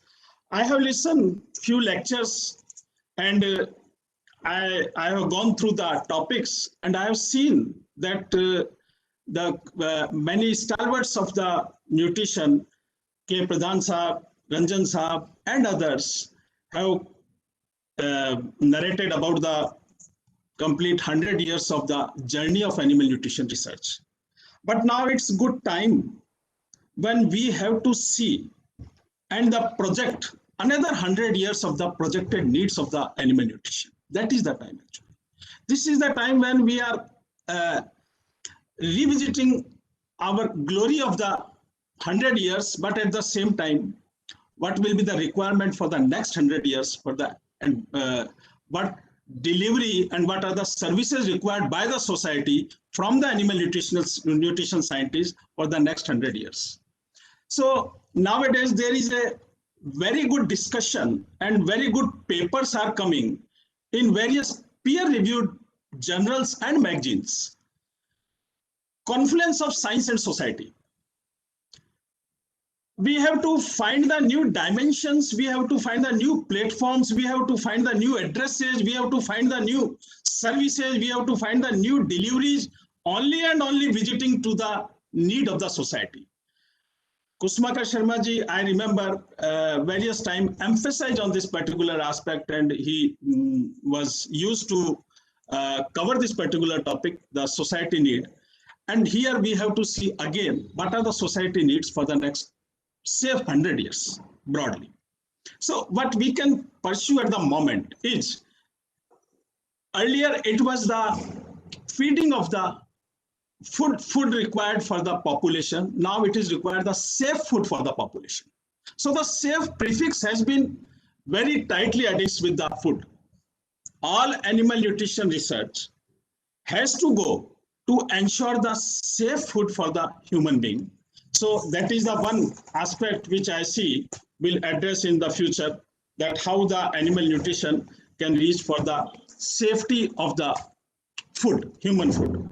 There are various means and modes which are available, theoretically available, how we will translate them practically so that the animal feed can ensure the safe food for the human being.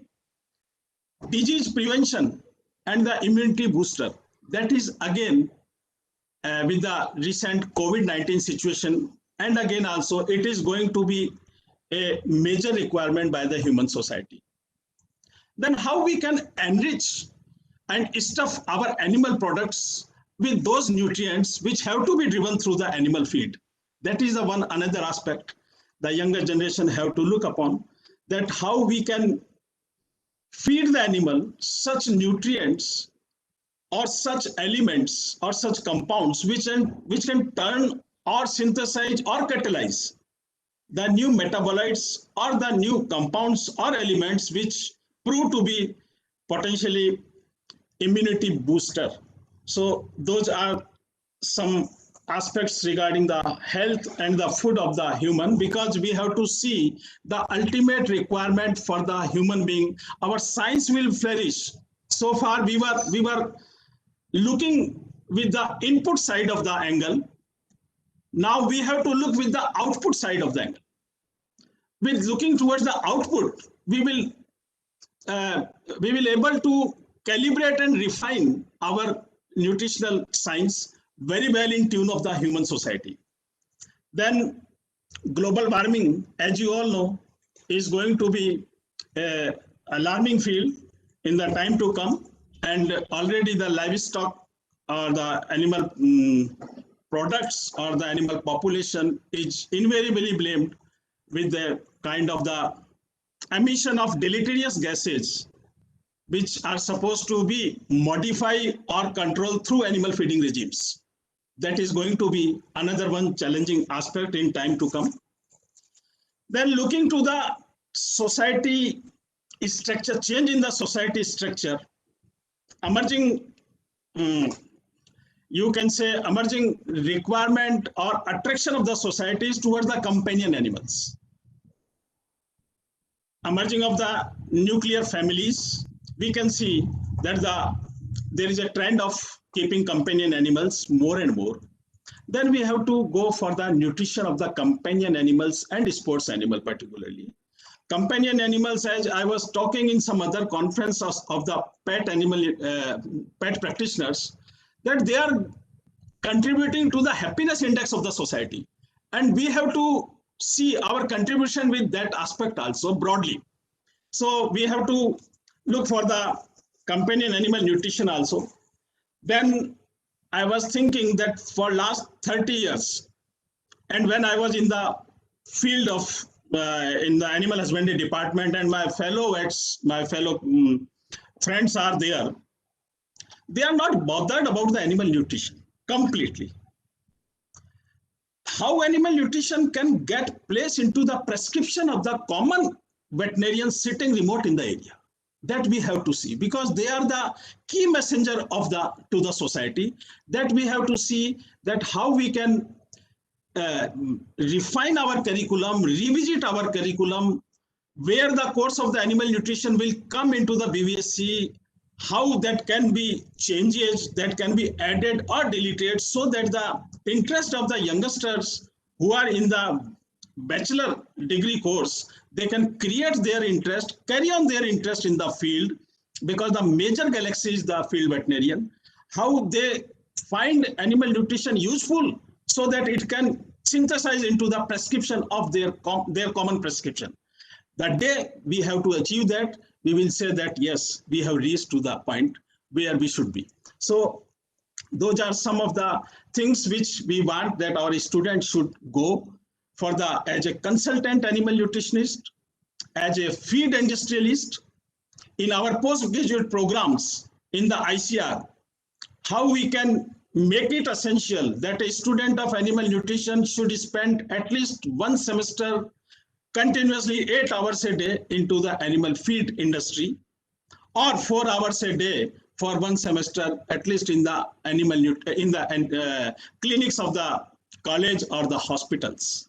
The time is there, we have to think upon for those aspects, so that the entrepreneurship aspect, the clinical science aspect of animal nutrition can take place in time to come. Dear friends, those are some of the salient things which were coming to my mind that we should address in time to come for those things. At policy level interventions, through these ANA or ANSI or other scientific bodies, we should make it, we should ensure it that during some core meetings or the policy level meetings, there should be representation of our associations or society essentially into the state governments particularly. For this, we have to make the regional bodies stronger. We have to make some of the systematized effort to make the regional bodies more effective through the connection of the central bodies. In that way, we can create some impact on the policy makers, apart from creating awareness regarding the various means which we are doing it. In inaugural speech, our Honorable DG Saab has very well spoke about some of the frontier aspect of the animal nutrition, which we all should remember and carry out. The epigenetic nutrition, that is the one very important aspect he pointed out, and after that I find some time to really study it. And such type of aspects requires to address in future, which I will not go much in detail. We all know, but my only emphasis is that from input, we have to orient for the output side. From our own basic research, we have to look for the society need, and then we have to derive the research. Those are some of the things I wanted to share with you all. In the end, I really once again appreciate the organizers, not only organizing the event very nicely, but identifying and grabbing the opportunity. That is the main thing. I was wondering that who first thought of this thing, who mind it has come, and then it was identified, it was formalized, and then it was organized. So you all deserve a great appreciation that these 2 days, this animal nutrition conclave mega event that has turned really into a great awareness among the youngsters during this COVID time. We have the youngsters have learned the things, otherwise the whole batch was going to pass out without attending the ANA or any of the scientific conference, but you have given this opportunity more effectively than that of the offline conference. Another thing which I could not stop myself to say, I appreciate ANA that you always believe in the second line. Always, I am looking at for last 30 years, always there is a second line is ready. And this second line is really very much supportive for giving you the new thoughts, giving you the new modes of organizing of the things, the new themes, and the new ideas. In the end, once again, I thank organizers to give me the honorary fellow of the ANA, at the same time providing me an opportunity to interact you all as a guest of honor. Thank you very much. I wish that the ANA and the animal nutrition research will continue to be an excellence in the science and society. Thank you very much. Thank you. Thank you, sir, for your thought-provoking speech. You have not just appreciated this particular effort, but you have also outlined what could be the possible roadmap so far as animal nutrition research is concerned. Thank you very much, sir, for sparing your valuable time and giving us your inputs. Thank you, sir. So next we are supposed to have another Honorable Vice Chancellor, Dr. S.P. Tiwari from Jabalpur, but unfortunately because he has some urgent meeting coming up with his Chancellor, he could come. So we'll just now have this opportunity to listen to our chief guest, and sir has been the backbone of this conference. I can still remember the very first day when we approached him with this formula. His reaction was, I will not say negative, but it was mixed. Then subsequently, maybe after a few days of getting inputs from us, he was rather more geared up than us. And he was taking stock of every development from A to Z, and that was really the driving force behind this successful, if you at all going to call it a successful, this successful event. So it is time to hear from the horse mouth. Thank you, sir. Thank you, Dr. Patnaik, for the nice words. A very good evening. Most Honorable Vice Chancellor Raju Bikane, Dr. Vishnu Sharma as guest of honor, Dr. C.S. Prasad, Honorable former Vice Chancellor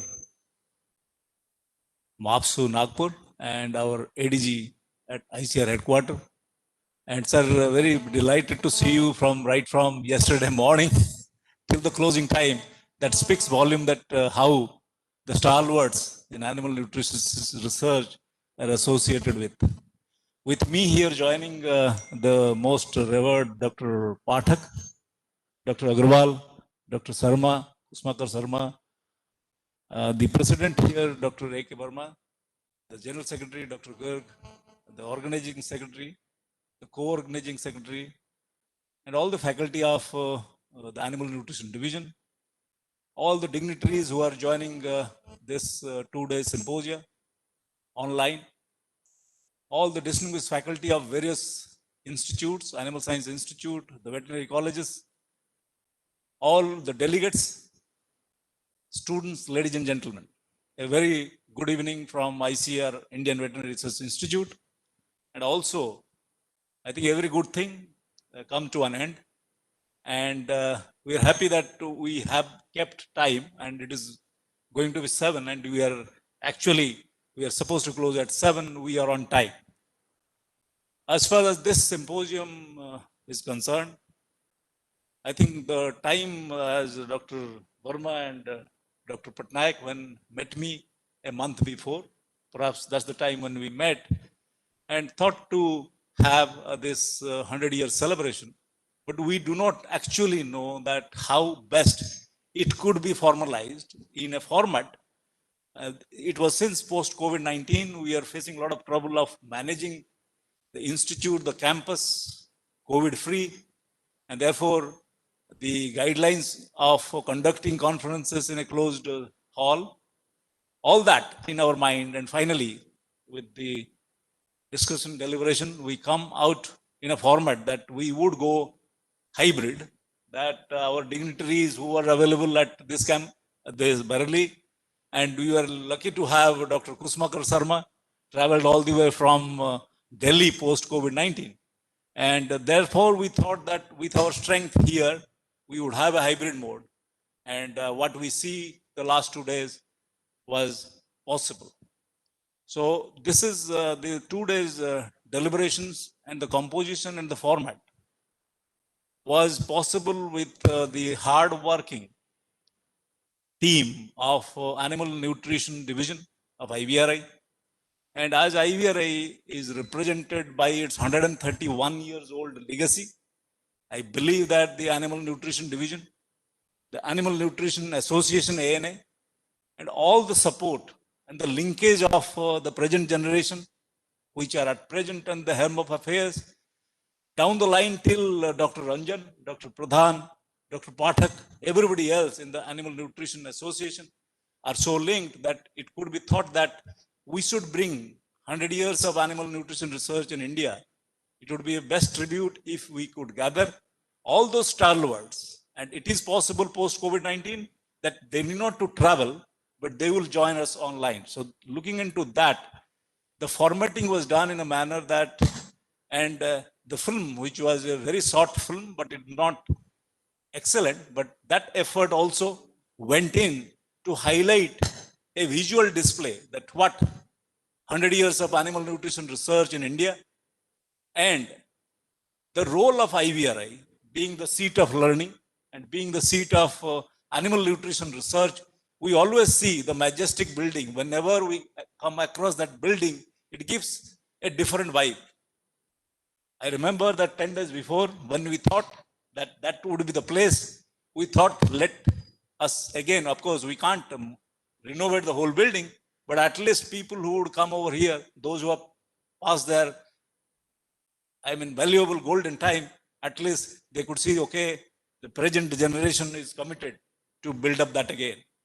So with that, we made a format, and I hope the 2 days deliberation, which attracted more than 600 registration for this conference, a 2-day symposium, having 2 plenary sessions and having 4 distinguished lectures by none other than Dr. Ranjan, Dr. Pathak, Dr. Preston today saw Colombia. I could join in between today.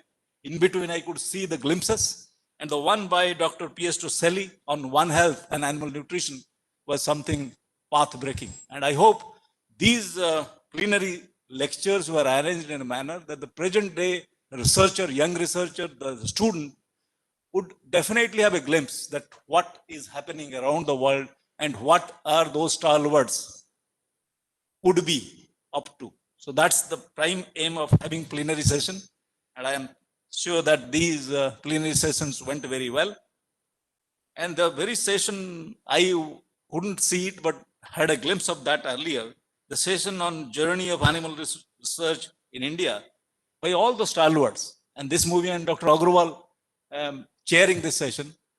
Was an interesting journey that every new or student or new researcher, young researcher would have a flavor of what kind of passion those stalwarts had with animal nutrition research. The two sessions chaired by none other than Dr. Kusmakar Sarma for the Emerging Research Award session, and the other session of Young Scientist Award by Dr. IVRI Prakash Rao were also an opportunity for the young researcher to commit. I also heard comments of Dr. Sarma while this award ceremony was going on, that how one should prepare slides to best present their case. Therefore, these sessions on award competition was also important in terms of the students to learn and also appreciate that how they can be the best in future.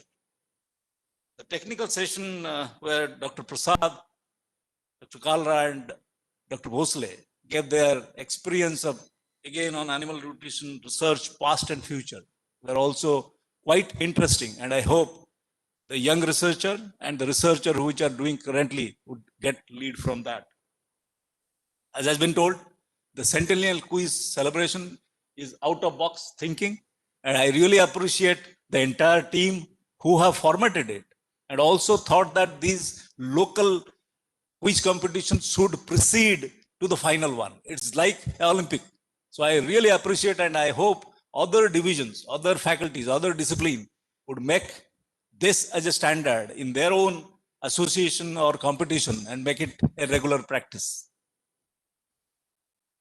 If you come back to our yesterday inaugural session, I think I have got feedback from many who have joined it, that inaugural session of that magnitude with stalwarts, with Honorable DG sparing or lecturing, I mean giving his idea, what's out of box idea, being a plant genomic specialist of 45 minutes. And there are many areas where as animal scientists, we would not think, but he has given a lot of input. And I hope that the future researcher would have an idea that how to make them realize, whether it is epigenetics, epitranscriptomics.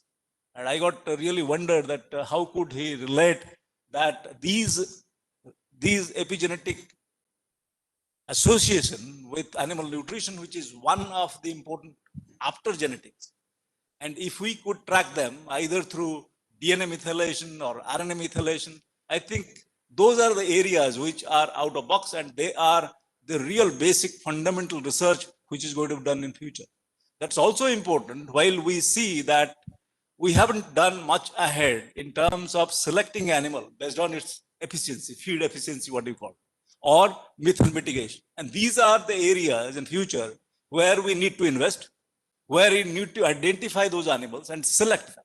So therefore, genomic selection in contrast to animal nutrition is the future. And I am very sure that with the kind of student and the kind of technology now available, and I hope IVRI is again a place where multidisciplinary research and expertise. I was talking to Dr. Verma, the HD Animal Nutrition, and Dr. Patnaik, that any research which need new beginning, this is the seat of learning. And therefore, I'm sure with the kind of scientific manpower, student, the facility, and the expertise, what do we have available future, we would go to implement nutrigenomics, nutriphysiogenomics, and hopefully someday epigenetics and association of animal nutrition. Therefore, we can select an animal with better feed efficiency and produce less methane. That should be the target for future. I hope that these 2 days celebration of 100 years of animal nutrition research, we IVRians feel pride to host this 2-day celebration, celebrating the 100 years of animal nutrition research. It will go a long way. And I'm sure the Animal Nutrition Association in the backdrop and with all its power, I hope it will carry forward again. And I see that again, the celebration of animal nutrition research in India will continue. And this journey continues from 50th, on 75th and 100. And I foresee that this march should continue forever. With all that, I thank profusely the team, Animal Nutrition Division, the ANA, and all the stalwarts who have wholeheartedly support the animal nutrition research. And I foresee that every other discipline should learn from this and go ahead. And therefore, it will reach no boundaries, and we will progress. And I thank from hosting the IVRI and all of you joining this 2 days deliberation. Thank you so much.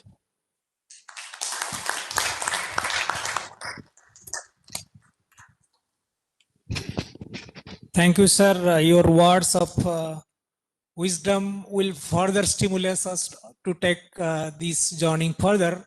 And just to share with you, sir, one of our student who is in USA, he has proposed that why not we start a series, Centennial series lecture by inviting important dignitaries from all over the world. And he has already proposed a speaker from France. So I take this opportunity to pass this information to all the members of the ANA. If you have anybody in mind from any part of the world, thanks to this online interaction, you just let us know the contact details and we'll invite and we can arrange for it. So we are planning but for the next 1 year, we'll continue to have at least one centennial lecture in a month. So please give us your support so we can carry this on further. So with this, we are coming to an end. But before that, I would just hand over the mic to Dr. A.K. Garg, General Secretary, for just his brief comments.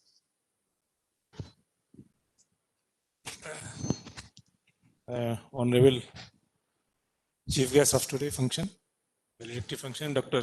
Mishra sir, and Dr. Vishnu Sharma, Vice Chancellor of the Rajasthan University, Animal Science University, and guest of honor is today's function. My esteemed senior people like Dr. Pathak, Dr. Kushmakar Sharma, Dr. D.K. Agrawal sir, they are all former ANA presidents. The present president, Dr. A.K. Verma, organizing secretary of this event, Dr. Patnaik, and co-organizing Sunil and Dr. Narayan Datta. Everyone who is present here and online, offline. It has been very hectic program for last 2 days, and for that I request every one of you give a organizing team to make it such a success. Without taking much of the time, I'll hand over it to the to Sunil Yadav to propose, I think, vote of thanks.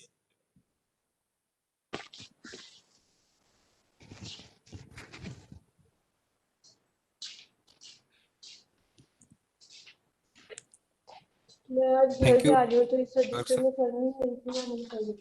I would like to thank the director sir for his quite support, very firm support and critical inputs to all of us, and I feel very privileged to propose the vote of thanks of such a historic event.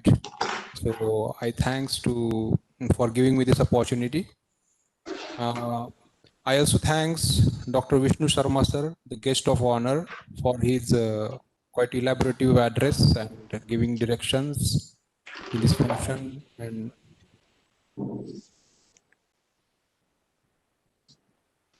I also thank the veterans in the field, Dr. C.S. Prasad sir, for his active participation throughout this function and guiding us. I thanks profusely Dr. Kushmakar Sharma sir, especially as in spite of his busy schedule, he traveled down having all the concerns, but he actively participated and encouraged us to carry out this function very successfully. I also thanks our past presidents and very veteran animal nutritionist. Thanks to Dr. Yanin Pathak sir and Dr. D.K. Agrawal sir for participation in the function and creating homely atmosphere that really encouraged us. I thanks to my head of the division and President of ANA, Dr. A.K. Verma sir, for taking a lot of pain in organizing this event successfully and doing all the things. He had not left any stone unturned, really, while carrying out various activities in this symposium. I thanks to General Secretary Dr. A.K. Garg, ANA, for his very critical follow-up and carrying out all the activities. A special thanks to Dr. A.K. Patnaik sir, organizing secretary, as usual. He has spent a lot of sleepless nights and even in the day contributed profusely, and it has been a very learning experience for all we junior people. Thanks to co-organizing secretary Dr. Narayan Datta sir for his supports and comments and contribution in this. Then I thanks to all the veterans who participated from the day first, Dr. K. Pradhan sir, Dr. S. K. Ranjan sir, and the address given by Honorable DG sir was very apt for, especially for younger generation, to carry out the research in future. I also thanks the zonal presidents of ANA and also the coordinators for quiz for conducting the quiz process in very befitting manners. And I also thanks my colleagues, senior colleagues in the division, and my junior friends in the division, and students of the division, all the staff of the division who helped us. I also thanks the colleagues from the industry for their active participation, and even our friends from the abroad. They contributed immensely and have given a lot of inputs in successful organization of this symposium. And I also thanks to the media person for covering this events, and special thanks are due to the biotechnology division for giving this facility for our use. And I thanks especially to Dr. Deepak, as he supported us without any hesitation, and his staff, Mr. Uday Bhan. I thanks to Aris, my colleagues, Amir and Sumit, and all senior colleagues from the Aris. If I know I'm missing, must be missing many personalities, but I take this opportunity to thank you all of them who supported directly or indirectly to organization of this event. So thanks one and all. With this, so it's over to Dr. Patnaik. Thank you, sir. So there is another important news we got. It's a very sad news we got in the morning that one of our colleague and life member of ANA, Professor Alain Dore, expired in the morning. He's no more with us because of some heart ailments. So we'll just, it's a really saddening because he had been an active active life member, not only, yeah. And other than that, in the intervening period, we have lost an important support in form of Dr. Michael Blumel. So then also Dr. Runjun, one of our youngest life member, just a student. So just in memory of them, we'll just pray for them for making a silent prayer for 1 minute.